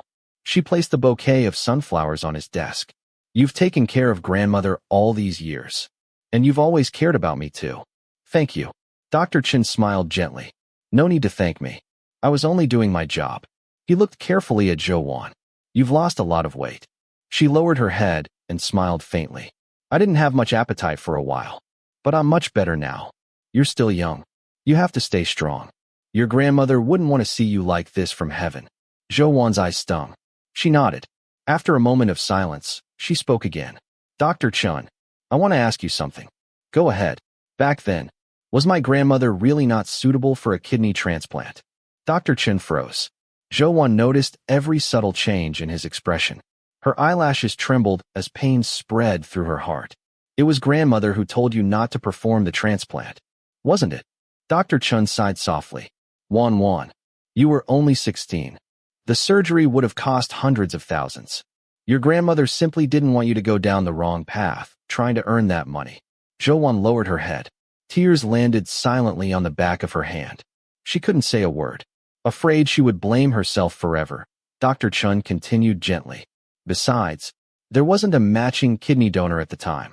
Later, when we finally found one, your grandmother's condition had already deteriorated too much. At that point, surgery was no longer recommended. So, Wan, don't blame yourself. And don't feel guilty. Some things simply can't be changed. You already did everything you could. She wiped away her tears with force. I understand. Dr. Chen. She stood up. I'll be going now. After washing her face in the restroom, Zhou walked out of the hospital. She immediately saw Lu Shixiao walking toward her. The sunlight poured over him, surrounding him in a warm golden glow. He walked up and held out the bag in his hand. I got them. The soup dumplings were still warm. Zhou smiled. Thank you. She ate two herself and quietly left the remaining 3 for Lu Shixiao. By the time they returned to school, English class was already in session. Since Zhou had asked Gu Meng to request leave for her that morning, the English teacher simply waved her inside. Jiang Yin turned around and asked quietly, Where did you go? To the hospital. Are you sick? No. She smiled. I just want to see the doctor who treated my grandmother. Jiang Yin nodded and handed her the notes from the 2 classes she'd missed. Zhou paused. Thank you. I checked the answers for the physics competition. You did very well. You should still have a chance at recommended admission. Really? She smiled sincerely. Congratulations. So, for the next year or so, just do your best. It's only a different path. The result will be the same. The English teacher continued reviewing the midterm exam. Since Zhou had almost gotten a perfect score and had only lost a few points on her composition, she didn't bother listening. After copying Jiang Yan's notes, she turned to gaze out the classroom window. The sky was brilliantly blue. The longer she looked, the sadder she became. After nearly half a minute, she turned back. Jiang Yan. Can you give me Lu Zhongyue's phone number? He froze. What do you need it for? She lowered herself onto the desk. Can I not answer that? It's just, sooner or later, I have to end this properly. Jiang Yin remained silent for a long time. Finally, he nodded. I'll give it to you. But Zhou, hiding it forever isn't the answer. Just don't do anything that hurts yourself. Okay. Thank you, Jiang Yin. He didn't know exactly what Zhou planned to do, but he could guess. She probably intended to tell Lu Zhongyue that she was Gui Xiangying's daughter, then break up with Lu Shixiao, ending this absurd mistake. Deep down, Jiang Yin was actually relieved. From the very beginning, they were never meant to be together. He wrote Lu Zhongyue's number on a sticky note and handed it over. Zhou memorized it. Then she tore the note into pieces and threw it away. The dismissal bell echoed throughout the campus. Class 1's final period had been switched to mathematics, and the teacher was still explaining the last problem. Outside the classroom, Lu Shixiao leaned casually against the windowsill. His backpack hung from one shoulder, both hands resting lazily on the window frame. Relaxed, yet impossible to ignore. Ever since Zhou returned to school, their relationship had become completely public. Every day, they went to school together. Every day after class, Lu Shixiao openly waited outside her classroom. Even the teachers knew. But since Lu Shixiao's grades had improved significantly, and Zhou Wan's grades hadn't declined at all, they simply pretended not to notice. The school forum, which had once been full of bets about how long Lu Shixiao and Zhou Wan would stay together, now had begun discussing something else. Had Lu Shixiao actually become a devoted boyfriend? Finally, class ended. Zhou Wan packed her bag and walked out. Lu Shixiao naturally took it from her. What do you want to eat? Anything. There's a newly opened mall. Want to check it out? Sure.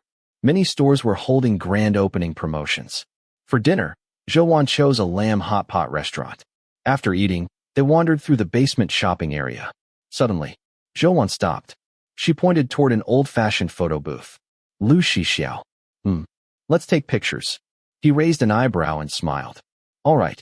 The booth still used the colorful, flashy sticker photo style from years ago. Every couple who came out laughed at their finished pictures. After waiting nearly 20 minutes, it was finally their turn. The curtain closed behind them. Inside the tiny booth were countless filters and decorative frames. Standing together before the camera, they looked at their softened reflections on the screen. Even under the heavy beauty filter, Lu Shixiao's excellent bone structure still stood out. No matter the angle, he looked good. After several photos, he smiled. How about a kiss? Zhou Wan blinked. For pictures like these, a kiss is standard, isn't it? He lowered his head slightly, gently lifting her chin. His voice became softer. The curtains closed. No one can see us. Then he leaned down and kissed her. At the same time, he pressed the shutter button. Click. The moment was captured forever. Lu Shixiao had always hated taking pictures like this. He thought they were childish. He had never imagined. One day, he would willingly do something like this. They took around 20 photos altogether. After paying, the little wallet-sized photo strips slid out of the machine. Zhou Wan carefully looked through every single one. Lu Shixiao. Can I keep these? She wanted one final keepsake. Lu Shixiao raised an eyebrow. Sure, but let me take a picture first. He casually snapped a photo of the entire stack and posted it to his moments. Within seconds, likes and comments poured in. Damn, I thought I'd time traveled. Bro's going all out showing off his relationship. Xiao, are you sacrificing your image just to date now? Sitting in the taxi, Lu Shixiao scrolled through the comments before showing them to Zhou Wan. Don't they look good? Because the preview image was so tiny, his face was almost impossible to recognize. Only the ridiculously colorful borders stood out. No wonder everyone thought the photos looked like they came from another era. Unable to stop herself, Zhou Wan smiled. They're pretty handsome. Just pretty. She looked at him. Unable to suppress her smile, she corrected herself. Very handsome. After laughing for a while, Zhou Wan quietly looked at his face. Suddenly, her nose stung. She hurriedly turned toward the window. That night, after showering, Zhou Wan couldn't fall asleep. She sat beside the window, looking at the neglected garden outside. When Shenlan was alive, flowers had bloomed there in every season. She had cared for it beautifully. After Shenlan died, no one tended it anymore. She remembered Lu Shixiao's dream, the one where he begged Shenlan not to jump. She remembered him trembling in fear on the school rooftop, his entire body soaked in cold sweat. She sat there, from evening until dawn, looking at those photographs. She cried, stopped, then cried again. Finally, the first ray of sunlight pierced through the clouds. Morning arrived. At that moment, Zhou Wan finally made her decision. She picked up her phone, entered the number she had memorized, and sent a message. Zhou Wan's message. Mr. Lu, hello. I am Guixiangying's daughter. I hope we can meet in person. There are some things I need to tell you face to face regarding you and your son. She knew Lu Zhongyue had not yet fully secured control of the Lu family's assets. His sister was still watching closely. He couldn't afford another mistake. Marrying Shenlan had already been one. That was why this time, he had chosen Guixiangying, a woman with neither status nor power, no longer young, but beautiful. And Zhou Wan's message was like planting a time bomb. He would definitely agree to meet her. Before that, he wouldn't tell anyone. Her fingers trembled slightly. Finally, she pressed send. The strength seemed to leave her body. Her phone slipped from her hand onto the floor. Her arm hung limply at her side. She stared blankly at the sunlight breaking through the clouds as the streets gradually filled with people and traffic. Everything was illuminated. Only Zhou Wan remained seated in the shadows. Lu Shixiao hadn't slept well either. Before, he had believed that if Zhou Wan didn't want to tell him something, he wouldn't force her. As long as she loved him, he could wait. Nothing seemed important enough to rush. He could wait until she chose to tell him herself. But now, he could tell she wasn't happy. Again and again, she looked as though she wanted to cry, yet forced herself to smile. Just like she had in the taxi, he had seen her hurriedly turn away. Lu Shixiao didn't want her to keep hurting. He dialed a number. Uncle Zhang. Uncle Zhang had once been the Shun family's butler. He had been deeply trusted by Lu Shixiao's grandfather. After tragedy struck the Shin family one after another, it was Uncle Zhang who had looked after Lu Shixiao during those difficult years. Xiao. They hadn't spoken in a long time. Uncle Zhang sounded surprised. Why are you calling so early? Did something happen? Nothing serious. Lu Shixiao smiled carelessly, though the smile never reached his eyes. I just wanted to ask, have you heard anything about the woman Lu Zhongyue plans to marry? I've heard a little, but haven't they still not registered their marriage? They haven't, but who knows what'll happen later. So, I need a favor today. Just say it. Whatever you need. Help me investigate that woman, Uncle Zhang. He laughed lightly. If she's able to stand beside Lu Zhongyue, she must have some ability. I don't want anyone fighting me over what's left of the Lu family's assets.